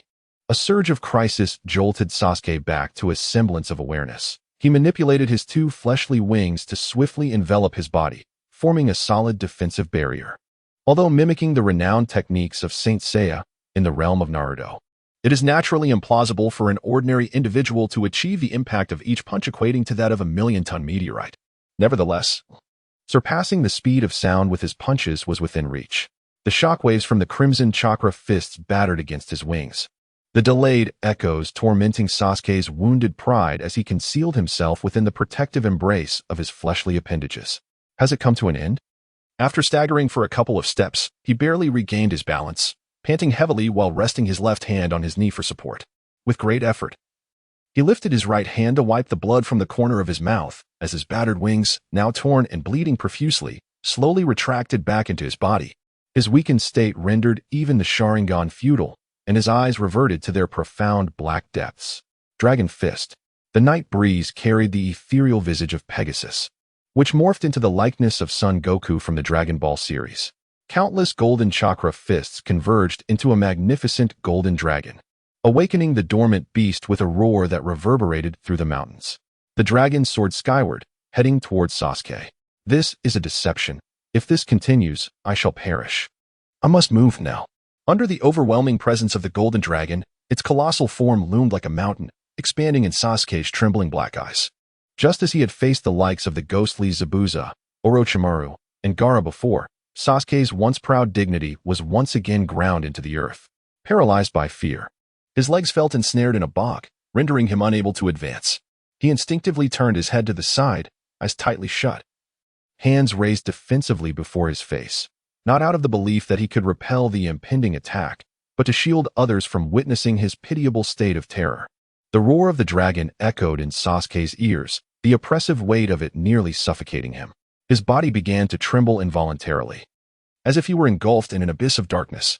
Pain, helplessness, despair, all negative emotions surged within him, and he felt himself on the verge of being consumed by the dragon's might, utterly shattered.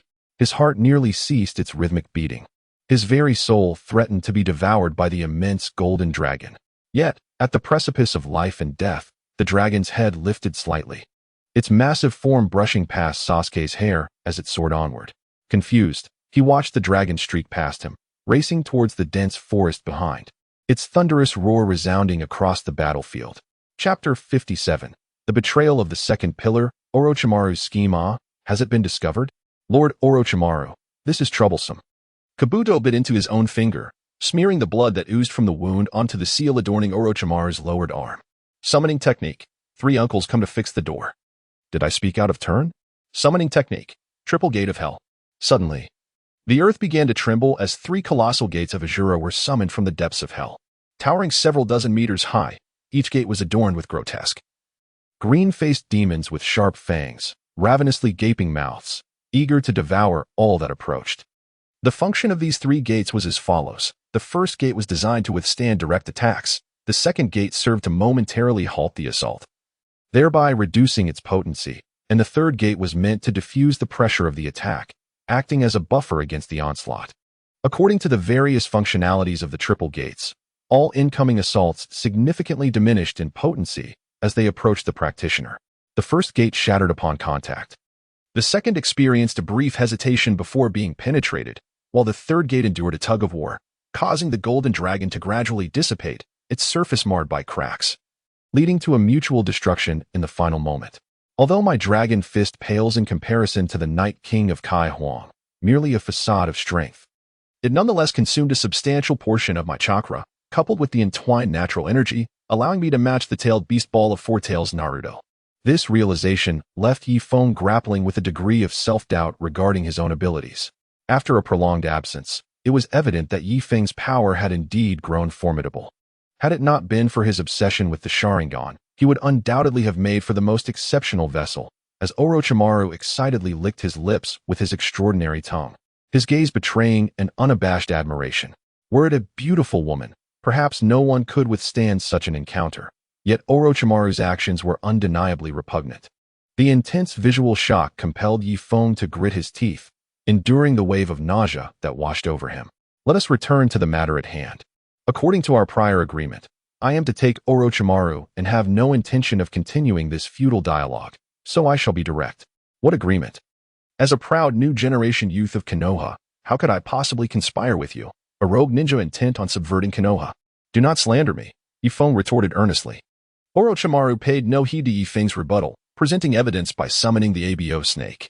Squeeze it. With the ABO snake's cry, the Valley of the End fell into an eerie silence.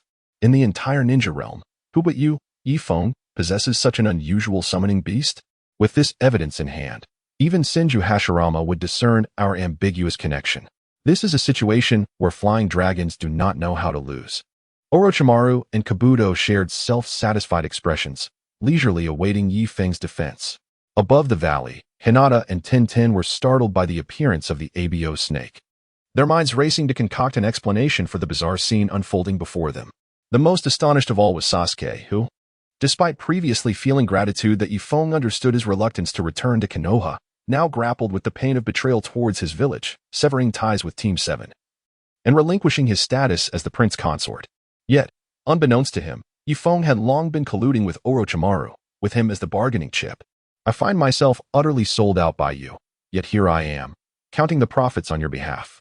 No wonder you always refer to me as Heir Juzi. The roots of this predicament lie here. Just as Sasuke was about to turn around and unleash a torrent of reproach, he was met not with Night Wind's guilt or regret, but with a swift strike to the neck. Damn it! Sasuke fell into unconsciousness. I recall there was indeed such an occurrence, yet since this is a transaction, let us adhere to the principle of exchanging goods for payment. My wares are prepared. What about yours? Night Wind, feigning sudden realization, patted his forehead and then seized Sasuke by the collar, pulling him from the brink of the lake. Your spirit has only recently hatched, making extensive experimentation unfeasible, and with such a limited sample size, progress has been stymied. Originally intending to enjoy a spectacle at Night Wind's expense, Orochimaru found himself outmaneuvered and was compelled to present facts and reason. The Night Breeze did not intend to evoke a melodramatic scene akin to a Xiong drama. Let us consider an alternative scenario. For instance, the location of the Dragon Cave is a concealed one. Do you wish to learn the art of immortality? However, entry into the Dragon Cave is no trivial matter. Perhaps the Miaomu Mountain would be more suited for you. Orochimaru narrowed his eyes. It is quite surprising that the formidable Orochimaru would consider my interests. I am genuinely touched. Yet, does your statement imply a refusal? Nightbreeze gripped the hilt of his beheading sword, poised for an imminent attack. After a prolonged contemplation, Orochimaru produced a scroll from his robes. He handed the scroll to the nearby Kabuto, gesturing for him to deliver it to Nightbreeze. Kabuto accepted the scroll and approached Nightbreeze, meticulously observing his every movement. Just stop there and toss the scroll over, Nightbreeze instructed. It was prudent to remain cautious around Orochimaru and Kabuto. Upon hearing Nightbreeze's request, Kabuto did not hesitate. He accurately threw the scroll towards Nightbreeze. He adjusted his glasses, the lenses reflecting the sunlight, obscuring the true emotions in his eyes. At that moment, Nightbreeze's focus was entirely on the scroll. Unaware of Kabuto's demeanor, prepared to catch the scroll flying through the air. Yet, just as the scroll was about to be grasped, it transformed into a venomous snake that lunged at Nightbreeze. Fortunately, he remained vigilant, gripping the beheading sword tightly. With a swift motion, he cleaved the snake into several segments. As a cold-blooded creature, even when severed, the snake would not perish immediately. A cloud of toxic mist erupted from its remnants, enveloping Nightbreeze. Despite his precautions, he had not anticipated the snake would exhale poisonous gas. Taken by surprise, Nightbreeze had no choice but to hold his breath and swiftly leap out of the toxic cloud's reach. The Nightbreeze felt a numbing sensation coursing through his body, and his consciousness began to blur. Struggling, he retrieved an antidote from his backpack, uncapped the vial, and prepared to ingest it. Suddenly, a flying scalpel severed the tendons in his hand, causing the antidote to slip from his grasp and plunge into the depths of the water. Seizing the opportunity to strike while he was vulnerable, Kabuto rushed forward, intent on subduing him. In a moment of desperation, Tion pulled the trigger, and with the sniper rifle unleashing a burst of azure flames, a bullet soared toward Kabuto's forehead.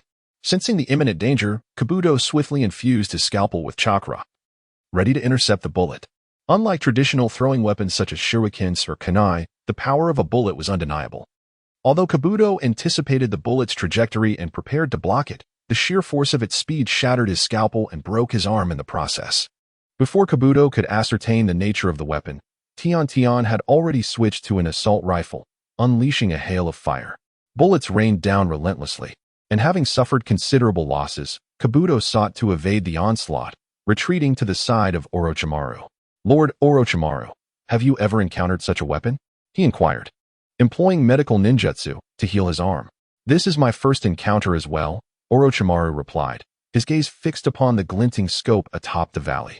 Meanwhile, taking advantage of the chaos, the Nightbreeze utilized the inertia of his dangling arm to knock a pokeball from his waist.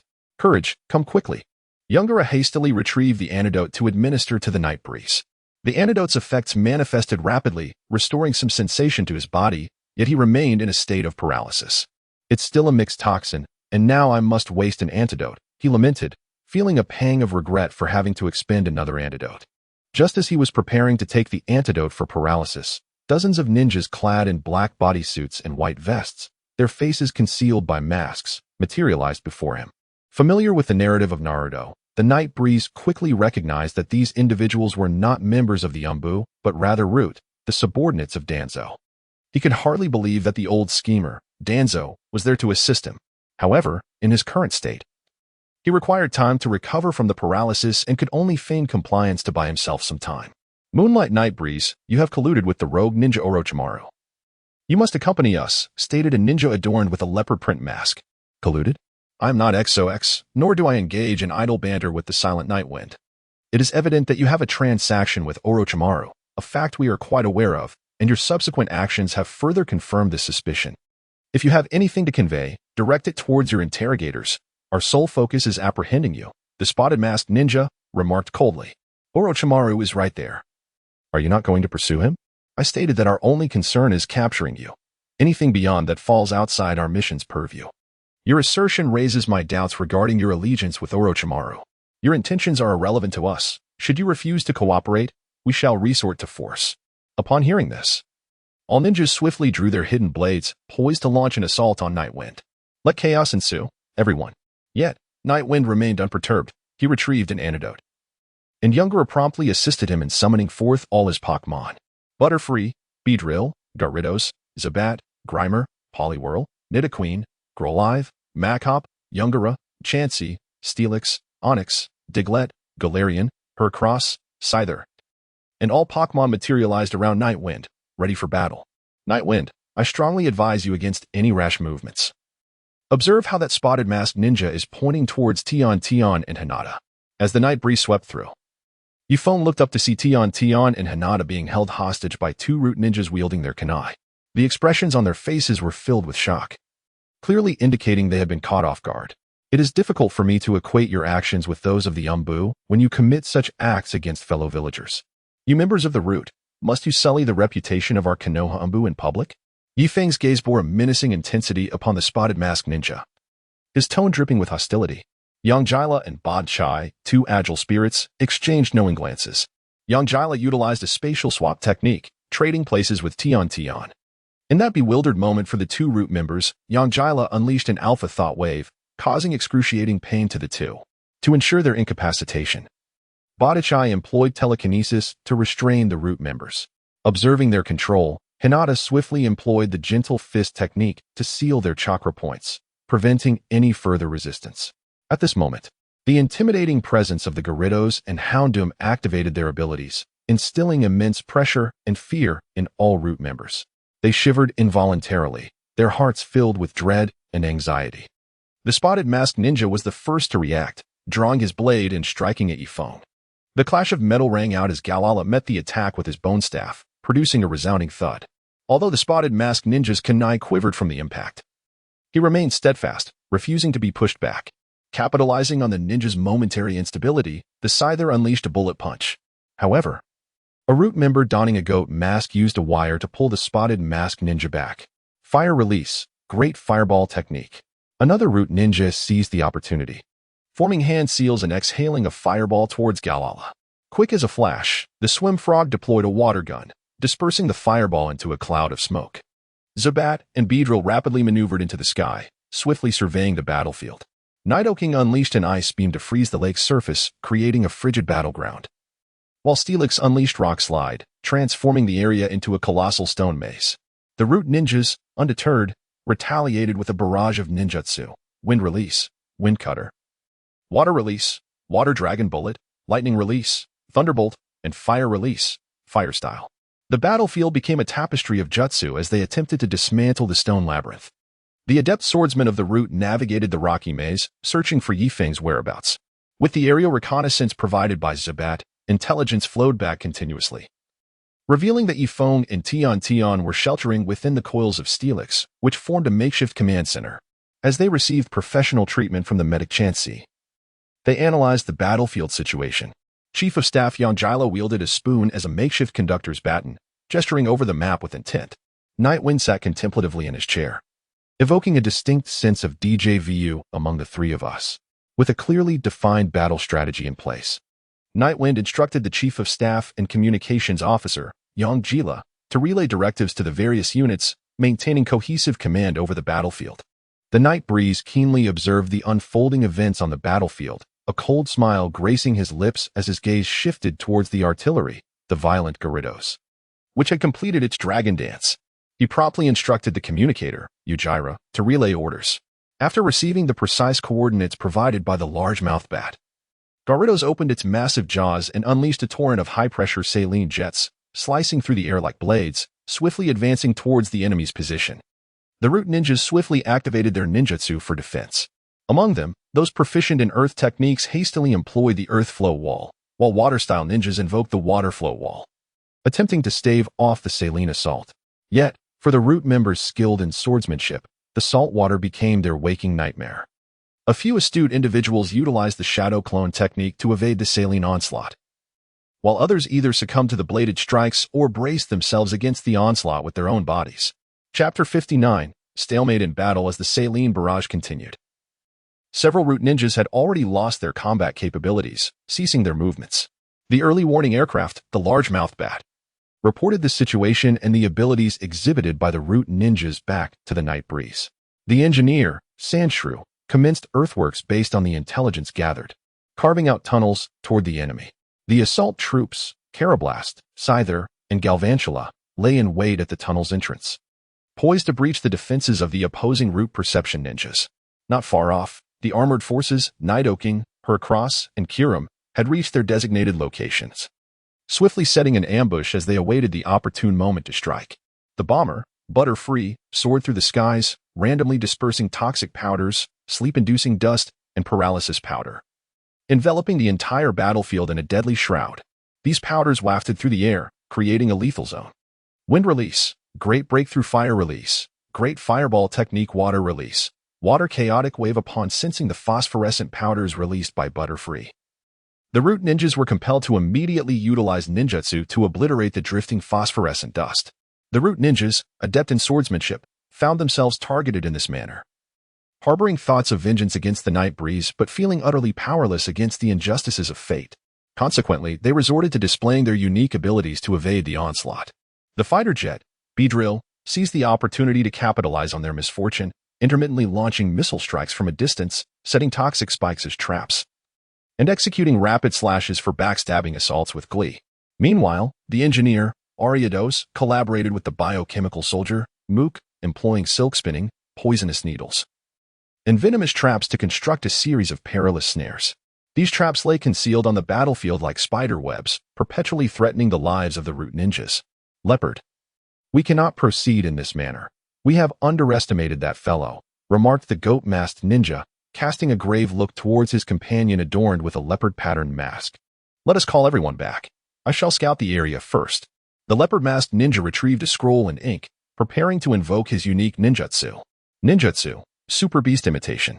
The leopard-masked ninja infused chakra into his brush, delicately sketching lifelike images of various birds upon the scroll, imbuing them with the essence of life. These ink-formed birds took flight, swiftly and nimbly conducting aerial reconnaissance while simultaneously launching attacks against the bat, the Beedrill, and the Butterfree. The bat unleashed air blades, the Beedrill fired missile needles, and the Butterfree executed air slashes to thwart the multitude of ink creatures that assailed them. Receiving reports of the attacks from the bat and others, Night Wind decisively commanded the weather ninja to summon rain. In an instant, the skies darkened, thunder rumbled, and raindrops began to cascade from above. The birds conjured by the super beast imitation transformed into pools of ink, which seeped into the earth, cloaking the land in a profound hue. Earth release, the Yellow Springs Marsh. The root ninja masked as a goat swiftly advanced, forming hand seals to perform the earth release, Yellow Springs Marsh. In an instant, the ground crumbled, creating a vast swamp that engulfed the colossal boulders conjured by the giant steel snake. Summoning technique. A legendary dream eater, the Baku, was called forth. Lord Baku, please eliminate those 3 summoned beasts in the sky, respectfully requested the cloud-patterned ninja who had summoned the Baku. With a low rumble, the Baku opened its enormous mouth, utilizing wind release to draw in the fluttering Butterfree, bat, and Beedrill from the heavens. The 3 creatures flapped their wings frantically, attempting to resist the Baku's formidable suction. The Butterfree released sleep powder, the Beedrill launched missile needles, and the bat unleashed air blades, counterattacking the gaping maw of the Baku. Now, Lord Baku, urged the cloud-patterned ninja, his anxiety palpable. With another low rumble, the Baku opened its mouth wide, expelling the air it had inhaled towards the Butterfree, bat, and Beedrill above. The powerful gust ensnared them, rendering escape impossible. The sheer force of the wind redirected the sleep powder, missile needles, and air blades back to their origin. Fire release, great fire technique. Harnessing the wind's momentum, a torrent of flames surged forth, the sparks igniting the sky in a brilliant red, rapidly consuming everything in its vicinity. The formidable power nearly rivaled that of Uchiha Madara's great fire annihilation technique. Butterfree tightly closed its eyes, valiantly enduring the searing flames while desperately employing psychic energy to move Zubat out of the fiery danger zone at the last moment. Beedrill lay gravely wounded, and Butterfree had succumbed to unconsciousness, their bodies releasing wisps of black smoke as they plummeted from the sky. The severely weakened Zubat, risking further assault, exerted every ounce of strength to execute a swift defense, flying beside Beedrill and Butterfree, seizing the 2 unconscious Pokémon before executing a strategic retreat. Misfortune often arrives in tandem. The 3 Diglett engaged in underground operations were hindered by the Earth-style technique, Yomi Swamp, unleashed by the goat-masked ninja, making their progress sluggish and preventing them from reaching the enemy's rear in the short term. At this juncture, only 3 Pokémon from the Armored Division remained operational, Nidoking, Heracross, and Scyther, resulting in a significant reduction of combat capability by 2/3. The Nightwind realized the gravity of the situation and immediately commanded the guardsman Howley, the weather soldier, to swiftly swim like a frog, the reserve soldier to traverse the Mountain King, and the biochemical soldier Stench Mud to rush to the front lines to assist the armored units. Where are you going? The Nightwind inquired as Tion turned to leave. I am going to help, Tion paused, turning back to gaze at the Nightwind. Outside are elite members of the Root, at least of Chunin rank, in overwhelming numbers. It would be prudent for us to avoid unnecessary risks, the Nightwind frowned.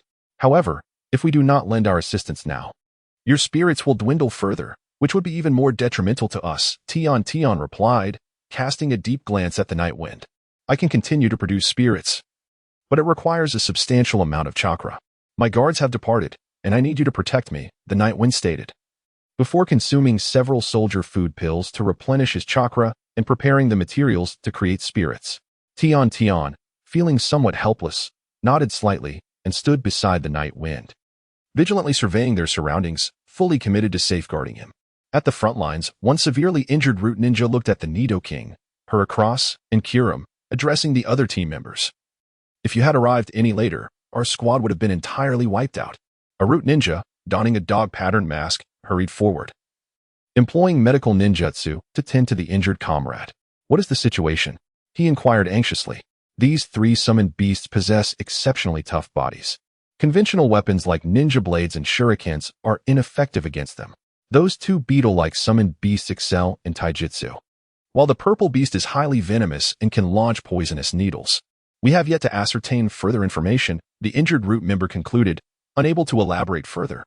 Chapter 60. The Might of Nidoking. Let us first deal with the venomous summoned beast. The root ninja with the lightning-patterned mask began forming hand seals. Lightning release. For pillar binding technique. Suddenly, four enormous stone pillars rose around Nidoking, each adorned with a myriad of intricate runes, forming a complex array of seal patterns. A mysterious aura flowed slowly along the patterns, and moments later, several bolts of lightning shot forth from the stone pillars, striking King Nido.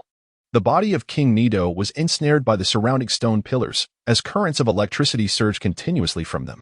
The spines on King Nido's body instantly bristled. Its eyes tightly shut, emitting a helpless and anguished roar, as if lamenting its torment. Seeing the effectiveness of the lightning release against King Nido, the ninja at the base of the lightning-patterned mask let out a cold sneer, swiftly forming hand seals to amplify the electrical power several-fold. Suddenly, 12 more stone pillars erupted from the ground, generously providing a massive roof atop King Nido, creating an inescapable cage that completely ensnared him, offering a 360-degree electric therapy experience. Although aware that lightning release had no effect on the ground-based King Nido, the performance had to be executed in its entirety. Witnessing this, Heracross immediately charged forward, its formidable figure resembling a raging beast, roaring as it swung its massive arms to unleash a crushing attack. Kairos swiftly approached, executing a scissor-like maneuver with its dual-blade arms, slicing through the air with lightning speed, launching a fierce assault against the ninja at the base of the wave-patterned mask, attempting to sever the opposing team. The ninja at the base of the crane-patterned mask unleashed a jutsu, and in an instant, a razor-sharp wind blade sliced through the air, heading straight for Heracross. Which was 4 times weaker against flying, even a mere C-rank wind release technique posed a significant threat. It hastily canceled its crushing attack, opting instead for the swallow return technique, dodging the incoming wind blade with the agility of a swallow, before continuing its assault towards the ninja at the base of the crane-patterned mask who had executed the wind release technique. The adversary continued to employ the wind release, wind cutter technique, forcing Heracross to retreat. Kairos, however, paid no heed to the C-rank defensive water release ninjutsu, effortlessly severing the water barrier with a cross-scissor maneuver. He followed up with a double kick, launching 2 lightning-fast strikes aimed at the base of the ripple-masked ninja, who was still in a crouched position with hands on the ground. With a resounding impact, the ripple-masked ninja was struck by Kairos's kicks, shattering into countless fragments that transformed into wooden debris. Suddenly, the armored brigade commander erupted from the ground behind the lightning-masked ninja, delivering a powerful lightning fist aimed at the midsection. The attack landed, causing the lightning-masked ninja's body to convulse violently before collapsing to the ground. Casting an incredulous glance towards Nidoking, his lips moved silently, likely forming the words, "You set me up." The lightning-masked ninja was the first to meet his demise. Before anyone could react, Nidoking swung his tail, launching poisonous needles directly at the 2 healing ninjas. The 2 ninjas, caught off guard, were struck by the needles. Intense pain coursed through their nerves, rendering them unable to control their bodies as they fell to the ground, their faces contorted in agony. The assault did not end there. A brilliant light flickered from Nidoking's horn, unleashing a piercing freezing beam that encased the 2 in blocks of ice. Truly, the commander was formidable, dispatching 3 ninjas in one fell swoop. Heracross gazed at Nidoking with admiration, while Nidoking, surveying his handiwork, let out a satisfied roar, relishing the moment. Heracross and Kairos, both filled with determination, yearned to prove their worth through triumph. In truth, the Nightwind spirits possessed their own thoughts. While they typically projected a harmonious and united front, A hierarchy existed beneath the surface, dictated by their battle records.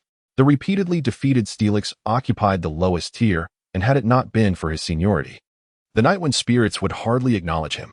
Thus, the new generation of spirits was eager for a victory to affirm their place within this collective. The two spirits unleashed a relentless barrage of close combat skills, akin to a tempest, leaving the surviving root ninjas no time to form hand seals. The two ninjas could only clutch their ninja blades tightly, struggling to defend themselves. The might of Heracross, named after the Greek mythological hero, and his steadfast companion Kairos, was far beyond what the high attack, low defense ninjas could withstand. Soon, the two ninjas found their strength waning, their arms numbed and trembling from the repeated impacts, barely keeping pace with the spirit's onslaught. Just as they were on the verge of finishing off the two root ninjas, Heracross and Kairos inexplicably ceased their attacks. Nidoking sensed something amiss with the spirits but, unable to provide long-range support due to their positioning, was compelled to approach quickly to ascertain the situation. Shadow imitation technique. A ninja adorned with a deer-patterned mask whispered triumphantly. Subsequently, the other two root ninjas swiftly closed in, ensnaring Heracross and Kairos with wire-bound shuriken. The two root ninjas, having endured for so long, transitioned from exhaustion to elation. Their bodies felt rejuvenated, no longer weary, as if they could ascend 6 flights of stairs in one breath. Their joy palpable even through their masks. They promptly began forming hand seals, preparing to unleash a lethal strike. Wind release, vacuum great sphere.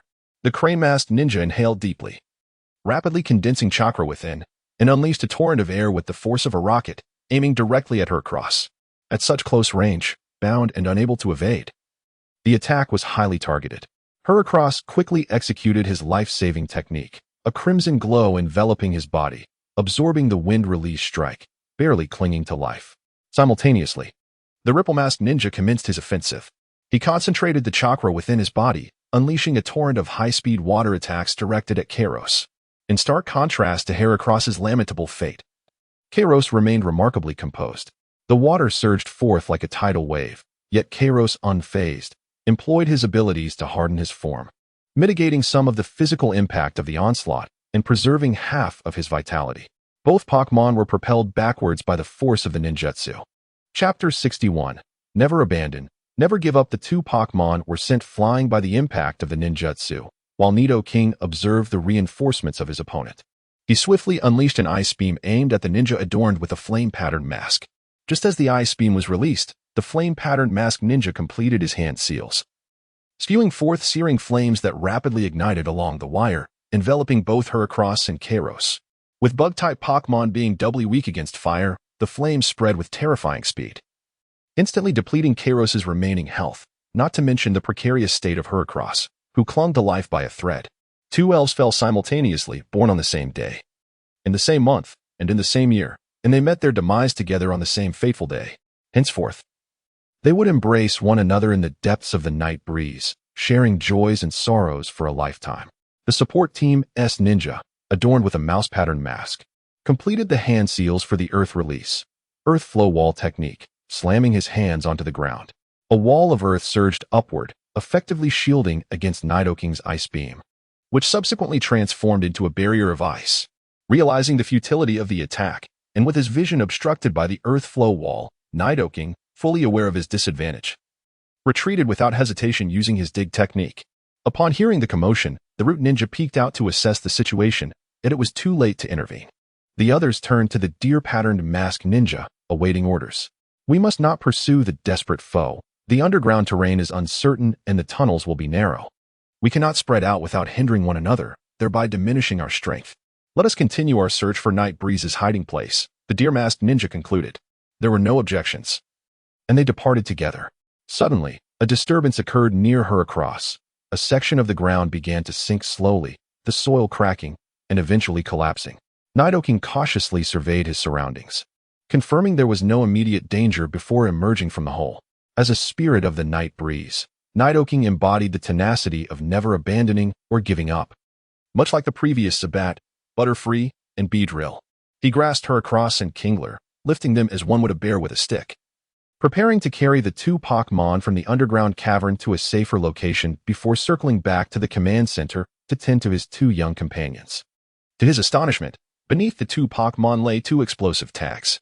Nidoking's gaze sharpened, with both Heracross and Kingler in his grasp. He could not act to prevent the impending danger. To shield his nearly lifeless companions from further harm, Nidoking cradled them against his chest. Turning his back to the explosive tags, bracing himself to endure the blast, Nidoking's skin was as hard as stone, and a row of formidable spikes ran from his neck to his tail like armor. The damage from the explosive tags was insufficient to threaten Nidoking's life.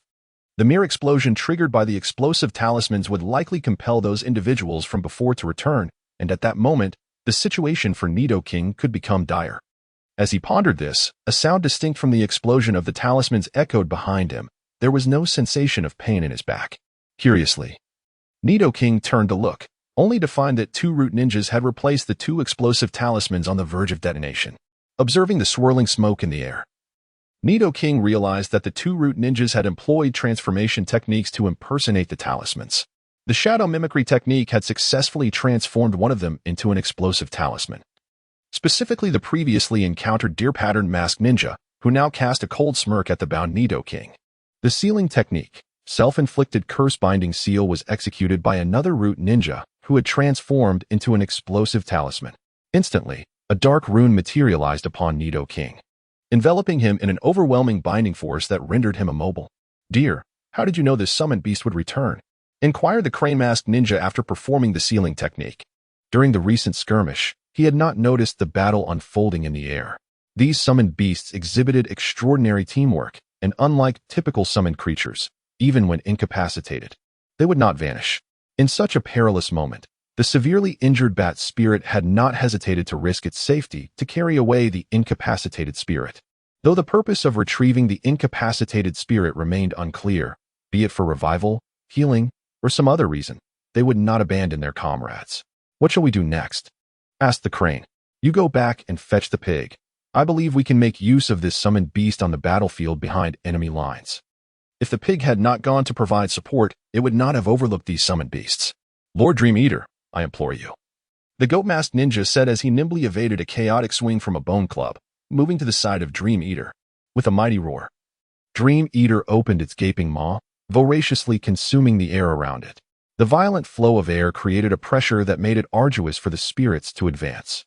The lightest among them, the catty dog, could barely sustain itself for a moment before being lifted off the ground and propelled toward Dream Eater's cavernous mouth.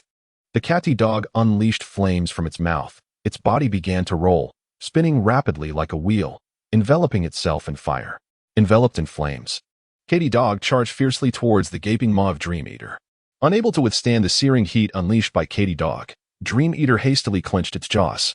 As the jaws snapped shut, the pressure of the wind dissipated, allowing the agile Catty Dog to utilize its momentum to unleash Flame Fang, sinking its teeth deeply into Dream Eater's nose.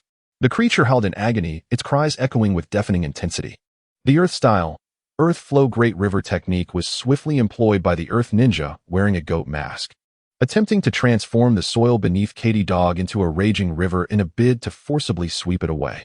However, Catty Dog had no intention of retreating. Instead, it seized the opportunity to execute Crunch, firmly gripping Dream Eater's nose. With a resounding crack, Dream Eater could no longer endure the torment of Catty Dog's relentless gnawing, letting out a final wail before vanishing from sight. Utilizing the advantage of flight and impressive speed, the Scyther surged through the tumultuous mud flow, positioning itself before Catty Dog. Using the skill Iron Wall, Catty Dog successfully withstood the onslaught. The clashing sounds of the bone club resonated as it collided with the blade of the cloud-patterned masked ninja, leaving both combatants locked in a fierce struggle. Seizing the moment, Catty Dog unleashed the Howl skill, which served not merely to bolster its own attack power, but also as a covert signal. Upon hearing Catty Dog's howl, Young Gila promptly activated the field swap skill, swiftly exchanging places with Catty Dog. The cloud-patterned masked ninja, who had been grappling with Catty Dog, suddenly found itself without the support of the bone club, staggering forward unsteadily. Prepared and waiting, Young Gila, having taken the place of Catty Dog, quickly deployed the Alpha Psychic Wave, leaving the cloud-patterned masked ninja dazed and unable to defend against Young Gila's assault. The long-anticipated Psychic Strike from Young Gila struck true, and the cloud-patterned ninja was vanquished on the spot. The goat-masked ninja, confronted by the high-speed Scyther, found no opportunity to counter, either parrying with its blade or stumbling to evade, utterly overwhelmed, with not even a moment to spare for the fate of its fallen ally. Chapter 62. Fish in a Barrel Katie Dog used Spark to block the retreat of the Goat Masked Ninja, while Young Gila employed psychic interference to hinder its movements. Seizing the opportunity, Scyther executed a decisive bullet punch, ending the life of the Goat Masked Ninja. In the command center, Nidoking strode in, arms flanking Heracross and Kyurem. "Oh, Nidoking has returned. You have truly worked hard," Nightwind remarked, a hint of relief gracing his features as he retrieved Nidoking into its Pokeball. "Quite swift in your escape, but it matters not. You cannot evade your fate." Nightwind's gaze lingered on the control label beneath Nidoking on the interface, which vanished just before Nidoking was recalled, signifying the escape of the spirit of the Mountain Clan's ninja controlling Nidoking. Nightwind had hoped to glimpse the spirit of the Mountain Clan within the Pokeball, yet his wish remained unfulfilled. He turned away, feigning indifference, and began searching for the Pokeballs of Heracross and Kyurem. "My body is immobilized." The actor struggled in vain, disbelief etched across its face. As Nightwind observed a slender shadow intertwining with his own on the ground, successfully employing the shadow mimicry technique. Astonished, Nightwind gazed at Heracross, who was kneeling on one knee, hands forming seals. With a resounding thud, the Root Ninja, transformed into Heracross, dispelled the transformation technique, seemingly out of benevolence, wishing not to leave Nightwind in a state of confusion. Before Nightwind could recover from his shock, another ninja, transformed into Kairos, suddenly appeared behind him, wielding a ninja knife that pierced directly into Nightwind's heart. In an instant, the agonized Nightwind dissipated into a cloud of smoke, vanishing without a trace. Realizing he had fallen into a trap, the Root Ninja swiftly shouted to the Cloud Ninja to retreat. Despite the Root Ninja's remarkable intellect and decisive actions, he was unable to escape the meticulously laid trap. The command center's steel serpent quickly coiled its body, sealing the previously established entrances and exits. This not only left the two Root Ninjas, who lacked the Earth Escape technique, trapped like fish in a barrel, but also deprived them of sunlight, rendering them momentarily blind as their eyes failed to adjust to the pitch darkness. Seizing the opportunity, the steel serpent unleashed the skill, ear-piercing sound. The enclosed and echoing structure of the command center amplified even the most innocuous sound, causing immense suffering to the trapped Root Ninjas. They clutched their already bloodied ears, desperately shouting in an attempt to mitigate the damage to their eardrums. But alas, it was too late. Yet, the peril was far from over. Lurking within the command center, the foul Mud Ninja executed the technique, Mud Trap. The sludge gradually climbed and ensnared the arms of the Root Ninjas, enveloping their heads in toxic muck. As the poison coursed through their bodies, excruciating pain rendered them breathless, their consciousness fading until they ultimately succumbed, drowning within the mire. Lightning Release, for Pillar Binding Technique. Lightning Release, 16 Pillar Binding Technique. Under the cover of the other Root Ninjas, the Lightning Mask Root Ninja employed the Lightning Release package once more, ensnaring the Gyarados within its grasp. The flickering brilliance of lightning surged forth, powerful electrical energy flooding into Gyarados. Unlike the previous ineffectiveness of Nidoking's attack, this electric therapy proved remarkably effective, promptly eliminating Gyarados. Had it not been for the gray control prompt beneath Nidoking's avatar on the system panel, they might have truly succeeded. Shadow Mimicry Technique. Indeed, the Narok clan plays a cunning tactical game, reflecting on the memories relayed back after the death of his shadow clone. Nightwind couldn't help but muse, "Come back, Gyarados, you've worked hard." After comforting the incapacitated Gyarados through the Pokeball, he stored it away. Moonlit Nightwind, surrender? Upon seeing Nightwind appear, a Root Ninja, oblivious to the danger, shouted brazenly, seemingly unafraid of Nightwind's prowess. "Still 7 left? It seems I can test my new system." Ignoring the Root Ninja's taunts, Nightwind murmured to himself while swiftly retrieving his Pokeballs, summoning his Pokémon. Quick Swim Frog, Hawlucha, Blissey, Diglett, Eridos, Sandshrew, and Zubat engage.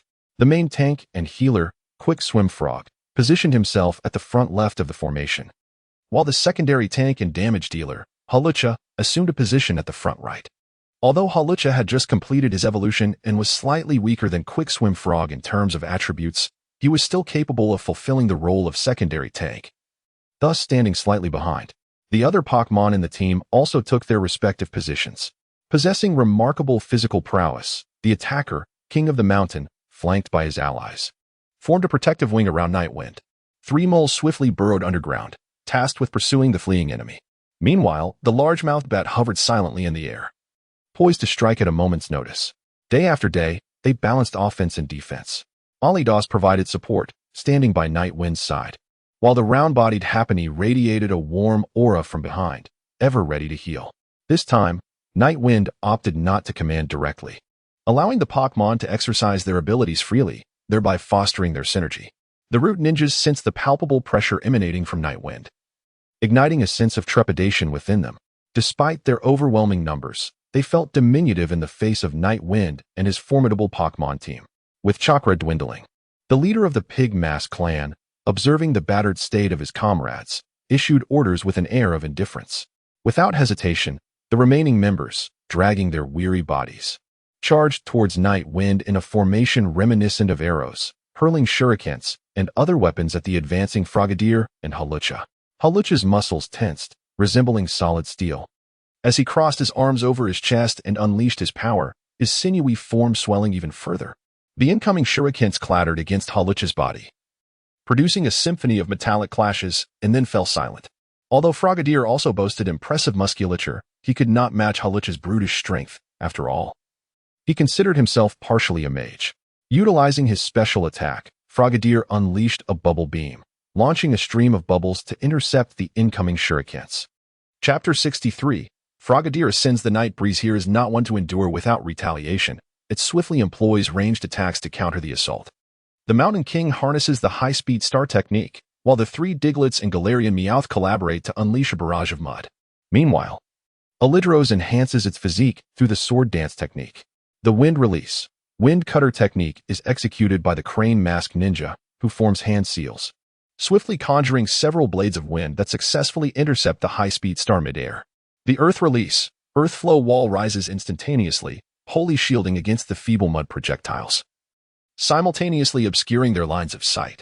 The Night Breeze's gaze pierced sharply through the earthen wall, sensing an underlying anomaly.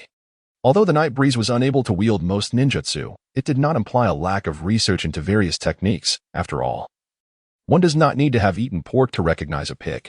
Furthermore, the Earth-style wall, being a relatively common and straightforward technique, was well within reach.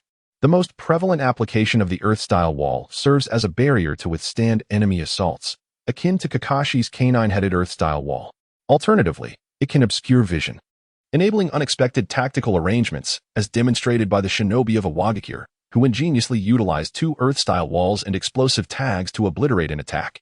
Given the current intelligence, it was evident that the opposing root members were nearly depleted of chakra, necessitating the utmost caution in resource allocation. The power of the thrown mud was minimal, and it was not difficult for the root members to evade it without sustaining injury. It merely required a modicum of time. However, as they all took refuge behind the earthen wall, they avoided the mud's assault but inadvertently stalled their advance, an uncharacteristic lapse for trained root operatives. With the unusual circumstances at hand, Night Breeze promptly commanded the three ground moles, urging them to continue their mud-throwing barrage for suppressive fire. He instructed the powerful ally to charge forward and shatter the earthen wall to discern the enemy's intentions, while simultaneously directing the swift-swimming frog to prepare a concentrated ice beam aimed at the wall. Gyarados employed silk threads to attach a line to the powerful ally, ready to pull him back if the situation called for it. Gathering all his strength, the powerful ally unleashed a thunderous combination of lightning fist and a sweeping kick, shattering the earthen wall in an instant, revealing 7 root ninjas poised for ambush. Just then, the water-style, water dragon bullet technique was executed as the last hand seal of the masked man was completed, with swirling waters coalescing into a colossal water dragon. Struck by the water dragon, the powerful ally lost his balance and was sent hurtling backward. Upon witnessing the powerful ally's predicament, Gyarados reacted swiftly, tightening the silk thread in his mouth to pull him back from the jaws of the water dragon, returning him to Night Breeze's side. "Be cautious, powerful ally," cried the swift-swimming frog and the others, while the moment of rescue unfolded. Night Breeze observed a root ninja adorned with a pig-patterned mask, arms extended, thumbs pressed together, fingers interlaced in a heart-shaped seal, collapsing to the ground. As thoughts raced through his mind, Night Breeze quickly checked the status of his companion, confirming the appearance of the word control beneath the powerful ally's icon. The Night Breeze hastily issued a warning to the nearby swift-swimming frog, but alas, it was too late. The once incapacitated Howley, who had been reeling from the water cannon attack, suddenly surged forth and struck the nearest swift-swimming frog with a powerful punch, then charged towards the retreating Night Wind. Although the large-mouthed bat and the three-dimensional mouse were taken aback by Howley's betrayal, they found resolve upon receiving Night Wind's command and promptly executed their orders without hesitation. As Night Wind had anticipated, the startling skills of the two largemouth bats and the three-dimensional mouse took effect, liberating Howley from his controlled state. "Are you trying to play tricks on me again, Eritos?" With the command given, Eritos understood and unleashed the Night Shadow against the recently revived Pig Mask Ninja. Caught off guard by two consecutive scares that forced him to relinquish his heart-turning technique, the Pig Mask Ninja, still dazed, stood no chance against the terrifying and vivid illusions conjured by the Night Shadow, which effortlessly shattered his already fragile mental fortitude. His body trembled involuntarily before he succumbed to unconsciousness. Even if he were to awaken, he would likely remain in a vegetative state. Simultaneously, while Eritos launched its attack, the adversary did not remain idle. The mouse pattern ninja seized the opportunity amidst the chaos to bypass the down-swift swimming frog, drawing forth his ninja blade to engage in combat with the approaching Gala and Shan King. The lightning release, 16-pillar binding technique was soon invoked as 16 rune-engraved stone pillars emerged, forming a massive circle that ensnared Gala, Shan King, the mouse pattern ninja, the fallen swift swimming frog, and Howley within its confines. The stone pillars flickered with electric light, unleashing a formidable surge of electric therapy. Gala and the Mountain King, with their hands tucked into their pockets, were oblivious to the concept of electrotherapy. Howley, benefiting from his inherent racial traits, found pain and exertion to be his norm. Thus, despite the excruciating torment of electrotherapy, he did not entirely lose his combat prowess. In contrast to the initial three Pokémon, the water-type Frogadier, possessing a double weakness to electric moves, reveled in a heightened sense of joy. Its pupils seemed to ascend as if striving to reach the pinnacle of its froggy existence, following in the footsteps of the formidable Gyarados. Observing Frogadier's rapidly depleting energy, the nurturing Chansey promptly utilized a life water drop to provide sustenance. Minute droplets fell, their radiant essence gradually merging with Frogadier's form, enveloping it in a warm wave of vitality. However, a fleeting moment of respite could scarcely counteract the relentless onslaught of the lightning release, 16-pillar binding technique. Frogadier's body trembled slightly, its breaths growing increasingly frantic, and ultimately succumbed to the continuous barrage, rolling its eyes heavenward. The mouse-patterned masked ninja transformed into a cloud of smoke after enduring the initial lightning strike. Clearly a shadow clone. Indeed, the recent earth flow wall was a deliberate tactic to obscure numbers and ensnare the Pokémon, with a proficiency in earth release. The method of attack became evident, as the intelligence regarding the trapped mouse-patterned masked ninja, his clone, was relayed back through Zubat. Nightwind's confusion dissipated. He gradually assumed a poised stance, awaiting the fish to bite. Suddenly, a pair of hands surged from the soil, seizing Nightwind's legs and dragging him underground before he could react, leaving only his head above the surface. Without those summoning beasts, you are merely at the level of a genin, taunted the mouse-patterned masked ninja, continuing his assault, unsheathing a ninja blade aimed at Nightwind's head. Chapter 64. The Brotherly Howley. Indeed, the villain's downfall stemmed from his loquacity, merely a minor character. He had a line that failed to instill the terror he anticipated. Nightwind's expression bore no trace of fear, but rather a mocking smile, his gaze reflecting indifference and disdain, as if confronting an inconsequential insect. Come forth, thousand-handed kill. Dozens of golden fists, coalescing from chakra, effortlessly obliterated the earthen barriers before him.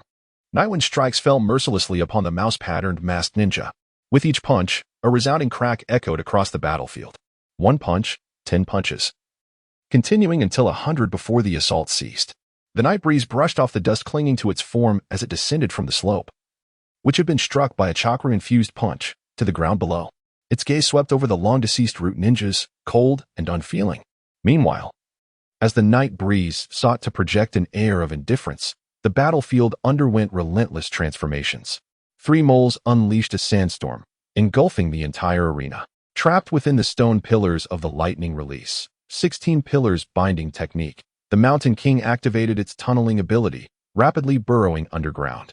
Following closely behind was the formidable Howley, who did not forget to drag the levitating quick-swim frog, electrified by the lightning, into the tunnel to evade the damage from the sandstorm.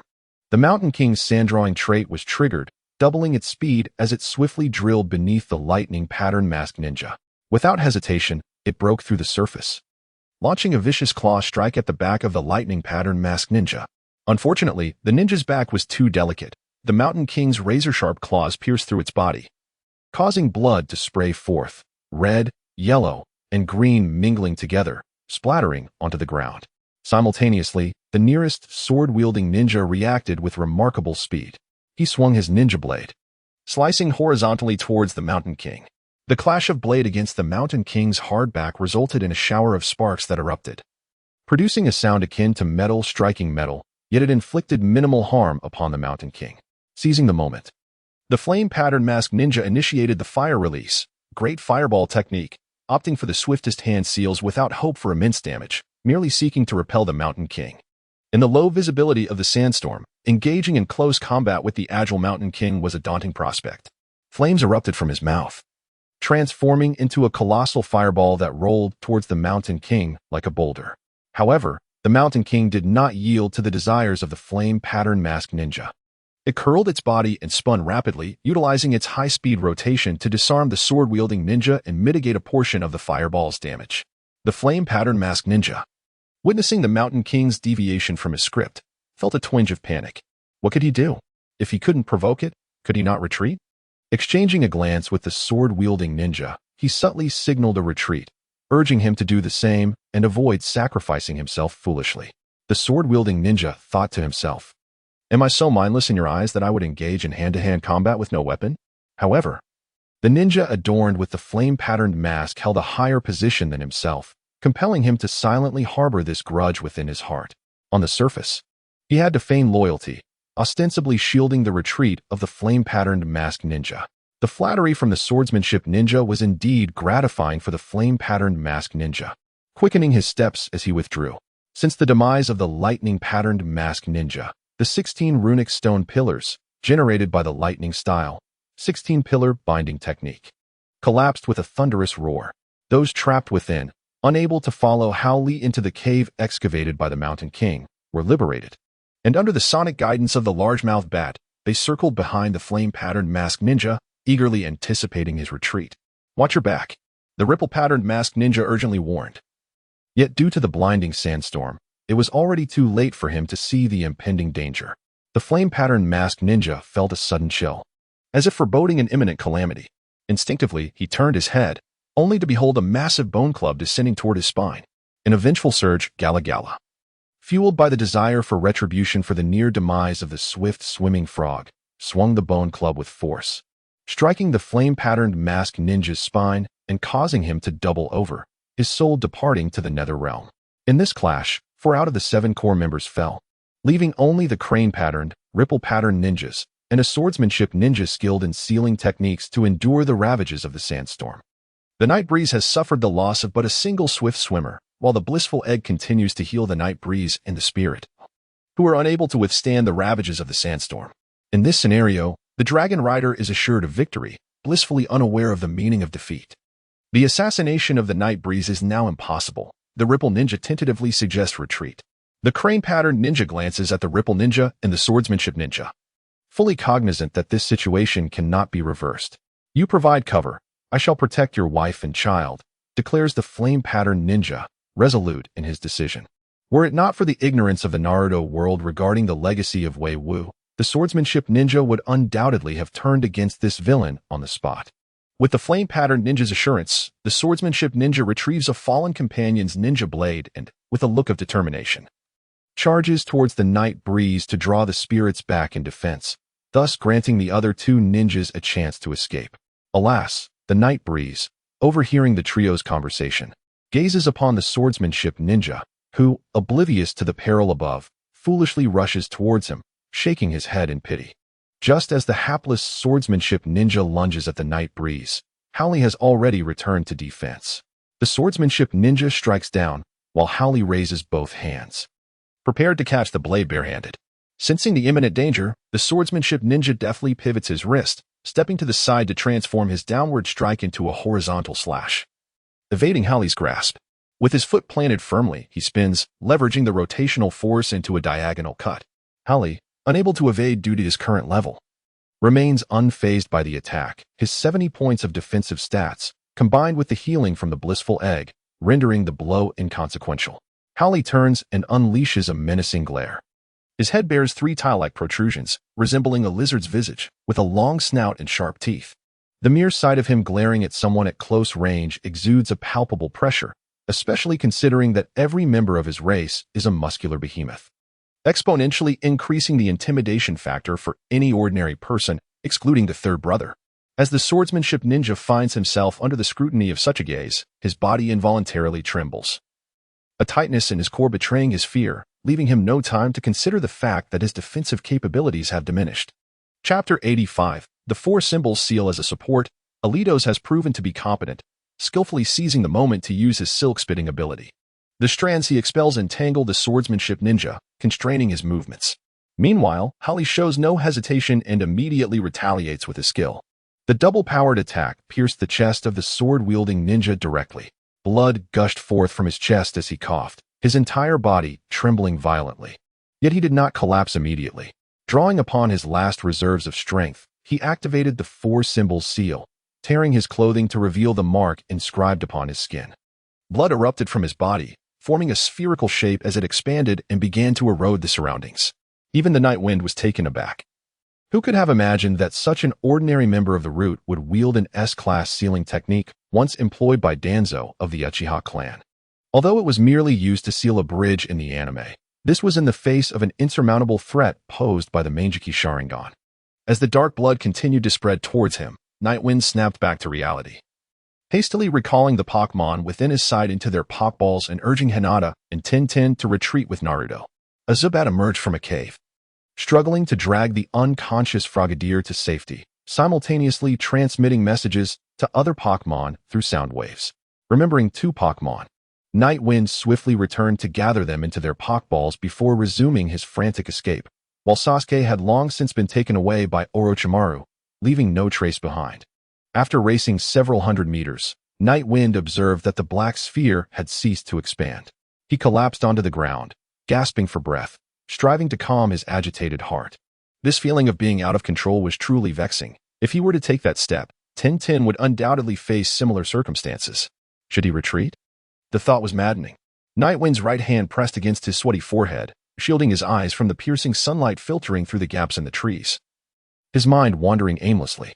Suddenly, he felt a soft brush against his cheek, leaving a warm, damp trace, followed by a tingling sensation that spread throughout his body, dispelling his worries.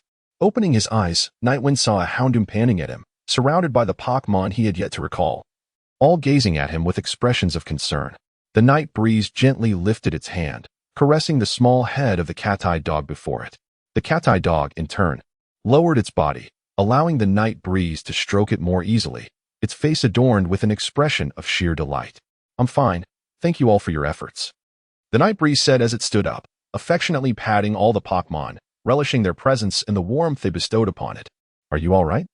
Tion inquired with concern, her eyes scanning the night breeze's body for any signs of injury, her hands busy checking critical areas to ensure everything was indeed fine. Once Tion finished her meticulous examination, Hinata, who had been left behind, approached, supporting the still unconscious Naruto, and similarly expressed her concern. "No worries, Hinata," the night breeze replied, its words directed at Hinata, yet its gaze was tenderly fixed on Tion.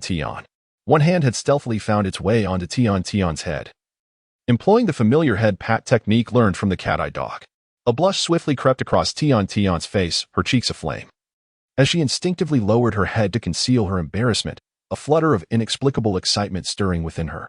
Then, recalling Hinata still nearby, she suddenly found herself 2 meters away from the night breeze. What did I just witness? Is this the Flying Thunder God technique? Although Tion possessed an exceptional talent for space ninjutsu, the notion of unmarked Flying Thunder God felt somewhat exaggerated.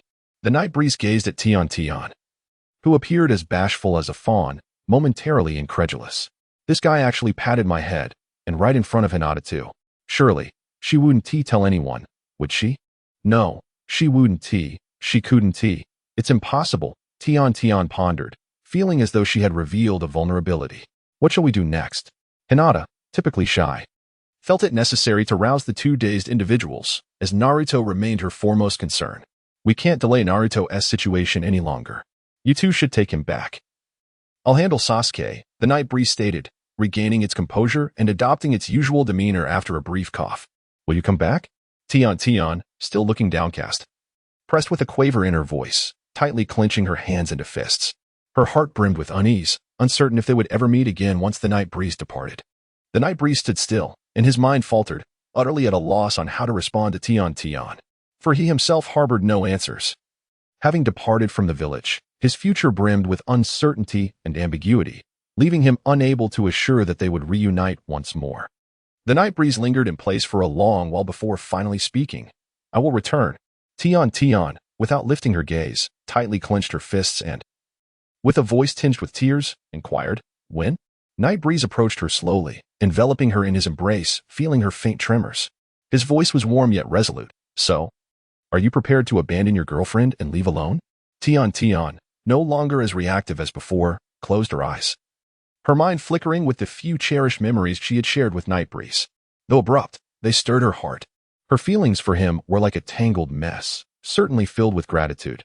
But did she truly harbor affection? She sensed Night breeze's affection for her, particularly during her moments of despair and confusion when he had barged into her heart and claimed a significant place within it. By Hinata's standards for Naruto, he might not measure up, merely eliciting a sense of fondness, yet as he prepared to depart, she could not fathom the depth of her sorrow. Unbeknownst to her, a part of her yearned for Night breeze to stay. In a moment of inexplicable impulse, she uttered words that filled her with embarrassment. "The organization will not relent. It is dangerous to accompany me." Night breeze was momentarily taken aback by Tian's unexpected confession, his expression softening into a gentle smile as he instinctively drew her closer. Whispering in her ear, "Are you implying that I am not strong enough?" In the blink of an eye, Tian, who had been sobbing in Night breeze's embrace, now wore a proud smirk, her eyes sparkling with a provocative glint. Out of nowhere, she produced a handgun and pressed it against Night breeze's temple. The scene sent a shiver down his spine, causing him to swallow hard. Observing his anxious expression, Tian couldn't help but laugh even more joyfully. Chapter 86. I bet your gun is empty. The Night breeze longed to express a daring sentiment. "I wager your gun is devoid of bullets." Yet, in reality, even with the courage of a 1,000-handed Hashirama, such audacity was not within reach. This was not merely a matter of fear. It teetered on the brink of peril. Circumstances often overshadow individuals, and as the saying goes, a true man is adaptable, capable of bending and rising as the situation demands. With this understanding, the Night breeze obediently raised both hands, proclaiming with bravado, "Strong, super strong, invincible." With this declaration, "Could one accompany you on this journey?" Indeed. But the Night breeze instinctively sought to add, "Could you accompany me every day?" Just then, a figure emerged from behind, drawing an AK and pressing it against the Night breeze's chin in a menacing manner. "Absolutely, I can," the Night breeze replied, nodding eagerly like a chick pecking at grains. "Hanabi, please return," the figure said, holstering the weapon and resuming her charming demeanor. She turned to Hanabi and added, "When Naruto awakens, please deliver this letter to him." The 7th squad now consists only of him and Sakura. Despite his outwardly carefree demeanor, he must feel dejected when alone. "Please, Hanabi, spend more time with Naruto." The Night breeze handed over the letter, an egg of a magical creature, a nurturing manual, and a Pok ball into Hanabi's hands. "Night breeze-kun, I will take good care of Naruto, even if it costs my life," Hanabi asserted, her shyness replaced by unwavering determination as she gazed at the Night breeze. "Naruto, I apologize for not pursuing Sasuke. Sasuke cannot escape the shadow of his brother's betrayal that annihilated his clan. Vengeance is his sole purpose for existence. Konoha can no longer teach him anything, and only Orochimaru can grant him power. Similarly, Konoha cannot aid me. To become stronger, I must venture into the vast world beyond. Naruto, I'm sorry to burden you with our mistakes. Please forgive your selfish companions. I truly admire you, growing up amidst the village's animosity. You still yearn for the light. Were I in your shoes, darkness would have consumed me long ago. If you aspire to be Hokage, pursue that goal boldly. I will assist in rooting out the corrupt within Konoha. Furthermore, cherish Hanabi. She is a remarkable girl who loves you." The Night breeze offered no further words to Hanabi but gently patted her shoulder. He then turned, resting his forehead against Naruto's forehead protector, whispering in a tone that mingled explanation and comfort. His voice gradually grew softer, revealing the pain and helplessness within. "Come forth, Charizard. Hanabi, may our paths cross again." The Night breeze, accompanied by Ten, ascended on the back of Charizard, bidding farewell to Hanabi as they soared into the clouds, their silhouettes fading into the horizon. Hanabi gazed at their departing figures, her heart brimming with complex emotions. Silently, she vowed to care for Naruto and aid him in becoming Hokage. Night Breeze Kuin, 10:10. May our paths cross again. Hinata spoke softly, clutching the spirit egg of night wind tightly in her hand, her heart brimming with determination and anticipation. She held a firm belief that, on some future day, they would reunite. Wiping her tears, Tian offered her handkerchief to Nightwind. "Thank you," Nightwind replied, accepting the handkerchief and gently dabbing at the tears at the corners of her eyes. "Where shall we go?" Tian, sensing Nightwind's voice choked with emotion, deftly shifted the topic. The land of crafts, the ninja village of craftsmen, founded by the renowned ninja craftsman Saimai, is adept at creating and utilizing ninja tools. The ninja tools used by ninjas from various nations are supplied by them. I believe their expertise will be immensely beneficial to us. The ninja village of craftsmen? I have been there before. The ninja tools my family previously sold were sourced from that village. However, it seems they are currently researching a new type of ninja tool and have sealed off the village. We may not be able to gain entry. A new ninja tool?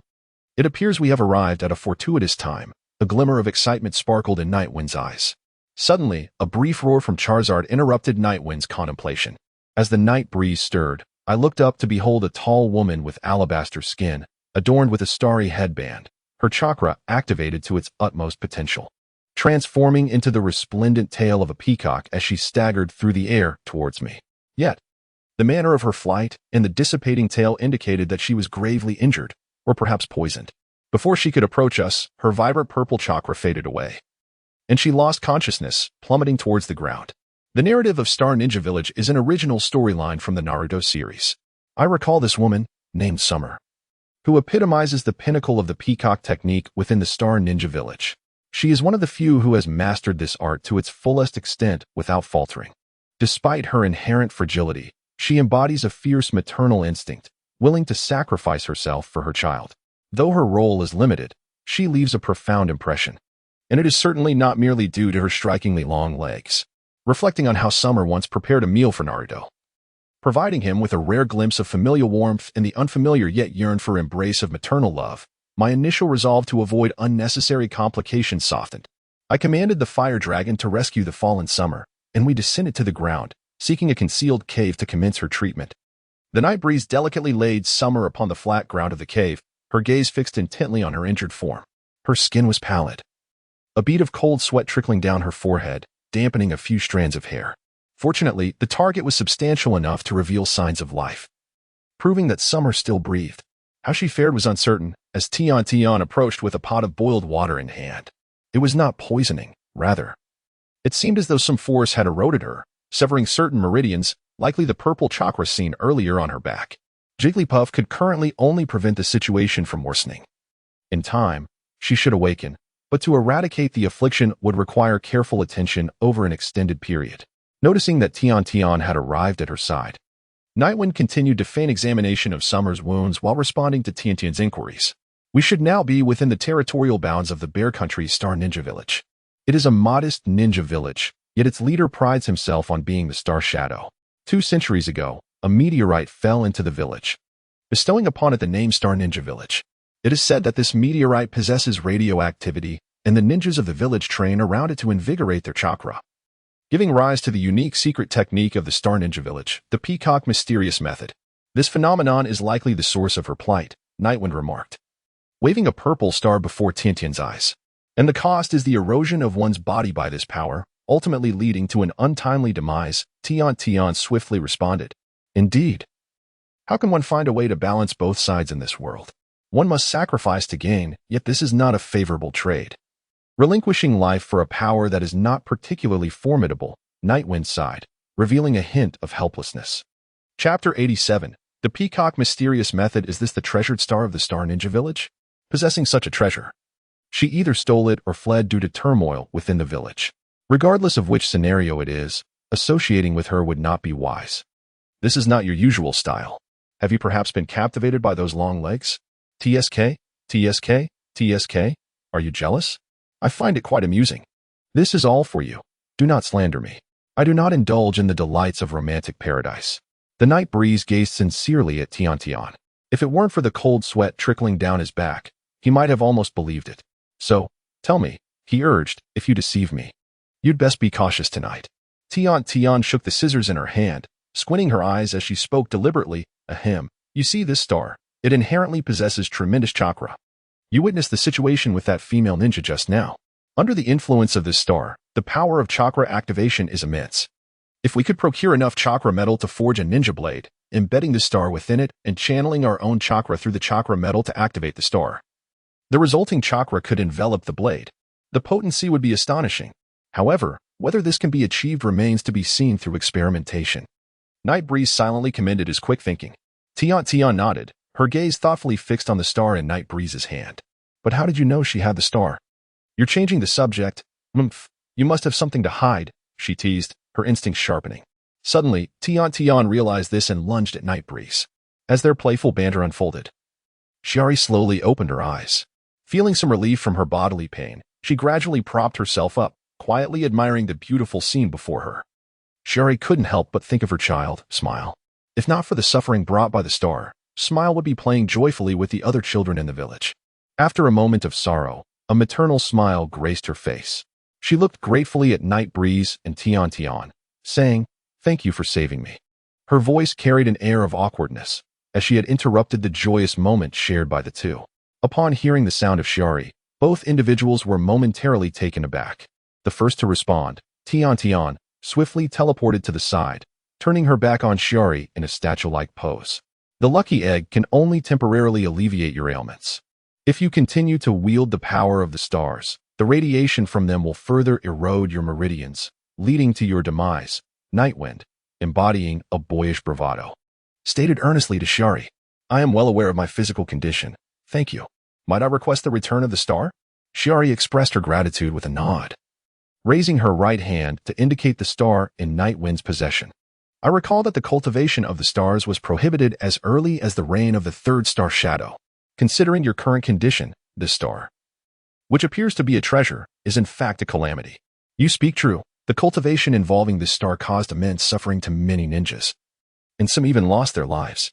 My husband, Firefly, and I, who survived the cultivation, resolved to prevent further casualties by sealing the star. However, when we attempted to steal it, we were apprehended by the third star shadow. Rather than punish us, the third star ninja acknowledged the validity of our intentions and agreed to cease the cultivation for the future of the Star Ninja Village. Yet, the hardliners within the village might continue their pursuits, compelling my husband and me to leave the village and protect it from the shadows. Should we detect any signs of the cultivation resuming, we would use our powers to intervene," Shiori reminisced. "Thus, the cultivation of the star has resurfaced in the village. And you have stolen the star? Indeed. Why not destroy the star outright instead of stealing it?" Tian interjected, unable to restrain herself. "The cultivation of the stars is under the command of the newly appointed Star Shadow, and I am unable to resist it alone, especially with my child still in the village. Because your child is there, they could leverage your child against you. You have yet to reach the resolve to sacrifice your own child for the village. By stealing it, there remains room for negotiation, does it not?" Nightwind astutely pointed out. I cannot," Shiori sobbed, tears streaming down her face, her helplessness evident. Observing her distress, Tian, embodying the compassion of a girl, approached and gently patted Shiori's back, offering comfort. "I will help you rescue your child. Consider this star as a reward," Nightwind proposed once Shiori's emotions stabilized. "Young master, you may not be aware, but anyone who has practiced the secret arts of the star can sense its location through their own chakra. If you carry the star, you will face relentless pursuit from the Star Ninja Village. A diminutive hidden village, emboldened by a mere star, dares to challenge the formidable Konoha, one of the 5 greatest ninja villages. Such audacity is indeed laughable. Though it may be somewhat disrespectful, it remains the truth." Night Breeze disdainfully curls his lip, acknowledging that power breeds unwarranted ambition. "I surmise that your so-called new Star Shadow has been ensnared by this very power. Had you ventured to the 5 great ninja villages and witnessed the vastness of the world, you would realize that your Star Ninja merely gazes at the sky from the confines of a well." Night Breeze activates his new mode, inquiring, "May I behold the might of the outside world that you speak of?" Summer, a Star Ninja, clearly bristles at this insinuation. "If you can pilfer a star, you must possess considerable strength among the Star Ninjas. Given your current injuries, as a mere leaf chunin, I cannot be deemed a bully, can I?" Night Breeze continues in his new demeanor. "Then let me witness your prowess," he declares. With that, Summer unleashes the peacock mystical art, feather transformation. A vibrant purple chakra surges forth from Summer's back, coalescing into a dragon shape as it charges toward Night Breeze. In response, he counters with the thousand-hand slaughter. The Night Breeze was already poised, gathering its chakra to channel the natural energies surrounding it. In an instant, the figure of the thousand-handed Avalokiteshvara materialized behind Nightwind. And before him, countless golden chakra fists formed, launching a rapid assault upon the massive dragon of purple chakra conjured by Summer Day. As the golden fists collided with the purple dragon, the entire world seemed to tremble. Both Summer Day and Night Wind shuddered, the pressure of the wind silencing their voices. Summer Day's face was etched with shock. She was astounded by the resemblance between Night Wind's attack and the peacock mystical arts. More astonishing was the realization that this mere genin possessed such a formidable quantity of chakra. If it had been AJ Neen from Kanahagakure, the outcome would have been dire. The 5 great ninja villages were indeed terrifying. Gradually acclimatizing to the wind pressure, Night Wind inhaled deeply and surged forward, amplifying the output of his chakra. The Pegasus Meteor Fist, Chapter 88, having arrived at this moment, transformed the benevolent figure of Avalokiteshvara behind him into the constellation of Pegasus. The golden fists morphed into white meteors, striking the purple dragon at a staggering rate of 100 per second. Each blow diminished the corporeal form of the purple chakra. In an instant, the once mighty dragon was reduced to a fragmented, gasping shadow of its former self. A profound sense of crisis jolted Summer Day back to lucidity. She realized she could no longer sustain the dragon's offensive. The tides of battle had shifted, and she could only amplify her chakra output, manipulating the purple energy to coalesce into a massive sphere, enveloping herself in a defensive shield. The white meteors charged fearlessly onward, but contrary to expectations. There was no cataclysmic sound of collision nor a cataclysmic release of energy that would lay waste to the surrounding mountains and forests. Instead, as the white meteor impacted the purple chakra, it was akin to colliding with cotton. Its force deftly dissipated, and both sides found themselves in a stalemate once more. To overcome rigidity with flexibility, Nightwind, intrigued, prepared to test whether Summer Day's chakra could withstand a more piercing assault. The Pegasus Comet Fist transformed the previously erratic meteors into a singular, robust comet, trailing a lengthy tail and shining with brilliant radiance.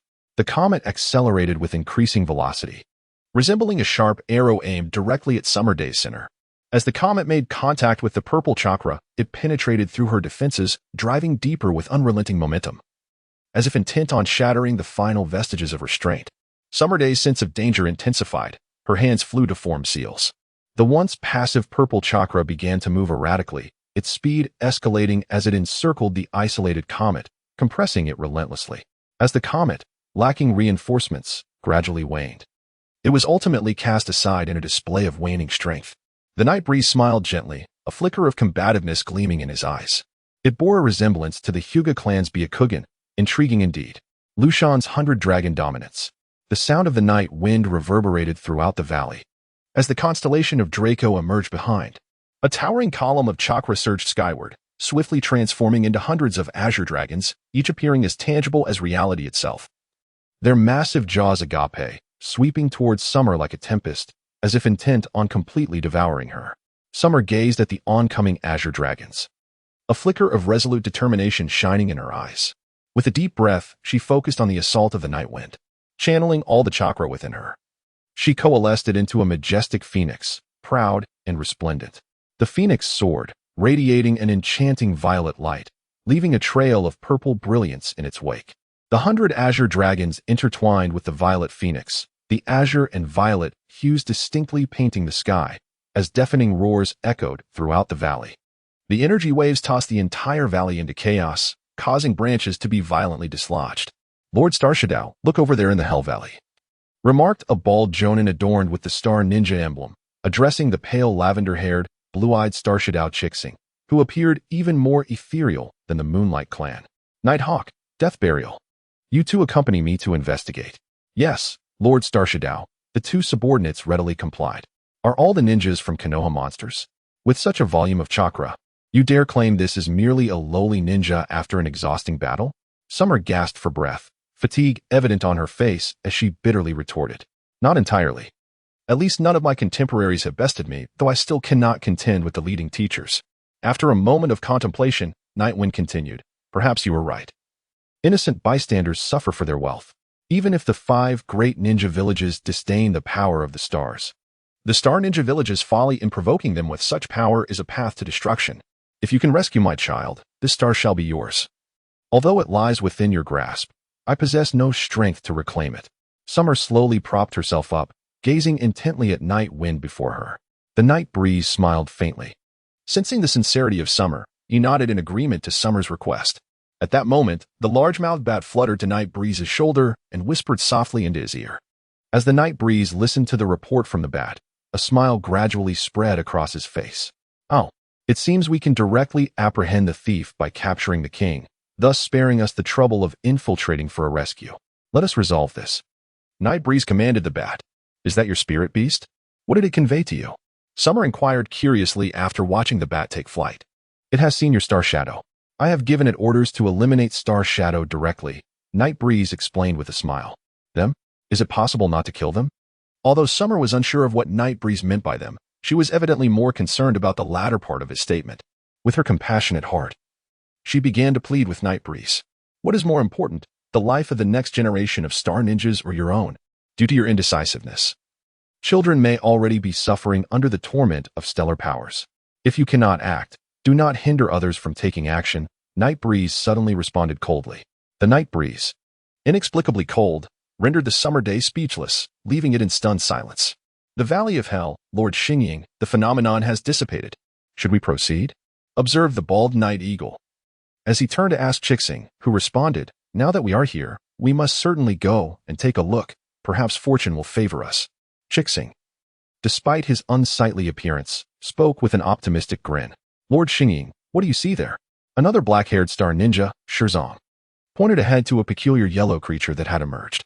Its deep-set eyes were narrow, its ears elongated and pointed, adorned with a red pentagram on its forehead. Its visage resembled that of a fox, with a narrow mouth and 2 clusters of hair resembling whiskers. The creature's torso was divided into shoulder-like brown protrusions, with a chest resembling leather armor and a triangular abdomen bearing 3 red markings. A thick, lengthy tail with a brown ringed pattern trailed behind, and its limbs were jointed, each hand and foot possessing 3 clawed digits. In its right hand, it held a silver spoon, standing eerily still. Before the 3 could approach for a closer inspection, young Jila had already taken action. Red light glimmered in his eyes as he unleashed his psychic skill, seizing control of the black-haired ninja Shizong and, with remarkable swiftness, flung him into the shadowy thicket nearby. A chilling scream pierced the air, announcing that Shizong had embarked on his final journey. What on earth did that creature do?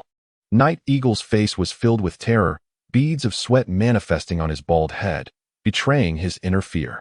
Fear not.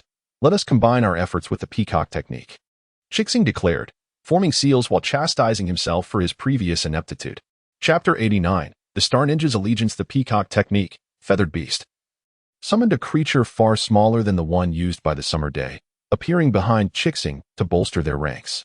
The delay in receiving a response from his ally stirred an ominous premonition within him. Habitual bravado quelled the rising dread, though a scowl marred his features as he prepared to reprimand his companions. Turning back, Chixing was met with the absurd sight of a massive bat, its oversized mouth inexplicably clinging to Night Eagle's slick, bald head with its clawless little feet. Upside down, it pierced the skin of the bald ninja with its 4 sharp teeth, voraciously drawing forth his blood, perhaps fearing that its prey would panic. The bat shrouded Night Eagle's eyes with its blue wings, presenting a whimsical yet unsettling display of anthropomorphism. A resilient thread tightly ensnared the throat of the night hawk, rendering it utterly voiceless. Following the thread, one could discern a red head adorned with a singular horn, its eyes a haunting shade of purple. In the distance, a massive spider, marked by a striking red and black abdomen, toyed with the strand in its grasp, exuding an air of dominion over the nighthawk's fate.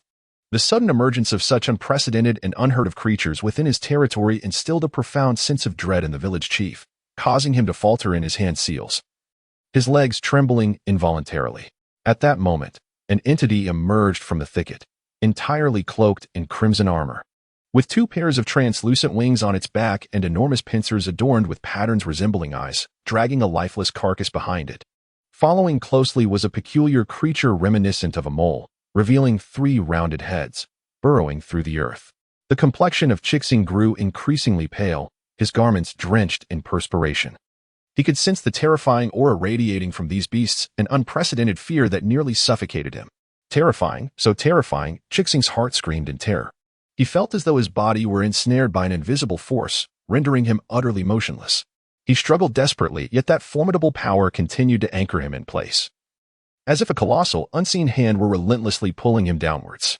Perhaps it was an instinctive desire to escape the eerie, crimson gaze of Yangela. Or perhaps it was the wretched compulsion of curiosity that compelled Chixing to lower his head. The sight that met his eyes was nothing short of horrifying. He beheld a monstrous, gelatinous creature, adorned with deep purple stripes, devoid of feet yet possessing 2 large eyes. This creature clung to his legs, its serpentine movements gradually eroding his resolve, imparting a sensation akin to being ensnared in quicksand. Unable to master his terror, Chixing yearned to scream, but in the next instant, all hope dissipated. A pair of thick, white pincers pierced through his chest, and as he felt the chilling embrace of death, his eyelids grew heavier, eventually succumbing to eternal slumber. The giant mantis casually discarded the severed heads of Chixing and his companions onto the ground, where they rolled obediently to the feet of Shiari. In that moment, Shiari's heart became a tumult of emotions, plunging him into silence. Well, the task is complete. The stars are mine now. After finishing our meal, Tian and I shall depart. We have already delayed far too long, Nightwind declared brusquely, offering Shiari no respite to gather his thoughts. Upon hearing Nightwind's words, Tian shot him an exaggerated eye roll, yet refrained from voicing her discontent. Are you truly leaving so soon? I have yet to express my gratitude, Shiari implored, extricating himself from his complex emotions. No need for thanks. Without the stars, the Star Ninja Village can no longer practice its secret arts. Consider the future of the village carefully. Should you wish to ally with me, you may find me through this, Nightwind replied, handing Shiari a spirit egg along with a complete set of equipment. He then summoned a fire-breathing dragon, grasped Tiantian's hand, and departed without looking back. As Shiari watched Nightwind and Tian vanish into the distance, his heart brimmed with gratitude and admiration. Upon returning to the Star Ninja Village, Shiari gathered the remaining ninjas and recounted the events that had transpired, solidifying his position as the new Star Shadow. He subsequently announced the future direction of the Star Ninja Village. They would ally with Nightwind and serve as his ninjas. This decision incited some dissent and dissatisfaction. Yet the majority chose to follow Shiari's lead. Though Shiari had lost the stars, he did not relinquish hope for the Star Ninja Village. He resolved to work alongside the ninjas to forge a new Star Ninja Village, breathing life and vitality back into it. Nightwind, are you truly not planning to return to Konoha? Can you truly sever ties with your brother, Naruto, and the others? Above the sky, thoughts of Yifeng incessantly replayed in her mind. Instinctively, she tightened her embrace around Yifeng's waist. A hint of concern surfaced on her originally lively and adorable face as she pressed against Yifeng's not-so-broad back, unable to restrain herself from inquiring. The night breeze quietly listened to Tiantian's words as she tightly clasped her waist, sensing the worries and unease within her heart. He gently caressed Tiantian's hand and tenderly replied, Tian, do you believe that Naruto will become Hokage and make Konoha a better place? Yet, why does Yifeng hold such unwavering faith that Naruto will undoubtedly ascend to the position of Hokage? Tian gazed at Yifeng with a look of confusion, her eyes revealing her bewilderment at his response. The night breeze answered with a smile, it is because Naruto continually strives, consistently surpassing himself. He possesses a profound conviction, believing that as long as he does not give up, he will inevitably realize his dreams. However, these aspects are not of paramount importance. What truly matters is Naruto's unwavering foolishness. Unlike the astute, who tread cautiously to avoid peril, he is single-minded, willing to crash against the wall, leaving behind a trace of his fervor. The night breeze's voice brimmed with admiration and respect for Naruto. Upon hearing this, Ten felt a surge of confidence swelling within her. Chapter 90. Stinking mud and sewers. I have my family and friends in Konoha, along with cherished memories.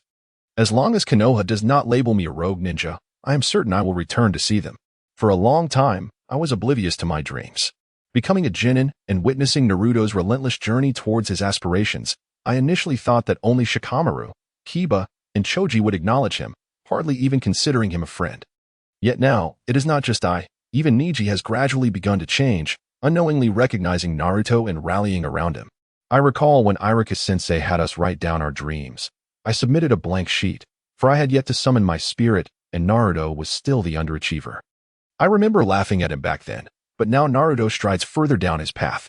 I can truly empathize with Sasuke's feelings, despite being a genius who works diligently.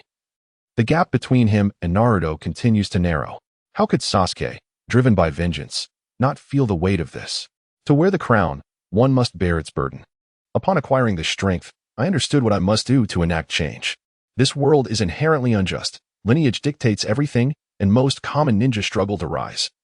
Powerless against their fate, I shall fight for those who cannot alter their destinies, to illuminate hope for them. That is my dream. This dream is colossal, perhaps even unrealistic.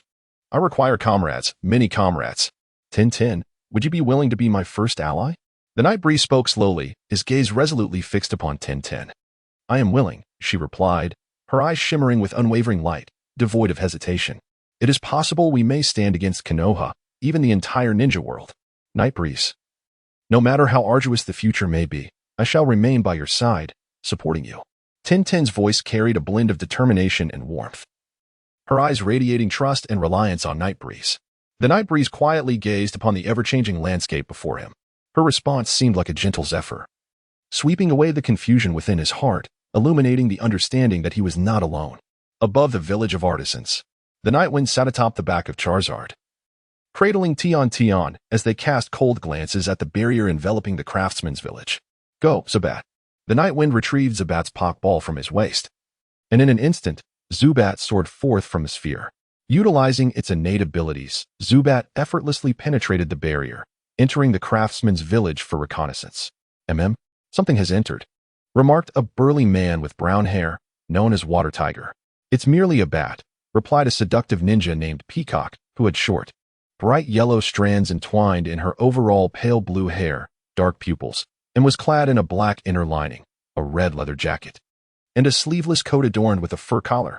How could an ordinary bat breach the barrier so easily? Dragoneye, you should investigate, commanded a ninja named Treasure Turtle, whose gray hair framed deep-set eyes that held a chilling glint. Why me? This is so annoying. Why should my Dragoneye be sent to eliminate a bat? Complained a narcissistic young boy with blue hair, who wore a tilted headband and wielded a blue, three-pronged retractable sword, his flamboyant demeanor exuding disdain. Unbeknownst to Zubat, which had already revealed its presence, it circled in flight, grasping the layout of the craftsman's village, eventually arriving at a secluded corner near the village's edge. Zubat utilized its ultrasonic waves to transmit signals to the Night Wind, informing them of the situation within the craftsman's village. Having already concealed Charizard and Tion while lurking outside the village, the Night Wind, upon receiving Zubat's signal, decisively commanded Yuki to utilize the exchange field, together with Zubat, which repeatedly darted along the barrier's edge thanks to its penetration ability. They activated the 5-Ghost transport technique. The Night Wind firmly grasped Tion's hand, and in the blink of an eye, their figures vanished from their location, only to reappear in a corner of the craftsman's village. The Night Breeze retracted the Great Mouthbat's Pokeball, simultaneously summoning 3 Pokémon, Diglett, Nidoking, and Dugtrio. These creatures commenced their urgent excavation tasks, forging a concealed underground base where they would vigilantly reside day after day. The Night Breeze executed its stealthy art, as it cautiously explored every nook and cranny of the craft village, guided by the preliminary reconnaissance of the largemouth bat. Upon the return of Longyan, the anxious tortoise inquired, "Did you find the bat?" "It seems it has flown away," Longyan replied, settling onto the sofa with a resigned shrug. "I did sense that bat fluttering near the barrier." The Water Tiger, endowed with keen perception, shared its observations, seemingly corroborating Longyan's suspicions. Was the bat entering or exiting during its last appearance? Tortoise pressed further. "Well, it appeared to be entering," the Water Tiger contemplated before responding. "Tortoise, relay the message to heighten our vigilance. Our plans must remain confidential," Tortoise instructed, his gaze fixed sternly on the Water Tiger. "I shall inform them at once," the Water Tiger replied before departing. Perhaps due to the secretive nature of the research mentioned previously, the streets were devoid of pedestrians, which provided Night Wind the confidence to stroll through the craft ninja village. Cloaked in its elusive shroud, the Night Breeze meandered slowly, eventually arriving at the entrance of a heavily guarded castle. The multitude of patrolling guards served as a stark reminder of the significance of this place. Just as the Night Breeze approached within 5 paces of the castle, lanterns began to spin, revealing 2 piercing eyes that locked onto the Night Breeze intently. 2 bolts of lightning erupted from the lanterns, prompting the Night Breeze to swiftly retreat, narrowly evading this lethal assault. With a resounding crash, the twin bolts struck the ground where the Night Breeze had just stood, sending shards of stone flying in all directions. The thunderous explosion alerted those within the castle, causing guards to converge on the site of the disturbance. "What is happening?" one guard exclaimed, startled by the sudden attack from the lantern's concealed weapon. "I don't know. Perhaps there was a malfunction with the device?" "It seems to be fine now," another guard responded, stepping forward to inspect the area carefully. "We should report this, as we are living in particularly perilous times," suggested a vigilant guard. This lantern, possessing sensing capabilities, was indeed remarkable, though its range of alertness seemed somewhat limited. The night breeze gained a newfound appreciation for the technological advancements of the ninja craft village. Eagerly anticipating the forthcoming opportunity for enhancement, the night breeze approached the castle cautiously, meticulously gathering information and contemplating strategies for infiltration. Ultimately, it halted at a sewage manhole cover situated in a nearby residential area. Many classic films from my past frequently depict escape scenes through sewers, not merely as a plot device, but reflecting instances found in real life. The potential for entry through the drainage system is considerable, however. The night breeze lacked the audacity of Yuan Gojian, who once assisted Wu Wang Fuchai in his defense. Such specialized tasks are best entrusted to adept beings. Thus, the night breeze summoned the sludge companion. "Sludge, come forth. Quickly check if your old acquaintance is within." The night breeze cheerfully addressed the sludge, internally grappling with whether to touch it upon its arrival. To touch it, there lingered a psychological barrier. To refrain, a fear of harming the sludge's dignity. No. How could I entertain such thoughts? The sludge is my companion, my comrade, not a mere tool. Moreover, I summoned it. How could I disdain it? That would make me a cad. Resolving to touch it, the night breeze opted for the left hand. Chapter 91. Shared bathing the sludge. Blissfully unaware of the night breeze's inner turmoil, gazed at the open sewage pipe with exuberance and leaped in without hesitation. "Don't play too long. Investigate whether we can enter the castle," the night breeze chuckled, reminding the sludge while clasping its hands in a gesture of supplication. Upon hearing the request, the sludge ceased its frolicking, adopting a serious demeanor as it gazed at the night breeze, raising its right hand above its head to signify its commitment to the task. It then began to wriggle deeper into the sewage pipe. The air within was heavy with the stench of decay and mildew, yet the sludge felt no revulsion, instead experiencing a sense of returning home. From the perspective of the sludge, it thrived in the sewage pipe, navigating effortlessly through every crevice and corner. What might seem as narrow as a wall crack or as wide as a fence was mere refuse in the eyes of the fluid sludge. Today, it would demonstrate the essence of adaptability, capable of expanding and contracting, climbing walls, and diving into depths. Its prowess was unparalleled, embracing a spirit of exploration. The sludge also assimilated techniques from the adjacent brook's skull concealment maps, meticulously charting its traversed route and safeguarding it within its form. Following the water flow, it discovered a conduit, small yet seemingly illuminated. Delving deeper, it found the initial passage constricted, but after traversing several paces, it opened up into a vast expanse. The mingling of foul odors, though the sludge possessed no nose, and the flowing sewage revealed an array of weapons, materials, and machinery. Pathways intertwined, and sentinels emerged. In the course of their interactions, the attire of both men and women resembled that of skilled craftsmen, with golden hair cascading down, exuding an air of melancholy. The foul mire meticulously observed the range of the guard's vision, discerning their patrol routes and areas of vigilance, seamlessly merging its form with the sewage beneath. The mire commenced its silent maneuvering through the muck, deftly navigating around the paths of patrol where the filth did not reach, weaving between abandoned equipment and stacked materials. Occasionally prostrating upon the ground or adhering to machines on the walls, all without attracting the guard's attention. After meandering extensively through the castle, the mire retraced its steps. Emerging from the sewer, the foul mire remained in a state of exuberance, swiftly knocking Night Wind to the ground. The mire's form began to attempt to assimilate Night Wind into itself, permeating every pore of his being. In the face of the mire's fervent embrace, Night Wind's previously constructed psychological fortifications crumbled like a house of cards. The night breeze trembled in fear as it sensed the warmth of the foul mire, desperately resisting the overwhelming force of fusion. With all its might, it finally managed to extract its head from the stinking mass. The Night Wind at this moment seemed on the brink of rupture, its pupils laced with crimson veins, tears flowing uncontrollably like a torrential stream. It felt as though the nerves had severed their connection with the eyelids, rendering them incapable of closure. The brightness was unbearable. There was no time to wipe away the tears. More pressing was the need to gasp for air, mouth agape, not merely to draw in more oxygen for the lungs, but rather to spare the nose from further distress. Yet, Despite these efforts, the night wind succumbed to the biochemical assault of the foul sludge. The sludge, sensing the night wind's distress, hastily withdrew from its body, its gaze filled with concern and regret as it observed the night wind, engulfed in darkness and retching uncontrollably. In a flurry of confusion, the sludge was at a loss as to how to assist the night wind. Anxiously it watched, as polluted water dripped from its forehead to the ground, only to be absorbed once more, in a relentless cycle. The night breeze valiantly suppressed the urge to vomit and spoke soothingly. "View, my friend, I am fine.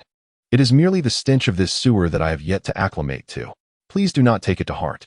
I am aware that you harbor no ill intent. You are my companion, my comrade." View, however, was filled with a profound sense of guilt. He comprehended Night Wind's words. Yet the anguish within him remained unresolved. Amidst his queasiness, Night Wind caught a glimpse of View, who was in a state of utter distress. Feeling a pang of sympathy for him, Night Wind decided he could not allow View to witness his current suffering any longer. He swiftly retrieved a Pokeball, returning View to its confines, thus temporarily alleviating its turmoil. Once they returned, he would summon View again to offer an explanation.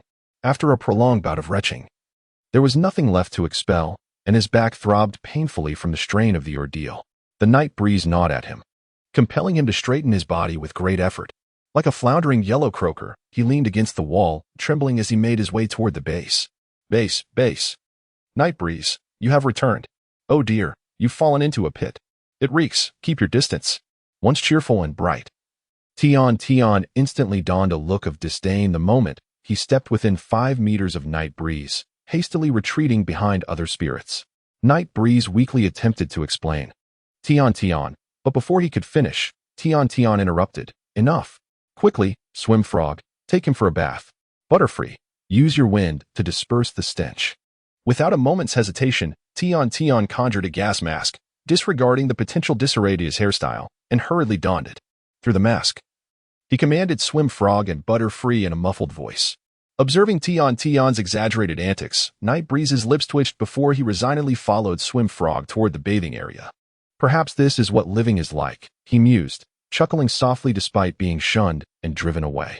The Night Breeze found its way into a bathing chamber deep within the base, where the water source was drawn from an underground river excavated by the Great Steel Serpent.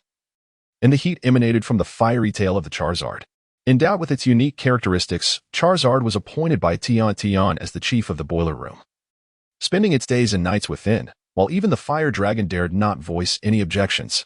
Charizard, appreciating its own fondness for slumber, accepted this role without complaint. The water pipes were conjured forth by Tion through a scroll. Her scroll was akin to Doraemon's magical pouch, providing everything one could desire. Truly a remarkable and supportive companion. The Night Breeze reclined in the bathtub, enveloped by the warm water that bestowed upon him an unparalleled sense of comfort. The weariness and agitation that clung to him seemed to be gradually washed away, allowing him to experience an unprecedented lightness and tranquility. Beside him, the stinky mud raised a wooden bucket brimming with clear water, slowly tilting it in preparation to douse itself from head to toe. Perhaps due to the transformation of the mud after exposure to X-rays, it instinctively recoiled from the pristine water, tightly shutting its eyes in fear, its body trembling slightly. The clear water swirled at the edge of the bucket, yet it hesitated to pour forth, presenting a rather endearing spectacle. The Night Breeze beheld the appearance of the foul mire and could not help but chuckle. The Night Breeze observed the aversion of the foul mud towards the clear water. Rising, it took hold of the wooden bucket raised high by the foul mud and gently patted its head, signaling that there was no need for anxiety. Under the soothing presence of the Night Breeze, the foul mud, which had been tensed into a tight mass, gradually relaxed and softened. Chapter 92, A Thief's Desire Without the Courage. The Night Breeze gently immersed its hands in the clear water before swiftly placing them upon the foul sludge, kneading it delicately. Though the unpleasant sensation lingered, it gradually became tolerable under the caress of the night wind. The sludge slowly opened its eyes, gazing at its master with utmost seriousness as he cleaned it, and tears welled up, cascading into 2 streams of muddy water. Overcome with emotion, it lunged at the night wind, enveloping him in its embrace and incessantly rubbing against his frail form. At dawn the next day, the sludge resumed its infiltration through the sewer, while the night wind perched in a tree before the castle, observing each individual emerging from its gates in search of a target. Suddenly, his gaze fixated on a figure. Was it? The night wind recognized the person exiting the castle as Long Yin, and a spark ignited within him, prompting him to follow. Had he been detected? Cautiously, The night wind concealed himself in the shadows, trailing Longyan through a series of twists and turns until they reached a dead end, where he sensed he might have been exposed. Lacking systematic training and covert tracking techniques, the night wind, relying solely on his ability to evade detection, found it relatively easy to be discovered. Time to reveal yourself, you sneaky fellow. Longyan suddenly turned, drawing the Longyan Yili dark blade from his waist. Addressing the empty street. I'll give you a chance. You are utterly useless. Upon perceiving the silence around him, Longyan felt a tinge of awkwardness. Without further thought, he wielded the Longyan Yili dark blade and struck at the air beside him. Clang! The blade met with the night wind's beheading sword, sending sparks flying. A Pokeball, having exited the range of the night wind's evasion, appeared to materialize from thin air in Longyan's eyes. As an exceptional ninja from the village of craftsmen, his instinct upon encountering such a metallic and enigmatic tool was to retreat, for it was likely to explode. Without hesitation, he withdrew. Moments later, the Pokeball burst open, radiating light as it coalesced into a bat, charging toward Longyan. So this bat can be contained within such a small sphere. How intriguing, Longyan mused, impressed. Longyan Yili Darkblade. The weapon in Longyan's hand transformed into a blue dragon, its massive jaws lunging toward the bat. The bat maneuvered adeptly, darting swiftly through the air. Suddenly, two smoke bombs materialized beside Longyan, detonating and enveloping the area in a thick haze, obscuring the surroundings. Amidst the fog, an invisible force silently dispersed the smoke, positioning itself behind Longyan. My Longyan Yili Dark Blade is not solely reliant on its main form for attacks. Longyan chuckled coldly from his concealed vantage point, unfazed by the smoke. With his keen perceptiveness, he accurately discerned the position of Nightwind. Within 6 feet, I am invincible. Longyan scoffed. The sudden and surreal proclamation from Longyan left Nightwind momentarily bewildered, almost causing him to lose grip on the decapitating blade that had been blocked. With a sharp gasp, Nightwind felt a surge of intense pain as he laboriously lowered his gaze to his pierced abdomen, blood gushing forth incessantly. The scene before him began to blur, and as he cast a glance toward the hole behind him, he found himself devoid of strength, collapsing onto the ground in a state of reluctant defeat. I have already stated, within 6 feet, I am invincible, Longyan remarked with a cold smile. Gazing down at Nightwind with disdain, he carelessly sheathed the decapitating blade and stowed away the spirit ball of the bat, binding Nightwind securely before picking up the blade and preparing to report back. Hakayalu, the transforming monster, is already on the move. Let us prepare as well, commanded Charizard, peering through a telescope at the aerial signals of the bat, addressing the two flying Pokémon behind him. With a resounding roar, both Charizard and Pidgeot issued fierce cries in response. Is this the intruder? A canola forehead protector, and judging by their age, merely a Jinin, Peacock remarked, striding gracefully towards the unconscious Nightwind and giving his cheek a playful kick with her high-heeled ninja boots. Not entirely certain. This fellow carries a decapitating blade and possesses a spirit ball, which holds considerable research value, Longyan commented as he displayed the decapitating blade and spirit ball to the others. Peacock's curiosity intensified. Oh, indeed. I find myself increasingly intrigued by this little brat. Leave him to me, Peacock said, delicately lifting Nightwind's chin with her finger, her tongue involuntarily licking her lips. Her voice carried a hint of wicked temptation, sending shivers down the spine. Very well, you may take him, Water Tiger. As for this ball and the decapitating blade, you will take them for research. What of the bat? Longyan inquired. It fled the moment the battle commenced. It likely excels in reconnaissance rather than being a combat-type spirit, Longyan shrugged, offering an excuse for the bat's escape. All right, everyone, return to your tasks. We must remain vigilant. This is merely the beginning, Turtle, the leader of the four, reminded them with a hint of exhaustion. Understood, they replied in unison. Their responses perfunctory as they eagerly pursued their individual tasks. Stinky Mud, please respond, please respond. Nightwind activated the radio he had procured from Tion. Awaiting a reply from Stinky Mud. Be-do. Sensing the vibrations in his abdomen, Stinky Mud swiftly concealed himself in a crevice. Donning a wireless headset and transforming into a customer service representative, exuding an adorable charm. Have you gathered all the necessary information? Nightwind inquired about Stinky Mud's progress. Be-do. Stinky Mud replied, gesturing with his hands to indicate that everything was ready. Regardless of whether the night breeze is perceptible, the emphasis lies in humor. Very well, Longyan. That blue-haired imp is entrusted to you and Alitos. Tion, do you hear me? The night breeze switched channels to contact Tion. Night breeze, I can hear you. How is it on your end? Tian adjusted the radio, attempting to enhance clarity. Yangjila brought the Pokeball through the hypnotic artisan, subsequently swapping the venue to infiltrate the enemy's chamber, while Stinky Mud was also prepared. The Night Breeze reported the progress of the mission to Tian. Then we shall set forth. Let us switch back to the chameleon. After turning off the radio, the Night Breeze cast a lecherous gaze at Yangjila. You harbor thieving intentions but lack the courage. Why pretend here? Yangjila blocked the mental connection with the Night Breeze and released a soul critique. Chapter 93. Striking Individually. Where is this place? The chameleon transitioned from a feigned slumber to a genuine sleep, only to be gently awakened by the peacock. Observing the surroundings filled with peculiar shinobi tools, the chameleon felt perplexed. The dimly lit room cast eerie shadows with flickering candlelight.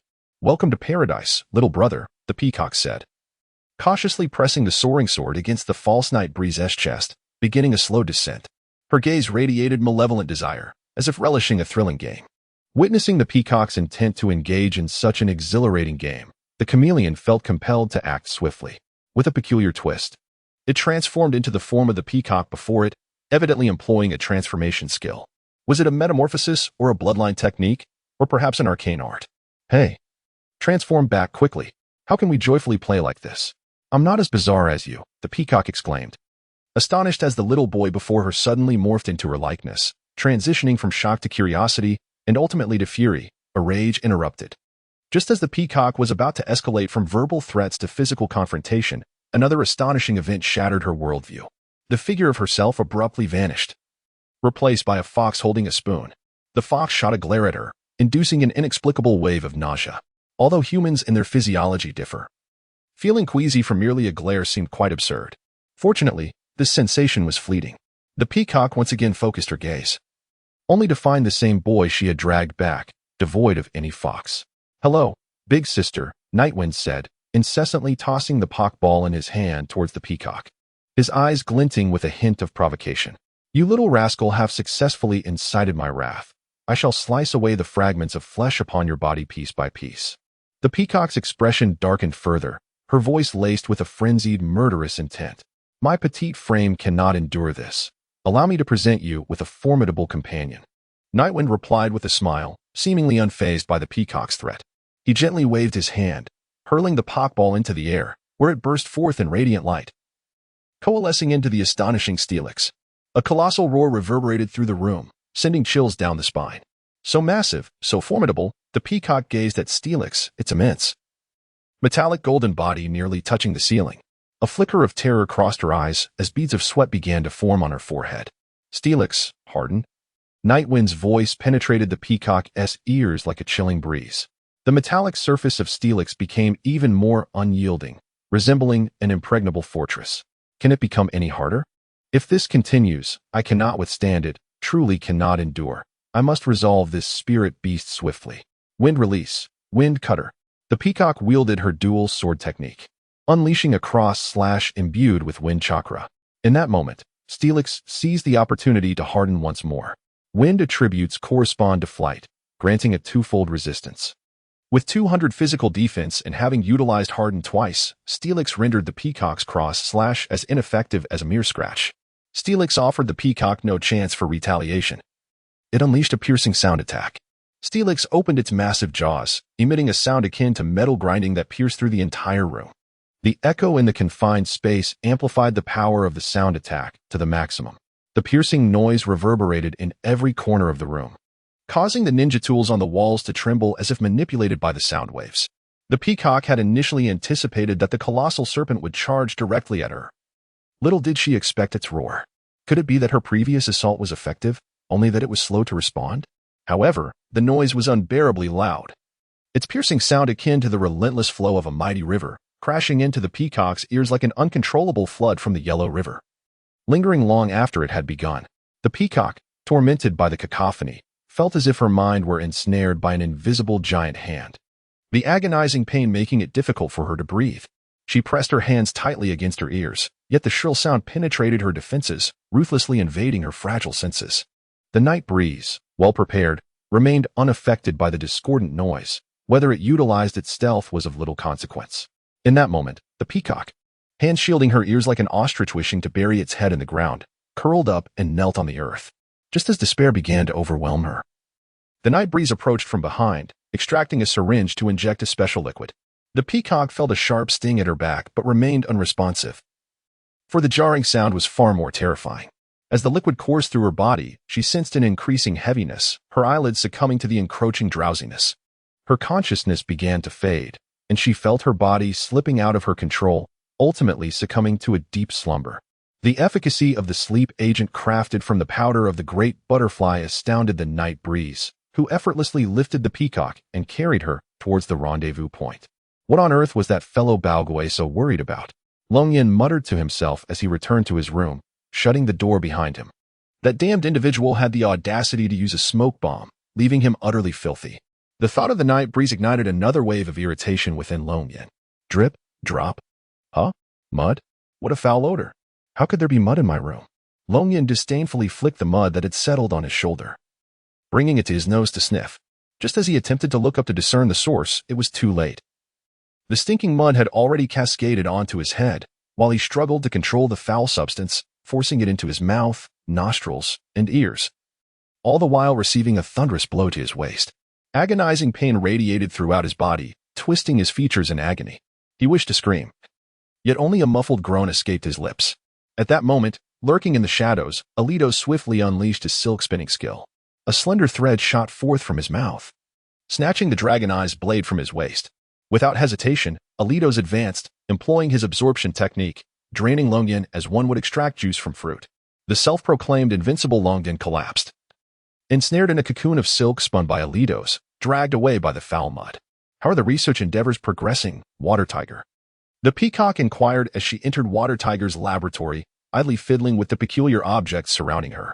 I've told you countless times not to meddle with my belongings. What brings you here?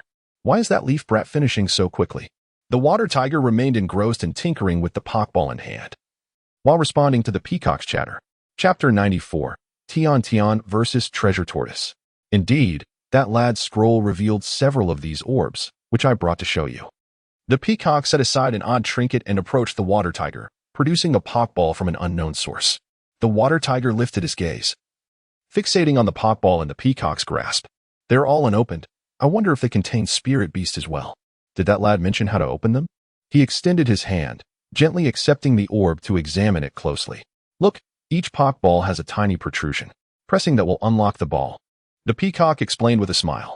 Just as the Water Tiger immersed himself in the mysteries of the Pokeballs, a sudden metallic sensation pierced through flesh, causing him to cry out in pain. Fortunately, his infinity hull armor provided protection, preventing any fatal harm. Ah, peacock. The Water Tiger quickly reacted, turning to elbow the peacock back. He regarded her with caution, poised for combat. Oh dear, this armor's protective capability is indeed formidable. Even a full-force strike barely penetrated half an inch. It seems a confrontation is unavoidable. Come forth, my companions. The peacock chuckled, retrieving the Pokeball the Water Tiger had dropped and tossing it along with her own into the air. Brilliant lights flashed, and 4 figures materialized before the Water Tiger and the peacock. Houndoom, Heracross, Hurum, and Scyther. What do you intend to do, peacock? The Water Tiger fixed his gaze on the imposing yet unfamiliar spirit beasts, questioning the peacock with a piercing look. Apologies, I am not the peacock. It appears this visage confounds you. Let me show mercy and transform, she replied, her form shifting into that of Houndoom.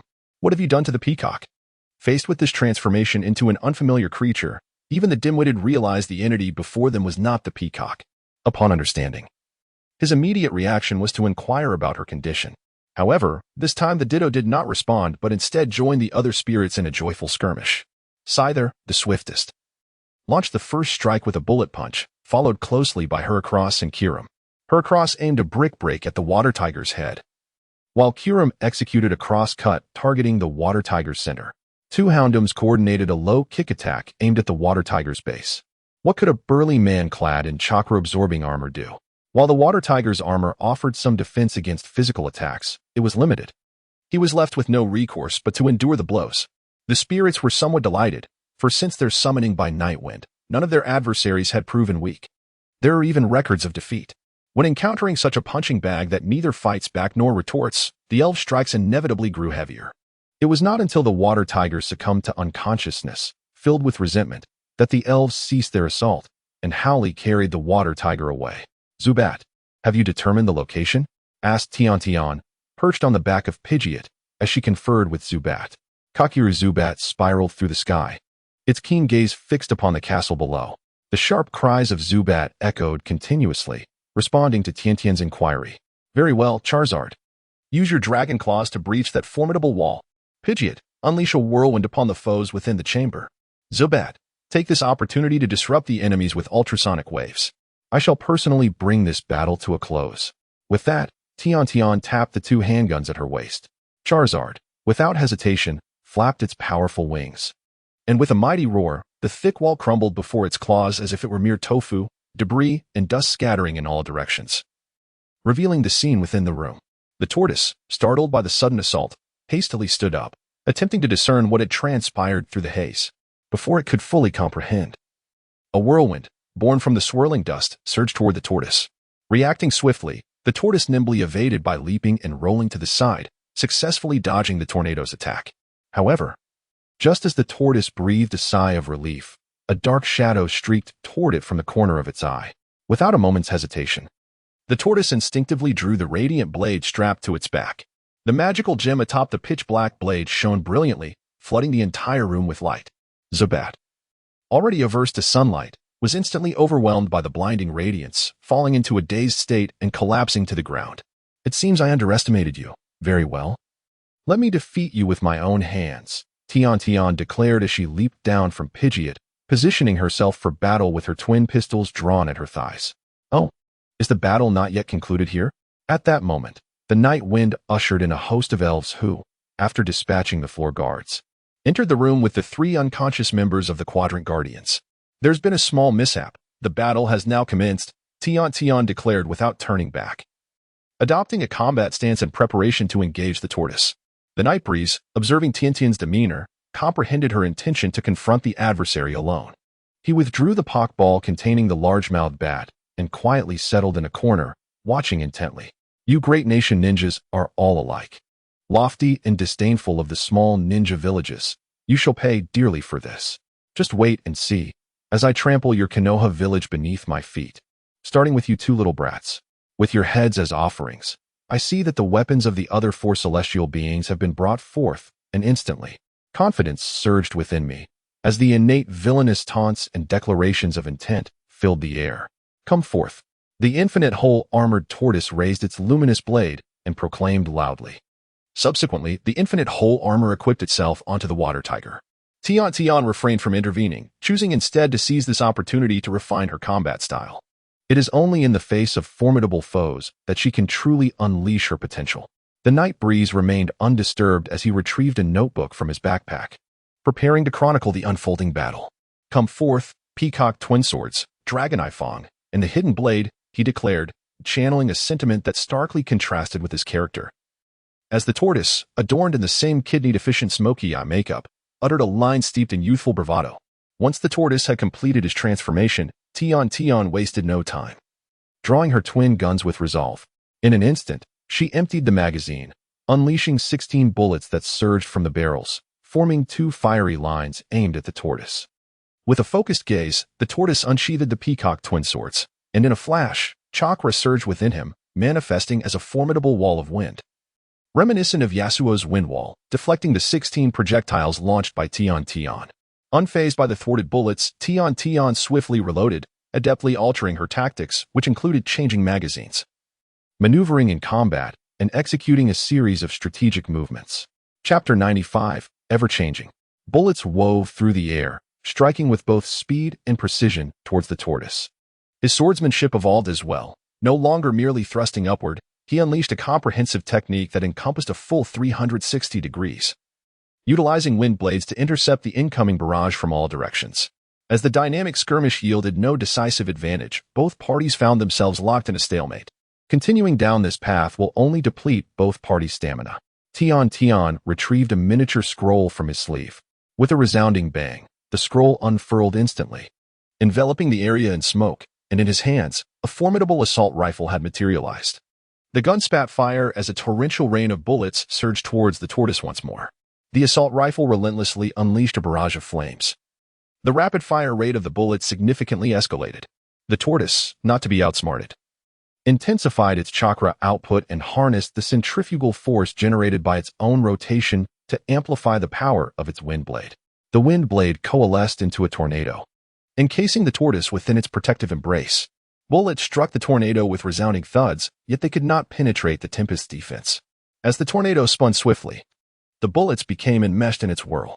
After emptying another magazine, Tion swiftly drew forth dozens of shurikens, each ensnared by nearly invisible threads. Subsequently, he leaped high, poised to launch an assault on the tortoise from the eye of the tornado. "Your impatience is quite evident," the tortoise mocked, drawing forth the dragon eye dagger. The three razor-like blades of the dragon eye transformed into serpentine dragons, surging towards the airborne Tion from different directions. Naturally, Tion would not surrender easily.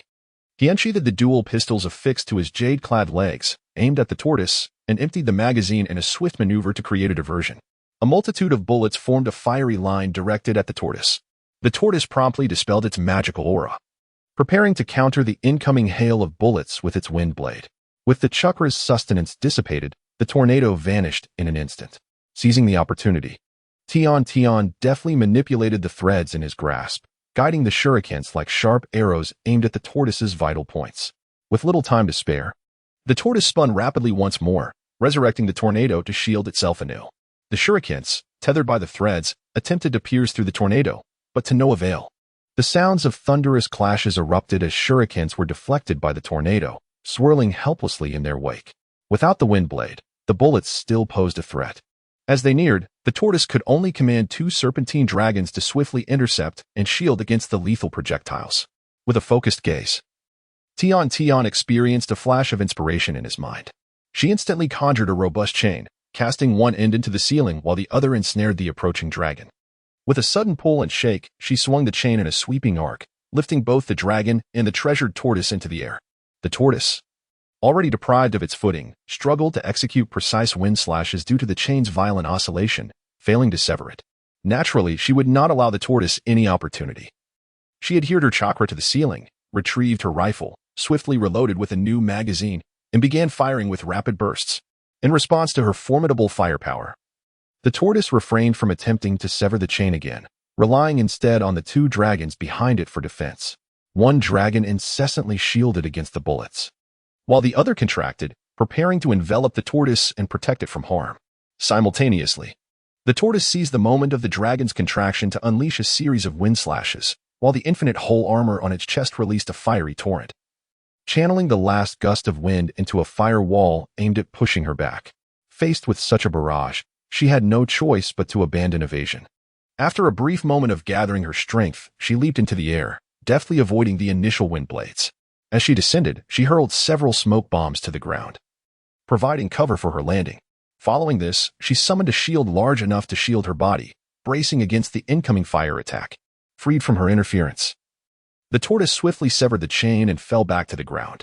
Upon returning to the earth amidst the smoke, the tortoise turned, gathering its strength to wield the peacock twin swords, unleashing a wind slash as wide as the room, slicing through the fog and preventing it from coalescing. The wind blade's might was astonishing, and the tortoise eagerly anticipated that this strike would cleave her in two. However, just as the wind blade surged forward, it inexplicably began to leap up and down, as if caught in a watery dance, leaving the tortoise bewildered. Before it could ponder the cause, the answer struck with force. A torrent of water erupted from the smoke, swiftly transforming into a raging flood. The tortoise felt an overwhelming impact, its balance faltering, on the brink of being swept away. Could this be the water release of a mere genin? If this continued, it would be submerged. Alarm gripped the tortoise as it hastily commanded the dragon eye to pierce the ceiling, beginning to retract and pull it from the tumultuous flood. However, before the tortoise could breach the surface, a tingling sensation coursed through its body, rendering it immobile. The assault was far from over. Several shuriken, rigged with explosive tags, shot forth from the lingering smoke above, detonating beside the tortoise and sending shockwaves that rendered it unconscious. The night breeze cascaded from the ceiling to the ground, as the sculpted command dispersed the mist, revealing the figure of Tion. It was over. A critique was in order. Tion retracted the thunderous sword, which had been submerged in water, and approached Yifeng, awaiting his assessment. Her combat style was remarkable, with an ever-changing array of attack methods that left her opponents unable to anticipate her next move. Even I was taken aback when you summoned such a vast expanse of seawater. You have discovered your own path of ninjutsu. Now, it is merely a matter of refining your skills along this journey. Yifeng collected his thoughts, discreetly savoring the moment. How do you compare to your contemporaries? He mused. The trio from Class 10, consisting of boar, deer, and butterfly, are certainly no match for you. The reconnaissance team from Class 8 is likewise inferior, and I doubt even Niji from your class can contend with you. If Lee were to open the gates, you would still struggle against him. His speed is astonishing. Not to mention, keeping pace with that speed is a challenge beyond mere bullets. Even the eye can hardly follow. As for Sakura from our class, she is not worth mentioning. Sasuke possesses the heavenly curse mark, and Naruto wields the Nine Tails. You might find yourself at a disadvantage. As for me, I must confess, I was utterly defeated, haha. Yifeng pondered briefly before responding. Could you be a bit more serious? Upon hearing Yifeng's final remark, Tianqian's cheeks flushed a delicate pink, and she feigned indignation. Chapter 96. Pokémon Paradise. The forthcoming focus for improvement lies in enhancing both offensive and defensive capabilities. I believe the ninja tools here will significantly aid in your development. Yifeng smiled, continuing his discourse. Tian nodded in acceptance of Yifeng's counsel. She was confident that through the use of suitable ninja tools, her strength would undoubtedly experience further elevation. Now, it was time for the interrogation. Come forth, Suri, he called. The night breeze cradled a Pokeball, gently pressing it to reveal a creature adorned in vibrant yellow, with tufts of white fur around its neck, pointed ears atop its head, and a prominent nose. In its grasp, it held a black and white line, the other end tethered to a circular ring designed for hypnosis. Known as a surabachi. As the surabachi swung the line, the ring glimmered with an enchanting radiance under the sun, gradually ensnaring the gaze of the four celestial beings, as if they were transported into a dreamlike realm where reality blurred into obscurity. With this indispensable mobile repository for both home and travel, Tian swiftly scavenged every treasure and resource from the storeroom and archives, significantly augmenting her capabilities. Once their scavenging mission concluded, Yifeng and Tian departed from the village of craftsmen. The Surabachi, however, was retained by Yifeng, who emulated Uchiha Obito's mastery over the hidden mist village, commanding the craftsman village to furnish him with an abundance of ninja tools and various resources. 3 months later, the Pokémon Paradise of the Water Nation, an unnamed island designated by Yifeng, emerged. Dressed in a refreshing beach attire, I stroll along the coastline of the island, fishing rod in hand. The crystalline waters here revealed a sandy bottom, occasionally graced by the presence of Pokémon gliding through the depths. The night breeze skillfully cast the fishing hook into the water, awaiting the arrival of a catch. Before long, he had reeled in a magnificent carp. Indeed, the Navi carp proved to be an easy catch, as the night breeze gently extracted the fishing hook from the mouth of the king carp. It was released back into the vast sea. Observing the bucket, which already contained several sea fish sufficient for 2 individuals, the fishing line was reeled in, and they returned home. The night breeze continued to stroll along the riverbank, passing through a dense grove of trees. Sunlight filtered through the gaps in the leaves, casting dappled shadows upon the ground. The night breeze reached out to gather some fresh fruits from the trees. Just as he was placing the fruits into his backpack, Alada approached from a distance, seemingly intrigued by his bounty. The night breeze gently caressed Rada's head, smiling as it offered some nuts. Rada joyfully accepted the gift and swiftly departed, as if in search of a tranquil spot to savor the treat. The night breeze sighed in admiration of the island's natural beauty and the harmonious coexistence of Pokémon. Returning home with a light heart. Tian, I have returned, the night breeze announced, setting aside the fishing gear to reveal the day's catch. You've worked hard. Hand it over to me, and I shall prepare dinner. Upon hearing the night breeze's voice, Tian immediately set aside the documents in hand, rising to take the spoils and making her way to the kitchen to commence cooking. Outside the window, sunlight filtered through the sheer curtains, gently cascading into the kitchen. Bathed in this golden light, Tian's hair shimmered with a soft radiance. The evening breeze leaned against the kitchen doorframe, observing the daily grace and expertise with which she maneuvered the cookware. The evening breeze captivated the senses, as if one were immersed in a splendid dream. How goes your research? Is it feasible? Nightwind endeavored to redirect her thoughts. Yes, it is viable. Now we only lack the materials. Tian, without pausing her work, lifted her gaze towards Nightwind, her eyes sparkling with excitement. I will procure the materials. The Pidgeys have already pinpointed their locations. Nightwind smiled warmly and gently patted her shoulder. Then I shall trouble you with this. Tian looked at Nightwind with gratitude. her voice revealing a sense of reliance and trust. How could I be the one to bear the burden? During my absence, you have not only cared for the Pokémon on the island, but also conducted weapon research. Do remember to rest. Nightwind spoke tenderly to Tion. But I have the help of the Sucker Punch Pokémon and Bulbasaur. It's just that Squirtle is a bit too mischievous, Tion replied with a smile, gesturing towards a few Pokémon nearby. These troublemakers, I shall have Blastoise take them on a reconnaissance mission to the distant seas, Nightwind said with a chuckle. Sweet moments are always fleeting. The next day, Nightwind would set off on Charizard, though the clues had not been discovered by the Pidgeys, but rather relayed by the trio of immovable figures.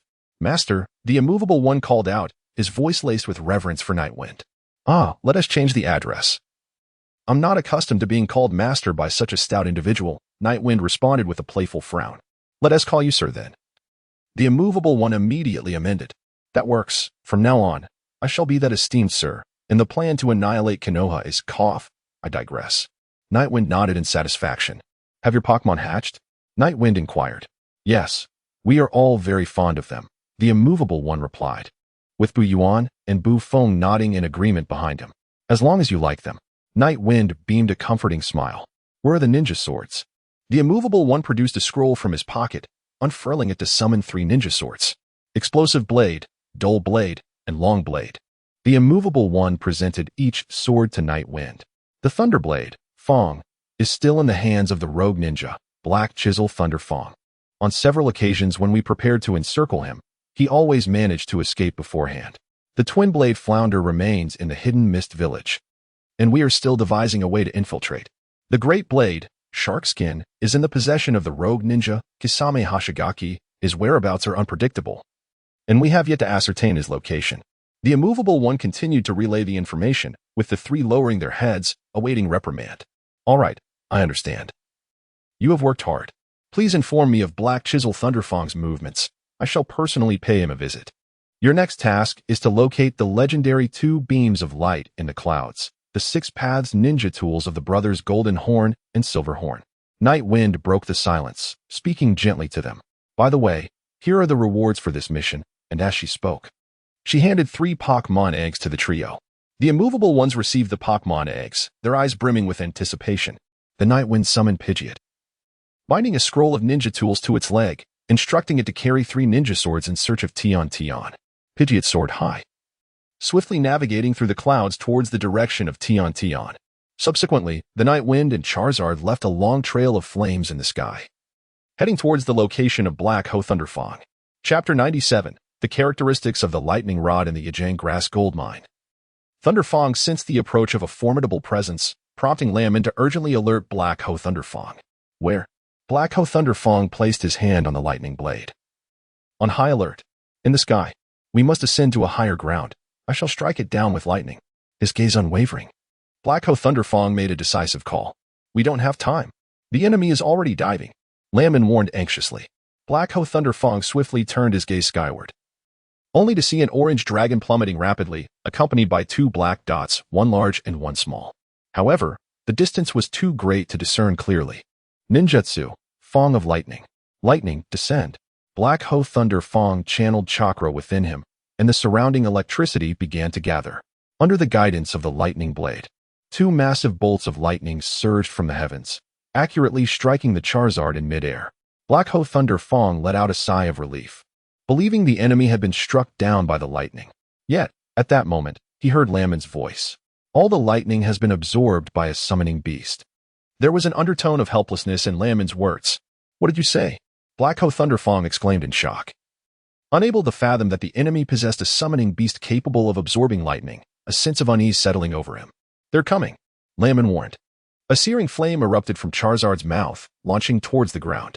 Gripping the lightning blade tightly, Black Ho Thunderfong swiftly reacted, transforming the electricity into dual whips, instantly dispersing the flames.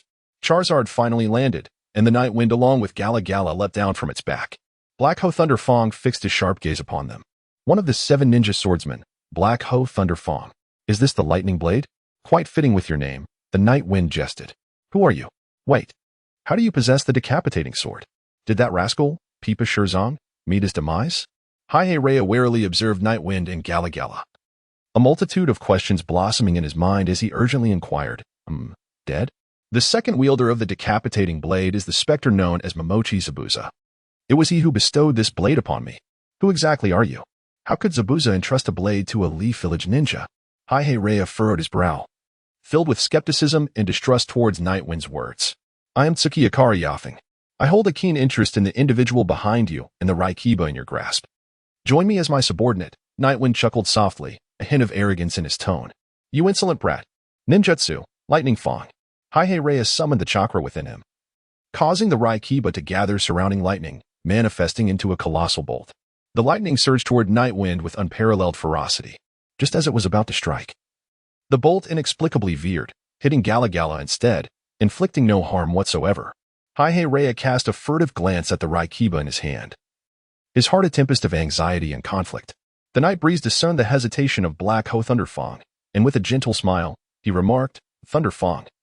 That spirit beast can absorb lightning, but there must be a limit. We should separate them. Agreed, Lanwan proposed. Without a moment's hesitation, Black Ho Thunderfang charged towards the night breeze, intent on capturing the leader. There was no need for the night breeze to issue commands. GLGL immediately employed long-range assault tactics. With the enhancement of the special ability Lightning Rod, the mud was propelled like bullets towards Black Ho Thunderfang. However, under Lanwan's perceptive red-eyed gaze, Black Ho Thunderfang effortlessly evaded the incoming clumps of mud. Prepare to meet your end. Black Ho Thunderfang lunged forward with a thrust of his blade. The night breeze remained undisturbed as the ethereal silhouette of the thousand-armed Avalokiteshvara emerged behind. Dozens of golden chakra fists surged forth like a dense meteor shower, hurtling towards Black Ho Leia. Up and down, left and right. Lanwan swiftly discerned the trajectory of the chakra fists and relayed the information to Black Ho Leia. After blocking the chakra punches with his dual blades, Black Ho Leia quickly distanced himself.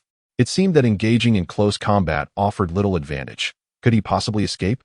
Black Ho Leia pondered silently within. The night breeze seemed to perceive the intentions of the Black Ho Thundertooth.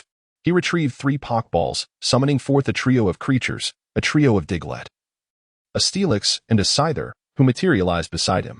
It appeared that escape was futile. Set me down. His target is both you and your ninja blade. You must flee. Lamoureux urged, acutely aware of the imminent danger and recognizing his burden on Black Ho Thundertooth. You are my eyes. How could I possibly abandon you? I shall make one last effort to vanquish that spirit beast. We still possess a chance, Black Ho Thundertooth resolutely proclaimed. First, we shall test the range of the lightning, then devise a strategy to deal with the newly emerged spirit beasts, and finally seek refuge in the forest from the flying dragon. Lamoureux contemplated their next course of action. Black Ho Thundertooth nodded, inhaling deeply as he cast aside hesitation and fear. Lightning release, feast of lightning.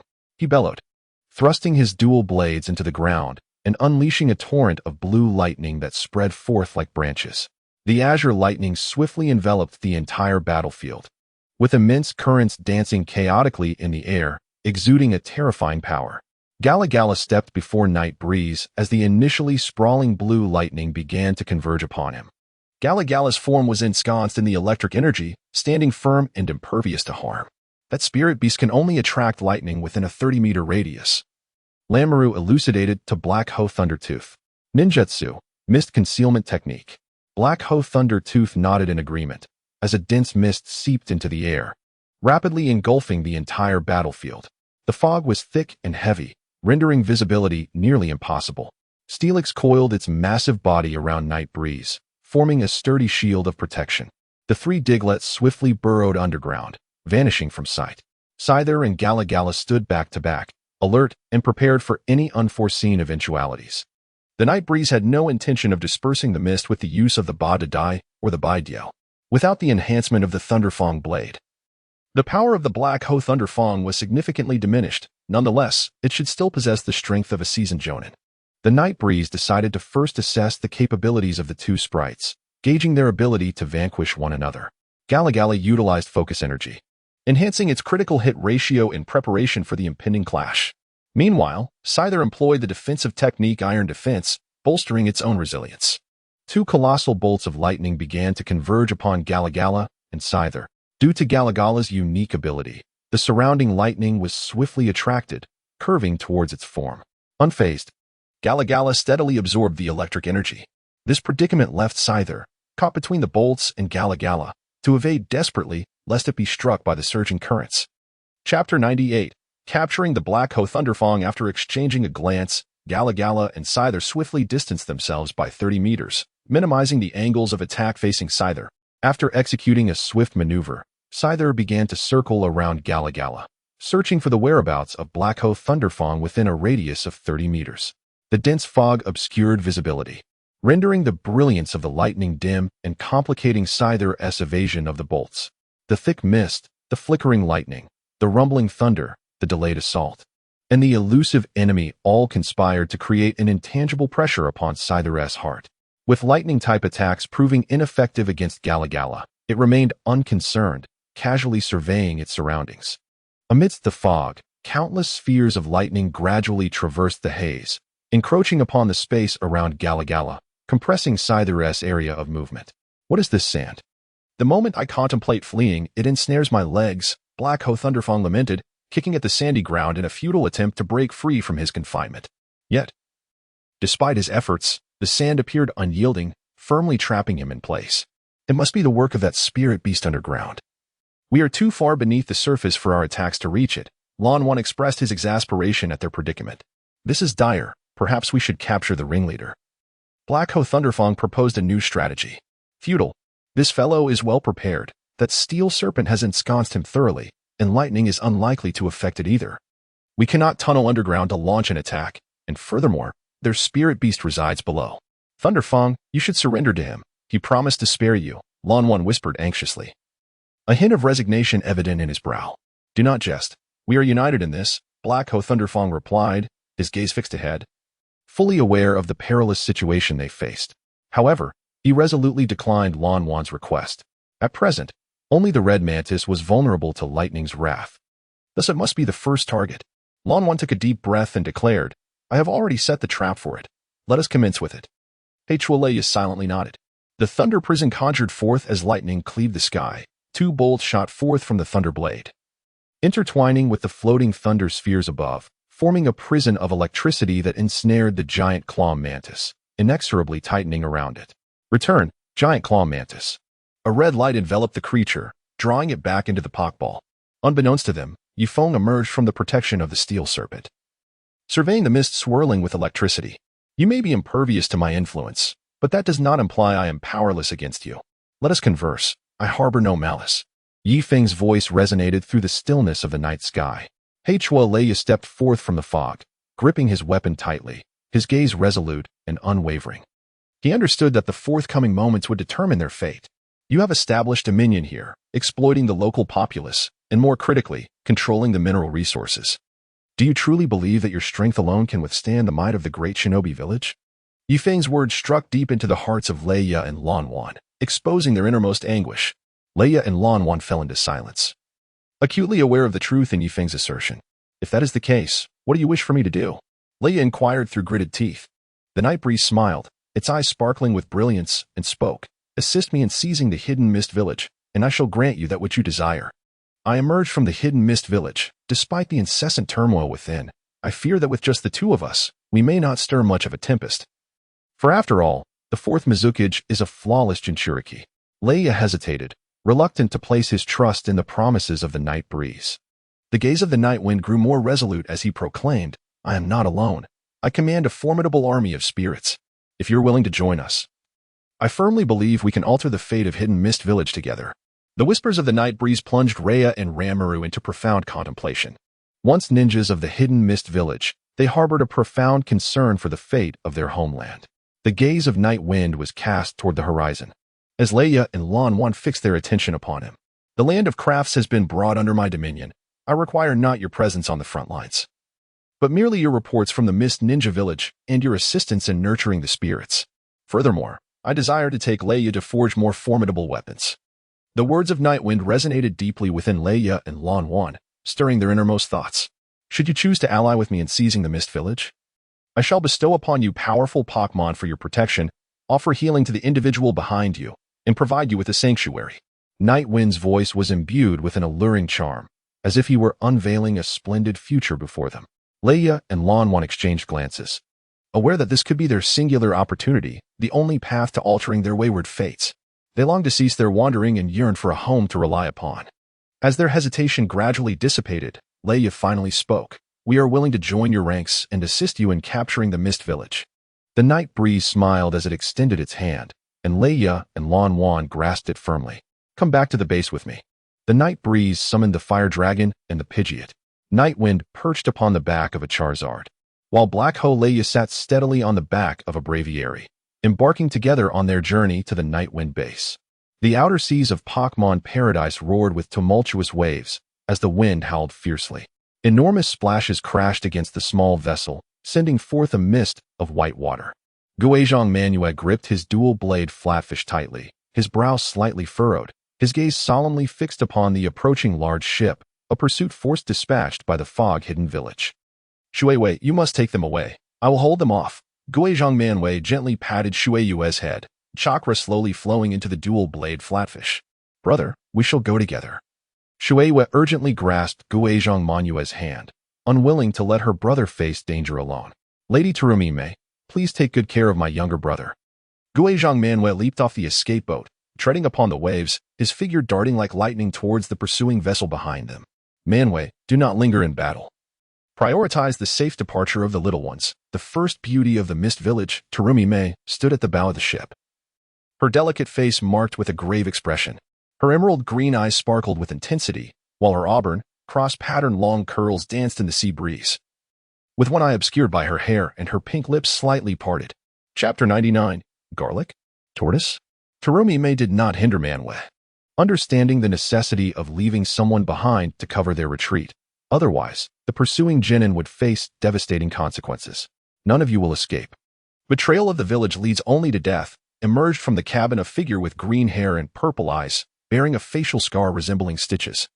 Wielding a staff-like weapon adorned with green flowers at its end, Kagutsu Yatsukura. Terumime's expression turned serious.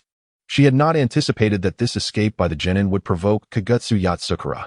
Water release, hidden mist technique. Terumime immediately cast her ninjutsu, and dense fog enveloped the surroundings, shrouding the ship in obscurity. However, Kagutsu Yatsukura did not relent in his pursuit. With swift hand seals, the technique of wind release, Typhoon dissipated the fog, revealing the ships once more. She immediately employed the water release, water wall technique, conjuring torrents that formed a colossal barrier of water, separating the two vessels. The pursuing forces simultaneously performed hand seals, their fingertips intertwining to summon several water dragons from the surface, colliding with the water wall cast by Terumime, creating a dazzling spray. As the water splashed, the combat scene within the mist became increasingly obscured. Within the thick fog, the fierce battle between Hozuki Mangetsu and the pursuers erupted. Shadows flickered amidst the haze. Blades clashed with a cacophony of piercing sounds. Hozuki Mangetsu, endowed with the family secret technique of water transformation, was impervious to physical harm, swiftly decimating the incoming attackers in mere moments. Impatient, the wasteful Akatsuki Chjr, enveloped in the crimson chakra of the tailed beast, completed his transformation. The tailed beast-empowered Chjr surged towards Hozuki Mangetsu with astonishing speed, leaving Mangetsu astounded. Promptly, he began to channel energy into his twin blades. But Chjr's velocity surged once more, leaving no time for Mangetsu to gather strength. With a resounding crash, Chjr barreled into Hozuki Mangetsu, continuing his charge towards the escape vessel where Terumime stood. Employing the boiling technique of mist technique, Terumime merged her water and fire chakra, exhaling a potent corrosive mist that blanketed the waters ahead. Chjr, feeling searing pain as his body began to erode from the acid fog, halted abruptly, retreating to evade the assault. Controlling his chakra, Chjr directed the typhoon to blow the acid mist towards Terumime. Sensing the danger the concentrated mist posed to her subordinates behind her, Terumime furrowed her brow and swiftly unleashed the water release, water dragons, which adeptly navigated the acid fog to dilute its potency. Chjr charged again, his ferocious momentum pressuring Terumime. In response, she unleashed the liquid release, dissolution technique, spewing a viscous and highly corrosive acid towards Chjr. He adeptly spun, three tails stirring the water to create a massive water gun that engulfed the acid. Chjr advanced with a pushing palm technique toward Terumime, but just as his assault was about to connect, Hozuki Mangetsu arrived in the nick of time. Releasing the special abilities of his twin blades, two circular apertures emitted powerful gas, causing the entire blade to glow as it gathered chakra. The blade began to radiate brilliant light, releasing a volley of chakra-infused orbs that struck CHJR like meteors, sending him hurtling away.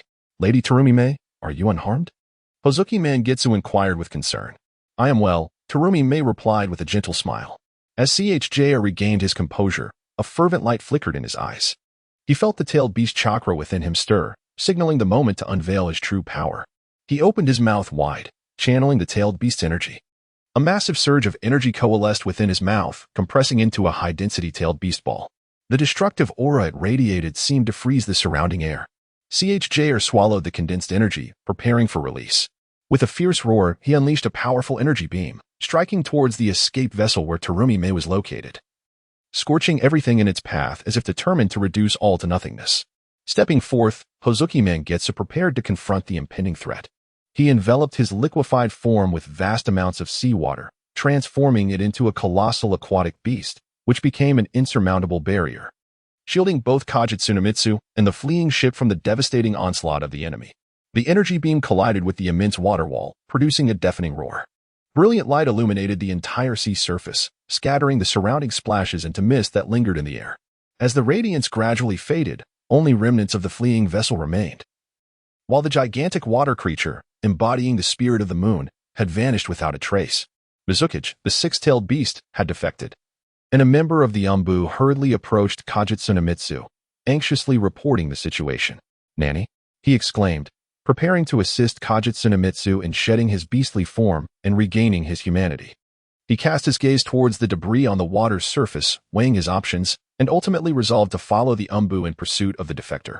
Just as Kajitsunemitsu departed, a massive shadow beneath the water began to expand. A water arrow turtle surfaced, quietly observing the direction in which he had left before submerging again. Where is this? Guid Suigetsu slowly opened his eyes, feeling as though countless sharp blades were tearing into him with the slightest movement. He attempted to rise, only to find himself in a dimly lit space, with feeble light filtering through the dilapidated walls. Fragmented memories floated through his mind, and he struggled to recall the events that had transpired. Seats, garlic, turtle, Emma, how could these two things possibly combine? A monster. Upon seeing the visage of Bulbasaur, Guid Suigetsu was instantly petrified, his form dissolving into liquid, completely disregarding the pain coursing through his body as he frantically crawled towards the corner, ignoring the agony he felt.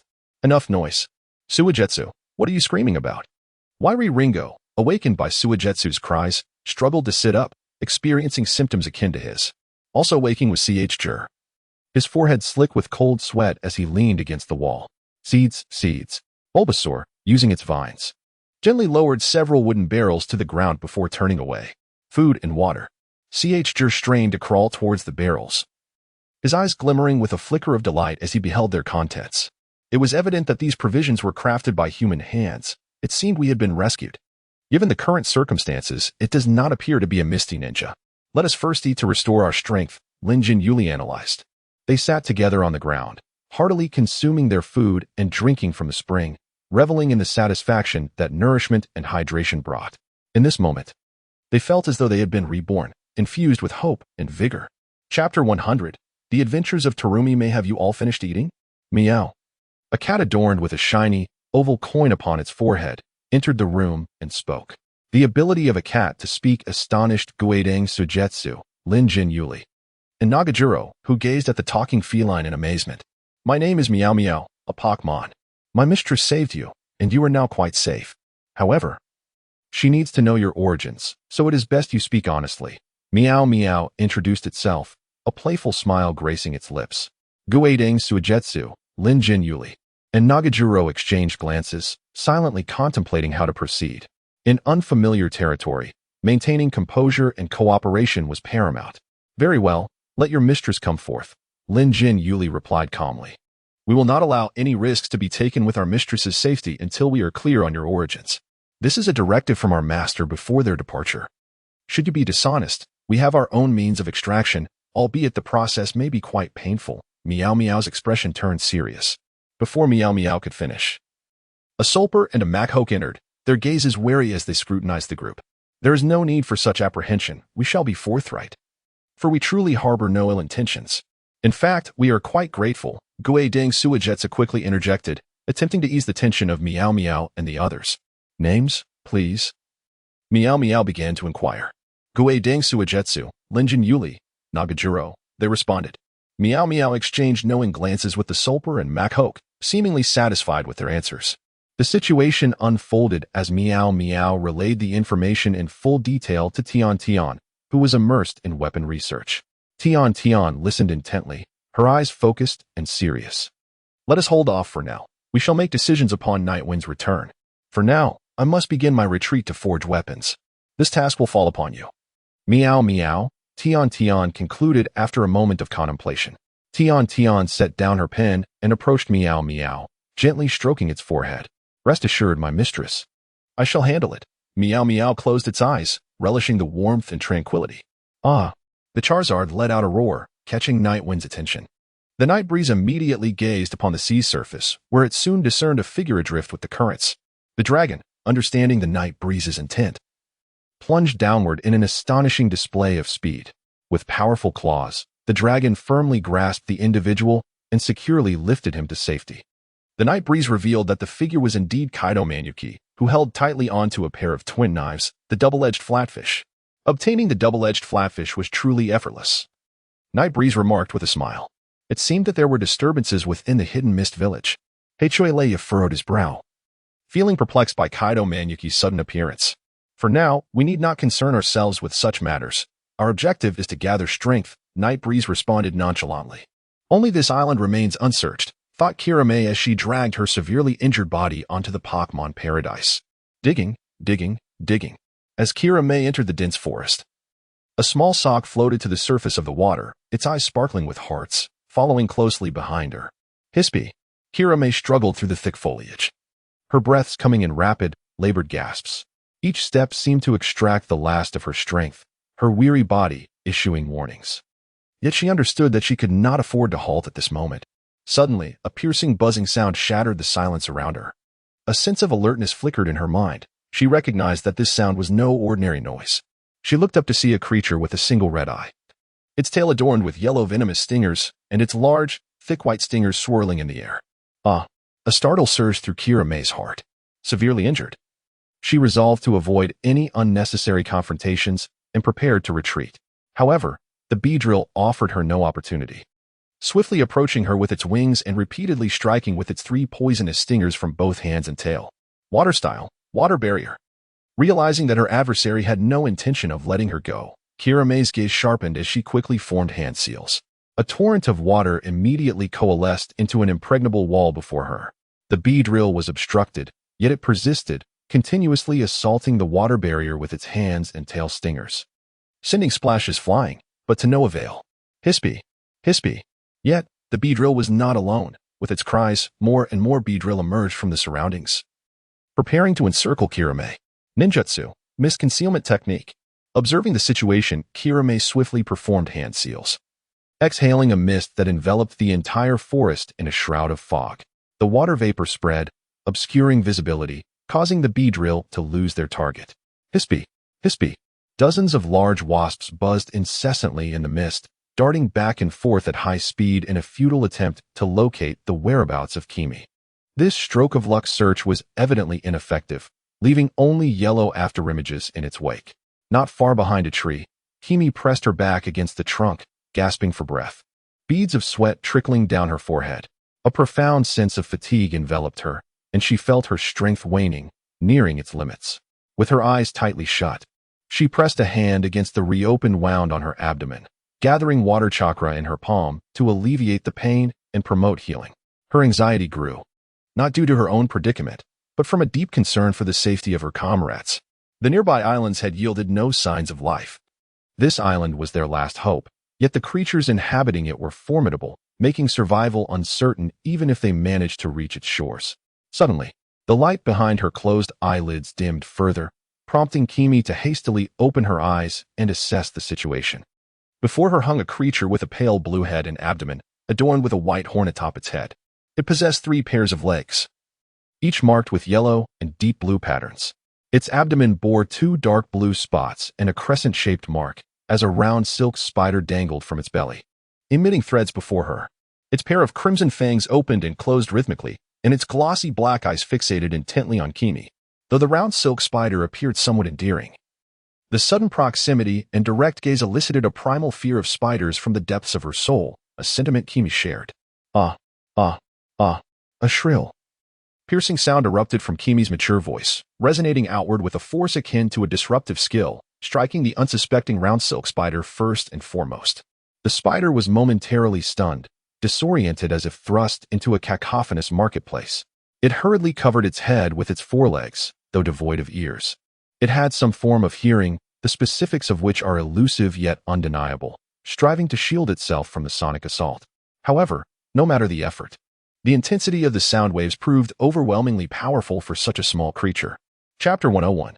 The Dance of Love. Who am I? Where am I? What has transpired?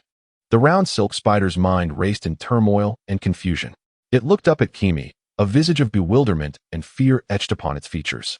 Observing this peculiar human, both alluring and unhinged, who had closed her eyes at its doorstep, the spider approached to offer assistance, only to be met with a frightful scream that made its very essence tremble. Now, the good-natured spider found itself in a predicament, lamenting its unfortunate circumstances. The sharp sound instantly attracted the swarm of wasps that had been tirelessly searching through the mist. At the commanding call of the leader of the giant bee swarm, the horde turned en masse towards the sky, hurtling towards Koamiya. They fixated fiercely on Koamiya and the round spider, producing a menacing buzz, the sound of their wings growing ever closer. Upon hearing the ominous hum of the swarm, Koamiya harbored no illusions that her triggered sound wave attack could deter them. She promptly retreated in a chosen direction. Meanwhile, the round spider, still playing the role of Mary on the ground, felt an immediate tightening of its body, cold sweat cascading down its forehead.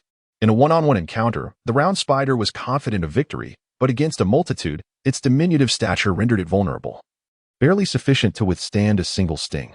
With this thought, the round spider executed a deft maneuver, its 3 pairs of jade legs propelling it forward. Casting aside any hesitation about which path to take, it resolutely followed the frightened human in flight. It exerted every ounce of strength, leaping and bounding in pursuit of Koamiya's retreating figure. However, the round spider's short legs paled in comparison to Koamiya's long strides, even with 6 legs. It was no match. At that moment, quantity could not rival quality. The relentless giant bees continued their pursuit, their buzzing intensifying, the sound of their wings drawing nearer. In a moment of desperation, the round spider employed its silk spinning skill. With a swift contraction of its abdomen, a fine thread erupted forth, shooting towards Koamiya's shoulder. Though not particularly accurate, the silk managed to adhere to Koamiya's back, transforming the round spider into a makeshift kite, soaring into the air. The round spider swayed from side to side, striving to maintain its balance, inhaling deeply to minimize resistance as it drifted behind Koamiya. Weighing 5 kilograms. The round spider was neither excessively heavy nor light. For a formidable being like Koamiya, its presence was keenly sensed. Yet, out of consideration for the round spider's efforts to hinder the bees with its silk, Koamiya deliberately avoided densely branched areas, preventing the spider from inadvertently colliding with branches. Ahead, Koamiya halted, gazing at a tree where dozens of creatures, cloaked in pale yellow fur with brown-tipped limbs, stood. Their pig-like pink noses and triangular eyes radiated a fierce aura. Each hand and foot bore 3 digits, while a long and agile tail also ended in brown. Their spherical bodies were adorned with light yellow fur, the leg fur absent, replaced by black rings, their hands resembling boxing gloves, and their feet akin to human soles with only 2 toes. Without a tail, the creature's eyes transformed into mere lines, while the leader, veins bulging in anger on its forehead, emitted a series of shrill cries. In an instant, a dozen monkey-like beasts leapt from the branches, each employing their unique skills to assail Terumime. Her expression shifted slightly. The agility and cunning of these creatures were far from negligible. Dissolution technique. Dissolving beast art. Terumime expelled a viscous and highly corrosive acid from her mouth, which cascaded through the air like a waterfall, establishing the first line of defense. The acid splattered onto the ground, covering a vast area and further constricting the opponent's space. Upon the first unfortunate creature's body making contact with the acid and screaming in agony, the remaining airborne monkeys quickly scrambled, forming a monkey ladder with their limbs and tails, aided by those still on the branches, swinging back to the safety of the trees while shrieking at Terumime.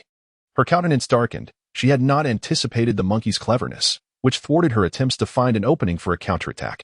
However, Terumi May had no time to ponder further. As swarms of beedrills swiftly approached, the silk spider's threat attacks appeared feeble as the beedrills adeptly maneuvered through the sparse aerial defense. Water release, water pillar technique. Terumi May concentrated her chakra at her throat and unleashed a water sphere the size of a meteor forward. The sphere exploded midair, showering sparkling droplets that knocked the melee fighters to the ground. The beedrills, caught off guard by the deluge, found their wings soaked and were momentarily grounded. Witnessing this, the subsequent wave of beedrills altered their strategy, abandoning close combat in favor of launching toxic stings and venomous assaults against Terumi May. The poisonous needles rained down like a tempest, overwhelming her defenses. Water release, water dragon bullet technique. In response to this barrage, a glint of determination flickered in Terumi May's eyes as she formed seals once more, channeling the water from the previous technique into a colossal water dragon.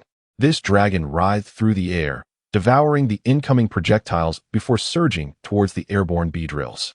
Suddenly, a chill crept up her spine, prompting her to cancel her seals and turn around. At that moment, the explosive monkey had closed in, its hands crossed and glowing with a white light, launching a direct assault toward Terumi May's chest with its signature move, the cross slash. Boiling release, mist technique.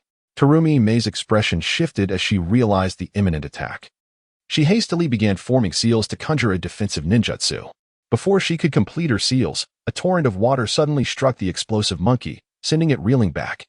A small, blue creature with pale yellow V-shaped stripes on its belly and sharp fangs, a juvenile saw crocodile, hopped excitedly nearby, drawn by Terumi May's beauty.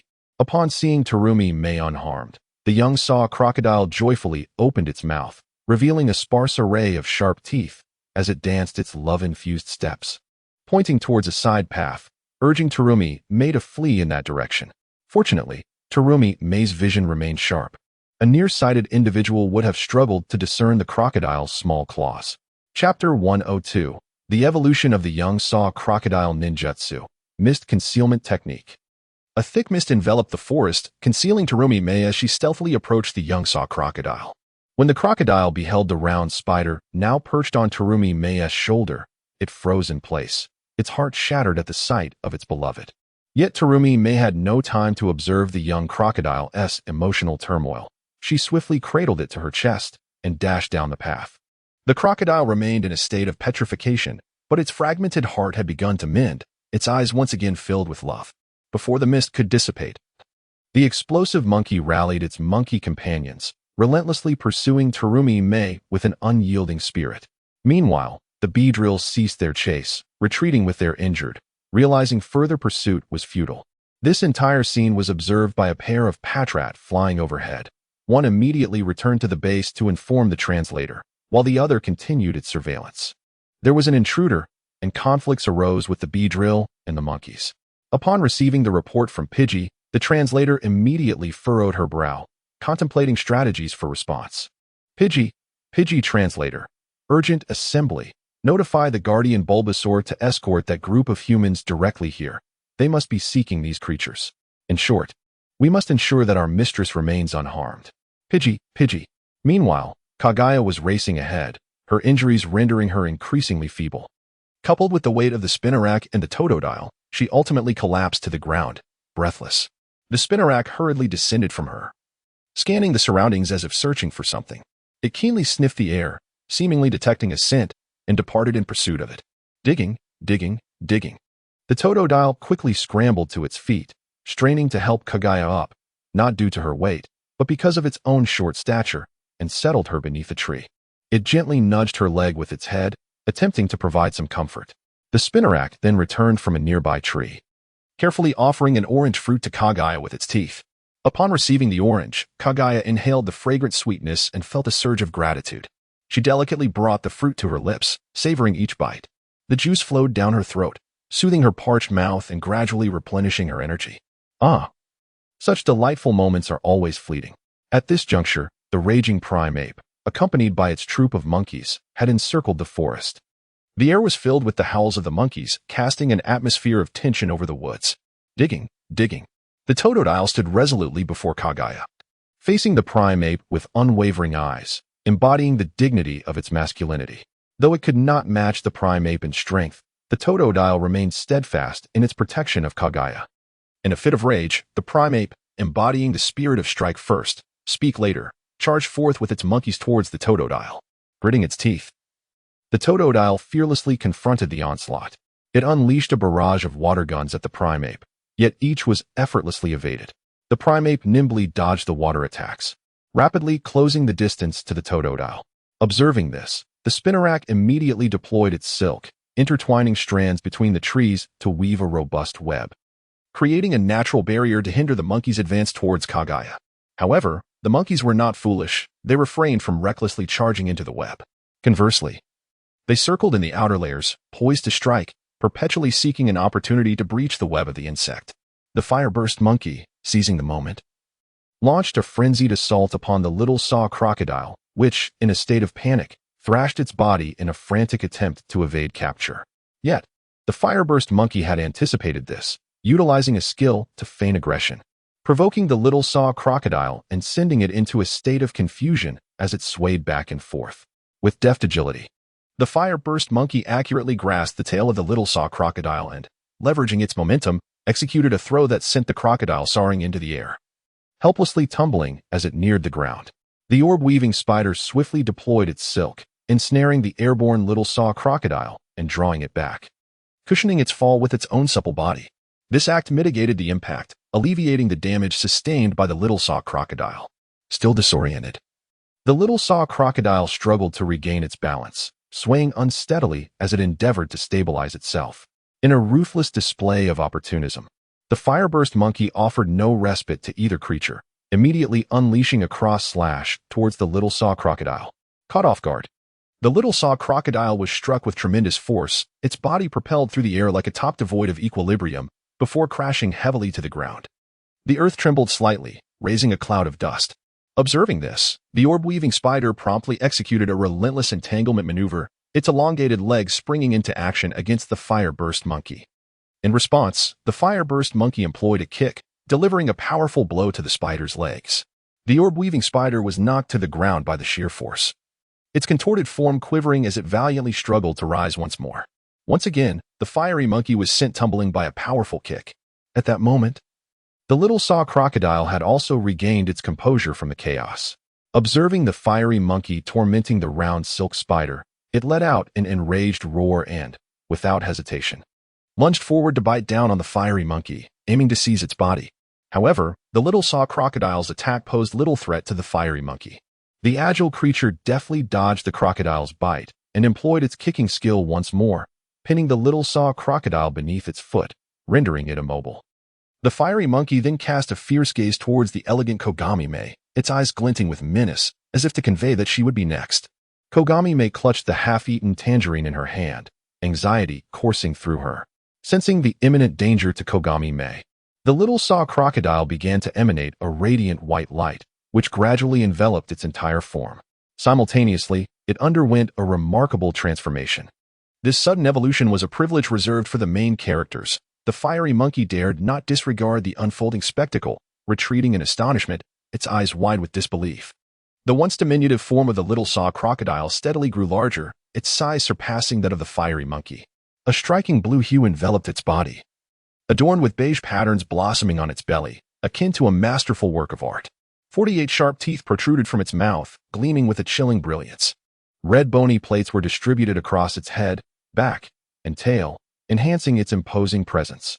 It fixed its vigilant gaze upon the transformed crocodile, sensing a formidable aura emanating from it. The little saw crocodile had evolved into the blue crocodile. The red bone plates adorn its head, back, and tail, exuding an air of majesty. Without hesitation, the blue crocodile opened its colossal jaws, unleashing a torrent of blue water. The fiery monkey, momentarily stunned, quickly regained its composure, leaping aside to evade the water gun's assault. It then began to gather energy, demonstrating a modicum of seriousness in honor of its evolution. A crimson glow gradually emanated from the fiery monkey as its muscles tensed, poised to unleash an overwhelming force. However, the round silk spider was determined not to let the fiery monkey succeed, promptly interrupting its energy gathering with a venomous strike. The fiery monkey, irate at being disturbed, retorted, "Is this how you wish to play? Would it not be better to lay still? It swiftly redirected its charge towards the round silk spider, intent on resolving the matter with this feisty opponent. Sensing the fiery monkey's approach, the round silk spider hurriedly deployed its silk, shooting slender strands that adhered to the treetops, pulling itself up and out of the fiery monkey's reach. Meanwhile, the technique water release. Water chaos wave was unleashed by Kojiro, who expended a recently replenished reserve of chakra, spewing forth water to form a small pond that surged violently towards the fiery monkey. The force of the water collided with the fiery monkey, sending it sprawling and losing balance, splattering mud all around. The blue crocodile seized the opportunity to defend, extending its sharp claws and preparing to engage the fiery monkey in close combat. As the fiery monkey rose from the ground, it too responded with a claw attack, their strikes intertwining with a sound that sliced through the air. In the ensuing clash, with neither combatant gaining the upper hand, their claws locked in a test of strength. The fiery monkey's muscles tightened, while the blue crocodile's power surged within as both refused to yield. Gradually, the fiery monkey began to gain the advantage, thanks to its superior level. Suddenly, the blue crocodile, in a moment of desperation, executed a biting technique aimed at the fiery monkey's head. The fiery monkey, taken aback by the young one's underhanded approach, quipped, "You lack honor, attacking a small monkey like me. Since you show no mercy, do not expect it in return." With a cunning grin, the fiery monkey utilized the technique earth throw, bending its knees and leveraging its strength to hurl the blue crocodile away. The blue crocodile was sent tumbling, landing ungracefully on the ground. Just as the fiery monkey was poised to capitalize on its advantage, a terrifying apparition materialized before it. Dizziness engulfed the fiery monkey, its body swaying precariously, but it quickly summoned its willpower to dispel the illusion and regain its footing. Nonetheless, the round silk spider's nightmare shadow had inflicted considerable mental strain. Frustrated by the constant interruptions to its battle, the fiery monkey unleashed a chaotic onslaught, its gaze wild and fervent as it let out a ferocious roar that echoed throughout the forest. Its body erupted with volcanic energy, releasing boundless power. Each punch and claw strike fell in rapid succession, the speed dazzling and the force chilling. Every blow carried a destructive might, causing the surrounding trees to tremble and the ground to become riddled with craters. "Little crocodile, run," Kojiro urged, anxiously observing the blue crocodile, battered and bruised from the fiery monkey's onslaught, yet powerless to retaliate, having even lost the strength to throw shurikens. Her voice was filled with urgency and concern. "Fiery monkey, please cease your actions." Meow translator promptly arrived and, upon witnessing the incapacitated blue crocodile, rushed forward to intervene. However, the aftermath of the chaotic skill unleashed had taken its toll, leaving fiery monkey in a state of disarray. Spotting the approaching Meow, it mercilessly launched a cross slash, sending Meow flying through the air. Meow was forcefully propelled by this formidable attack. Meanwhile, Bulbasaur also arrived on the battlefield and, observing the situation, quickly employed the move Vine Whip. The verdant vines of Bulbasaur stretched out like agile long arms, accurately ensnaring Meow's body and pulling it back securely. Subsequently, Bulbasaur prepared to use sleep powder in an attempt to lull Fiery Monkey into slumber. Delicate pollen was swiftly released, drifting around Fiery Monkey, yet it remained unaffected. "This is futile, Bulbasaur. This Fiery Monkey possesses the ability Vital Spirit, rendering it immune to sleep powder," Meow said, clutching its abdomen and rising unsteadily, its tone tinged with resignation. "Over there is Sister Kaguya. I entrust this Pokémon to you, Mizuki." "Let it away," commanded Ringo Yui. Mizuki, intimidated by the aggressive girl before her, complied without hesitation, swiftly approaching Fiery Monkey. "That coward, can she really manage it?" "This Fiery Monkey is of a high level," Meow inquired anxiously. "Rest assured, physical attacks are ineffective against Mizuki," Ringo Yui replied calmly. Fiery Monkey unleashed a barrage of attacks, scratches, kicks, cross slashes, like a relentless storm. Each strike merely splashing harmlessly against Mizuki's form as if striking water, with Mizuki's body effortlessly restoring itself as though it had sustained no damage at all. The more Fiery Monkey observed Mizuki's unscathed physique, the more its fury intensified. His assaults grew increasingly ferocious, yet Shuiwei exhibited no inclination to retaliate, instead opting to retreat steadily, luring the Fiery Monkey away step by step. The monkey-like creatures perched in the trees did not succumb to chaos. They had already perceived the arrival of the translator Meow Meow and the guardian Meow Wajizi, swiftly returning to their territory, callously abandoning their leader. Observing this, Lynching Yuri and the others hurried to Kaziming's side, expressing concern for her injuries. Miao Miao directed Jili Dan and Wan Li to escort the severely wounded Yuan Si Zhu and Lan Yi to receive treatment, ensuring their prompt recovery. Water release, water prison technique. Shui Wei seized upon an opening in the fiery monkey's defenses, swiftly forming hand seals, causing the traces of water on the ground to coalesce into a massive water sphere that encased the fiery monkey. The water sphere rapidly constricted, transforming into a transparent water prison, tightly ensnaring the fiery monkey within. The fiery monkey relentlessly battered against the edges of the water prison, striving to escape its bindings. Yet the sphere adapted with a supple resilience to its assaults. After struggling for a while within the prison, the fiery monkey soon succumbed to its inability to resist. Chapter 104. The Beautiful Illusion. At that moment, two shadowy figures swept through the air, alerting Shui Wei. One figure swiftly approached, accurately severing the control of the water prison from Shui Wei, causing it to shatter with a deafening crash, sending water splashing everywhere. The fiery monkey collapsed onto the ground, unconscious with swirling eyes. Who is it? Shui Wei gasped, quickly restoring her hands, warily fixating on the shadows. From the darkness emerged two familiar figures, the returning Moonlight Night Wind and the formidable Hei Chue Leia, who bore the ghost lantern full moon upon his shoulder. Being trapped in that water prison could have cost my Pokémon their lives. You couldn't possibly afford the consequences. Moonlight Night Wind warned, his expression dark. It's the master. Meow Meow seemed to momentarily forget the pain in her chest, darting towards Moonlight Night Wind. Other Pokémon, upon recognizing him, flocked to his side, seeking the comfort of his touch. What transpired here?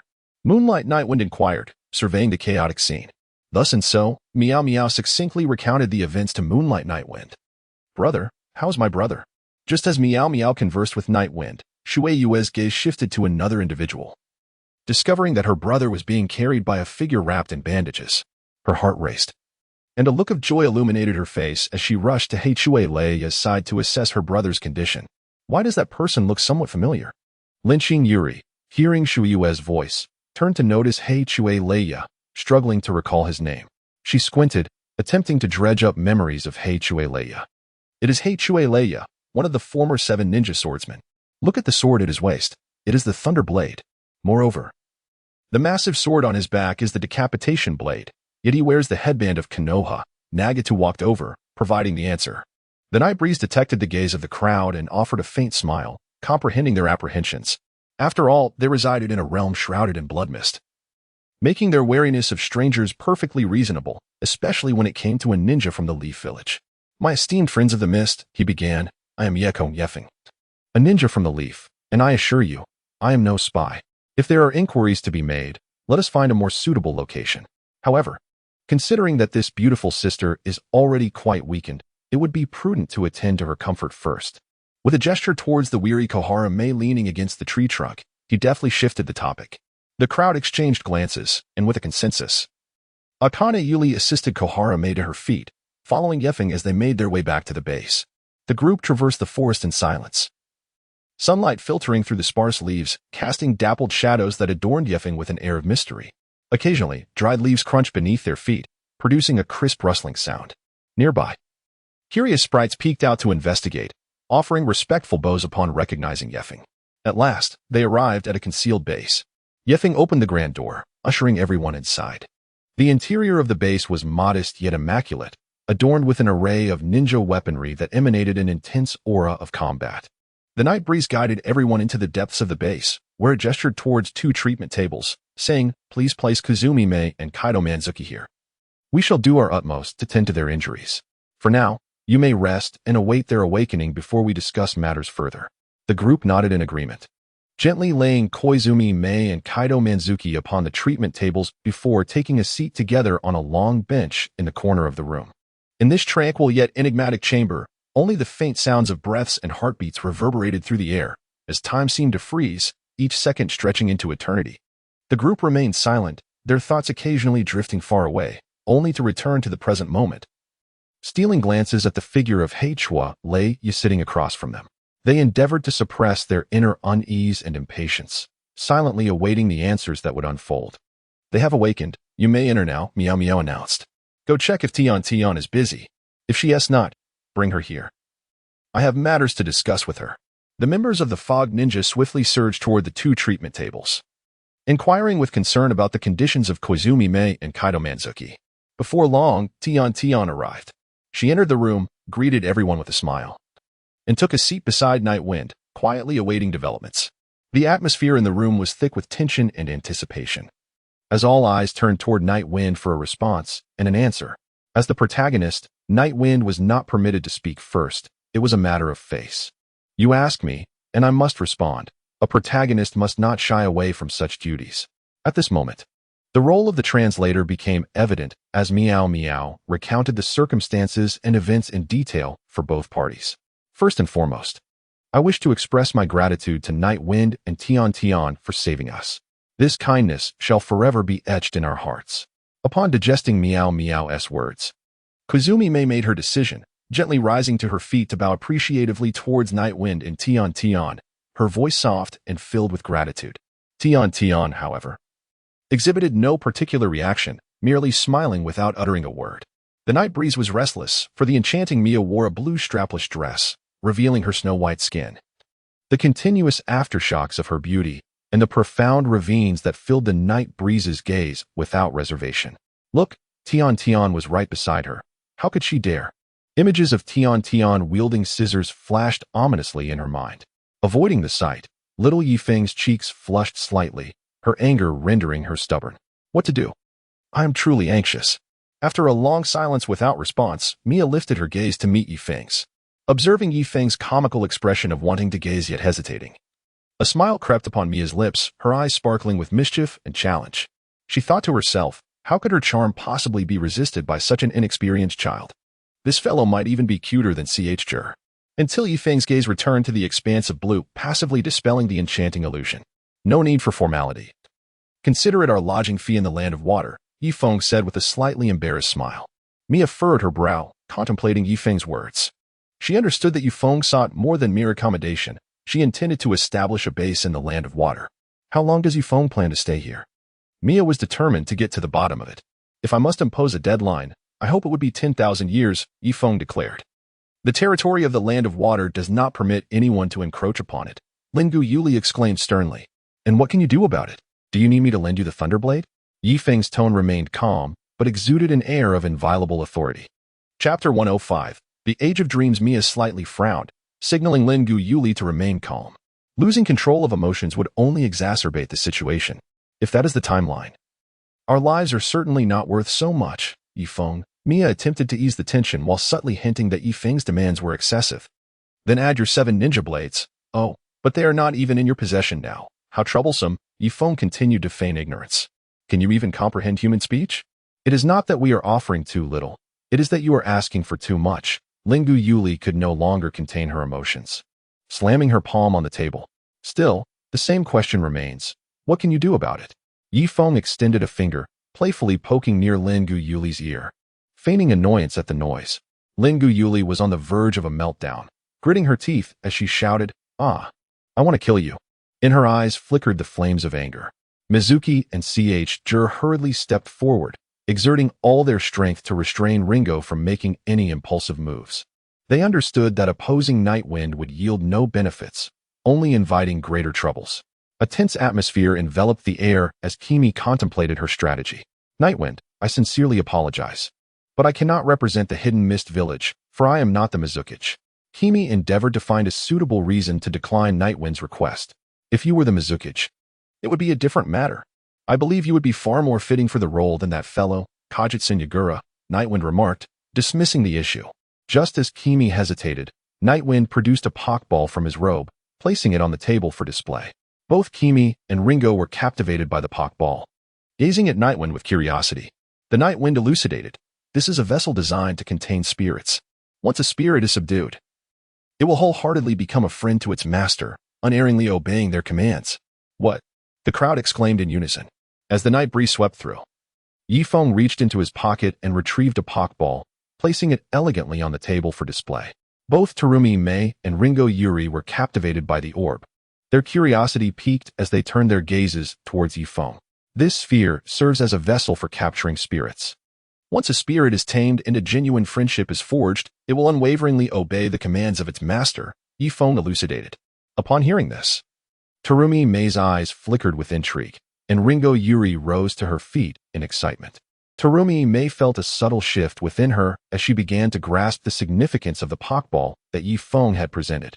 This indeed represented an opportunity to aid the Hidden Mist Village, a chance to alter their destinies. However, this revelation did not cause Terumi Mei to lose her composure entirely. She maintained a calm demeanor, stroking her chin thoughtfully, her eyes shimmering as she endeavored to discern Yifeng's true intentions. I have witnessed the might of these spirits. They are formidable. As their creator, I can hardly fathom the extent of your own power.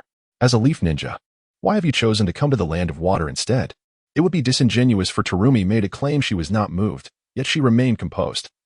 Gesturing for Ringo Yuri to take a seat, and addressed Yifeng, saying, the higher-ups in the Leaf Village are not particularly friendly towards me.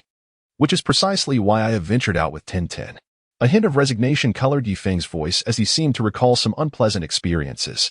If you were to join the Hidden Mist Village, your proposal might find acceptance, Terumi Mei suggested, presenting a condition in hopes of Yifeng becoming part of their village. I am truly sorry, but I have no intention of joining any ninja village, Yifeng replied, shaking his head, unmoved. That is indeed a pity, she thought. Understanding that Yifeng was unwilling to be constrained by the regulations of any ninja village, her gaze drifting back to the Pokeball on the table. However, we could collaborate. Yifeng's voice resonated once more within the room. The power you wield is too formidable. I do not believe that our Hidden Mist Village is qualified for such an alliance, Terumi Mei countered, lifting her head to speak. You are remarkably cautious, exhibiting the potential of a Mizukage. I shall not beat around the bush. Liberating the Hidden Mist Village is a key component of my objectives, regardless of your acceptance. I will pursue this course of action. I merely wish to avoid unnecessary casualties, Yifeng declared, laying his cards on the table. Do you intend to dominate the Hidden Mist Village? Even the usually composed Koamiya Mirin found herself unable to remain still at that moment. Leaning forward with her hands resting on the table, her fists quietly clenched. Yet, the figure before her, Night Wind, remained fixated on her. Seemingly indifferent to her tension and unease, his gaze unwavering amidst the stark whiteness, the aftershocks, and the ravines that surrounded them. I have no interest in ruling the Hidden Mist Village, Nightwind continued calmly, but to realize my dream. It is essential for the Hidden Mist Village to regain its senses. What is your dream? Mirin could not help but inquire, her curiosity piqued by the true intentions of Nightwind. My dream is to establish a world of ninja where peace and coexistence prevail, he replied, his eyes reflecting a glimmer of a quest for justice. What a noble aspiration, but it seems destined to remain a mere fantasy, Mirin, well versed in the harsh realities of the ninja world, expressed her skepticism. Indeed, it is quite fantastical, but that very quality lends it value, Nightwind responded. I am still young, at an age where dreams flourish. You two are dreaming at this very moment, are you not? Silenced by his words, Mirin felt ripples of thought stir within her. Considering Nightwind's formidable power, perhaps the dream was not entirely unattainable. We need your strength. What must we do? After a prolonged silence, Mirin finally spoke, contemplating the possibility of collaboration with Nightwind. One day, when war breaks out in the ninja world again, it will suffice to stand by my side. As long as there are those willing to strive alongside me, the hope of realizing this dream remains. Nightwind replied with a smile. Mirin regarded him with a serious expression, acutely aware of the potential for conflict he alluded to. The ninja world was fraught with instability, and the specter of war loomed perpetually overhead. Nightwind, are you not afraid we might have a change of heart? She asked, testing his faith in them. Haha. I believe you will stand by my side, he said, a confident smile gracing his face. Just then, the atmosphere was disrupted as the blue crocodile and the round silk spider burst into the room, their arrival shattering the tension. They bounced over to Nightwind and Mirin, chattering excitedly. You two little rascals shouldn't be here, Mirin's translator quickly interjected, stepping in to usher them away. Yet, the blue crocodile and round silk spider were undeterred, continuing to leap around Nightwind and Mirin, expressing their intentions. I see. I'll inquire on your behalf shortly. You two should head outside for now. The translator began to convey the message from the small creatures. What is the matter, Meow? Nightwind asked curiously. Master. These two little ones wish to become companions of Koamiya Mirin, the translator replied. The night breeze turned its gaze towards the little sock crocodile and the round silk spider. smiling as it inquired, "Do you wish to become companions of Xiaomane?" The little saw crocodile and the round silk spider exchanged glances before nodding in unison. Although they had only recently met Xiaomane, they had already endured trials together. "Since you possess such determination, I consent. It now depends on whether Xiaomane will accept you," the night breeze said, smiling at them before shifting its gaze to Xiaomane and gently adding a smile. The little saw crocodile and the round silk spider excitedly turned their heads, eagerly watching Xiaomane. She gazed back at them, a wave of emotion surging within her. She realized that these two little spirits had already considered her their companion, willing to fight alongside her. This trust and yearning deeply touched her heart. "Very well." Xiaomane smiled and nodded. The little saw crocodile and the round silk spider joyfully danced around Xiaomane, their little eyes sparkling with delight. Xiaomane bent down and gently stroked the heads of the little saw crocodile and the round silk spider, feeling their warmth and affection. The night breeze carried the two Pokeballs and the breeding manual to Terumi Mei, who was instructed on their usage. Gently pressing the button on the Pokeballs, two beams of crimson light erupted, drawing in the Totodile and Spinarak. Terumi Mei grasped the Pokeballs tightly, sensing their subtle vibrations. It felt as though the two Pokemon were communicating with her, expressing their gratitude for her trust. "I shall protect you well," she resolved silently. Placing the Pokeballs back into the strap at her waist, she raised her gaze to the night breeze. "Night Wind, I will assist you in realizing your dream." Terumi Mei's voice resonated with unwavering clarity, her eyes shimmering with determined light. She understood that the aspiration for a harmonious coexistence in the ninja world was a formidable challenge. Yet she was prepared to strive earnestly for it. The night breeze smiled and nodded, aware that with her support and assistance, his dreams were one step closer to fruition. Their collaboration was delightful. Yifeng extended his hand, and upon seeing this, Mei Ming reciprocated with a handshake. She felt the warmth radiating from Yifeng's palm, and an inexplicable sense of reassurance surged within her, as if she had found a pillar of support. Meanwhile, Yifeng, experiencing the softness of Mei Ming's touch, was about to immerse himself in the moment when, suddenly, he felt a chilling gaze directed towards them. The night breeze sensed the chill, causing the heart to skip a beat. Hastily, one released their grip and took a step back. "You can all capture Pokémon on the island. As long as you gain their approval, Meowth will guide you, and once you have recovered, you shall confront the Yuzugumi." Nightwind spoke, and the group nodded in agreement, accepting his suggestion. "I have matters to attend to, so I shall take my leave." Nightwind firmly grasped Tion's hand and headed toward the laboratory. Kogami watched Nightwind depart, holding the Pokeball tightly. Feeling the subtle tremors of the little Croconaw and Spinarak within, Meowth led them out of the room in search of their Pokémon. The night breeze swept into the laboratory, instantly enveloped by the rich scent of paper. Surveying the surroundings, the room was cluttered with various materials and blueprints, stirring a pang of sympathy within him.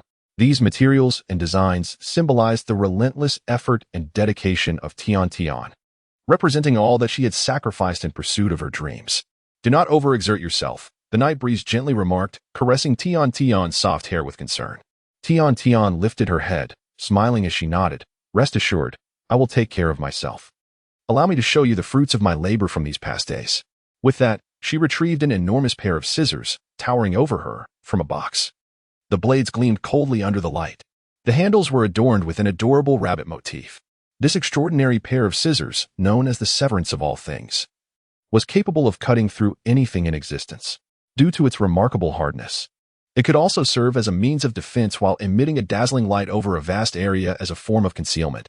The core of this imperial tool utilized a blunt-edged design to fulfill its function of severing all things, complemented by the radiant blades wielded by the four celestial beings to achieve the release of light.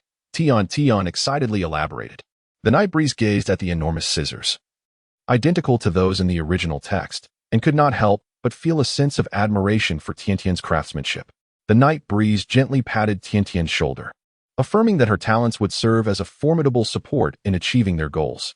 Upon hearing the night breeze's praise, a satisfied smile graced Tiantian's face. She retrieved a spool of thread and a pair of gloves from the box. The thread was slender yet resilient, while the metallic holes in the gloves emanated a faint, ethereal glow. The ever-changing tails of intersection, a thread-like artifact, possessed the ability to unfold into various traps and barriers, along with the capacity to restrain and sever foes, living up to its moniker of endless transformation. Tion excitedly explained that the primary component utilized a long knife to stitch the thread, crafted from a unique metal of the land of artisans, rendering the thread even more durable and multifunctional. Donning the gloves and grasping the spool, she gently tugged, and the thread swiftly shot forth, as fine as silk, effortlessly slicing through a corner of the iron workbench, leaving a smooth and even cut. Next, Tian produced a semi-finished product resembling an angel's wings. "This is the flying artifact I am currently researching," she noted. "It primarily employs explosive blades, addressing the issues of infinite summoning and explosive discharge. However, progress on the flying feature remains stagnant." A hint of regret laced her words. "I know whom to approach for the flying function, but the time is not yet ripe. For now, let us focus on modifying these two weapons." Nightsong, deep in thought, nodded in agreement, and then retrieved the thunder blade Fong and the twin daggers Flounder from his person, presenting them to Tian. "Excellent. With these, we can craft the Thunder God's Wrath and the two great axes." "Bellwork," Tian exclaimed, her face alight with joy. "By the way, hand over your beheading blade. I shall upgrade it for you." The night breeze nodded slightly, unfastening the beheading sword from its waist and handing it to Tian. "Subsequently, I, along with Komiai and Ming, will address the matters concerning the Hidden Mist Village. Afterward, we shall resume our quest for other materials. The Pokémon will be entrusted to Haishulia, allowing you to focus solely on your research." The night breeze gently tousled Tian's hair. I understand." He nodded. "Don't overexert yourself. Rest assured, I will be cautious." Chapter 107. The lanternfish's Golgui Ding Shuiyu lay in the azure sea, feeling the gentle caress of the currents, joyfully swimming to and fro. Relishing the comfort of the ocean, it felt as though she resided in a realm that belonged solely to her. However, Lin Jingyu's dissatisfaction shattered Shuiyu's bliss. She furrowed her brow at Shuiyu, reproaching her. "This is an opportunity to enhance our strength. Could you take it more seriously?" Shuiyu innocently shrugged, replying, "I am quite earnest. After all, the sea conceals numerous spirits that may assist us.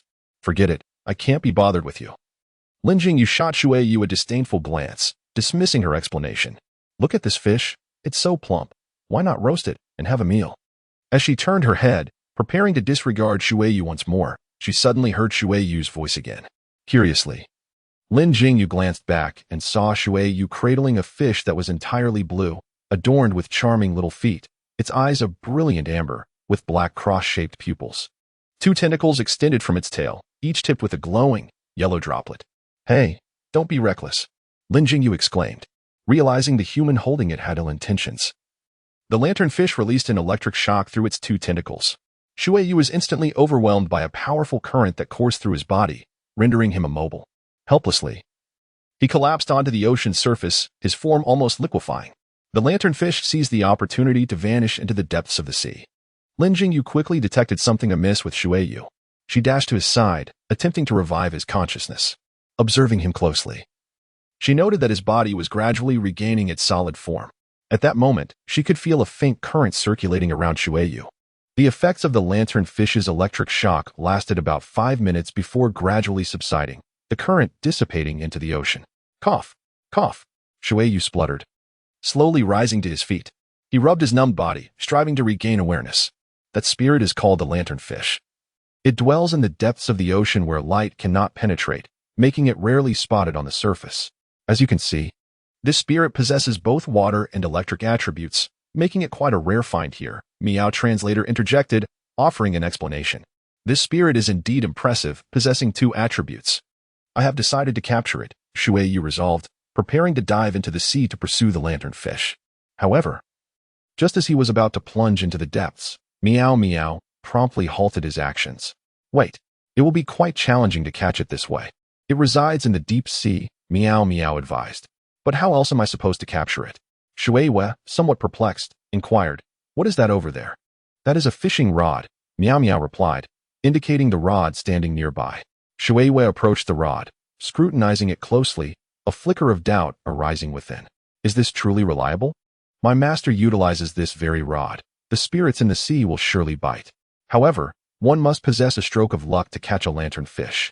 Perhaps you have witnessed other spirits altering their decisions." Meow Meow, sensing Shuyue's skepticism, introduced the notion of the night wind. "Very well, I shall fish here. I am determined to capture a lanternfish," Shuiyu resolved, seizing the fine rod and commencing his angling upon the surface of the sea. "Here are several pokeballs for you." After defeating the spirit, toss one at it to capture it. Meow Meow presented a handful of Pokeballs to Shuiwei. Gratefully, Shuiwei accepted the Pokeballs, nodding in appreciation. He then immersed himself fully in the endeavor of fishing. Meanwhile, Limping Yuli continued to explore under Meow Meow's guidance. Shuiwei's gaze was fixated upon the still bobber atop the water, his heart brimming with anticipation. He awaited in silence, eyes locked on the bobber. Ever ready to pull the rod? A bite. A Pokémon was caught, and the bobber began to shake violently. The fishing line taut and emitting a sharp sound. Without hesitation, Shuiwei lifted the fishing rod, feeling an immense resistance. His hands gripped the rod tightly, channeling all his strength into that moment. With eager anticipation, he gazed at the bobber above the rod. Just as he felt exhilaration at the prospect of reeling in a Pokémon, a lobster soldier emerged, its upper body predominantly orange, with a white abdomen and three pointed protrusions on its head, exuding an air of majesty. Heh heh. The lobster soldier raised its claw, or rather, its pincers, shaking them in a provocative manner. It exerted all its might to assume a dignified pose, seemingly attempting to intimidate Shuiwei. However, Shuiwei paid it no mind, impatiently unhooking the line and gently releasing the lobster soldier back into the sea. He had no desire for conflict with this creature. His only objective was the lanternfish. What a bother, just a lobster. I thought I had hooked a lanternfish, Shuiwei lamented, the thrill of the catch dissipating as he cast the line once more. Awaiting the next Pokémon. Observing its complete disregard, the lobster soldier, infuriated, approached Shuiwei, raising its pincers in continued provocation. It strained to display its power, hissing as if to assert its authority over Shuiwei. Yet, Shuiwei remained unfazed, yawning as he lay on the surface of the sea, continuing to wait for a Pokémon to bite. As a rogue Pokémon, the lobster soldier could not tolerate such indifference. It opened one pincers and unleashed a bubble beam attack directly at Shuiwei. A torrent of bubbles erupted from its pincers, the light refracting through them, creating a dazzling spectacle. Upon contact with Shuiwei, the bubbles burst, yet failed to inflict any harm upon him, who possessed the water availability. His form seamlessly melded with the ocean, effortlessly evading the assault. You're quite bothersome, lobster. Please refrain from disturbing me, Shuiwei remarked disdainfully, casting a sidelong glance at the lobster soldier before redirecting his attention to the bobber, eagerly anticipating the next catch. Undeterred by the ineffectiveness of its bubble beam, the lobster soldier pressed on, launching a double hit with its prideful pincers against Shuiwei's body. Nevertheless, Shuiwei remained as steadfast as a colossal pillar rooted in the earth, absorbing the lobster soldier's attacks. The sound of splashes echoed as the pincers struck Shuiwei, sending droplets of water into the air. The water quickly dispersed, and Shuiwei's form rapidly restored itself. Witnessing the futility of its strikes, the lobster soldier furiously slapped the surface of the water with its pincers, its forehead protrusions swaying as it pondered its next move. Chapter 108. The provocation of the lobster soldier. Shuiwei smiled faintly, his gaze once again fixed upon the bobber. Completely disregarding the lobster minion, Watermoon's sole focus was on the lanternfish. Oh, it's hooked again, Watermoon exclaimed with excitement, swiftly grasping the fishing rod in preparation to reel in the sprite. However, just as Watermoon was about to lift the sprite from the water, the lobster minion sprang into action. With a swift and decisive maneuver, it used its claw to strike down the fishing rod from Watermoon's hands. Plop! The rod fell onto the water's surface, creating a delicate splash. Due to this unforeseen turn of events, the sprite in the sea instantly escaped. Oh no! Oh no! Oh no! Watermoon was momentarily overwhelmed with despair, an intense fury surging from the depths of his heart. The lobster minion, meanwhile, gleefully clapped its claws upon the water's surface, its eyes squinting into crescent shapes, mockingly relishing Watermoon's failure and savoring the taste of victory. Water escape, grand water arm technique.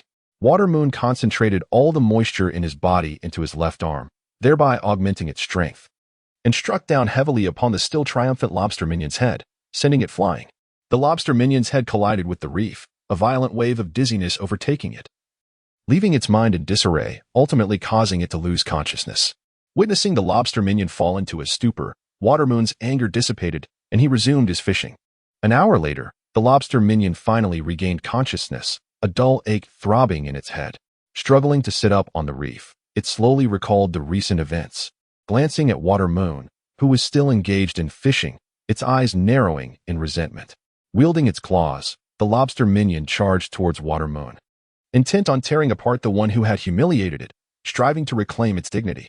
However, as the lobster minion lunged at Water Moon, a long and resilient fishing line suddenly shot up from the water, ensnaring its claws.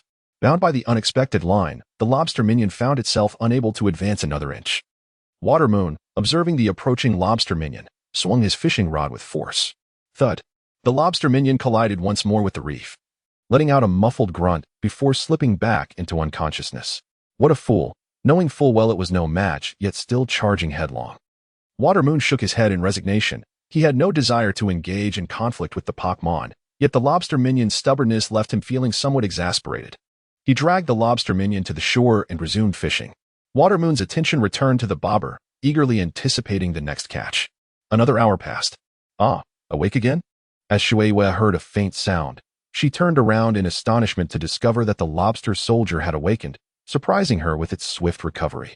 The lobster soldier paused for a moment, bowing its head, and could not help but recall the moment when Shueihua's fishing rod struck its head, seemingly shattering its pride and resolve in an instant. It understood that it had been defeated by Shueihua, and any further challenge would only lead to more pain and humiliation. Should I have something to eat? Shueihua pondered as she retrieved the elven food prepared by Meow Meow from her ninja tool pouch, placing it on a nearby rocky outcrop. The lobster soldier cast a fleeting glance at the package of elven food, its eyes shimmering with a glimmer of desire, and the sound of drool echoed in its mouth. Yet it promptly turned away. Although it felt immense hunger, it possessed a sense of pride, refusing to compromise its dignity for mere sustenance. At that moment, its stomach audibly protested, emitting an awkward gurgle. The lobster soldier's head drooped in embarrassment, a flush of shame coloring its face. What's this? Aren't you already starving? Just go ahead and eat, Shueihua encouraged, nudging the food closer to the lobster soldier, attempting to breach its inner resolve. After a brief hesitation of 3 seconds, the lobster soldier could no longer resist the temptation. It turned around and, with its pincers, seized the package of elven food, biting through the wrapping and devouring it voraciously.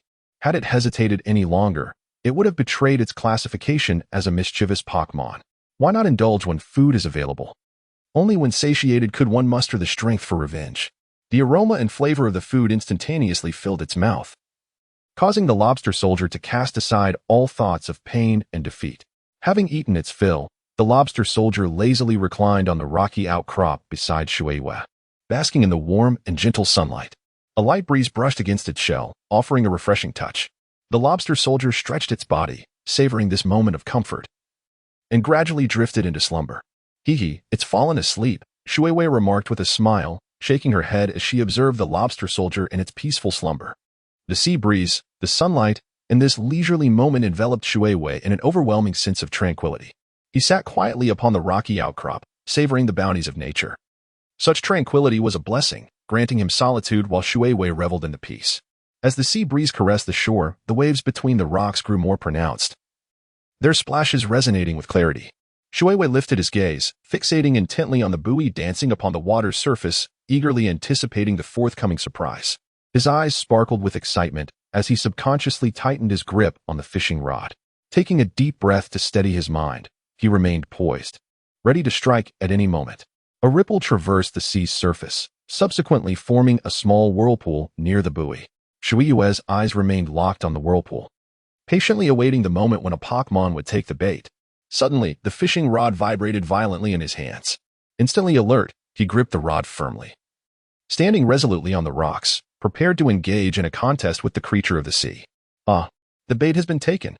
As a Pokémon took the bait, Shueihu immediately reacted, yanking the rod with fervor. Utilizing the water escape, Grand Water Arm technique, he grasped the fishing rod with determination, his muscles taut, his gaze fixed intently upon the ripples on the water's surface. He could sense the force of the Pokémon beneath the waves, a tremendous strength pulling vigorously at the rod. The fishing rod quivered violently in Shueihu's hands, the line tightening with each passing moment, his heartbeat quickening and his breaths becoming more rapid. At last, Shueihu's efforts bore fruit. The vibrations of the rod began to stabilize, and the tension on the line lessened somewhat. With bated breath and eyes locked on the surface, anticipation and anxiety coursed through him. He felt the resistance of the oceanic creature, yet he did not waver, pulling persistently at the rod. Gradually, he drew the Pokémon nearer, his fingers trembling slightly, his body tensing in response. Each time the creature resisted, he met it with greater resolve, steadfast in his pursuit. Suddenly, a shimmering silhouette, aglow with blue light, emerged from the depths, revealing the long-sought lanternfish under the sun's radiant beams. Chapter 109. The pinnacle of the lobster soldier's life. At that moment, the lobster soldier stirred from its slumber, its gaze landing upon the lanternfish.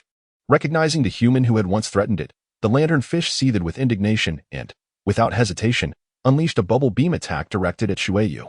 The lobster soldier reacted instantly, extending its claws to launch its own bubble beam. The two streams of bubbles intertwined and collided, creating a magnificent display of luminescent foam upon the ocean's surface. With a sense of pride, the lobster soldier flaunted its claws before the lanternfish, striking a formidable pose.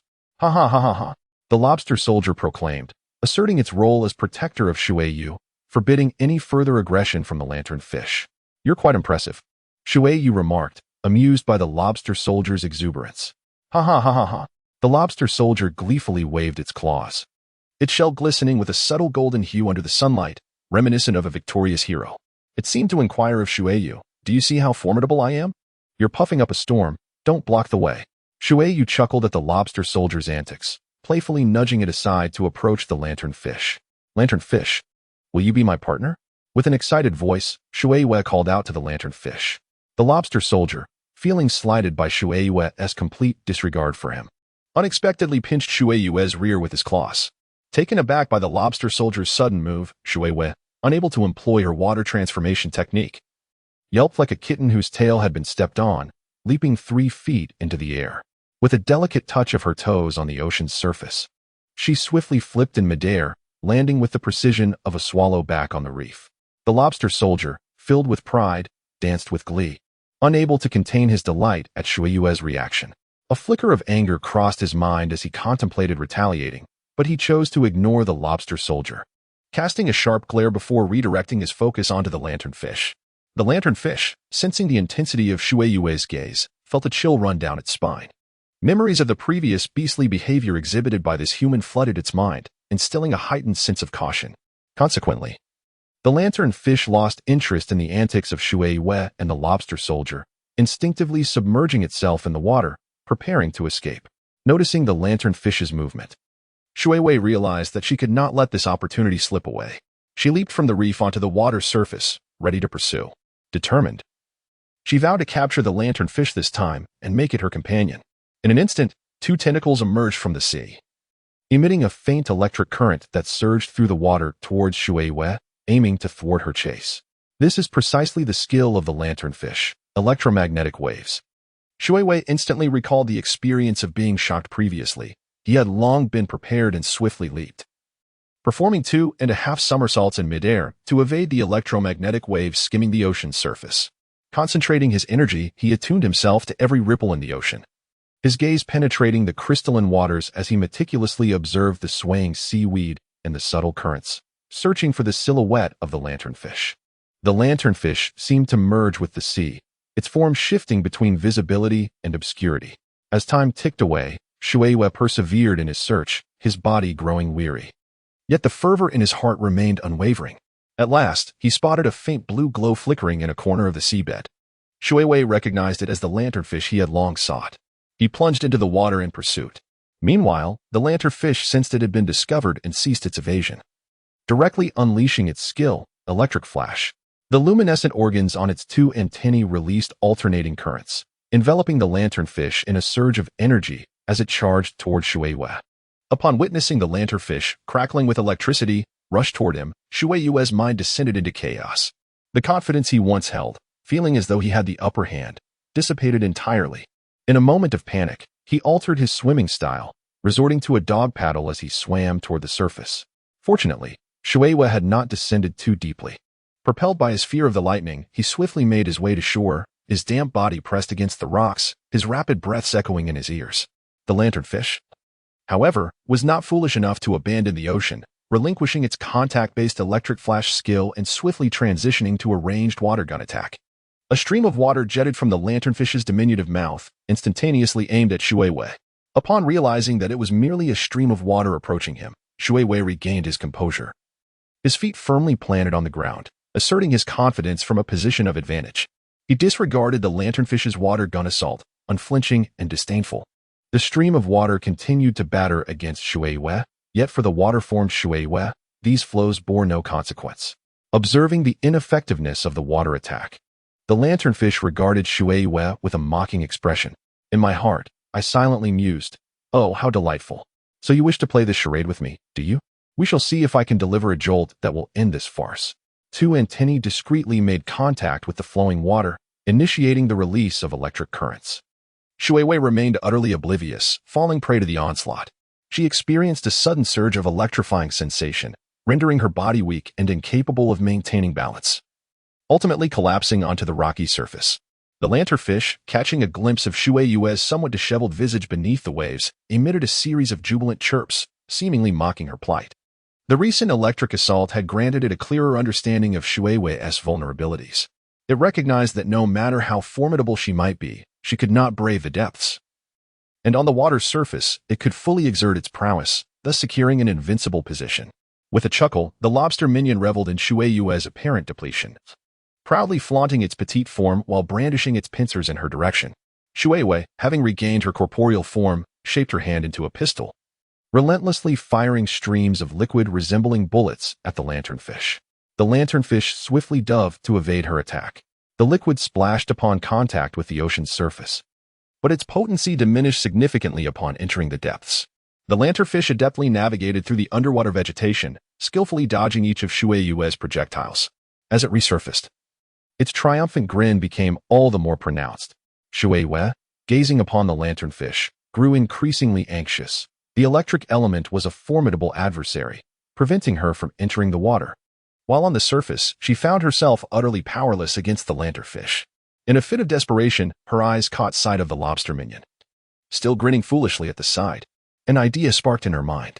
With a sly smile gracing her lips, she cast a meaningful glance at the lobster. The lobster minion instantly grasped Shuei's intent, its silly grin morphing into a smirk. Turning its back to Shuei, it raised its pincers in a theatrical display. A flicker of anticipation crossed Shuei's eyes. She realized it was time to unveil her true capabilities. Once you disregarded my worth, now you find yourself unable to reach my level. Ah, how delightful. The lobster minion, at that moment, had ascended to the pinnacle of its existence as a crustacean.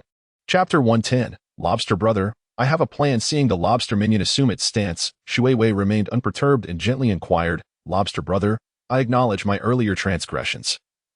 My tone was rather loud, and I may have even nudged you. I truly apologize." "Humph," scoffed the lobster minion disdainfully. "However, I have prepared something special for you." Shuei drawled, deliberately elongating her words while reaching into her ninja tool pouch. "Eh?" The little lobster gazed at Shuei with a puzzled expression, uncertain of his intentions. With a cheerful smile, Shuei produced several bags of elven food from his ninja pouch and placed them into the lobster's claws. The tantalizing aroma of the elven delicacies wafted through the air, causing the little lobster to lick its lips in anticipation. Its eyes widened at the sight of the food, and drool began to escape uncontrollably. "Hey, he, so you intend to test this rogue? No, this esteemed lobster?" The little lobster returned the elven food to Shuei with utmost seriousness. Had it not been for the firm grip of its claws, Shuei might have thought it was a seasoned lobster. "You greedy little creature," Shuei thought to himself. A frown etched upon his face. Nevertheless, despite the pangs of disappointment in his heart, he maintained a smile.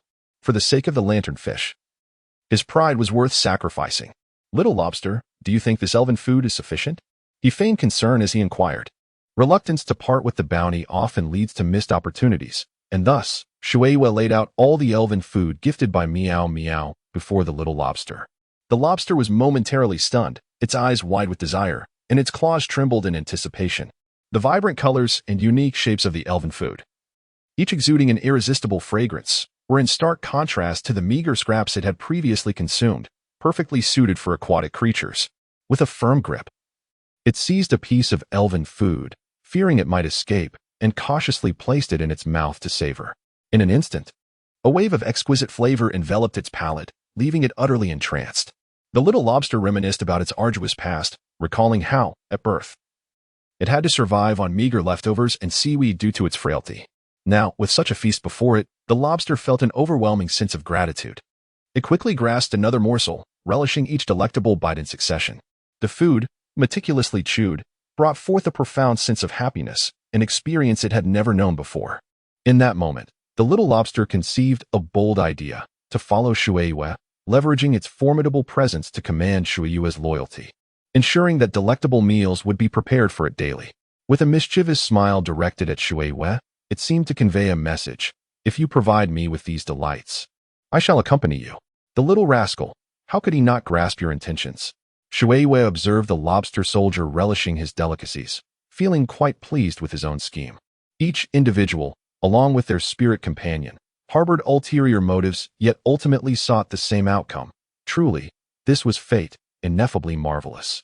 Brother Shrimp, I have a plan, Shueisha whispered, his voice deep and resonant, exuding an enigmatic confidence. The lobster soldier paused his chewing, curiously lifting his head, his claws quivering slightly as if to beckon him to continue. Thus and thus, this and that, Shueisha articulated his strategy, meticulously detailing every nuance while deftly flattering the lobster soldier. The lobster soldier was utterly captivated, excitedly swaying his body, his claws unable to restrain their animated movements, seemingly preparing for the impending challenge. The lantern fish resurfaced, brazenly approaching Shueisha. A barely perceptible smile graced Shueisha's lips as he stood upon the rocks, awaiting the lantern fish's arrival, as though everything lay within his grasp. Meanwhile, the lobster soldier concealed himself behind the reef, patiently biding his time. Water escape, water iron cannon double hit. Shueisha inhaled deeply, forming his hands into the shape of pistols, unleashing highly compressed water bullets. The projectiles soared like cannonballs, breaking through the surface of the water and creating a cascade of splashes, hurtling toward the lanternfish with astonishing velocity. The lanternfish dove once more, evading the onslaught of water bullets. Each shot struck true within the lanternfish's vicinity, resulting in a flurry of splashes. The lanternfish employed its skill, mysterious light, causing the luminous orbs atop its tentacles to emit a flickering brilliance, instantly illuminating the surrounding waters in a dazzling display. Shueisha, momentarily blinded by the radiance, felt a shiver of alarm as confusion enveloped him. His body swayed perilously, the world spinning out of control, and he found himself retreating involuntarily. Despite his desperate attempts to regain his balance, he could not master his own form. Ultimately, he lost his footing and tumbled into the tumultuous sea. As Shueisha rolled helplessly in the water, despair washed over him. The waves engulfed him swiftly, his cries swallowed by the tumult. He felt as though he had plunged into a dark, bottomless abyss, his surroundings a blur of indistinct shapes. Observing Shueisha's chaotic struggle in the depths, the lanternfish unfazed activated its skill, charging, as the luminous orbs on its tentacles radiated a potent electric current, forming a striking arc of lightning that coiled around its body. The surrounding sea ions rapidly congregated around the lanternfish, merging with the current and entering its being. The brilliance emanating from the lanternfish intensified, illuminating the entire ocean floor. Its electric-type moves were now empowered, ready to unleash a formidable thunderbolt upon Shueisha in the subsequent round.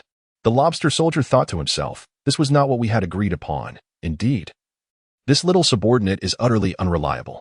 Without hesitation, it plunged into the water, swiftly swimming towards the moonlit waters. The lobster soldier reached the side of the moonlit waters, gripping his clothing tightly with its claws, stabilizing his body.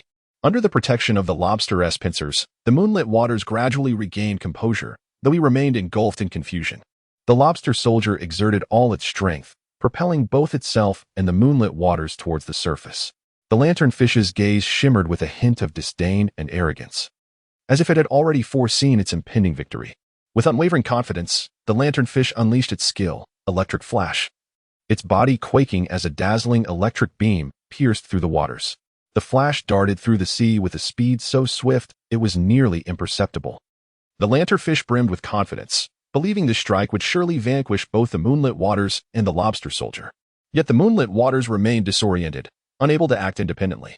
His vision blurred, he could only sense the approach of a blinding light. The lobster soldier, undeterred, positioned itself protectively in front of the moonlit waters, clenching its claws tightly and employing its skill, guard. A shimmering teal energy shield enveloped the lobster soldier and the moonlit waters, resembling an impregnable fortress. The electric flash struck the energy shield before the lobster soldier, producing a resonant clang against its hardened shell. Sparks erupted upon contact with the shield, yet no substantial harm was inflicted. Gradually, the moonlit waters emerged from his state of confusion. Chapter 111, Capturing the Lanternfish. His vision sharpened, revealing the lobster soldier exerting itself fully to protect him. The moonlit waters gazed at the lobster soldier with gratitude, acutely aware that had it not been for the lobster soldier's timely intervention, he might have already perished. The lanternfish stared incredulously at the lobster soldier before it, firmly believing its electric strike was sufficient to defeat both the moonlit waters and the lobster soldier. However, the current scene dealt it a stinging blow of reality. The radiance surrounding the lanternfish gradually faded, its tentacles quivering more frequently as it succumbed to self-doubt. Seizing the moment of vulnerability, the lobster soldier offered no respite for the lanternfish to contemplate its fate, executing its skill, double strike. The lobster soldier's pincers glimmered with a white light as it unleashed a furious assault upon the lanternfish. When you were entangled with this human, did I disturb you? Did I strike at you? I quietly watched from the sidelines, pondering my own existence. Was that not permissible? Yet you seek to deliver two powerful blows upon me? The lanternfish cried out, "This is not honorable. How could this happen? How could I possibly be defeated by a mere crustacean?" The lanternfish is engulfed by a profound sense of regret and guilt. Its arrogance and disdain for its adversary have wrought dire consequences upon itself. Yet, in this world, there exists no remedy for remorse. The lanternfish must endure the bitter fruits of its own hubris. The lobster soldier's swift double strike propels the lanternfish from the depths of the sea, its body crashing onto the surface and stirring up a colossal wave. The once observant Shuei, now awakened to the reality of the situation, chooses not to engage directly but relishes the opportunity to provide support from the sidelines. Utilizing the technique of water release, water shuriken, Shuei channels the water chakra within, launching a multitude of water projectiles from his palms. These projectiles coalesce in the air, forming a dense barrage of water shurikens that descend upon the lanternfish like raindrops. The lanternfish, overwhelmed by the onslaught, flails in confusion, its body trembling incessantly. In agony, it writhes its tentacles, yet is rendered incapable of mounting any counterattack.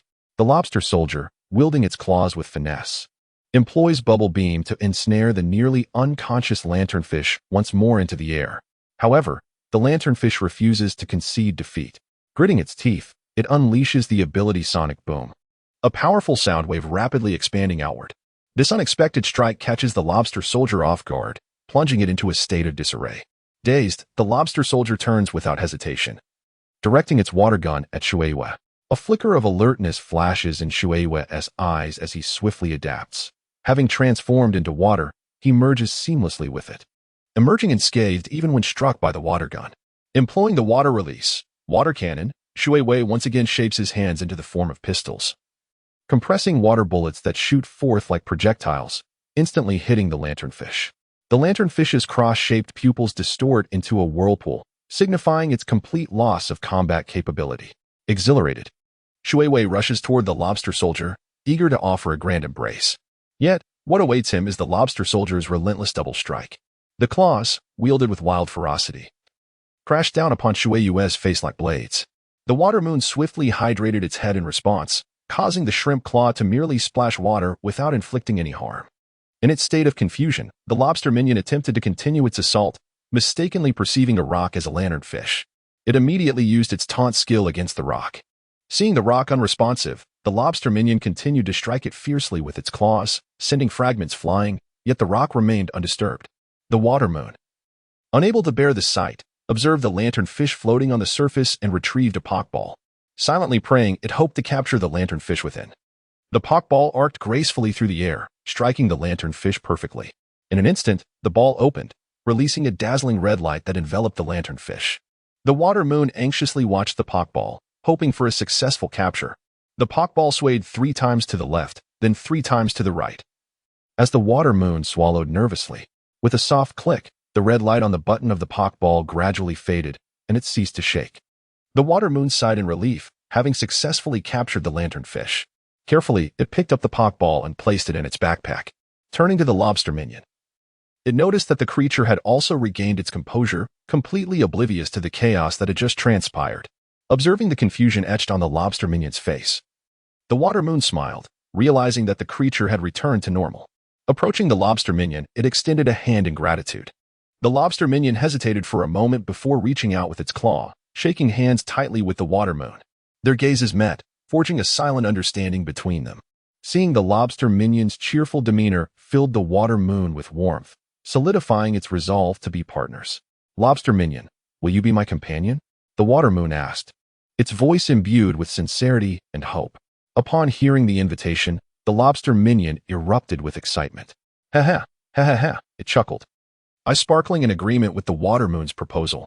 The claw that grasped the water moon's hand waved enthusiastically, as if celebrating their impending partnership. However, the lobster minion's exuberance caused it to lose control of its strength.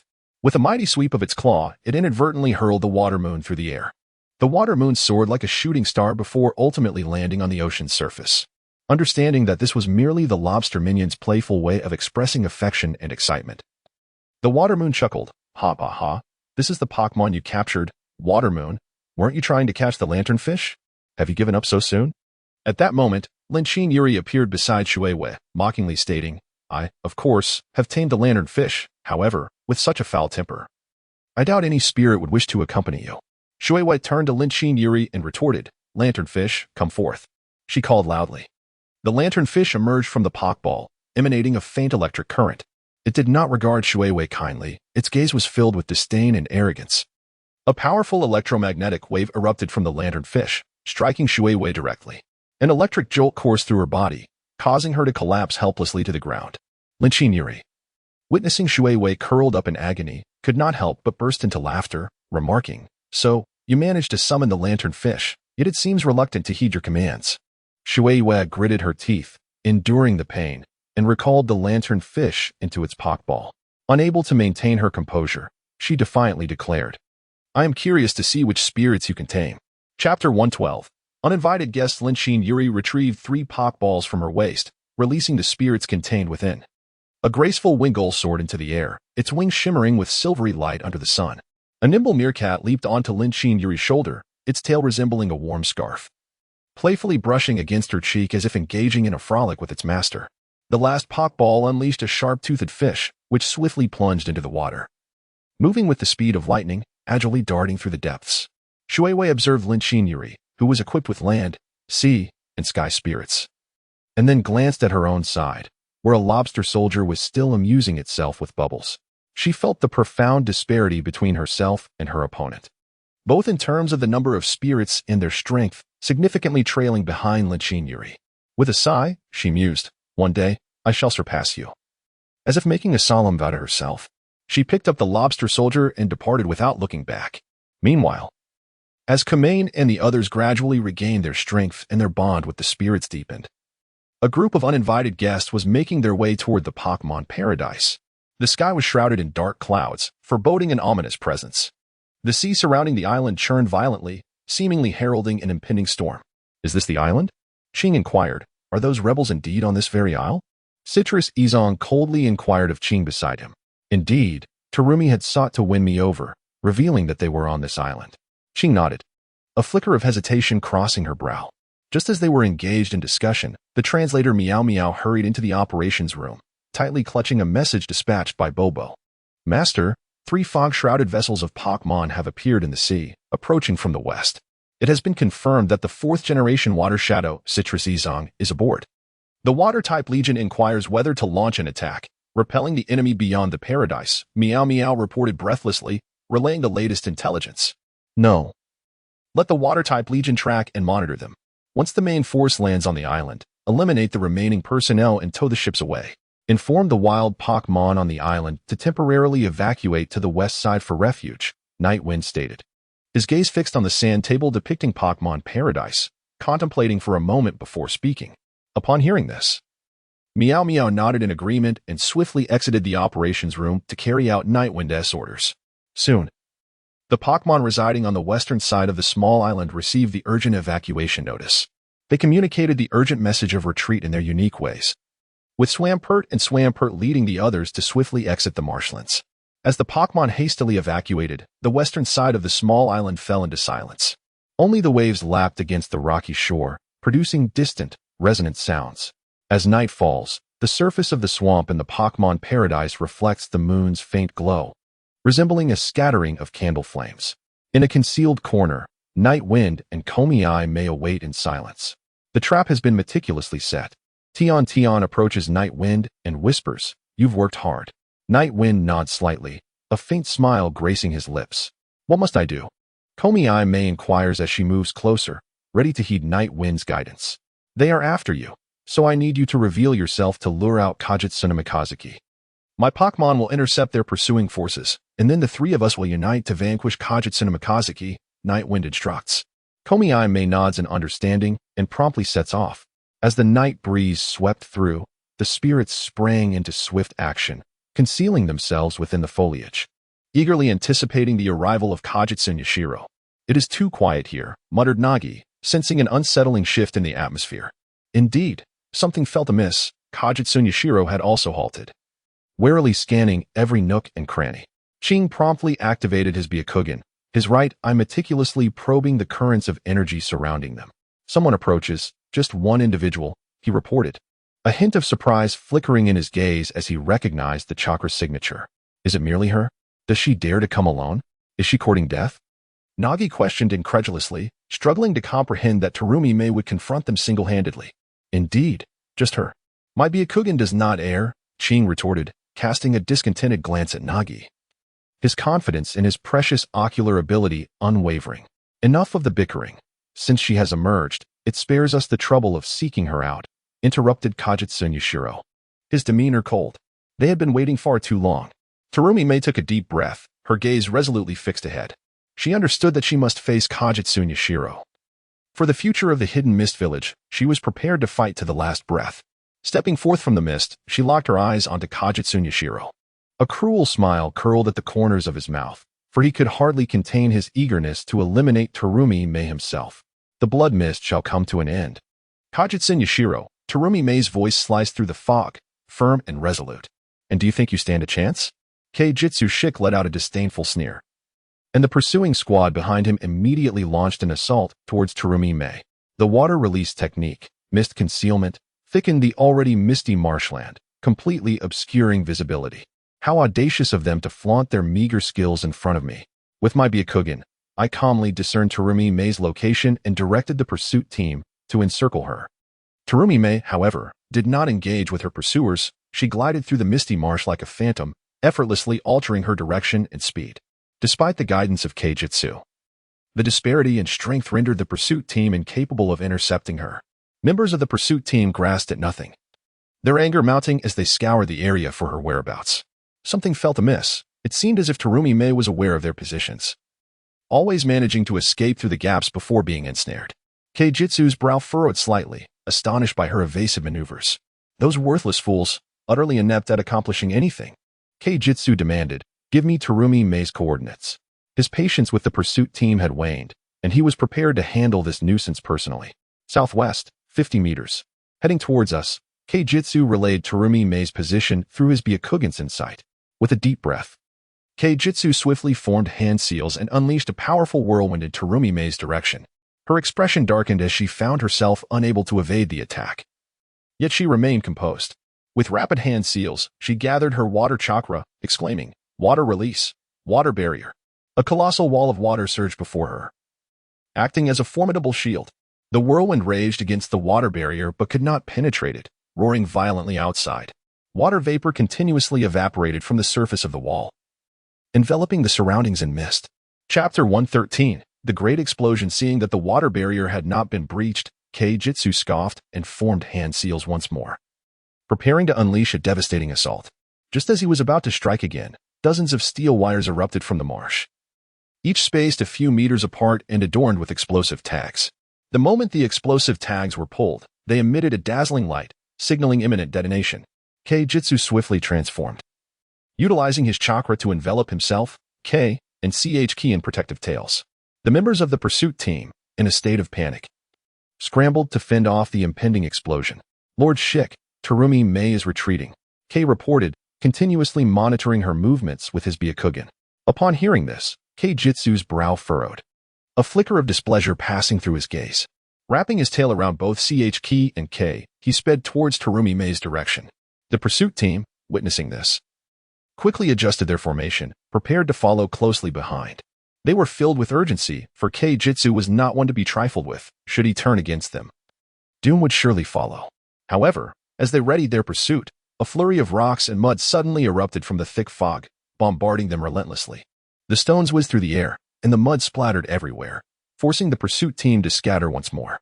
They were compelled to slow their chase, finding themselves in a defensive position.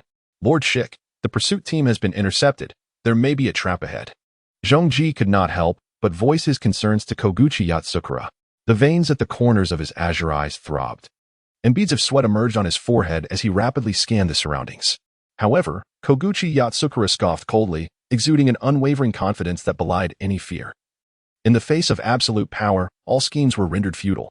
The chakra of the tailed beast surged within him, releasing a formidable force that heightened his pursuit speed. Amidst the mist, Koguchi Yatsukura's tail ignited in a blazing cloak of tailed beast chakra, his form expanding into that of a colossal beast.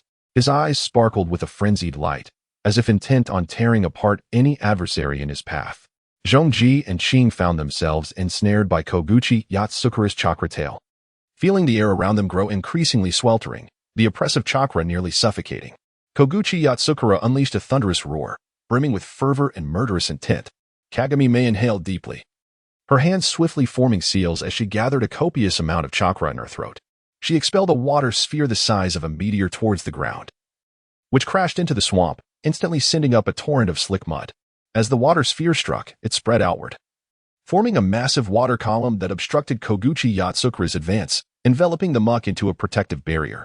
Koguchi Yatsukura, with a fierce exclamation, summoned a colossal wind blade that coalesced with a sharp whistle, slicing swiftly towards Kagami Mei's water column. The wind blade cleaved through the water barrier effortlessly. Qin, noticing the veins in his eyes pulsating, activated his Byakugan to survey the area, discovering two figures concealed behind the water column. He quickly alerted Zhongji and Koguchi Yatsukura. Indeed, an ambush, Zhongji remarked with a sense of certainty. He spread his palm, runes glowing upon it, preparing for any unforeseen events. Just two adversaries, Zhongji declared. If they unleash ninjutsu, I shall leave it to you. If it is genjutsu, Qing, you are up to the task, are you not?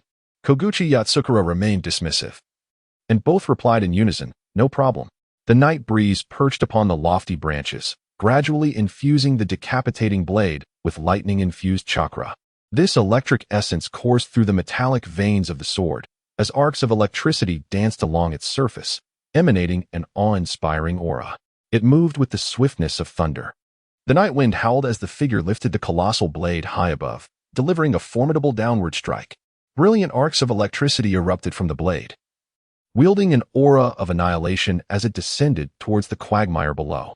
The mire responded to the electric onslaught with a resonant, thunderous crack.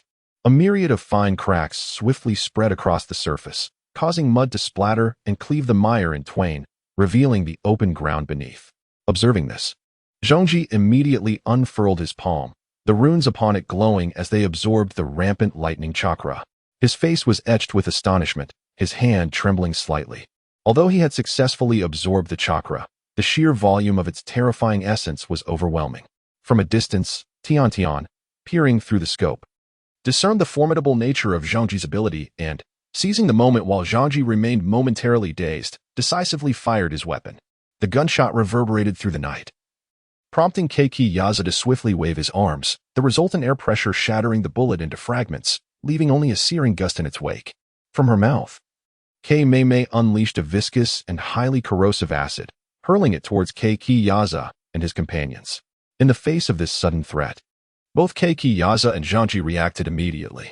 Keiki Yaza swung his colossal tail, forming a sturdy defensive barrier to withstand the sticky and corrosive liquid. However, just as he prepared to enact his defense, the acid underwent a startling transformation. A ring of crimson light clung to its edges, eerily suspended in midair, constantly shifting in shape. The acid rain initially bore a grotesque visage, which instantaneously morphed into the head of a venomous serpent, then into a ghastly demonic face, evoking a chilling dread. Suddenly, a muddy hand emerged from the swamp, gripping Keiki Yaza's leg with a vice-like hold. Dark purple patterns writhed upon the filthy hand, emanating a foul stench. Keiki Yaza instinctively attempted to break free, but the hand clung tenaciously to him. He felt the grip crawling upwards, as if intent on dragging him into the mire. Before he could assess the situation, the acid above rapidly transformed into a downpour of acid rain. With a swift series of hand seals, Aoi gathered chakra at the back of his throat and unleashed a torrent of water to counter the acid rain. The cascading water clashed with the acid droplets, sizzling and creating a cloud of steam as the impact diminished a portion of the corrosive potency, transforming it into countless minuscule droplets that fell softly to the ground. The searing heat from the tailed beast's cloak became unbearable for the stinky mud, prompting it to lie flat and unleash a cataclysmic explosion. Its form began to shimmer with a white light, flickering erratically. Aware of the imminent danger, Keikiyaza reacted instantly, swinging his tail with great force to hurl the stinky mud away. Just as Jonji and Aoi breathed a sigh of relief, a fox appeared before them, its body a vivid yellow with long, pointed ears, its chest and shoulders clad in brown armor, each paw wielding a spoon. In the blink of an eye, the fox vanished, leading the two to question their senses, but the previously launched stinky mud reappeared before the trio. The explosive sound was deafening, flames and smoke engulfing the area, obscuring all visibility. As the smoke gradually dissipated, a scene of devastation was revealed. The once tranquil mire had been transformed into a vast crater, with trees shattered and debris scattered in every direction. Before the dust could settle, a squadron of bombing Pokémon arrived overhead. At the command of the illustrious Swellow, the flying Pokémon released their grip, letting a barrage of bombs fall like meteors. The first to land were the round and mischievous Voltorb and Electrode, frolicking chaotically, unleashing ferocious currents that obliterated the nearby trees and rocks into fragments. Arcs of electricity illuminated the ravaged battlefield. Following this, Fletchinder and Bouncewheat plummeted from the sky, their bodies accelerating like cannonballs, utilizing their momentum to roll through the crater, weaving through the wreckage in search of Keikiyaza's position. Soon after, wheezing and coughing released dense clouds of noxious mist, enveloping the battlefield in a shroud of hazy obscurity. Ultimately, with the combined efforts of the aerial Pokémon, the late-arriving Geodude family made their appearance. They stumbled and fell to the ground, producing a dull thud. Several sprites simultaneously unleashed a cataclysmic explosion, as brilliant white light ignited upon the Pokémon, illuminating the entire battlefield with a relentless radiance. Each bomb emanated intense energy fluctuations, instilling an intangible sense of oppression. They were poised to unleash their fury, their energy rapidly accumulating, causing their bodies to tremble ever so slightly. With resolute gazes, they awaited the moment their power reached its zenith, ready to self-destruct at any cost. In the distance, Yefeng stood atop a tree, eyes fixed on the tumultuous battleground, exclaiming with exhilaration. As the explosions reverberated continuously, the earth began to tremble, with shattered soil and leaves swirling through the air. The silhouettes of the Pokémon were shrouded in flames and smoke, the atmosphere thick with the acrid scent of gunpowder and ash, making it difficult to breathe. The intertwining smoke and fire enveloped the battlefield, obscuring visibility. In a desperate attempt to maintain her distance from the impending blast, Zaomiming hastily retreated, but it was too late. After casting a simple water shield, she tightly shut her eyes, shielding her head with her arms while holding her breath against the shockwave of the explosion that violently rocked her body. The remnants of the blast lingered, but the encroaching smoke gradually dissipated, revealing a scene of utter devastation.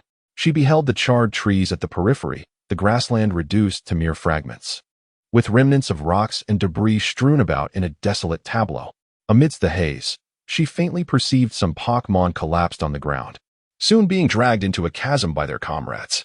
Just then, a thunderous roar erupted, causing the surrounding land to tremble as fierce sound waves swiftly dispersed the dust and smoke, allowing all to witness the epicenter of the explosion. Zaomiming's gaze was irresistibly drawn to a scorched patch of earth, where a colossal creature, enveloped in a layer of hard shell and adorned with countless sharp spines, stood menacingly. This gray, tortoise-like monster, boasting 3 tails, fixed its piercing gaze upon her, exuding an aura that sent chills down her spine. As Sanwei beheld the creature before her, Zaomiming felt the overwhelming pressure emanating from it. As if bound by an invisible force, she struggled against this oppressive sensation, yet found herself unable to move an inch, cold sweat beading on her forehead, her voice trembling. "You can indeed call for help, right?" The voice of Yefeng suddenly resonated in Zaomiming's ears, inexplicably providing her with a sense of reassurance. She lifted her gaze to see Yefeng standing resolutely atop a distant tree, his unwavering eyes fixed upon her. The thrown Pokeballs descended like rain, unveiling a dozen Pokémon from within. Each possessed distinct forms, creating a magnificent lineup, striking a formidable stance, their bodies standing erect before Kame. These Pokémon triggered their intimidate abilities one after another. Yet, at that moment, Sanbai resembled a hen that had just crowed, only to have its egg snatched away. Its roar abruptly ceased, and the prior aura dissipated entirely. It stood upon the scorched earth, its body slightly trembling, eyes filled with confusion, seemingly bewildered by the recent intimidation. Sensing the diminishing presence of Sanbai, Kame gradually regained control over herself. She exhaled softly, casting a grateful glance towards Yefeng and his Pokémon. Their presence provided her immense solace. She then noticed the two Pokeballs at her waist subtly quivering, as if encouraging her, reassuring her that this time she would not face the challenge alone. Kame utilized Boiling Release. Yefeng's voice resonated once more. At this moment, Kame harbored no hesitation. She placed her complete trust in Yefeng and acted according to his command. Boiling Release, Mist of Craftiness. Kame fused the fire and water chakra within her, inhaling deeply before exhaling a torrent of steaming mist, adjustable in acidity. The heated fog spread, saturating the air. Without further instruction from Yefeng, the members of the Flying Brigade understood immediately, executing various aerial maneuvers such as gusts and wind currents. They adeptly controlled the winds, directing the acidic mist towards Sanbai. Upon witnessing the oncoming waves of scorching mist, Sanbai opened its mouth, unleashing a terrifying roar, and expelled a torrent of water in an attempt to dilute the acidic fog. The torrent collided with the mist, swiftly carving a path through the acidic cloud, surging towards Yefeng and the others. The night breeze once again unleashed dozens of Pokeballs, summoning creatures of the ground, rock, and electric types. The rock and ground Pokémon promptly employed skills such as Rock Slide and Ancient Power to erect barriers, shielding themselves from the onslaught of the surging waters. Meanwhile, the electric Pokémon retaliated against the torrent with moves like Thunderbolt and Electromagnetic Wave, bravely ascending against the current to assault the three-tailed creature. The three-tailed being emitted a piercing howl as the electric attacks ravaged its form, causing it to convulse violently and cease its torrent of water. Freed from the constraints of the current, the corrosive acid mist drew nearer, beginning to erode the surface of the three-tailed creature, producing a hissing sound as it released copious amounts of white smoke. The potency of the acid mist intensified, and the creature's spiny exterior began to turn a charred yellow. Yet, undeterred by the threat posed by the acid, the three-tailed being swiftly curled into a spherical shape, propelling itself towards the night breeze with astonishing speed, akin to a wheel in motion. Upon sensing the night breeze, a sudden tightness gripped his heart. He was acutely aware of the immense power possessed by the three-tailed shadow. Should it be struck, the repercussions would be catastrophic. Thud, thud, thud. A dozen Pokeballs cascaded to the ground. The creatures released from these orbs were all imposing in stature, their tough skin and robust physiques exuding formidable strength. Led by the commanding Snorlax, these beings advanced like an indomitable legion of tanks, poised to halt the advance of the three-tailed entity. The Night Wind is acutely aware of the formidable power of the three-tailed creature, recognizing that mere armored divisions are insufficient to halt its advance. The gaze of Night Wind sharpened as he hurled several Pokeballs once more. Chapter 115. The Welcome, a Great Hand to Grasp. This time, a formidable assembly of psychic Pokémon emerged, led by Alakazam, radiating a faint crimson glow. They swiftly sprang into action, first erecting barriers of light screen and reflect to construct impenetrable walls that separated the tank brigade from the three-tailed Pokémon, thereby preventing the latter's formidable quills from inflicting harm upon the tanks. The psychic brigade meticulously monitored the movements of the three-tailed creature, concentrating their mental energies to employ telekinetic forces against it. The once agile three-tailed Pokémon suddenly felt its body grow sluggish, as if ensnared by invisible bindings. Its movements no longer as nimble as before. The tank brigade arrived at the barriers, straining against the light screen in a fierce contest of strength, each side evenly matched in a stalemate. As time wore on, the psychic Pokémon began to show signs of strain, their power waning. Night Wind, observing this, recognized their imminent collapse. With determination, he sheathed his execution blade upon his back, channeling chakra swiftly into the weapon. The chakra traversed through the chakra metal, connecting with the meteor embedded at the blade's tip, causing it to emit a radiant purple glow as the active chakra began to unleash its energy. The night breeze intensified the output of chakra, causing one's own chakra to overflow and merge with the purple chakra, thus creating a formidable surge of energy. The great hand of the welcoming gesture moved to grasp it. In the nocturnal breeze, Yifeng's gaze was firmly fixed upon the three tails, sensing the ceaseless flow of chakra emanating from it. Behind him, chakra swiftly coalesced into two enormous arms, one on the left and the other on the right, grasping the still rolling three tails with unwavering strength. With an immense force, the colossal chakra arms forcefully swiped to the side, causing the three tails to lose its balance and tumble over. The creature crashed heavily to the ground, producing a dull thud that reverberated through the air, shaking the earth itself and sending mud flying in all directions. The night breeze stood still, gasping for breath, its body trembling slightly, as it had just exhausted a significant portion of its chakra. The nocturnal breeze offered a fleeting respite, allowing the tank legion to promptly reform their ranks, encircling the fallen three-tailed creature in preparation for a decisive strike. Simultaneously, the psychic sprites seized this opportunity to unleash an even greater force of mental energy, further diminishing the creature's capacity for resistance. Before the night breeze could utter a word, Tion had already led the physical assault brigade into the fray. The cross-tails at Tion's waist swiftly launched a steel wire that ensnared one of the creature's legs. With a burst of propulsion, Tion was propelled forward, retrieving a scroll midair and summoning the technique, severing all things, soul rend. Tion divided the technique into two, transforming it into dual blades that shimmered with icy brilliance, aimed directly at the creature's crimson belly. With a flurry of precise strikes, each blade found its mark, inflicting shallow lacerations. The physical assault brigade soon arrived, each member targeting a wound with their most potent attacks: claws, fangs, flames, frost, arcs of electricity, and rock, all converging to create a dazzling display of light. As Master Huang astutely observed, they began with a delicate hammer to create openings before wielding a more formidable one to secure victory. The wounds deepened, eliciting a series of anguished howls from the three-tailed creature, which writhed in an attempt to right itself. Yet, the task of flipping over was far from simple. To preempt any resurgence, the Binding Brigade, led by the Great Steel Serpent, arrived and employed their vine-binding techniques to swiftly restrain the creature's thrashing tails and feeble limbs. The vines coiled like serpents, tightening their grip on the three-tailed creature's movements. Though the creature thrashed in fury, the bindings grew ever tighter, rendering its struggles increasingly futile. The technique dissolution, acidic beast was unleashed by Komi, who expelled a viscous, corrosive acid that enveloped much of the creature's abdomen, emitting a hissing sound as it began to erode the flesh. The skin where the acid made contact rapidly disintegrated, creating charred sores that oozed a foul stench. The three-tailed creature let out a pained roar, its entire body quaking violently. Despite its grievous injuries, a fierce determination burned in its eyes, a testament to its unyielding spirit, which only intensified its primal ferocity. Tion, unleash your might, the night breeze called out fervently. Tion immediately summoned the wrath of the thunder god, Adimala, channeling all of her chakra.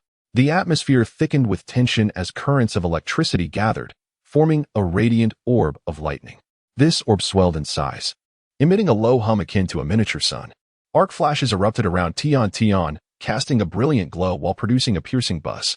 As those unaffected by the electric onslaught continued their assaults, the remaining sprites swiftly vacated the battlefield, granting Tion ample space to unleash her power. With her right hand clenched into a fist and palm facing downward, she rotated her wrist, pointing her index finger at the three-tailed creature. Summon the lightning. A searing current of electricity surged across the battlefield, arcs of lightning slicing through the air, accompanied by thunderous explosions. A torrent of terrifying energy cascaded from the heavens, enveloping the three-tailed creature in a storm of electricity. Each jolt sent the creature into spasms of agony, its three tails thrashing wildly in a desperate attempt to break free from the overwhelming force. Yet, the storm of lightning showed no sign of abating, relentlessly bombarding the creature. The devastation wrought by the lightning was beyond imagination, and it continued to strike the three-tailed creature until it was left battered, its shell pockmarked, and its flesh mangled. Nevertheless, the creature exhibited remarkable tenacity. Despite its overwhelming injuries, a fierce battle spirit still flickered in its eyes. Trembling violently, the three-tailed creature opened its maw, gathering a searing energy that coalesced into a dense sphere, the tailed beast bomb. Komi furrowed her brow, acutely aware that this forthcoming attack would be catastrophic. Tion lifted her gaze, fixated on the looming tailed beast bomb, recognizing that her current strength was insufficient, compelling her to strive for greater power. As a result of the prior tempest, the sky had turned ominously dark, torrential rain pouring down. Electric arcs illuminated the storm-laden skies, each flash resembling the scythe of death, cleaving through the darkened expanse, heralding the impending doom. The howling winds propelled the ominous clouds toward even darker horizons. It seemed as though the entire world had been engulfed in darkness. The sound of thunder roared in the air, akin to the beating of war drums, summoning the final confrontation. Hu Di utilized the exchange of battlegrounds to bring Tian Tian beside Yi Feng, who resolutely recalled all the spirits into their Pokeballs. His gaze unwaveringly fixed upon San Wei, bracing for the ultimate strike. Chapter 116. I was born after you, while you have aged before my birth. This is the tailed beast ball. I will attempt to shield against it. You must flee. Mei Ming exclaimed, her hands clenched tightly, her nails digging deep into her palms, drawing forth droplets of blood. Yet, she felt no pain, her eyes shimmering with resolute determination, devoid of any hint of retreat. She was acutely aware of the terrifying power contained within that tailed beast ball, a force even she could not fully control. Her hope was to secure enough time for Yi Feng and Tian Tian to escape the impending calamity. The night breeze extended its hand, gently resting upon Kagayame's shoulder. Startled, she turned to look but saw no one, only to glance down and discover the diminutive figure of the night breeze, emanating a reassuring aura that filled her with an inexplicable warmth. As she stepped back, the night breeze firmly patted her shoulder, his voice resonant and steady. Bewildered, Kagayame found herself drawn behind this seemingly ordinary young man, who, despite his youth, instilled in her an overwhelming sense of security. She recalled her former suitors, those dashing young men who had, in her presence, proven to be utterly ineffectual. Yet now, she experienced a profound sense of comfort and warmth. As the night breeze emerged as a trusted companion, a man upon whom she could depend. Even amidst the impending calamity, Kagayame was enveloped in a peculiar tranquility. Glancing at Tian Tian beside her, she couldn't help but reflect, I was born before you, and now you have come into the world as I grow old. Feeling the oppressive force released by the tailed beast Jade, which was being constricted by the three tails, the night breeze remained unflustered, casting one Pokeball after another into the air. Clutching a special Pokeball tightly in his hand, he hesitated to throw it, intently observing the movements of the three tails. Beside him, the healing brigade led by Chansey stood ready, poised to respond to any unforeseen circumstances. Meanwhile, the defensive battalion commanded by Blastoise shielded the night breeze, utilizing defensive maneuvers while continuously employing skills to enhance their own defenses, ensuring maximum protection for him. The night breeze held a Pokeball tightly in hand, hesitating to throw it while observing every move of the three-tailed creature. It seemed that the three-tailed beast sensed the commotion from night breeze's direction, aiming its position and unleashing a completed tailed beast ball. The tailed beast ball transformed into a scorching laser, swiftly hurtling towards night breeze. Guardian of fruits, I beseech you. Night breeze exclaimed, fixing his gaze upon the incoming attack as he propelled the Pokeball into the air. The Pokeball soared upward, revealing a creature with a cerulean body, a black tail, broad, flat hands, and 4 short, stout legs. Adorning its head was a band-like feature, while its tail bore markings resembling eyes. Its upper lip appeared serrated, and its eyes squinted, donning an expression reminiscent of someone apologizing while holding up a pair of trousers. With one hand wielding martial prowess and the other raised above its head, it stood before Night Breeze with an apologetic demeanor. Guardian of fruits. Shall we utilize the same name, or the technique of mirror reflection? Night Breeze inquired softly, exuding utmost respect. Sharing the same fate is impossible. It shall never come to pass, the creature decisively declared as it employed the skill of mirror reflection. Indeed, the body of the creature began to radiate a crimson glow, positioning itself as the foremost line of defense between Night Breeze and the tailed beast ball. Quickly, restore the Guardian of Fruits, Night Breeze urgently commanded. The healing squad promptly initiated a saturation of restorative magic, replenishing its vitality. As the tailed beast ball struck fiercely against the creature, it stood resolute amidst the dazzling crimson light, unyielding and steadfast. The Night Breeze swiftly summoned the spirit panel, fixating intently on the fluctuating health bar of the creature known as Guran Wang. It teetered dangerously close to single digits multiple times, only to be salvaged by the saturated healing from the Healing Legion, leaving Yi Feng in a state of trepidation, prompting him to decisively close the panel and avert his gaze. Guran Wang's expression grew increasingly serious, his body beginning to tremble slightly. Accompanied by Guran Wang's fervent shout, the tailed beast ball was doubled and hurled back towards the three tails. The tailed beast ball surged forth like a black comet, cleaving through space with an astonishing velocity. It approached the three tails with an aura of annihilation. The three tails, utterly unprepared, was struck squarely in the face by the tailed beast ball. A deafening explosion erupted, accompanied by searing flames and billowing smoke. The shockwave from the explosion flattened the surrounding trees, instantaneously transforming the area into a wasteland. The branches and leaves of the trees were stripped away in the blast, and countless fragments danced through the air, resembling a chaotic tapestry of destruction. The tempestuous current swept through with reckless abandon, even causing the garments of Tion and her companions, who were shielded by layers of protection, to flutter wildly. Blood gushed from the three tails, staining the earth beneath it. It collapsed weakly to the ground, struggling to breathe, revealing the frailty of life. A torrent of crimson chakra began to seep from the three tails' body, gradually dissipating into the air with the gentle caress of the wind. The night breeze swiftly traversed the ruins formed by the trees, arriving beside the three-tailed beast. Congratulations to the host for acquiring the material, Tailed Beast Chakra X1. Truly, the fruit god is formidable. The night breeze returned, bestowing praise upon the venerable Garano. Garano smiled faintly and nodded, seemingly quite pleased with the accolades from the night breeze. Meanwhile, Terumi Mei was transfixed, gazing at everything before her, feeling as though she had stepped into a dream. The Mizukage of the hidden mist village, that mountain peak she could never hope to surpass, had been effortlessly conquered by this young man before her. Tintin sat slumped on the ground, utterly drained. The recent lightning strike had depleted her chakra entirely, and she was now at her limit. The night breeze swiftly perceived the condition of Tion, ceasing to flatter Goran Wang, and without hesitation, rushed to Tintin's side. He embraced her and hurriedly departed from the battlefield. As Mei Ming gazed at the receding silhouette of the night breeze, her heart was filled with a mix of emotions. A few days later, the sun shone brilliantly, the waves crashed against the rocky shore, bringing with them refreshing sea breezes. It was a splendid day. The night breeze arrived at the seaside, tenderly wielding blue, white, and red dyes to meticulously craft a water-themed insignia. At the center of this insignia, the night breeze carefully placed a Kuan, a rare creature. Subsequently, he infused the gathered tailed beast chakra into the emblem, followed by pouring all of his own chakra into it. Molten Chasm, shine forth, O emissary of the waves. He inhaled deeply and suddenly shouted, ding, ding, ding, ding, ding, ding. As the melody in his heart began to resonate, the insignia erupted in radiant light. The seawater began to churn, forming a colossal whirlpool, from which a Pokémon slowly emerged. It possessed two massive pectoral fins, each adorned with four white square structures at their tips. Its body was a deep blue, with a white chin and two prominent spikes.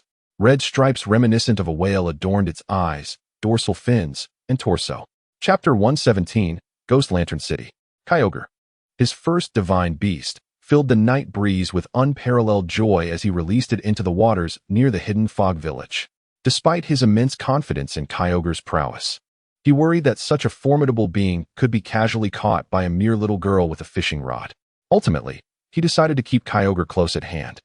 Just as the night breeze secured the Pokeball containing Kyogre, a familiar figure approached gracefully. Night Breeze Kuan called Terumi Mei softly, her voice flowing like a gentle spring, her eyes reflecting a hint of reluctance. Future Lord of the Water, what brings you to me? The night breeze, slightly taken aback by her gaze, could not help but respond with a hint of teasing. I have come to bid farewell. It is time for the hidden fog village to change. Terumi Mei said with a faint smile, ignoring his playful tone as she turned her gaze toward the direction of the village, speaking resolutely. Indeed, the hidden fog village requires a powerful leader to guide its advancement. Before long, both I and Tintin will continue our journey. This place will be entrusted to He Chua Leia's management. Should any urgent matters arise, have Bobo notify me. The night breeze nodded in agreement. Will we meet again? Terumi Mei hesitated for a moment before finally inquiring. Of course, do not forget our promise, the night breeze replied, his eyes softening. That is certain. Terumi Mei extended her delicate fingers, forming a pinky promise. Until we meet again, the night breeze smiled as he intertwined his pinky with hers, their hands clasped tightly. In that moment, they sealed their fates to be eternally intertwined. After bidding farewell to Terumi Mei, the night breeze made his way to Tintin's laboratory.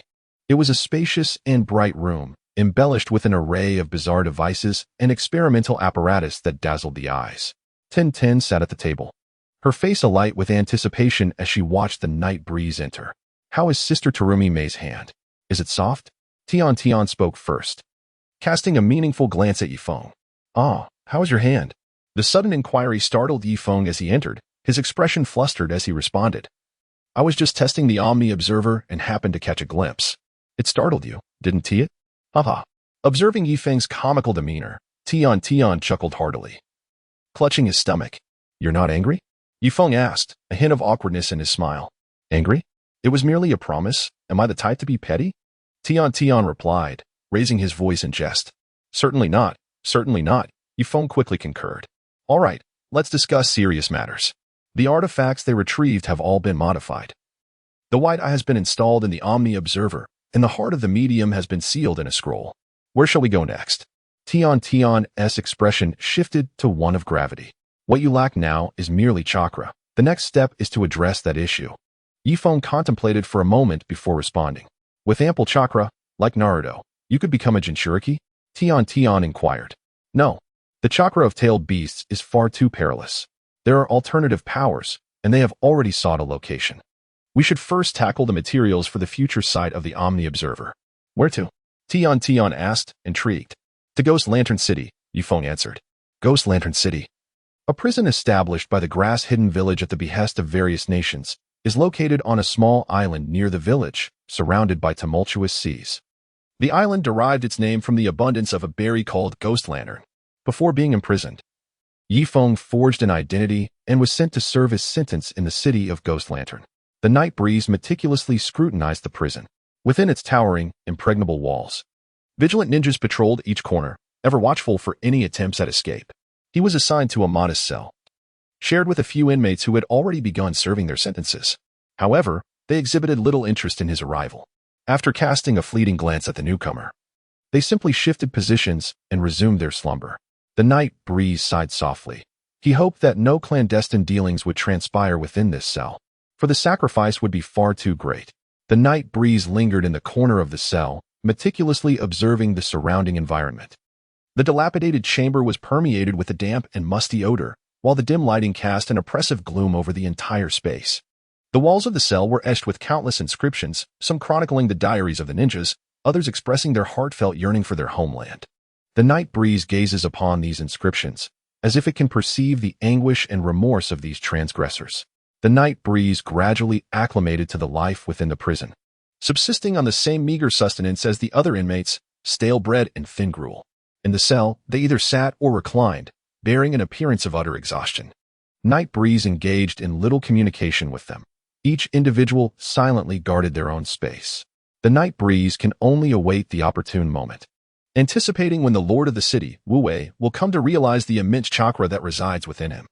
The night breeze understood that this period would be a rigorous trial for him, and he could only hope for the swift progress on Tian's side. Outside the cell, two guards engaged in idle chatter to alleviate their boredom. Have you heard?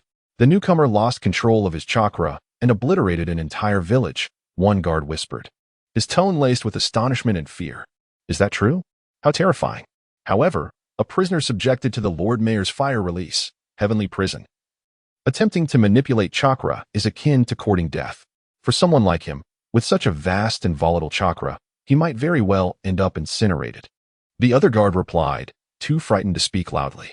Suddenly, a soft cough interrupted their conversation, prompting the guards to cease their discussion and turn anxiously towards the source of the sound. The Lord Mayor, Wu Wei, clad in a black ninja cloak, stood at the cell door, towering with an imposing presence akin to an insurmountable mountain. The guards immediately bowed respectfully, their eyes filled with reverence and trepidation. My lord, we were merely overhearing some rumors, one guard cautiously explained, beads of sweat forming on his forehead. Wu Wei cast a cold, piercing glance at the guards, his silence heavy with unspoken authority. The guards felt an overwhelming pressure enveloping them, sending shivers down their spines as they averted their gazes, too intimidated to meet the Lord Mayor's eyes. With a turn, Wu Wei departed, his figure gradually vanishing into the depths of the corridor. The guards exhaled in relief, wiping the sweat from their brows, exchanging glances that conveyed their mutual decision to refrain from discussing the alarming chakra of Night Wind any further. Within the cell, Night Wind sat quietly in the corner, having overheard the guards' conversation. He knew that Tian had completed the task, and it would not be long before Wu Wei sought him out. Chapter 118. Innocence as anticipated. The following day, Night Wind was escorted to the prison infirmary for a comprehensive medical examination. This infirmary was situated in a corner of the prison, marked by a wooden sign that read infirmary. Upon entering, he was greeted by the nurses' warm smiles. Dressed in neat white uniforms and headscarves, they appeared young and attractive, their eyes reflecting concern and warmth, exuding professionalism. One nurse handed Night Wind a form, requesting him to fill out his personal information. He inscribed his name and prisoner number before submitting the form back to her. Subsequently, 2 nurses commenced a thorough examination of Nightwind, their fingers delicately caressing his skin and gently pressing against his body, treating each detail with tenderness and focus. As the night breeze felt the gentle touch of the nurses, it was no wonder that the infirmary was referred to as paradise. He closed his eyes, relaxing his body, and wholeheartedly savored this fleeting moment of tranquility. As the examination neared its conclusion, the nurses picked up a delicate instrument and began to scan the inner workings of the night breeze. The device emitted a faint sound, and the screen displayed the flow of chakra within him, resembling a blue brook coursing through his being. Upon completing the examination, the nurses meticulously organized the night breeze's health report, preparing to present it to the Lord, Wu Wei. As the night breeze stirred within his heart, he recognized that the moment to witness the performance had arrived. He closed his eyes and took a deep breath, preparing himself to embrace the forthcoming display. Soon after, for individuals clad in black uniforms and donning masks resembling the visage of a bull-headed horse arrived at the infirmary. Their imposing figures exuded an air of inviolability. The nurses, visibly anxious, dared not linger any longer and swiftly exited the infirmary. Their movements were both swift and precise, as they collectively unleashed a clandestine technique, enveloping Yifeng's form in a swirling embrace of black luminescence. The night breeze felt his limbs gradually growing heavy, as if ensnared by an invisible force. After the 4 masked men completed their arcane ritual, the night breeze succumbed to unconsciousness. His breathing became faint yet rhythmic, and he completely lost awareness.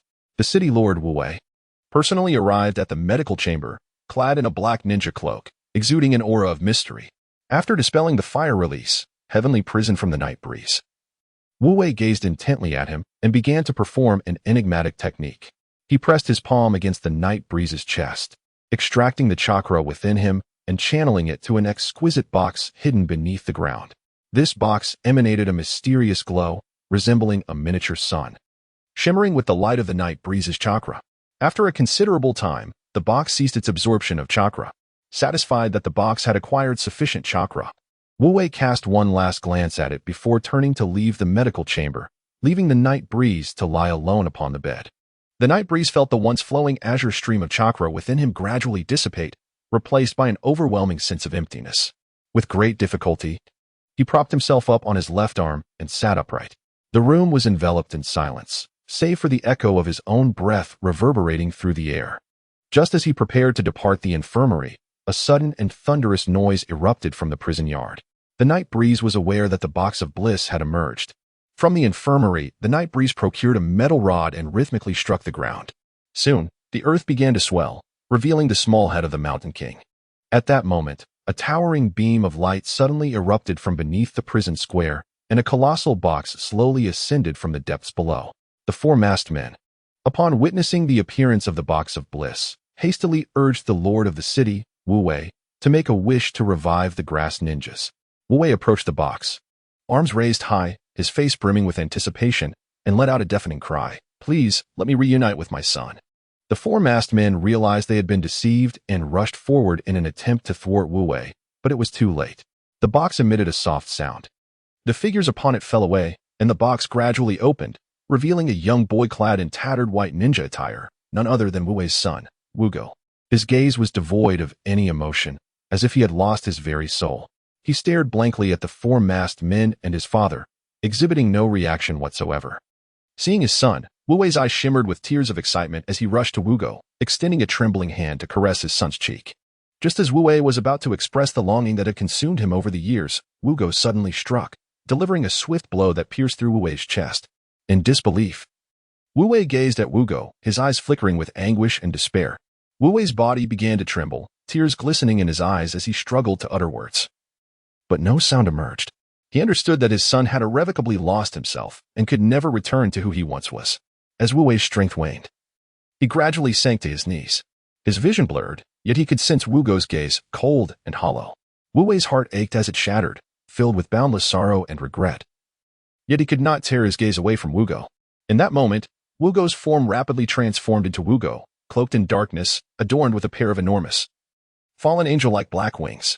His rounded head bore no eyes, only 4 skeletal grooves, and a mouth lined with 4 bony, ring-like fangs. His slender waist connected to his robust legs, while his long arms pounded the ground.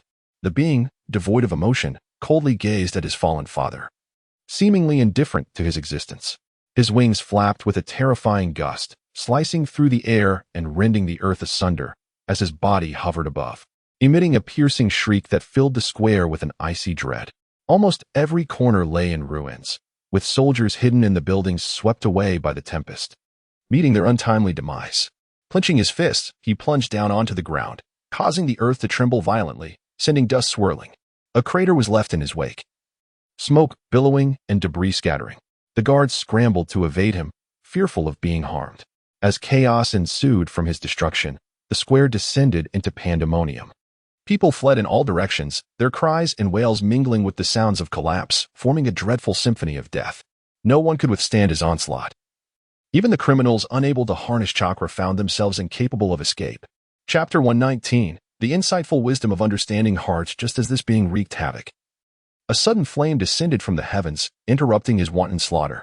Nidoking rode upon a fire-breathing dragon, circling in the sky, his gaze fixed intently upon the rampaging entity below. The dragon let out a deep roar, spreading its massive wings, flames raging within its maw. A fiery projectile erupted from its mouth, transforming into a blazing fireball, akin to a meteor streaking across the sky, carrying the essence of destruction, aimed fiercely at the being. He regarded Nidoking with cold indifference, his eyes radiating a chilling light. With a powerful push of his right foot against the ground, the earth cracked instantly, fissures sprawling outward, as his enormous black wings swatted down, unleashing a howling wind as he lunged toward Nidoking. His movements were agile and graceful, reminiscent of a dark-winged angel dancing in the heavens, effortlessly evading the incoming fiery assaults. Observing this, Nidoking swiftly redirected the dragon, unleashing an even more intense blaze to counter the being. The molten flames surged forth, imbued with destructive force, rushing toward him. However, the being's claws suddenly seized the fireball, tearing it apart with ferocious strength, scattering countless sparks into the air. Like a dark meteor, he hurtled toward Nidoking, who hastily maneuvered the dragon to evade the attack, yet was a moment too late. The being's massive claws clutched the dragon's tail. Roaring, the dragon growled lowly, and Nidoking immediately understood that it was ready to engage. He leaped from the dragon's back and withdrew a Pokeball from his waist, releasing it. A flash of red light appeared as a majestic bird soared out, spreading its wings to swiftly approach Nidoking, then diving down to catch him, whisking him away from the dragon's perilous reach. With Nidoking now safe, the dragon's tail flicked powerfully, bringing the being before it. The two dragon claws tightly grasped the being's black wings, firmly restraining his movements. Harnessing the momentum, the being known as Nidoking struggled relentlessly, attempting to extricate himself from the grip of the fire dragon. Yet, the fire dragon held him firmly, granting no opportunity for escape. With a swift motion, the fire dragon soared through the air, executing rapid ascents and descents, increasing in velocity until the strain approached its limits. Subsequently, it plunged towards the ground, still clutching Nidoking. As they descended, Nidoking regarded the fire dragon with an icy indifference, a glint of cunning flickering in his eyes. In a sudden shift, he adjusted his posture, forcefully flapping his dark wings to unleash a tempestuous wind. The gale howled, throwing the surrounding air into disarray. The fire dragon, feeling the pressure from Nidoking's wings, fought valiantly against the onslaught of the hurricane. Seizing the moment, Nidoking summoned all his strength to break free from the fire dragon's grasp, his muscles taut and his black wings beating with ferocity. The fire dragon roared, its claws tightening resolutely, unwilling to relinquish control over Nidoking. The talons dug deep into Nidoking's wings, staining the dark feathers with crimson droplets. With a pained exclamation, Nidoking concentrated all his might into his wings. Their flapping grew increasingly vigorous, and the tempest escalated. Powerful currents kicked up sand and debris, the howling winds engulfing everything in their path. Just as the fire dragon endeavored to maintain its balance, Nidoking seized its forelimb with both claws, executing a sudden twist that sent the fire dragon tumbling in an aerial shoulder throw, pinning it beneath him. With a resounding crash, both the fire dragon and Nidoking plummeted to the earth. Dust erupted, and the ground trembled momentarily. As the dust settled, the scene was revealed. Nidoking loomed like a colossal black mountain atop the fire dragon, his feet firmly planted on its back, mercilessly exerting pressure that rendered the creature immobile. Standing over the fire dragon, Niudoking's eyes sparkled with a chilling mockery and disdain. He ruthlessly trampled upon the back of the dragonite, exerting pressure that rendered the creature utterly immobile. The Dragonite's eyes glazed over, spiraling into a state of unconsciousness as its body gradually succumbed to a state of relaxation. Unable to withstand the unrelenting oppression, underneath the foot of the merciless assailant, the Dragonite appeared as a lifeless doll, entirely at the mercy of its captor. The assailant, unharmed due to the cushioning effect of the Dragonite's form, stood triumphantly atop the creature, a sinister grin illuminating his face as he showcased his formidable power. Tian, unwilling to allow further harm to befall the Dragonite, promptly recalled it into its Pokeball, swiftly summoning a firearm from a scroll. She commenced a barrage of gunfire directed at the assailant. The latter adeptly dodged the paths of the bullets, which whizzed past him, slicing through the air and leaving a distinct trace in their wake. Observing the ineffectiveness of her bullets, Tian unhesitatingly retrieved another scroll, densely inscribed with arcane symbols. With a deft motion, her fingers glided across the scroll, a confident smile playing upon her lips. A cloud of smoke enveloped the scene, and a formidable weapon materialized in her grasp. The Inferno Summon. Rubicon was a metallic, white flamethrower, adorned with fiery patterns along its body, exuding an intense and searing aura. This imperial weapon, crafted from the fire attribute fan surface of the banana fan they discovered, was enhanced with chakra-infused metal. Alongside it were the swift throw of chaotic darts and the water dragon possession of the black mare. Ting Tian firmly grasped the infernal summon. Ruby Gande pressed the trigger and channeled her chakra into the infernal summon. Ruby Gande. A torrent of flames erupted from the muzzle of Ruby Gande, transforming into a colossal fireball that soared rapidly towards Wugo. The flames spread, igniting the surrounding air and creating a fiery inferno. Wugo felt the searing heat emanating from the fireball and vigorously flapped his wings, ascending swiftly into the sky, effortlessly evading the fiery assault.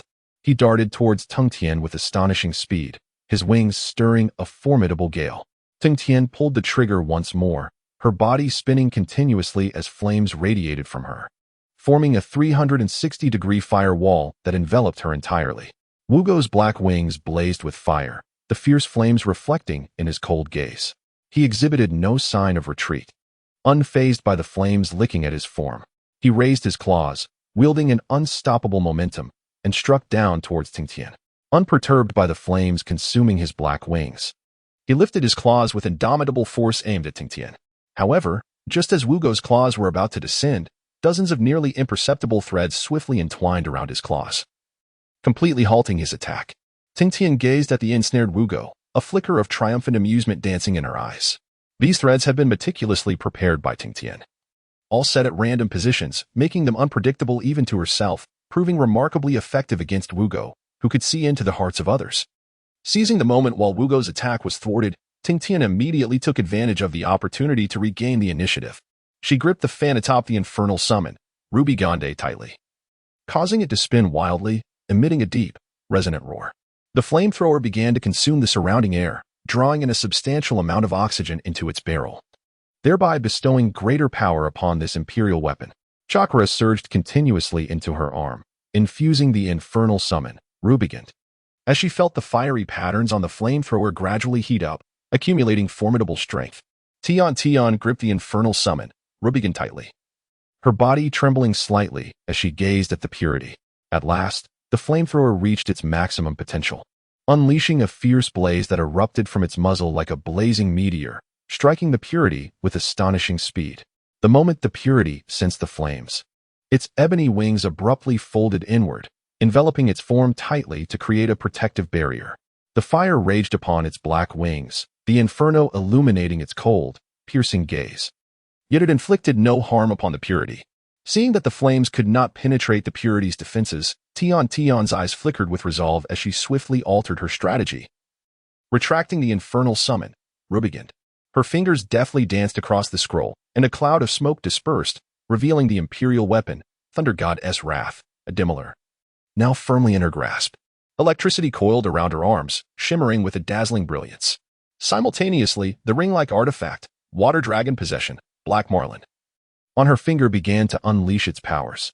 A torrent of water surged forth from her fingertips, intertwining with the electric current to form a formidable stream of thunderous water.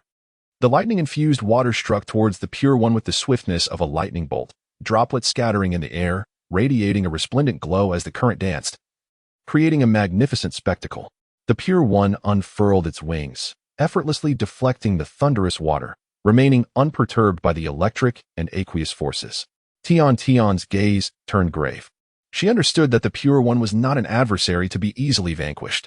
A sharp claw lunged forward, poised to pierce Tion's chest. In a swift retreat, she narrowly evaded the Pure One's ambush. The Pure One relentlessly pursued, continuing its assault. Tion adeptly dodged the attacks. Her fingers on the water dragon possession, Black Marlin unleashing a high-pressure jet of water that interrupted the Pure One's onslaught. She recalled the rage of the Thunder God, Adimala, and summoned the Dual Severance, Soul Binding. Gripping the weighty Dual Severance, Soul Binding, Tion's resolve solidified. If ninjutsu would not suffice, she would resort to physical prowess. Observing the girl before her, devoid of fear, the Pure One found its ability to perceive fear rendered ineffective, forcing it to rely solely on instinct in combat. The Pure One sensed the formidable aura emanating from Tion, as if an immense mountain weighed heavily upon its heart, inducing a sense of suffocation. Although it was confident in defeating the girl, it had never encountered an opponent with such unwavering will, which stirred a flicker of hesitation within. As the Pure One momentarily faltered, Tion seized the opportunity. With a swift motion, she unleashed several robust jets of water from the water dragon possession, Black Marlin, directing them towards the Pure One, effectively sealing off all avenues of escape. The water surged like a mighty dragon, overwhelming the Pure One. Aware of the oppressive force of the water, it recognized the urgent need to break free from this encirclement, lest it be trapped. The Pure One's expression darkened as it observed the incoming jets of water, a glimmer of panic flashing in its eyes, for it had not anticipated this maneuver. Concentrating fiercely, it deftly evaded the onslaught, weaving through the torrents. Though the jets quickly retracted, they had not entirely ensnared the Pure One. Resolving to no longer be on the defensive, it opted to strike back. Tion, undeterred, tightened her grip on the Dual Severance, Soul Binding, preparing for the Pure One's charge. She meticulously tracked each of its movements, awaiting the opportune moment. What would the next step entail? How would she respond? The Pure One remained unable to predict Tion's forthcoming actions. As the two combatants drew closer, the tension escalated with each advancing step. Why was this happening? A being forged through countless adversities, emerging from the abyss. How could it fear a girl? With a primal roar, the Pure One rallied its courage, launching its claws forward with ferocity. The claws pressed relentlessly onward, aiming to breach Tion's defenses. Its eyes burned with fury, unwilling to accept that a frail girl could withstand its might. However, Tion was already prepared. Her gaze fixed on every movement of the Pure One, seeking a flaw in its offense. The Dual Severance, Soul Binding radiated a brilliant luminosity, flooding the courtyard with its intense light, enveloping the Pure One entirely. Despite lacking vision, the sudden brilliance surpassed its expectations, leaving it uncertain of what would unfold next. As anxiety began to invade its psyche, the sword's radiance flickered with a sharp brilliance as it clashed against the Pure One's claws, resulting in a thunderous explosion and showering sparks. Blood oozed from the Pure One's talons, dripping onto the ground and forming crimson stains. Tion deflected the claws with the Dual Severance, Soul Binding, and with a swift motion, the 1,000 transformations, Crosstail shot forth, ensnaring the Pure One's claws. A sudden pull disrupted its balance, causing it to lurch forward unsteadily. A fierce glint flashed in Tion's eyes as she lunged forward, her movements swift as a cheetah. Dividing the Dual Severance, Soul Binding into two, her attacks grew more ferocious.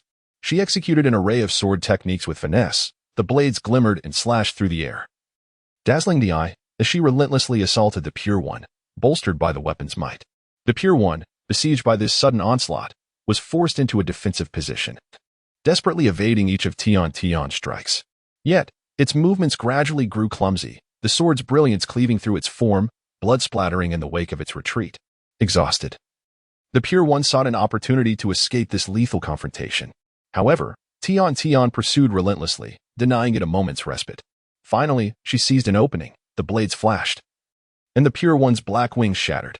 The severing of its wings inflicted unprecedented agony, eliciting a pained howl from the Pure One. Fear, a creature that instilled terror in others, now coursed through it, a novel sensation of dread. Chapter 121, The Box of Extreme Bliss.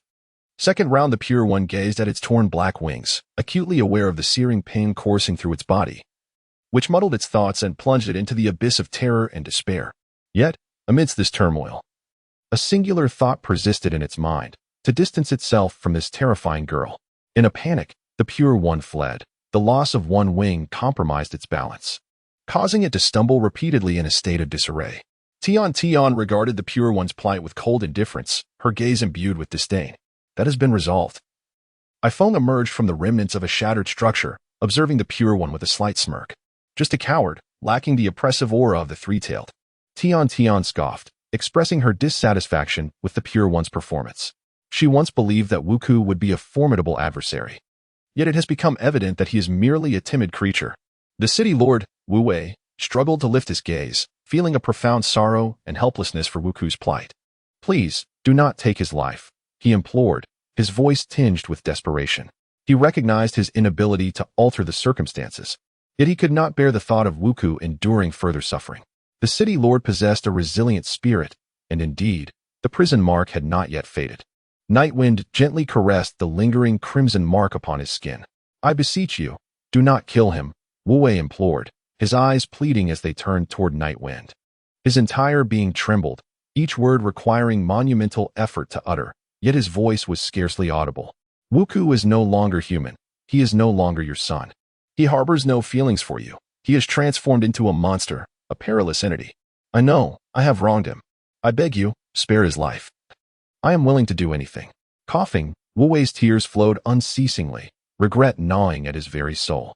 His body shook uncontrollably, an overwhelming sense of powerlessness assailing him.